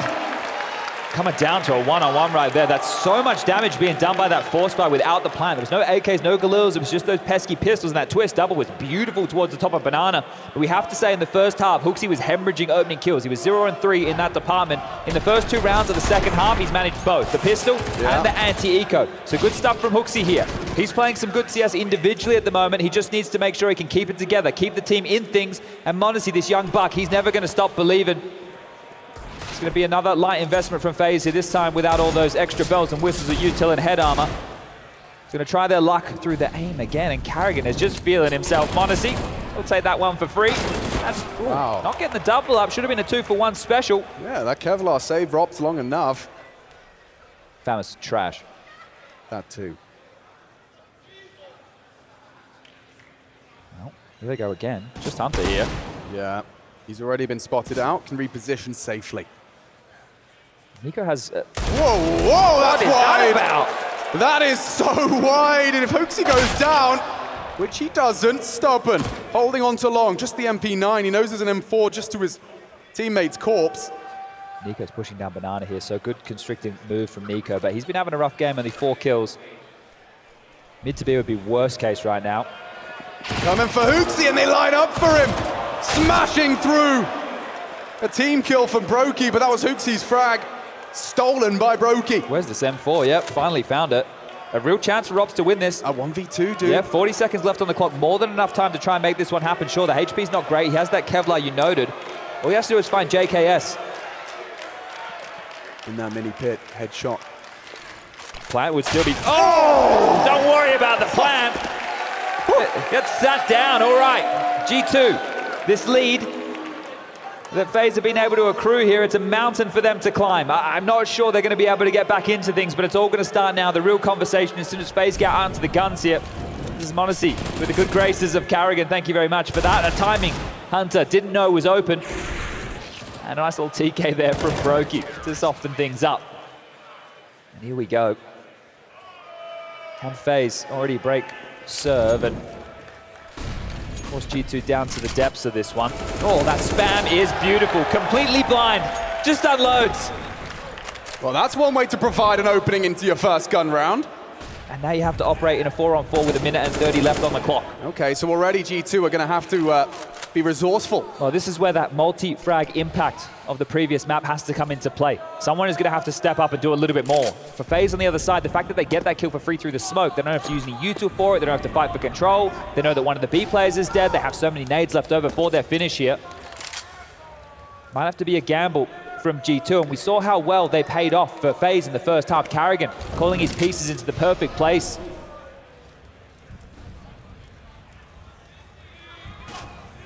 Nico sticking around, he's playing a dangerous game and down. Lots of damage. Puts one into Twist's face. Operating at less of a disadvantage now for this final flourish. The stack is here. They're in the right place. There's no denying that. This is so noisy. Stampeding. The whole squad, full commit. Carrigan just leaping across, gets nothing done. Rain won, but it's Hunter and MOUZ locking down this A site for G2. Another near impossible clutch for Robs. Would have to be 2 taps, clean as you like, and JKS, he likes rounds. They have to respond in kind to that 13-2 half. And a 4-0 start certainly continue as they mean to go on. What were we talking? 9-0 for FaZe out the gates until that Hooksy round happens. So this is the thing, G2, you're going to have to do the same, if not better here. And this was great. That gamble stack over towards the site was perfect. There was plenty of headway on the fact it was coming as they were trundling noisily up that short side, and they just get mowed on down. Now to be another FaZe partial buy here. That was G2 losing an opening pick within the first 15 seconds of the round and still recovering. Oh, whoa! That's more like it from Nico. So they're going to be his 5th kill. Damn. MOUZ nade in the smoke. He likes to get that info, but nothing to report. Brokey was safe, tucked. He's still under pressure here. Couple smokes, couple flashes, a HE for good measure. Just 3 here to receive him. Util. Drain through. MOUZ holding long, strong. Bit shy on that second spray, so 1 frag back. It's Brokey on that deagle, but Hunter hitting that first headshot clean. It's Carrigan long range on the tech. No, hello. Spotted.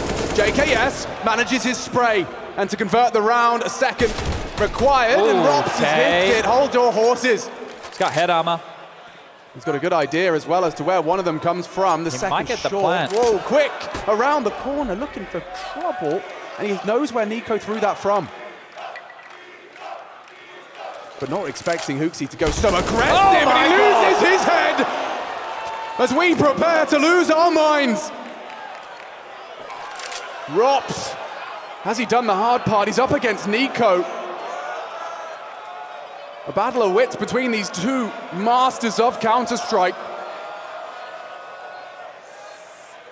Clearing procedurally. Oh! A magnificent clutch to break G2's hopes of a comeback. Just Robs ropes up against 3, and he does it with ease. You look at that type of scenario that he's in. Once he gets the kill onto JKS and Pit, you start thinking it's possible. The bomb's on the site, and you understand that Hooksy and Nico are not together. They're separated. And that push that Hooksy went for, I didn't mind it. I didn't mind the fact he went for the push, but he missed the spray. He missed the shot. That's the difference here. I'd love to see what it looked like from his perspective. We're not going to get it, but this play is because Nico heard him close top mid. Hooksy understood he had space. He had the jump on Rops. He just couldn't connect the dots. And that's going to sting. 14-6, a timeout now from G2, no money, and Nico, he can't get anything done on this map, having an absolute mare, something he wants to forget, only 5 kills to the name. And that's their superstar. A real rough go of things here. Well, yeah, you can see the remnants of what remains from G2 after Robs has had his way with them. A FAMAS at the high end. You know how we feel about that. This just has to be the gamble and hope that Carrigan calls them into a stack. That's it. I'm not sure what else you can ask for here. Maybe they bleed the clock down too long and they run in late. Regardless, this is the FaZe from the first 7 rounds of Ancient. And this time they didn't let their foot off the gas. I'm sure the conversation was, boys, we had them on the ropes. We had them exactly where we wanted them on Ancient. We let them back in. We allowed them. We gave them opportunities. This time, keep that foot on the gas and do not let up. And that's exactly what's happened here on Inferno. There's been no fire starter of a round, or at least that Hooksy play was not enough to wake up the members of G2. And this sets us up all for our third map of play in Mirage. A battleground for aim stars and something that we're hopefully going to get in buckets and spades. Everyone likes Mirage, right? I'm pretty sure.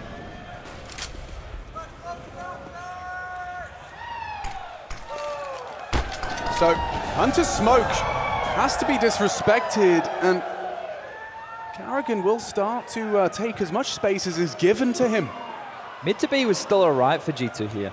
They're not going to hate it. It is going to be slightly problematic for JKS. I think Monacy is going to try and help him out. They have to commit to this. They are. This is the time issue I was talking about. Oh, Hooksy down, overextended. Good pre-fire, good aim and frags. Everyone connecting. Still Nico on the site. Maybe he can stop him. That FAMAS was working wonders in combination with the flame. Head on a swivel, has to turn on a dime. They have to plant, and now they can. Unless Hunter somehow can knock that plant off. He could win the round if he could just hit that shot. It's not to be. 15. And it seems like a certainty now that we will go the distance. Mirage for our third map. And this has just been a dominant show, and the conversation was G2 just chasing that lead that FaZe had the entire time on Ancient, and the fact that they stayed strong mentally and as a team to bring it back. But right now, they are absolutely in the bin. That first half, nothing. They couldn't get anything going at all. And another round that falls to the wayside. Frustrations don't look like they're too bad in the G2 camp. That's a round that they understood they definitely didn't have any advantages in, but something they needed if they wanted to stay in this match. This should be it now. 16-6 seeming likely, as it is just another cobbled together bye. It's definitely not necessary to rush things here, but Carrigan has accelerated up Banana and lost his life and his rifle. Perhaps a little more hope for this G2. They know Hunter was B, that's why they're pressuring A. Oh, messy spray from JKS, and Monacy gets nothing done as well. Hunter gone, it seems like the hopes are too. Only Nico can change the script. And there's 3 for him to find. We are going to a third. So get ready. To separate these quarterfinalists, we need a third. And we'll see you all when we get there. First, we've got analysis to break it all down. We'll see you there.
find my place and all they do is here I am, just trying to run the race in the slow pace. All I'm trying to do is run, not win, and all they do is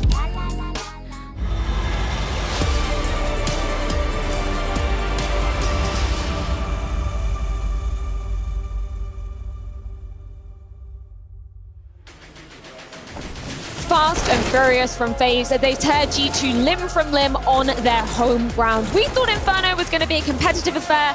FaZe had other ideas as MOUZ. That was a decisive way to pushing us to that third and final decider of Mirage. Yeah, what an incredible bounce back from FaZe Clan Freya. I am completely baffled. I'm absolutely baffled. When you juxtapose the end of Ancient with the beginning of Inferno, you're thinking it's a different team. We had FaZe once again with an incredible start, but this time around they did not allow G2 any breathing room. Any mistakes were immediately punished. Any advantageous position for G2 was replenished immediately.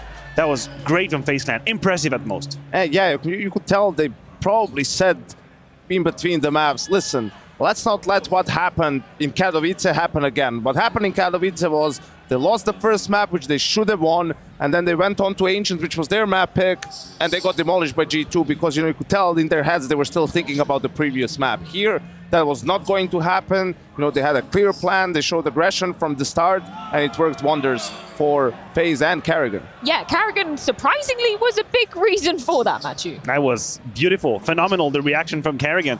What used to be, can be, could have been a liability turned into an actual wall. Karrigan completely dismantled G2.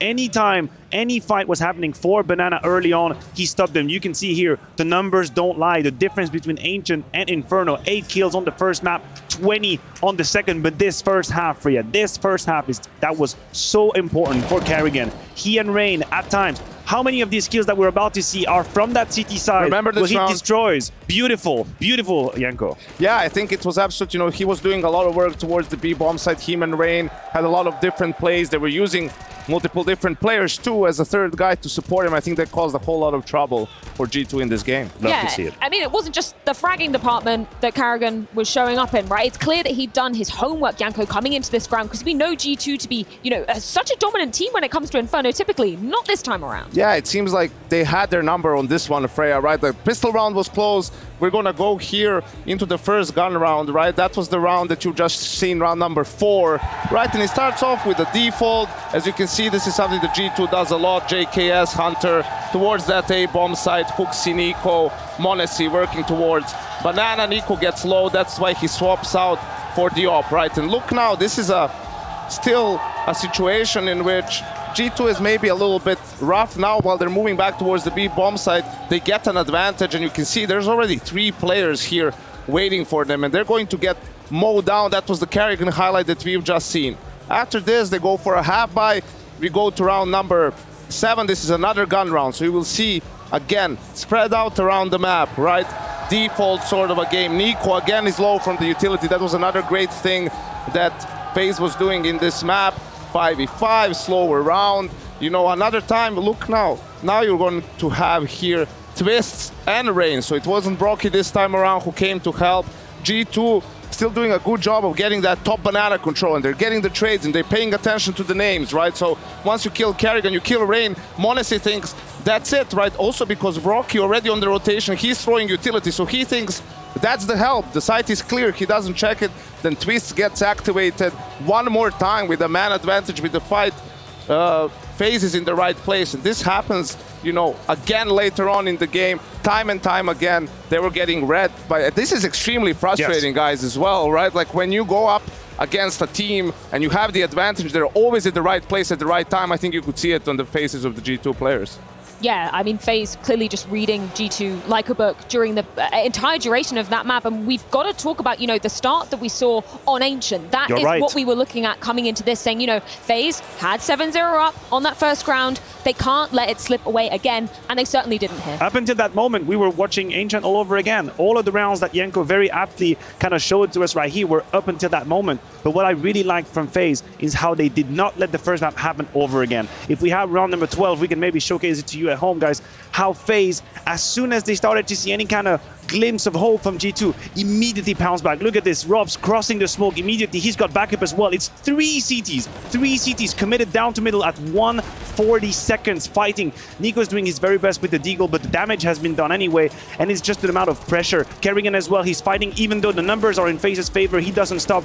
Now, tactically speaking, you can argue about whether or not this is a good round, but they don't care about tactical. It's emotional, it's mental. It's like, listen, what you did to us on the first map isn't about to happen here. We got you on our shoes, we're gonna just step on you until the very end of this map. It's arena Counter-Strike, it's championship Counter-Strike, it's a different brand of Counter-Strike. That's what we say, it's not the same game once you get to this stage. And I think for G2, the most important thing is you need to get your emotions back in check, right? Like, yes, it is very frustrating. Like, you had opportunities to win some rounds and give yourself a buffer going on into the second half, but, you know, for whatever reason FaZe was doing what they were doing, they had your number. You're going into Mirage now, which is still, you know, a pretty good map for you. They've recently beat OG 16-2, Furia 16-7, right?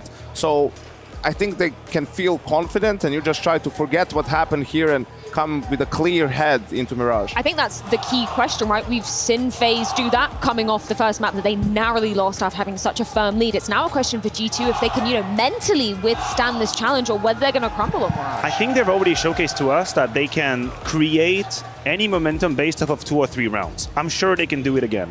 Yes, mentally probably a little bit down after this second map, but it only takes a couple of multi-kills, the way it happened on Ancient, for G2 to start over again. I think the conversation we need to have for FaZe is how we expect Twist and Kerrigan, the 2 players who had a masterful performance on Inferno, to do it again on Mirage. Because we've seen FaZe in the past being abused on that position. We've seen Kerrigan being the recipient of executes after executes after executes. Are we going to get map 1 Kerrigan, or are we going to get map 2 Kerrigan? And I feel like this answer will direct this map. Yeah, and also how do the mid rounds go for G2 on the T side, right? We just saw in Inferno they were getting red a lot. So what's the approach going to be from Hooksy? Is he going to stick to his guns and not change anything and just figure, hey, he can't guess right every single time, right? Or are you going to alter it a little bit, maybe try to use some extra utility when you do hit a bomb, so that in case there is a stack there that you're running into, right, at least you can eliminate some of these positions with utility and perhaps still win the round if you execute correctly. I like that you mentioned that, because this might be one of the criticism that we would have towards G2 at the end of the first half of Inferno, is that MOUZ were pretty all-in. They were pretty committed to the zones they were taking. And this can happen when the team is losing track a little bit, fog of war, you know, you're getting a little bit exhausted, tired, frustrated. You start being very all-in in what you do. And the reads from Kerrigan and FaZe Clan were perfect. You take apps with 3 people, there's a double AWP rifle setup waiting for you. You try and cross banana, there's 3 CTs waiting for you. So if G2 were to go down 0-4, 5-0-6, you need to be able to remain lucid and calm and find that middle ground where you take map control, but you have a way out if you make the wrong decision. And I want to see that from Nico too. You know, I gave him some praise recently, like at the major, you didn't really see the frustration get to him as much. I think in this game, he sort of fell back to some of his old bad habits, right? So I'm hoping someone talks to him in between maps and say, hey, bro, we need you like calm, cool, and collected. We're counting on you. You know, it's a decider map. You're playing against FaZe. Like, this is where he does his best work. This is where the team needs. And so, yeah, I'm hoping for a good decider, a close game. And it's a good exercise for Nico as well, because I'm going to argue that the scoreboard that he has at the very beginning isn't exactly his fault. He's literally not seeing a whole lot of people. Whenever he's getting tested, he's getting mowed down. The easy kills go towards other players. So he has to show to us one more time another example of, hey, I know I've had a really bad map. I can be clairvoyant enough to know what I've done wrong and what was against or outside my kind of zone of action, and bounce back on map 3. Gentlemen, I know you hate this question, but who's going to be taking it? Who are we going to be seeing progressing to meet Ents in the semi-finals after Mirage? I'll stick to my guns. I had FaZe Clan in 3 maps at the beginning of this segment, and I'm going to stay with FaZe in 3 maps. For everything I've seen, I think FaZe has the upper hand, right? G2 is one of those situations, they need a good start. They need some momentum. I feel like if they fall behind early, they're just going to crumble, and FaZe is going to run away with it. Well, it all comes down to the third and final deciding map of Mirage between FaZe and G2. This map will decide who progresses on towards the semi-finals. But before we do jump into that, let's go ahead and check on with Banks on the expo floor. The Intel Extreme Masters is just one of the things happening inside DreamHack Dallas. DreamHack, it is world renowned for its bring your own computers. When you come here, you can come with your friends, set up your PC, sit down and play all weekend long and have the best time. We're seeing some Fortnite going on here. They're laughing, having fun with their friends, getting stuck in on many games. And it's just great to see so many faces around here enjoying themselves, having some fun. It's making me very jealous. I remember my first BROC when I went to DreamHack back in Sweden. Now it's all over the world. Incredible fun, and I think I might have to join some of it right now. So let's go to a break and I'm gonna play.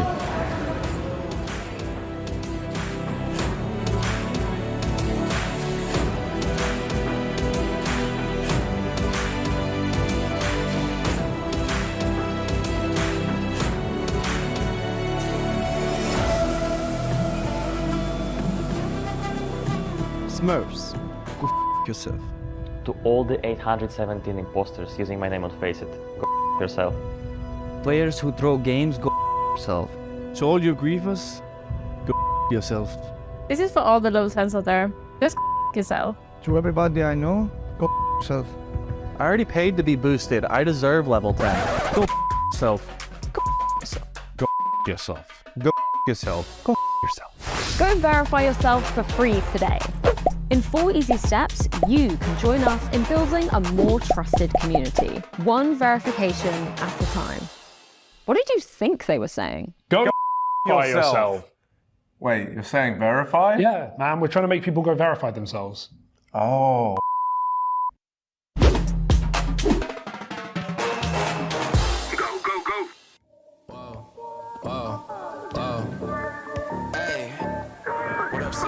Let me just talk one time.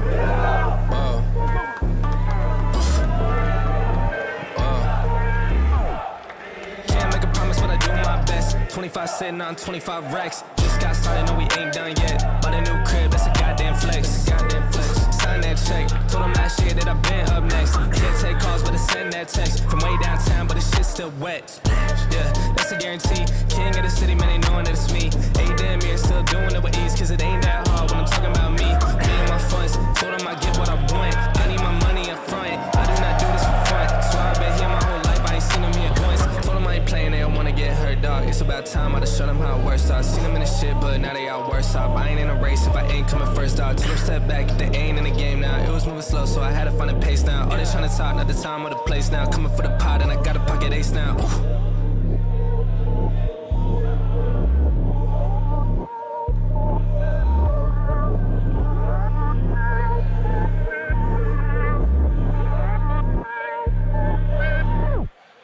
Can't make a promise, but I do my best. 25 sitting on 25 racks. Just got started, no, we ain't done yet. Bought a new crib, that's a goddamn flex. Sign that check. Told them last year that I've been up next. Can't take calls, but I send that text. From way downtown, but the shit's still wet.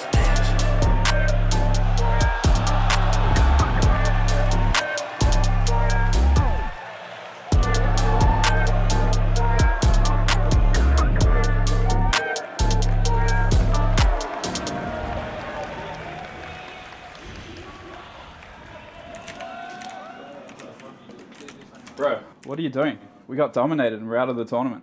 Playing in the show match. Woo!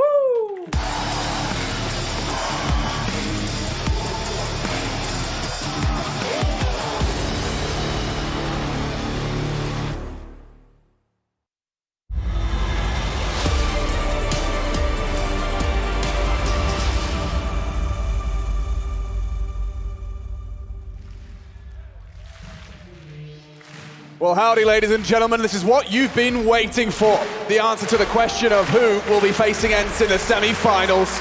And it's a star-studded roster on the stage here in Dallas. The crowd, they have been loud, and now we'll find out if they'll be proud. We've got FaZe Clan with North American hopeful Twists, and then you've got G2. This samurai has taken us the distance after taking their opponent's map pick. FaZe responds in kind. The analysts perhaps a little more convinced by FaZe, though, and I was wondering, Chad, do you echo the sentiments of the desk? I think so. I think you have to. Over the 2 maps of Counter-Strike, sure, FaZe lost their map pick at Ancient, but that was a 16-14 game, and one that went the distance, and FaZe, they were in the lead right up until the final hurdle. And then you look at Inferno, that wasn't even a tussle. G2 dominated. Didn't even have a chance. Carrigan turned up, Massive performance from him, and now the knife round has been concluded, and FaZe, they win it. They get to start on the CT side. It's their choice. And this is a map we haven't seen these two teams go toe-to-toe on since IEM Katowice in 2022. So, yeah, we got to go way back to see a Mirage matchup between G2 and FaZe. All right, you don't get this every day. FaZe G2, live, competitive, and on Mirage. You know what else happened at IEM Katowice 2022? That's when JKS was standing in for FaZe. That went very well. Exactly. So it's been a long time. Things have changed, definitely so, as we get this one underway. Twist, he wants to start this with a bang. Modesty spotted. JKS the one to take him down. It's Brokey though. Wow, 2.5. Modesty stubborn. 25 HP. Rob's tried to stabilize, but leaping through his Hooksy, not clearing. Behind Rain. Oh! Takes them both down. Nico gone. You'd think he'd have a trade there, but Rain too good. Good goosh. But only 25 HP.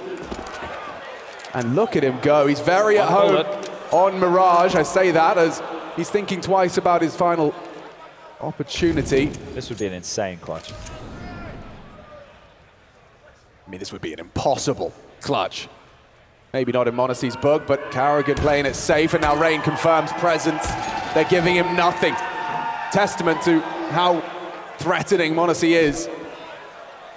But they have the bomb. They have no reason to go hunting. They are set and ready.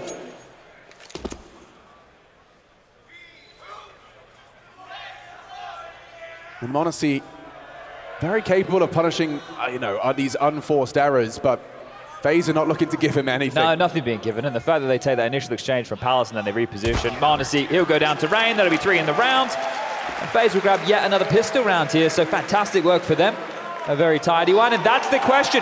That's the question the desk we're hoping to get an answer to here. Yeah, they bought tickets to the Nico show. They're waiting to see it. And I said this to you before we went live. It's unlikely Nico has 2 bad maps in a row. Yeah. I think it's almost an impossibility here. So I expect him to warm into things. Yeah, I did. I liked Yanko's sentiment as well about G2 and having to get a strong start into this third. Well, losing the pistol is the opposite. And it seems the second round with its zero investment is going to go one way and one way only. MP9 is going to do everything required, and yeah, Nico was trying to work his way out of the smoke, and he has been spotted. He hits a good shot, but nothing lethal. Just Brokey, the only casualty of our second. Yeah, this is going to be an interesting matchup here. We spoke at the start of this series about this being like a mirror matchup, and obviously in terms of the players in the server, you get your flashy AWPers, Monasty and Brokey on either side. You've got your aim-star riflers, Rain and Nico, ready to lop off a couple of heads. Incognito right here. You've got your clutch players and your Ropses, your JKSs, and then you've got your do-it-alls, Twist and Hunter.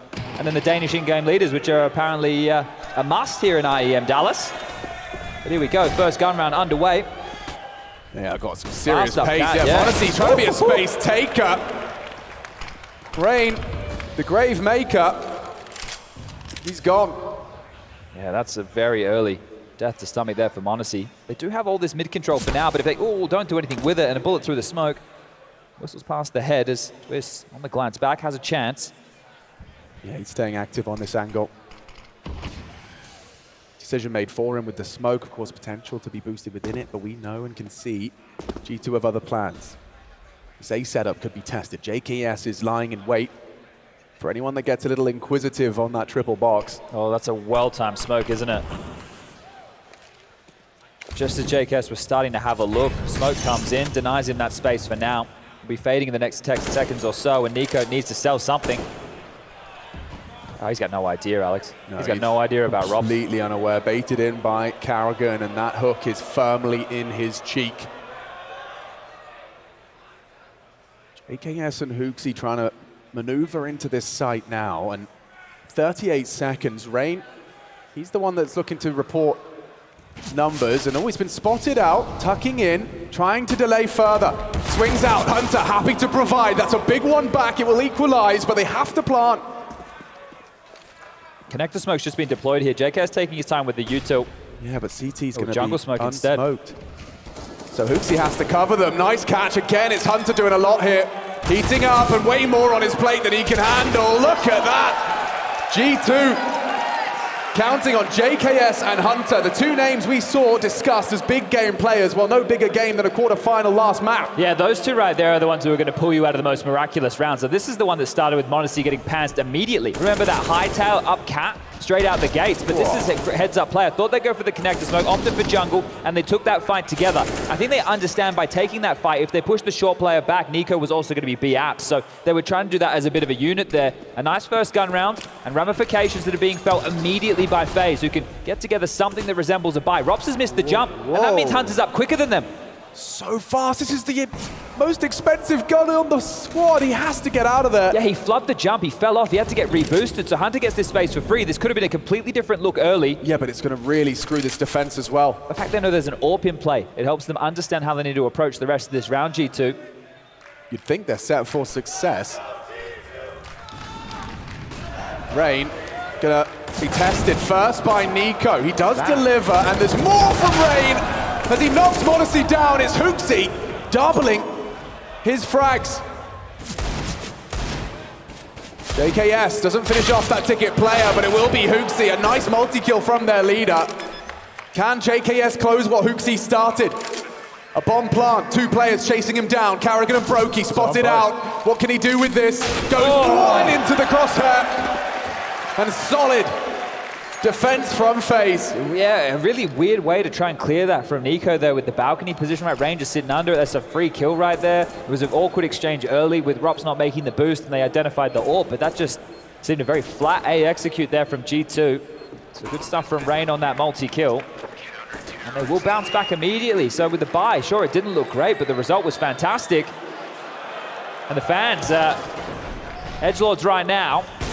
Comedians. Yeah, well, Nico, 1 kill, m0NESY, 1 kill, still very early stages here. So good shooting from HooXi, right? Yeah. I think on Inferno, everything started to look like they were falling apart. Really started to pull things together, right? He was hitting some good shots. Most definitely, a highly impactful one, but it's not enough for a conversion, so... Twists, he's looking for his first blood. Oh, and Robs catches it. 100 to 0. Hunter! That is a disaster! Not ready at all! For G2! Oh, that says a lot. Yeah, okay, they need to take a timeout. They're already rustled, like, thoroughly in the bin. What's going on here? Guess, see what you can find, huh? They know where both players are. m0NESY's all previously with the kill. JKS now shows himself towards ramp. So much time to work with here, and so much time for the remainder of the G2 players to stew in what is going wrong in the early stages. This one, every map, they've started down in massive holes. 7-0 Ancient, 9-0 on Inferno. Here they were able to at least get around in the early stages, but after a come around win, straight back into a loss. Yeah, short-lived celebrations on that one. So what's going to happen here? JK has to try and kick up a fuss over towards A as m0NESY. Surely he doesn't pick first, has to allow JKS to play. Time, 50 seconds. JK starting to activate here. Has a molly for this position, but... He would have to get this kill so clean. It's made a step now. Oh, maybe you're part of his plan. Oh, heard the scope. He has to go. He has to get a kill. He needs to do something. m0NESY hoping, praying this frag comes through. Brokey with a missed shot, but they still can't find the other one. Carrigan's rotating. Scope would have been heard now. Carrigan knows. Carrigan knows. And m0NESY's looking for him. Molly's great. Rain's taken down the other threat, but m0NESY might have someone exposed. Doesn't finish his up. He tagged him up, running him with the Glock. Okay, burst fire. Maybe there's more m0NESY magic to be made, but doesn't happen today. Nice from Brokey. And leaves G2 down in the dumps. Yeah, they have to eco now, don't they? Loss bonus, 2,900 into the next round, so light investment can come through here. But that one fell apart before it even started. And great to see the turnout today, Dallas. Hope you've been enjoying IEM Dallas and, well, the DreamHack Festival that's going on here. Seems like a good vibe out there. Weather, the sun was still shining. Premium vibes. Been a long time since I got to visit a BYOC. And Brokey, he's actually looking to bring his own AWP to mid. Yeah, we were talking a lot about the double AWP setup that FaZe wielded the other day against Cloud9. You blew my mind with that fact. Yeah, I had the chance. We sat down with Twist on a bit of a podcast, had a long chat. We asked him about the AWP. We were like, so yeah, it's a game plan, right? You guys like plan this out. You knew you were going to use it. He said, 5 minutes before the game, I said to the boys, I'm going to AWP. Yeah, it's going to work against their playstyle. And yeah, it definitely Yes, it did. Just thought it might be a little bit more premeditated, not 5 minutes before the game, making that decision. Just one HE and it nearly 100 to 0's Hunter. Perfectly placed, smokes and bullets as Hooksy catches one from Robs. And you remember Ancient, even though they were losing a lot of rounds, they were still getting opening picks. And so far, on the T side, in the first 6 rounds of play, they've only managed 1. So let's see if they're able to add a bit more to that. It's going to be necessary, and again, all eyes on Nico here. You know, it's all going to take is 1 round for him to find his form as JKS, last man standing, tries his luck with the Deagle. Yeah, no fun to be had here from JKS. He can't quite finish off Carrigan either. So that's all 5 alive, that's ideal in the anti-eco, and now we get to see what happens for G2 and Nico. Yeah, it makes sense, right? With the previous gun round, they get spammed down top mid, they get pushed, they weren't ready for it. It was just a very flat approach to the round there. And again, the half just feels like it is sliding away from them quite quickly. So take these timeouts and be liberal with them, especially if the losses continue. Rain's been having a fantastic series here. Of the 2 maps combined, he's at 42 kills, and right now on the 3rd, he's found himself another 9. So we're getting top form Rain, but you're also getting top form Robs and Brokey. They're also contributing here. And Twist and Carrigan, they're just doing their jobs. But so far, that's been enough. Well, when you think about the amount of huge Counter-Strike names in the server, you wouldn't be expecting Rain at the top of the tables. I mean, there are so many other candidates, but Rain is such a pillar of consistency. And he's doing everything FaZe need of him and then some. So G2... Is m0NESY not able to line up his util because of the spray on the wall, or is he just hanging out? What's going on? I think he's dropped his smoke to ask.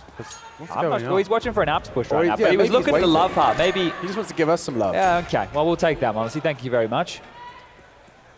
I was just like, does he have some lineup where he uses a part of the wall that we don't know about? No, it's all good. He was just staring at that love heart. Chad the Cyborg couldn't understand. It must be a lineup. Emotions? Yeah. No.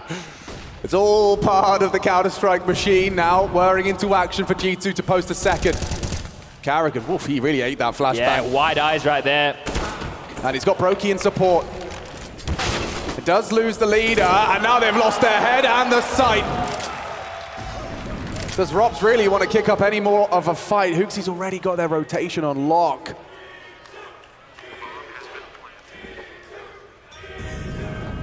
Should be no way back in. Robs is hoping JKS pushes the envelope, and well, it does lead to his demise. Probably a good thing he pushed, because if Robs hung around and they tried to exit, hold up, actually they're coming for this. Remember, Hooksy's still in play here. If Rain gets that one, yeah, it could have been a different round. Lovely stuff from Hooksy. Yeah, he's been put in the deathmatch, looking much crispier in the last map and a half here, so Hooksy definitely contributing now in the frag department. He is at the top of the scoreboard for G2 right now with 6 kills, so going great guns is Hooksy. But that round right there, I think it was well put together. It was a late mid-take, right? You saw them spring into action, not immediately. That's what we were talking about m0NESY at spawn. Get that window smoke, the connector smoke, they scale up quite quickly. That JKS trade, essential there to get them on towards that B site. And then the kills just kept on coming. Window not broken, and this is normally very telling of a site-centric setup. Mid-focus for m0NESY. A lot of pace behind this. Oh, and he's tagged up Rain as well. His flight path perfect, but will they overlook it? Yeah, and he's called the vent not broken. He knows the setup now. He knows exactly that they're doing something a little bit skew-if. It's all about this first frag. He's been spotted. Yeah, Hooksy now known. Robs does rumble. Nico though, perhaps going to be in combination with m0NESY enough to break this defense. It's only Rain here for now. Bomb's on its way through spawn. They've got everyone they need here. Great flash as well. Whoa, white screen, and the molly might finish him off. Needs to smoke to save himself. Should be no way in here. Hoping and praying they get something to get the juices flowing, but it's just more death. JKS onto Carrigan. These are nice rounds from G2. They're controlling the tempo of the round quite nicely here. They're not looking flustered. The fights aren't coming in their face all the time like they were in Inferno. They're not just getting picked apart. They're getting into positions. They're entrenching themselves. They're waiting. They're allowing the game to play out a bit. And that's FaZe not just bullying and snowballing them here. So these last couple have looked good for G2. There will be a response from FaZe. It's just about what that looks like. As Rain got tagged up early, very, very low, and Brokey wanting to hold on to this AWP. See how good they are at hide and seek here. With the vent not broken, I think Brokey's feeling very safe about things, but announcing the presence, maybe, just maybe he, oh. He's jumping up, he's jumping up, he's jumping up, oh! That was close. That would have been a lost AWP. There was no AWP available. There would have been no rebuy AWP for Brokey here if that had fallen against him. Yeah, they managed to rumble and work out that setup. Very well handled. I think that's promising signs of life out of G2. Well, it has forced this timeout, but this is where FaZe want to talk about how they want to use these saved guns. So if you look at Brokey's spawn, right now, he actually has the best spawn to go for an aggressive Palace play with the AWP. You have Rain, he's back of the pack here with that rifle. So he could join Brokey and they could go and look for a pick together and try and get them into a key area of the map. If I was Brokey, I would use the spawn to either go fight Connector early, go Palace, maybe take an A ramp pick, try and get something for the team. And especially more so now because they've actually decided to buy behind these saved guns. So they've been able to get out another M4, there's a Deagle drop for Twist, there's an MP9 available for Carrigan. We stand a functional relationship. It's always good. Keep it healthy, keep the comms high. In game and out of game. Brokey, he's bringing the push, and JKS put to rest. That's perfect. Just what the doctor ordered. Oh. Ooh. Gets across with his life, Twist. Just, wasn't it? It feels like you might just have to go into an A execute now. You know that the AWP's in play, just try and remove the potency of that. Nico, really? Yeah, wow, ballsy. Spotted by the Twist jiggle, he executes him quick, but m0NESY's trying to take some space off of that. Makes no secret of his push. Rain, an interesting smoke. Yeah, that creates so many gaps, so many elevations. Big problems for G2 now. Yeah, it's been spotted out, Hunter. Oh, but Brokey, he works with that. Gets him down. m0NESY though, AWP in the feed as well for a response. It's a 2-on-3, Rain low. And the bomb on the floor. Oh, m0NESY knows. Really let this one go. Carrigan in support, but it's only an MP9. So m0NESY's going to try and play off of this. And he has nailed it. Beautiful movement. Takes the head off of Rain. Through the box. And they've still got 38 seconds to piece this together. Yeah, but no smokes. It's going to be really hard to plan on the site with these positions. You don't need a smoke when you've got a m0NESY. Oh, narrow miss. And thinks better of using it again. He'll use the AK this time, and Hooksy's lost his head, but m0NESY has not lost his... Oh! Carrigan charges in for the fight! The reposition. He walked all the way from Ticket, back around the world, through the window, MP9 in hand at m0NESY. Not ready for that at all. Those saved guns, the buys behind it, a massive round for FaZe. That was as they were teetering right there. That was a way back in for G2 to draw this thing almost level. Yeah, dude, I mean, you see this. With two saved rifles, Brokey opens up, but still G2 stubborn. They work so hard for it. Brokey does an awful lot in this one. 3 from that saved AWP. Great play from m0NESY. I thought he had it, mate. Look how limited their resources were. He misses that shot, and it does come back to haunt them. Yeah, I think m0NESY felt like he had that one. And Brokey, oof, really happy to have converted with that saved AWP. But both of these teams right now were on the edge. They're both being able to throw buys together. Brokey right now looks like he has a FAMAS in his hands. Is there anything on the floor available for Rain here, or is he really going to go into the next round to play with just a 5-7? Yeah, it looks like it. So you can see that it is still light on. So regardless of the round win, FaZe is still up struggle street here. Yeah, no AWP recovered, so m0NESY has that edge. m0NESY's got the move. Excuse me, Rob's actually making the move. Burrows into that mid-smoke, baited by Brokey. And this suddenly makes that 5-7 all the more potent. He's managed to get early positional control of ramp. Will JKS try and do that silent drop? We've got action on the mid defense as well. Anti-flash, but he has help. We need Twist to activate, and he does. Sprays down 2 headshots clean. JKS gonna be down. Rain On that 5-7. Modesty into the site though. Maybe there's something to be said after all. He's put the head and Brokey. Quick on the draw. Oh, this one really stings. Nico, unless you got something to say in a 1-on-4 situation, mate, this is going to be the 7th round for FaZe. Oh, they're going to clear together. Oh, doesn't finish the job, and only the one. Teamwork here late from FaZe. They didn't go individually, they grouped up, they had contingencies in place. And Nico, yeah, this is the same frustrations we saw from him in the previous map, and it hasn't gone a whole lot better for him here so far on Mirage. It's still early stages in this one, but yeah, you're going to sacrifice ROPS if Twist can get you 2. I think JKS's barrel just got spotted there from Rain. And frustration starting to brew for more players than just one here on that G2 side of the server, as they are now down to a couple of pistols. m0NESY feeling the wrath as well, knowing they had, big gap here. Brokey, he was great guns on Ancient when they were running away with things. Oh, this is a nice little way to lay out just how the first 10 rounds of each map have gone, but that's what we've highlighted. Yeah, strong starts. And, well, FaZe managed the strong finish on Inferno as well. It is just Ancient, which is the outlier here, but at a 50-50. G2 are the only ones who gets to change this dialogue. And Nico still having a slower start on Mirage. Keeping it conservative, this one just a walk in the park for FaZe. That's a great Deagle headshot. But can he out-Deagle and open an M4? He's expecting more fights to come his way. They have the bomb still in their sights. And Nico looking for those headshots, unable to provide precision.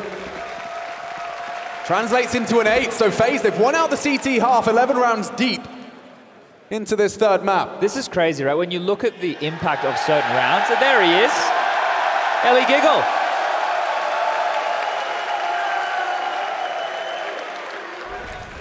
There's the gap that, well, I guess he had to manufacture for himself, his own smoke and his own molly, I suppose, so it was still a gap. Already with 8 in the bank. G2 feels like it might be now or never. Everything they could desire to convert a round here on the T side.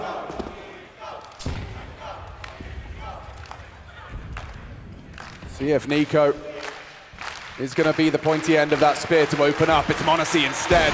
Catches the short player in Twist. A little bit of a gap for Mr. Cool to work with, and he spots m0NESY's retreat. Push here. Hunter almost caught off guard. Notes where the AWP is now. Nico's found another. That's a nice contribution. Now surely they can use their numbers. It's unlikely that the AWP can be in the A site. Maybe he gets back to Ticket, maybe he gets to Jungle. But if you're G2, you're aware of that, and you should just simply execute in towards this A site with smokes. You know that Rain is likely somewhere in the site, maybe up close ramp, under the balcony, tucked in, or playing Ticket. And right now, well, he's dropping right back. So it's a complete open runway here, and they're not even going to bother with the execute. They're going in dry. They're hoping to find themselves a little bit of a jump peak, and here you go. Well, we spoke about opening jewels. G2 are now 2-10 in Mirage so far, so things have not been going well in the opening department. But this time they can make their own fade, and this might be the FaZe saves. And we saw that on Ancient. It looked good in patches. Remember, they were on the CT side to close, and then it felt like it came back to bite them later in the game when G2 broke them at 14-14. So a couple of nice picks, FaZe have to save. And I just want to return to a couple of rounds ago. It was round 9 with the Brokey saved AWP. Oh, wow. That's the m0NESY pick right there. The Nico one we caught. That was not too many dramas whatsoever there onto ROPS. But yeah, round 9 of this one with the Brokey saved AWP, the triple kill, and the importance of that round. Because if G2 win that round, in the next round of play, FaZe have no money. So what we're going to be talking about is a much closer scoreline than this. It would maybe even be tied up at this point. It really allowed FaZe to stretch their legs on this CT side and get up to the half win. That is the impact of a round like that. So you look at someone like Brokey, has 15 kills, sure, but the 3 he got in that round means so much. Right? So much for the spree that they were able to compile. So patches for FaZe. 2, a breaker 1, 3, 2 back for G2, 3 more for FaZe, and now G2 have broken streak again. Can they double up once more here? That was a bit more of a standard approach from them there in that previous round. They get the mid control. Oh, and it's a double AWP setup here. So Twists, he liked how this one felt against Cloud9. Let's see if he can replicate that capacity. He's going looking straight up the guts. And oh, Robs will save him. So blind was Hooksy, and an opening. Again, this time FaZe. Brokey to be tested.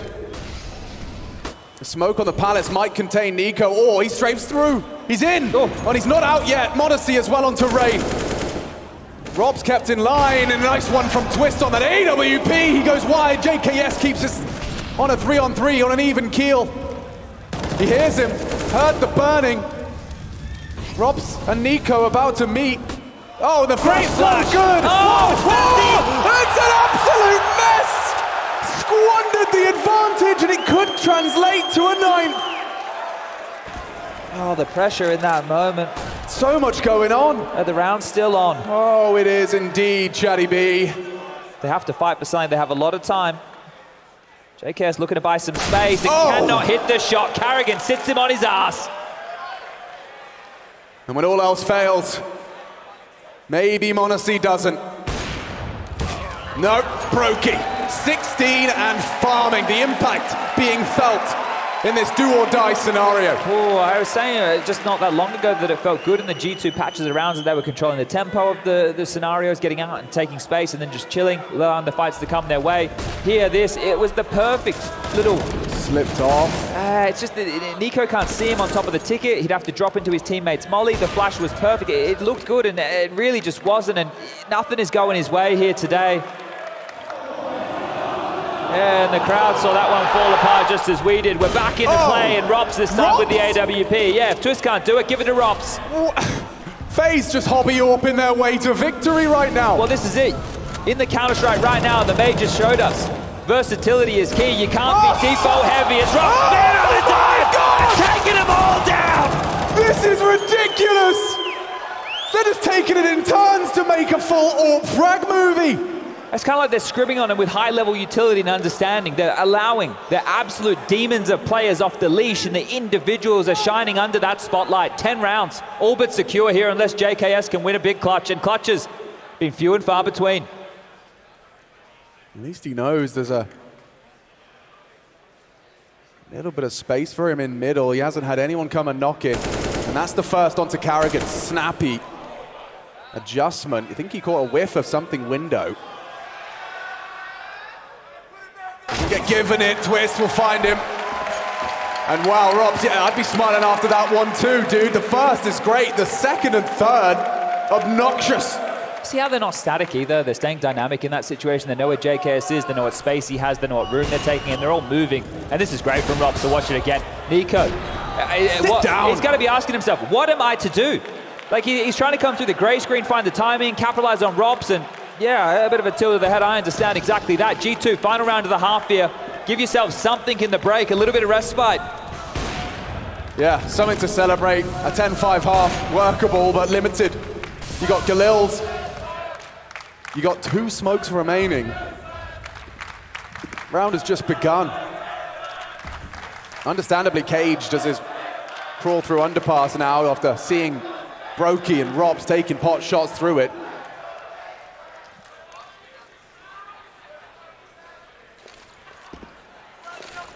Hooksy gonna have a head-to-head with Rain here as he does manage to go, ooh, wow, very wide. Yeah, Twist caught out. I think Twist thought Rain had it, but they now know about the boost. Robs spotted one, Nico down. The bomb, and Monacy's back. Now on the floor. It's falling into place for an 11th here. Yeah, Hunter, you got one, but that's 11 for FaZe Clan. Outrageous. G2 on the ropes of elimination here in Dallas. They have to turn it on now, or this is goodbye.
Pines heavy, give me space. Pines ready, let me blaze. Spend money, what I waste. Pines money, money craze. You ain't ready for the 8th. She ain't ready for the 8th. He be riding on the wave. I ain't got a lot to say. Mine's heavy, give me space. Pines ready, let me blaze. Spend money, what I waste. Dallas crowd is loving life, especially after that FaZe Clan win. And that was absolute dominance. A lot of Canadians, a lot of Americans obviously in Dallas. They're just going wild from start to finish. I don't know what's going on half the time. I'm gonna start with you. You're an actual Canadian. Everyone else is lying. Correct. I'm the real Canadian. They're honorary today. Okay. I bestowed it on them. And does that make the rest of FaZe honorary Canadians as well? I'll give it to them. Officially, right now, the rest of FaZe are honorary Canadians today. I like it. There we go. That's where FaZe Clan is getting the crowd hype from everyone in here. We're gonna bring it.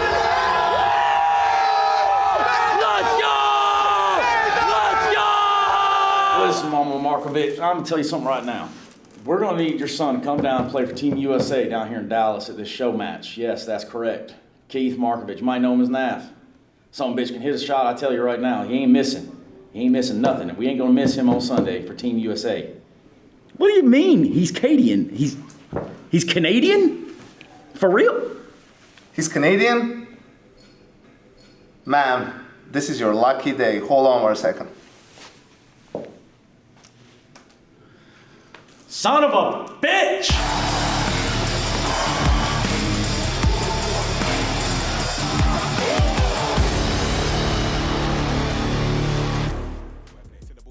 When I wear straight, minimal talk when I wear late. Fuck what you think, I'ma work rate, celebrate wins like a birthday. This is 3-6, got a mean list of the tracks. You man busy sleeping when I brainstorm as a plan. Link Tandy on the underground, I don't even have to ask. Miss laughing with my brother now, I ain't talking about Dan. Catch up when he lands, snapshot with the fam. KL did a madness, back soon going ham. Come see how we ride out, short change with the smile brow. Been blazed for a while now, stay ready for the jam. He be riding on the wave, I ain't got a lot to say. Mine's heavy, give me space. Pines ready, let me blaze.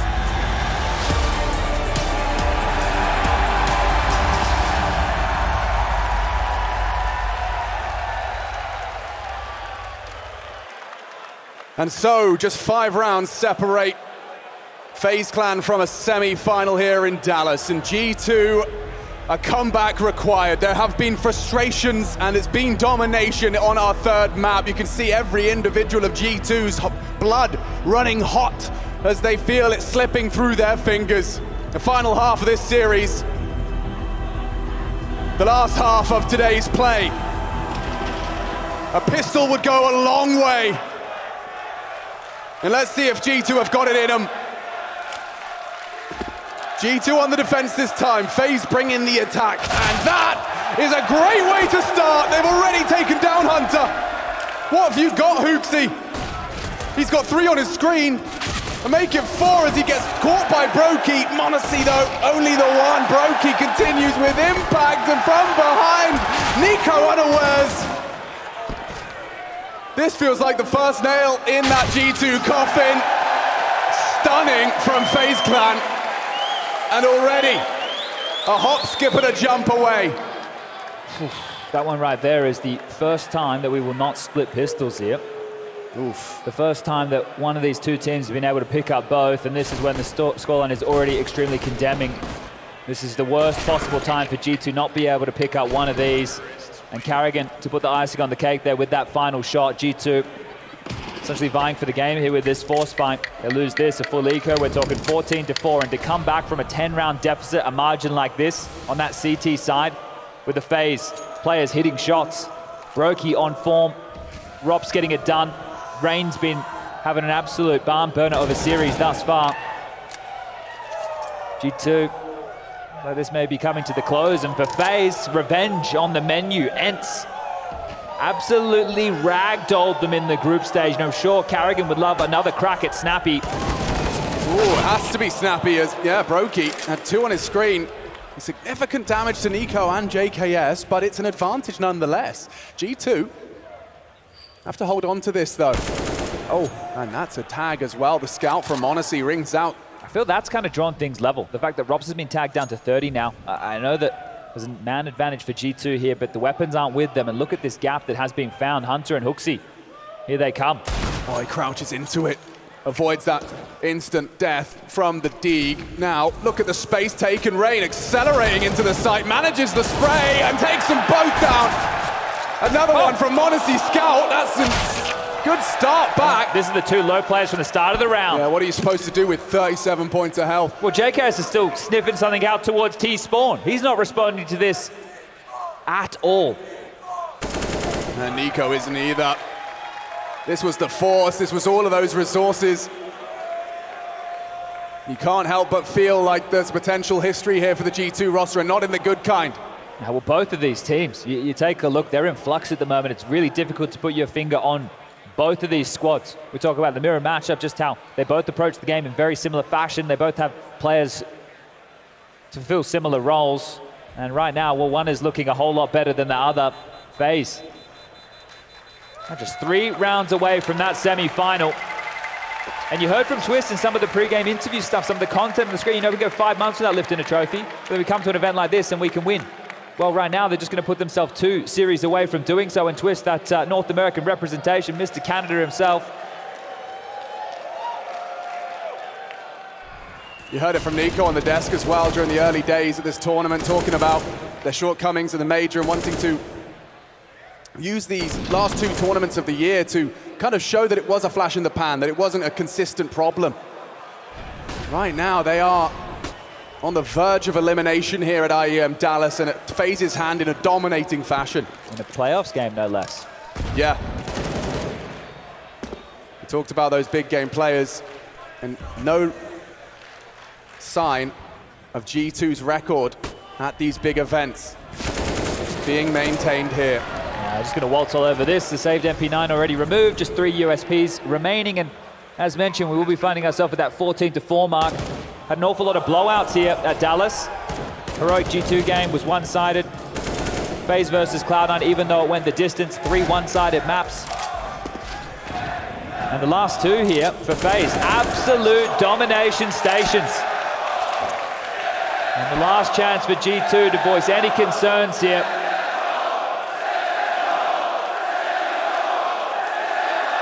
Wow, the Coliseum has demanded it. They want blood.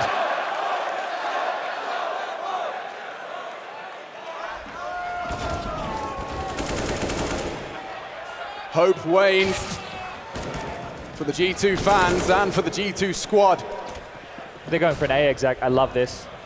I love this so much. JK's the only one on the side. Nico close towards connector. m0NESY's going to have to rotate in, but they're going to come quick.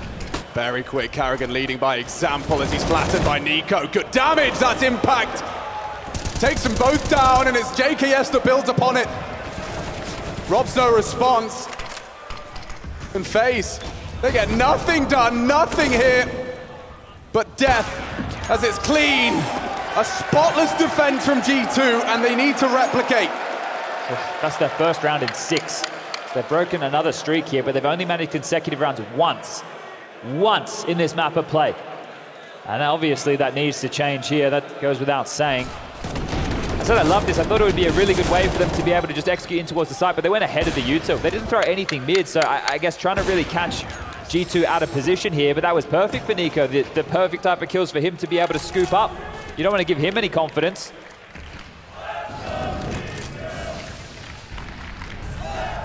No, they've gone straight back into more of a standard rounds here. Going with a late window smoke with that initial exchange of util. Fall by the wayside, and still a bit of a ruse here. It is just Rain top mid. The rest of the jigsaw puzzle for FaZe is still trying to piece themselves together. Just heading back towards B apps. Carrigan, Brokey, and Rops cheating over towards the A side of the map. Rain's going to be joining that contingent shortly. Got 2 smokes available here. One for Brokey, one for Rain. You could do the up-downs. Molly's available as well, and a couple of flashbangs to try and make this A attack possible here. Honestly, going to be that first contact if they do charge out the ramp. You can see the util dump. JKS safe from the spray. m0NESY definitely good for a couple. Nails Rain, and he can't finish off Robs. FaZe got legs on this one. This is the superstars, the star trio in a mid-round. This is exactly what Carrigan wants to call his players into. Oh, and they're hitting all the headshots. Robs living up to that superstar tag as he's coming for more. Ready for a fourth. And he'll take it by force. 15. It's all coming up FaZe here. An unfamiliar feeling for G2 on a big stage. Undefeated at big events. This roster of 5. When it comes to those big stage games,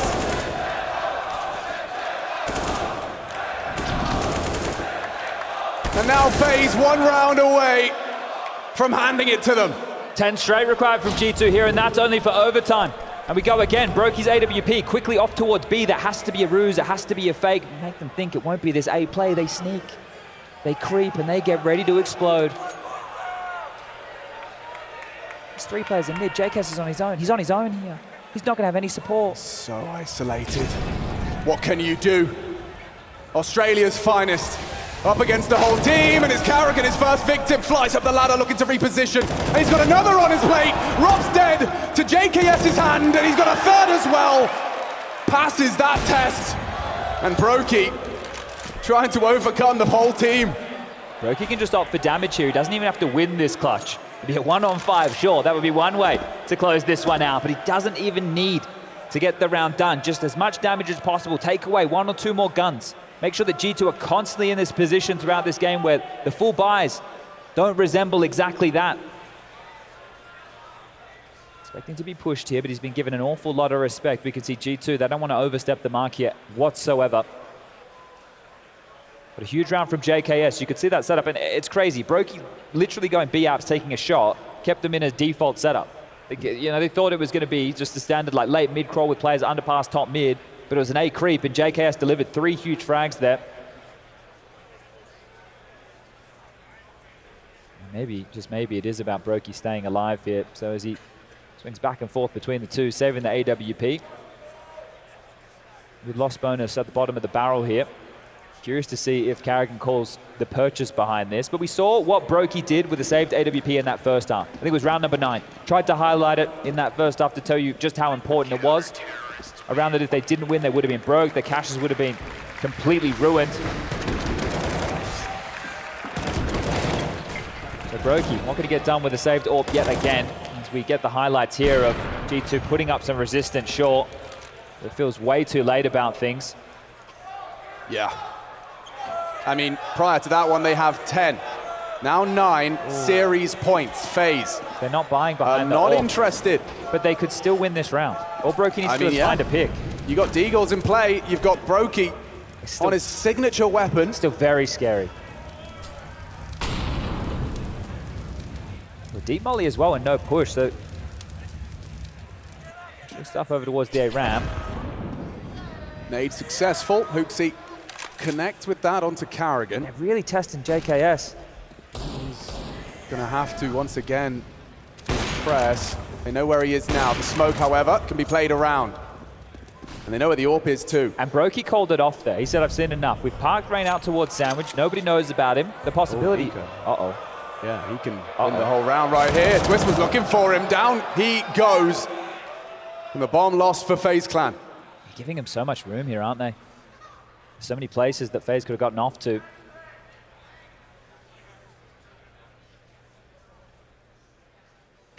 Oh, Carrigan. Procedural. Yeah, and it profitable. They got the bomb back right now. The AWP's still in play. Carrigan, look at him, he's getting off. They're going to lose him. Can they lose him? Yeah, they're going to lose track of him. There's a huge gap. They're worried about B. Nico, though, should have them dead to rights on this angle. Yeah, Brokey spotted out as well. Now they've lost the bomb, but Nico, he falls to the Brokey AWP. Has to go short. And wait for Carrigan, who has completely disappeared! Connected A. He takes down JKS! Hold on though, Modesty! He can stop the bomb in its tracks! If he misses that shot though, awkward now! Brokey through, Carrigan and Brokey try to end it here. Safe plant. Unless you got a good nade, it's not going to be enough. The bomb will go down. Oh, it goes down, but loses Brokey in the process. Carrigan on the AWP to try and do the impossible, misses his chance. And it will be G2 saying play on. Oh, great attempt there.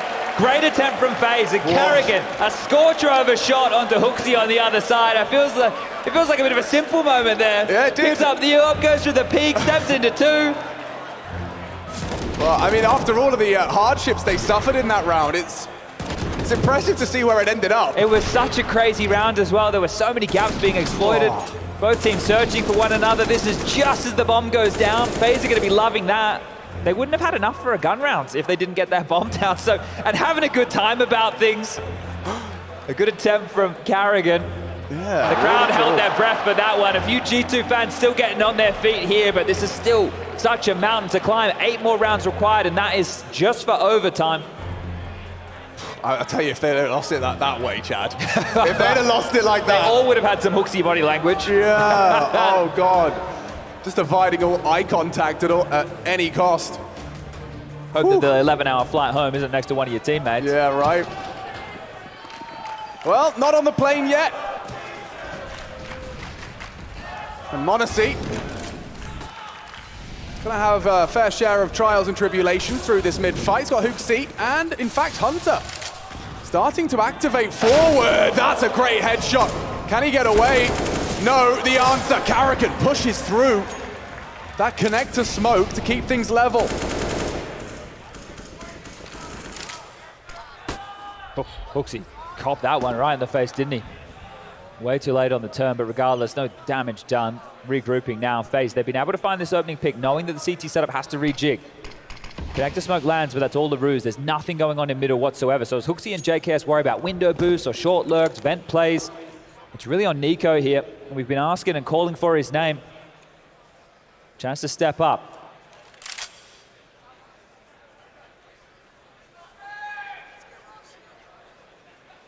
And step up. He shall. Twist gone, gets away from the Brokey clear. Delaying as well as fragging right now as he rounds the corner safely. Look at the damage as well. He's doing it all, is Nico. Takes the head off of Carrigan, the response through the boards. He nearly had Robs too. But Roki finishes him. 2 on 3. Both low as well. There's very limited options for them here. Might be a save. Might be their best case. Yeah, exactly. These two know they don't need to get stuck into this right now. It's just 1 round required. Take your time. Doesn't matter how you get there, just as long as you get there. Eventually things will start becoming more and more desperate, but it's not desperate now, and 2 save guns is better than that 2,400 loss bonus into the next, getting you a few deagles.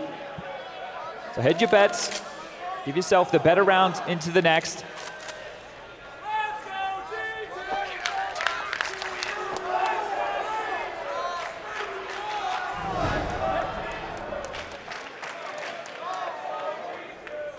Didn't catch on. Maybe the crowd's out of energy. He gave it a crack.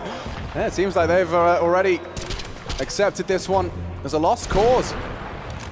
Well, FaZe, I still think there's a cause to be discussed with the 2 saved guns. It is going to be Brokey's AWP and Rops' AK. A 30-second timeout here. Before I was able to tell you what Brokey was going to do with this spawn, this time around he doesn't have anything too great. They could go for a standard A ramp pick with a little totem boost. Could look for something along those lines. In terms of the T side, it'd be a bit more difficult for him to manifest a pick out the gates here. But at least it's something you should try. Standard players normally going to be... Are we keeping our shirts on, everyone? All right, we're on Twitch around here. I don't see a hot tub anywhere in sight. Yeah, well, Brokey forgot his shirt as well. I didn't realize he was glass cannon.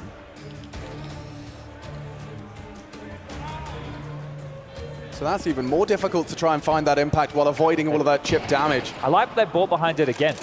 Ooh. Rain's top mid. This is a new strat that they've been running. Rain is going to smoke Palace. It's going to allow them to come out of Palace, and Brokey's going to throw another smoke that lands in front of the stairs area. So this is to deal with jungle. They're going to be coming, swinging out the site into JKS.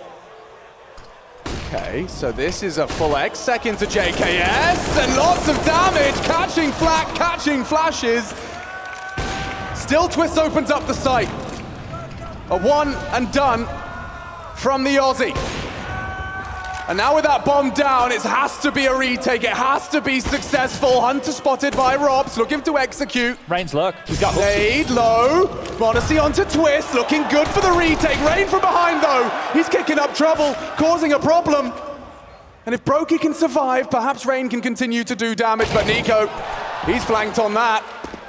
And what's Rain supposed to do with this now? The defuse coming through, and Hunter extending play. m0NESY loses his AWP. but G2 recover the round. Modesty and jumping for these knife kills. He's definitely feeling himself a little bit sun here. They'll grab another round. They'll continue this spree. We're 4 on the trot, and it's a mixed bag. Diffusers or timeouts is how they're getting these across the board, but you see just before the smoke plumes, in that position from JKS is telling that he might be ready for that type of a maneuver. This is something that FaZe have been running a little bit in recent history, doing it on the lower buys or the gun rounds. And that's a pocket strat. That's what we talk about. As Modesty there goes down. It's making me laugh, dude. It's so out of character. Well, we're about to do another execute, and this time we're going to knock on the door of B. They've been trying to exploit JKS on A more than often than not. It's Hooksy right now who might hemorrhage. Hunter's the next closest. Yeah, he spotted him. He's calling for backup. Carrigan's already got himself out. Hunter, though, not going to be cleared. A powerful angle, and he profits only the one. Only the one! They're already into B. Playing the gap in the smokes, avoiding the speculative shots. 2 on the flank. This is no good for G2. And Hooksy made noise. Well, he has to play for the time, play for the group play. How do you get it back into here? Your util's going to have to be stunning. Brokey's holding for the apartment walk-in. This is going to come down to the final few seconds. Oh, man. Not like this. Nico doesn't think so. 1, but it's only 1. Needs a whole lot more. Brokey gets him down. Still FaZe holding on. That bomb is ticking. Robs could do something. Oh. JKS! He saves them. Ooh, another nail biter here. Oh, that'll get your heart rate up. Yeah, if you're going to play that type of Counter-Strike, though, Hooksy had to play retake after he lost control of the site. You understand what he needed to do there. Hunter with only 1. It felt fearful for G2 to lose in that fashion. 2 rounds in a row with these more hodgepodge, low-type buys. And the sites are being penetrated. FaZe are getting in, they're getting the bomb down, and they're making things very dicey. And now they get the chance to do exactly that, but with rifles. Everyone with AKs, everyone with U2, AWP in play once more. G2, how long can this go on?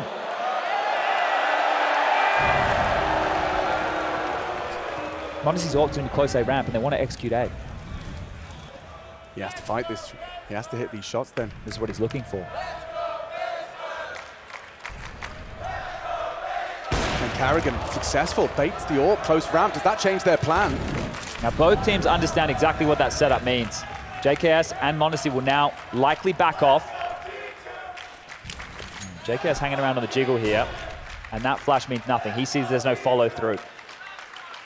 Still plenty of time in this round though. 1 minute and 15 seconds on the clock as Carrigan will redeploy a window smoke. That'll keep Nico's interests. Hunter back towards B with Hooksy, so we're in 2-1-2, a very standard set of the defense right now, and JKS, they're coming knocking. Ooh. Yeah, gets info. And will facilitate smoke. Delays this attack. See Carrigan considering, as soon as he sees that, understanding now, hey, I have been spotted. Oh, they're going to flash him through. I set something up here. Modesty might get caught at the top of the ticket. 45 seconds now, and it just feels like this has to be A. Oh, Modesty nails Carrigan on the fade. More from the AWP could be required. JKS, yes, and no. 50 damage inflicted. Maybe insufficient. Robs is already into the site. FaZe Clan starting once again to enter, but Nico, he takes down the bomb carrier. That will make things awkward. Twist to recover. Brokey for cover. Needs to handle Hunter. Oh. He nails the shot. Nico, though, stubborn. Can Nico deliver the 2 frags required to continue this comeback story, or is it really going to end here? Is this the last round G2 play in Dallas? Robson Twist set to task.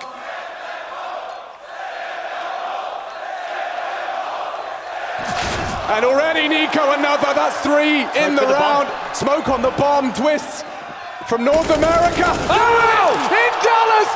And sending G2 home. He hits the shot onto Hooksy. It's only 1 bullet onto Nico required, and there we have it. Send them home indeed. Carrigan loves that. He loves how that feels. In the last 2 series, G2, they took out FaZe Clan. But this time round, FaZe get the W. They set up the rematch against ENT in that semi-final. Revenge available. Semi-final secured, and we wave goodbye to G2 here in the quarterfinals. Just a case of way too much, too little, too late. Starting all of these 3 maps from behind. Massive deficits, having to be up against it. The harder task of coming back. They just couldn't get into the games in the early stage. FaZe were the ones setting the tempo here today. Stunning showing from the individuals of FaZe. throwing caution to the wind, trusting in his individuals. Carrigan lets him off the leash, and it is a spectacle to behold. Yeah, you've definitely seen FaZe throwing a couple of different looks, allowing their players to be creative in the moment, but still making sure they're doing it as a team, as a unit, focusing on those details. Getting themselves a big victory here today. Second quarterfinal goes to FaZe.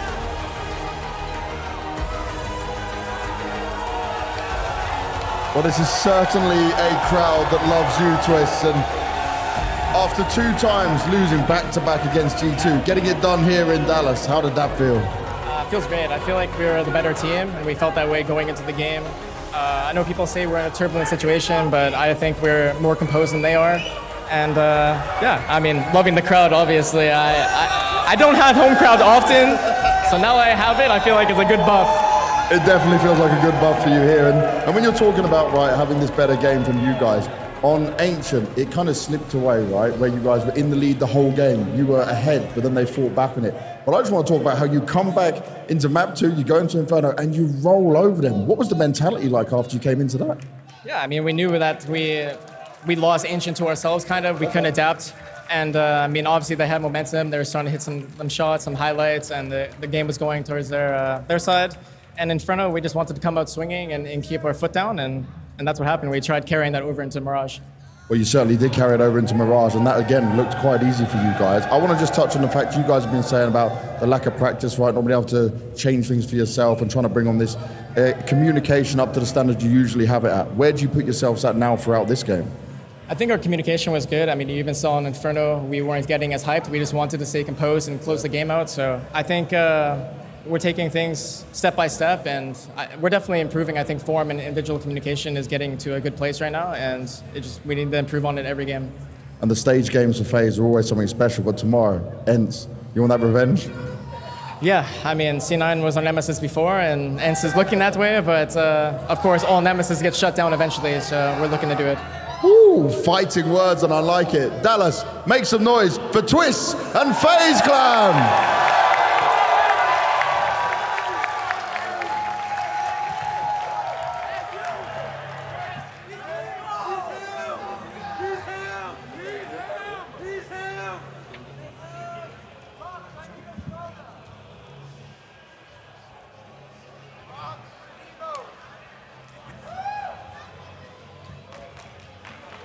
Nico, step forward with me, my friend.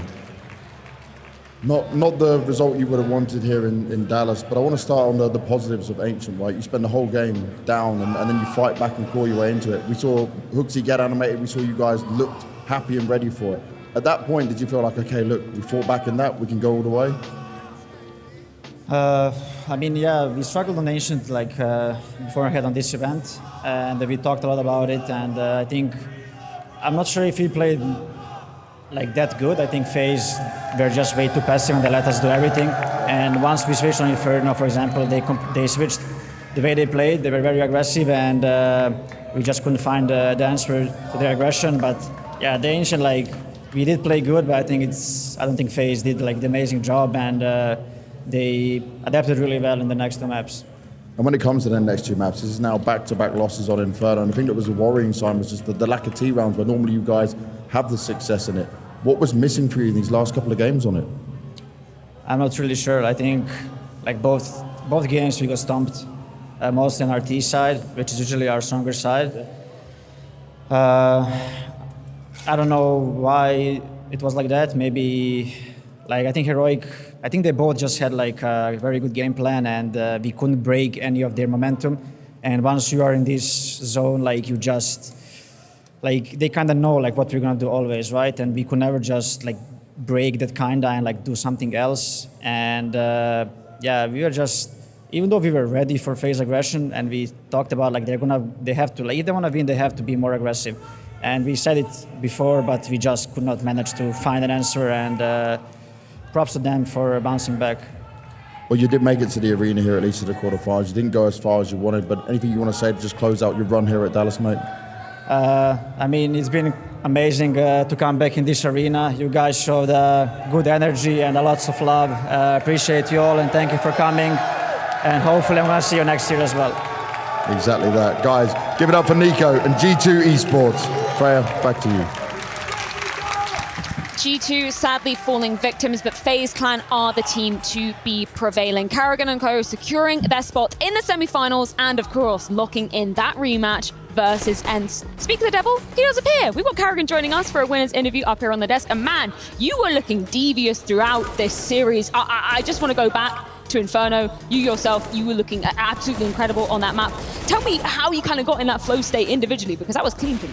Yeah, I think obviously people saw we have switched at the major, and kind of the guys said we need more firepower on B, and I made sure that next time we play Inferno official, I'll try to do my best to kill more people. I mean, I think naturally me and Reynolds played B bomb side for so many years. We know each other so good, and when one of us has a really good game, we don't give up banana anymore. Like, we just keep going, and I think that what's happened today. Rain was also just looking absolutely incredible throughout this series, and you know, he was doing reasonably well in the group stage, but we always see this step up when he gets to playoffs. We talk about him being such a big game player. Do you see that as, you know, his leader? What is kind of key for him for kind of finding his groove in front of a crowd? I just think like that there's a difference between Rain in group stage and Rain on stage. I mean, I think he just lied and chilled in bed the whole day and just waiting finally to go play, and he's just so calm. And I mean, especially there when you go into arena, I'm very fired up, and having Rain as an anchor who's really calm to get the erupts makes it possible for three of us to be very hyped without it being chaotic. And sometimes I feel like we're more stressed in group stage than when we play on the big stage. And I think just witness how much experience there's in the team, and once we are here, we are so good at getting into the zone. I guess it kind of feels like home for you on these big stages now. You've been on them so many times, right? Yeah, this is what we play for, you know? Like, it's not about everything else. It's like coming here, playing arena, and like all the hard work you put in and lift the trophy in the end and the confetti, so yeah. I mean, the bounce back from map 1 to 2 and 3 was immense to watch, was beautiful, honestly. Mostly in the defense, you guys completely stomped them. Was that a case of preparation, or just in the moment intuition kicks in because you guys are fired up? I think it's a mix of both, right? Because I felt like the way we played Ancient in the end, it was like, I don't see FaZe normally save so many gun rounds and trying to play the percentage. When there's a 4-on-4, we normally like, let's give it a shot. And you know, at some point I felt like we were getting more and more passive on that CD side Ancient, and when we try to run in aggression in the end, it's too obvious, and then we don't close out the clutches. So coming into Inferno, I knew in my position I'm the one able to push us forward and then play very aggressive, and that's my position there. So I just felt like it was harder on Ancient. I don't think we had so good answer about how to counter the mid thing. So once they had mid, it was very rough to play Ancient. Also on a more like psychological note, right? Last 2 times you guys played G2, you lost Nuke both times, but you know, you sort of threw Nuke both times. It's bizarre things were going on. So, and then you ended up losing the following map as well. So was there any sort of a talk, and like, or did you just for yourself know that you maybe needed to be more aggressive to avoid the team falling back into the same mental state and sort of just getting defeated? Yeah, for sure. I knew like when we came into Inferno, like if we get a hot start now, I can really pressure them a lot. And I know Nico don't like to die to me. I've seen that a few times on stream. So when I started killing him 2 rounds in a row, I was like, yeah, this is going the right direction I want to happen. Was this like, when was the last time you felt this good on a map? Because in Inferno you were fragging really well, and all the mid rounds, like even when you were 4v5, 3v4, you were always stacking the right bomb site or having an extra guy sort of sneak towards there. You really were just outplaying them the whole time. Yeah, I think obviously like when you have played together in a team for 1.5 years, right? We are changing some positions, try to do a little honeymoon phase and trying to see if it's gonna give us some more. So the only change we have done since we made this lineup was basically T-side overpass. Else we have nailed it like from day one. So yeah, we wanted to try it out, but it didn't work, and now it feels good to be back. You know, after playing A, now I can finally play some aggressive CS on Inferno again, and it fits me and Rain's style. You know, like both of us can play aggressive. And we know the other guys coming through the smoke as well to help. And it fits the arena playstyle as well, you know, that aggression, the throw in loop. Speaking of arena, you have ENCE now waiting for you in the semi-final. How is the confidence level? Because we pre-FaZe, we talk about FaZe in arena as a different kind of beast. How's the feeling in our new camp now when you go up against them again? I mean, ENCE have played pretty good. I think they beat us 16-6 twice on the newbies, and I feel like maybe we should have played better there, but they also, I heard from other teams, they're good on the newbies, so obviously we need to make sure we are more aware this time, and I feel like I don't think teams get worse, I just think like we get better in the arena, and that's like how I feel like it's been the whole time with us. Once we get to arena, we are less stressed and we just play in good float state, and obviously this is what we all like train for every single day. But sometimes it's very hard to get to the playoff, not gonna lie. I just want to touch upon something Twist said in the winners interview on stage with Banks. He was saying, maybe from the outside looking in, it might appear that you're more stressed than you actually are. You're a bit under more tension than you actually are. Well, what's the sentiment like within the team at the moment? Because we're consistently seeing, make it to the playoffs. Maybe not consistently making it deep, but yeah, can you kind of give me a temperature check?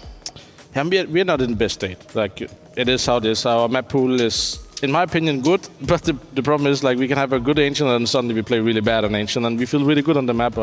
Same goes to Nuke and Inferno. So for me, the problem is, like, we haven't found that groove and that confidence to keep pushing.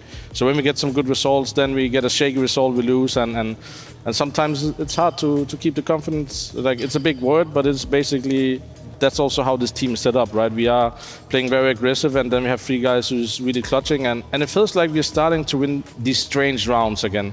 And that's what happened when we won tournaments, when we started winning almost deagle rounds left and right. So yeah, that I have seen some of that old phase from last year that kind of like coming alive now. I think it's really interesting when you say, you have the words, we know we're not in the best state. How do you reconcile that with going onto the stage and giving everything, in spite of knowing that you might not be in the best of situation? Like, how do you deal with that? How do you address it together as a team? And how do you make sure that everybody is aware of the situation, but also just overcomes it and gives everything? I think it's acceptance of where you are. We accept we are not the best team in the world, but we also know if we hit our A game, we are the best team in the world. Like, however, when you want to put it, like, when we hit our A game, we are the best. But the problem is that just we have to accept that we are a period right now where we're not going to be stable, and we're going to fight to get some stable map pool, and that's why we've seen like some strange maps. Overpass Ancient became, over the last few months, some of our better maps, but now they're disappearing. And now Inferno is coming back in again, and when we get Inferno Nuke on the side again, I think we are in a good situation to win tournaments. And Mirage is looking hot now after you look at the few last results. Yep. So that's also a map we have been kind of missing in the pool. So now we have some more interesting ways to go. Inferno, Nuke, Mirage, baby. That's the holy trinity for FaZe, I'm telling you. If it's coming back, then there's going to be trouble for everyone else. Well, Karrigan, thank you so much for joining us up here. Thanks for your thoughts. And yeah, very much looking forward to that matchup, the rematch versus ENCE rather. But let's continue upon the winning train, as our next station is the DHL MVP.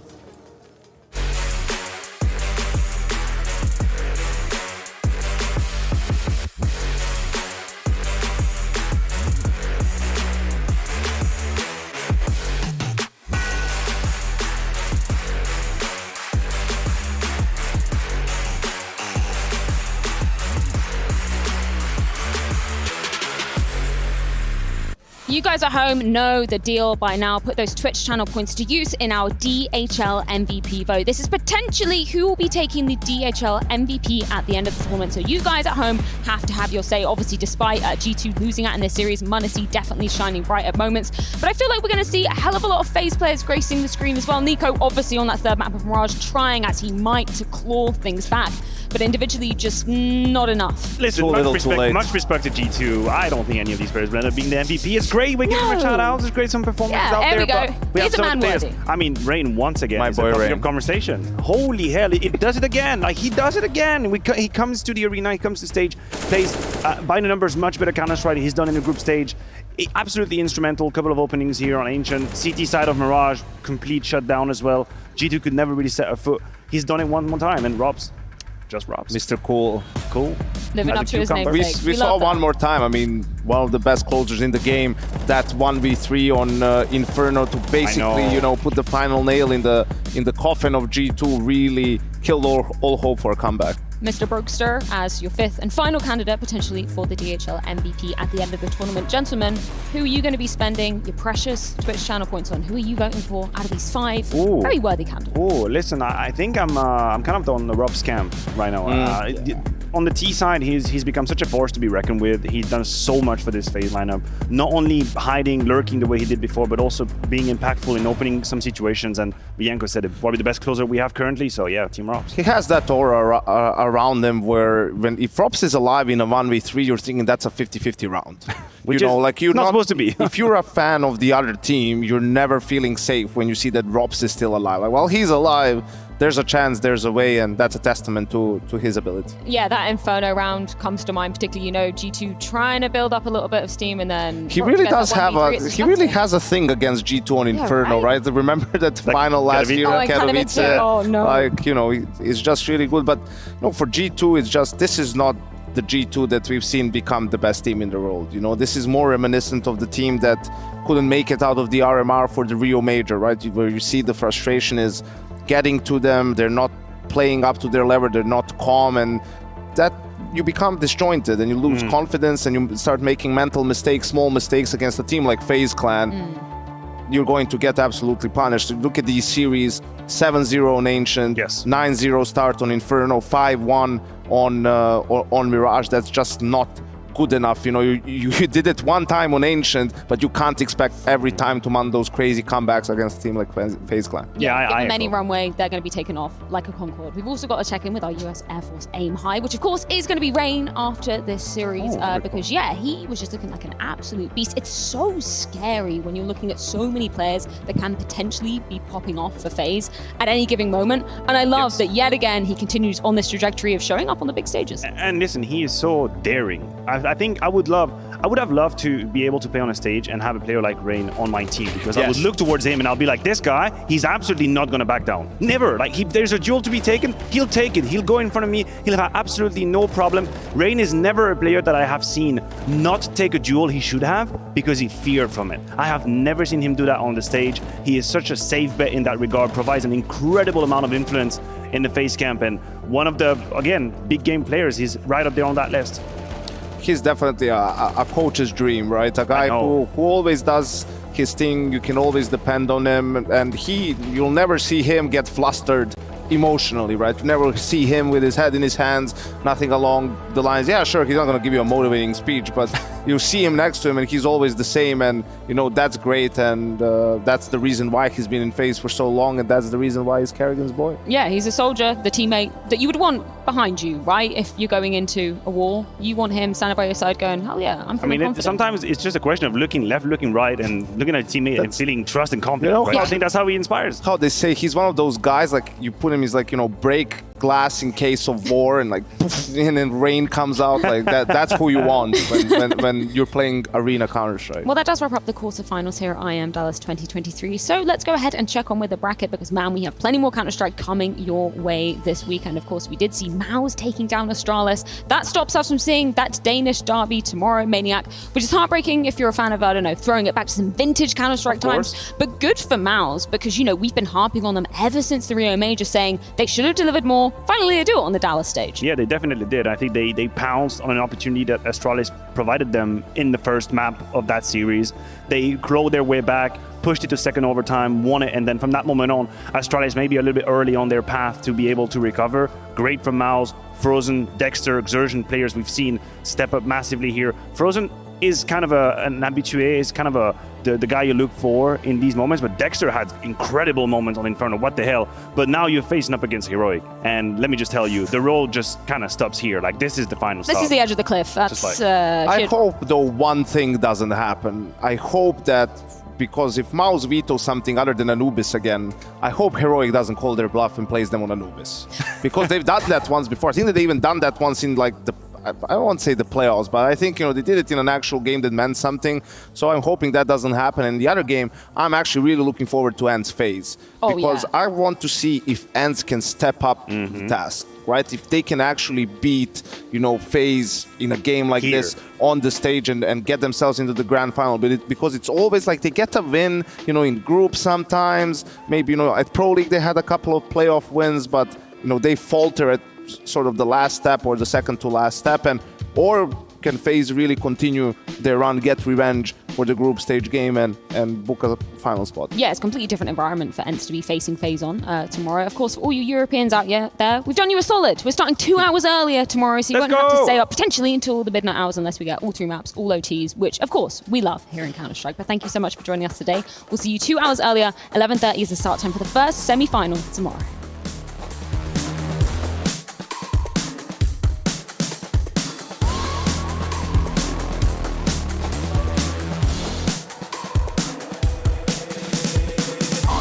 that I'm such a weirdo. Tattoos from my toes to my earlobes. Was a role model, I never had a hero. I learned how to live through the stereo. Coming from where I come from, the inferior. Everything you see ain't what it appears though. Everything that I built made that from zero, then added a zero. I am my hero. You couldn't imagine what it's like in my mind. It's beauty and catastrophe at the same time. Remember they laughed at me when it was game time. Now I know that they mad at me. I'm what you can't find. I'm not from the day. I come alive at night. I'm not what you used to couldn't recognize. They all on the ground while I'm taking flight. And you're welcome to join me. I promise I won't bite. Things they say, they're never getting in my way. And even if I make mistakes, I will always see them through. 'Cause I don't wanna play your game. I have enough of burning up, so I just break your chain. You can never stop building up inside of me.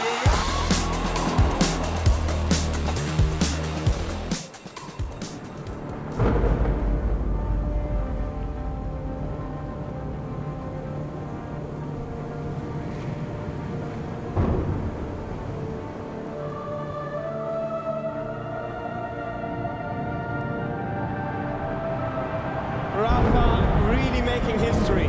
Absolutely phenomenal. And Ace is the champion of the Intel Extreme Masters World Finals. Storm's still not quite done. MC is going to take this fight though. 3 seconds left. Last 2 rounds of passion's got to start it well for ESC. And this is a massive move for Zez, but he's not content with just a Nexus kill. He wants to win. GG! And it's all done. Astralis win. Unbelievable Rogue with a 4-0 victory over Classic. And they did it again in the grand finals. It's MOUZ! Give it up for your Intel Extreme Masters World Champion!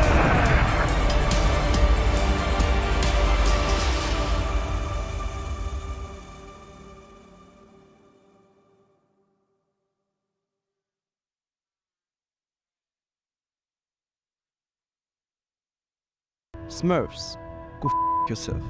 To all the 817 imposters using my name on Face It, go yourself. Players who throw games, go yourself. To all you grievers, go yourself. This is for all the low sense out there. Just yourself. To everybody I know, go yourself. I already paid to be boosted. I deserve level 10. Go yourself.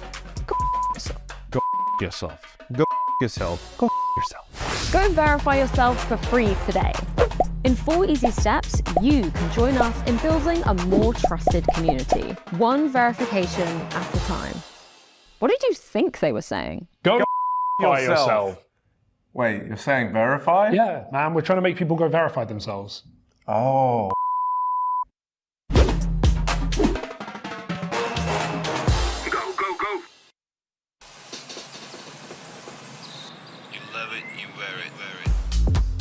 Wear your passion. Share your passion. Wherever, whenever. Gaming is a lifestyle. Get your merch at shop.eslgaming.com. The bell tolls for Cologne. This cathedral, a cathedral that is stacked from the earth to the heavens with the greatest of all the fans, the most passionate,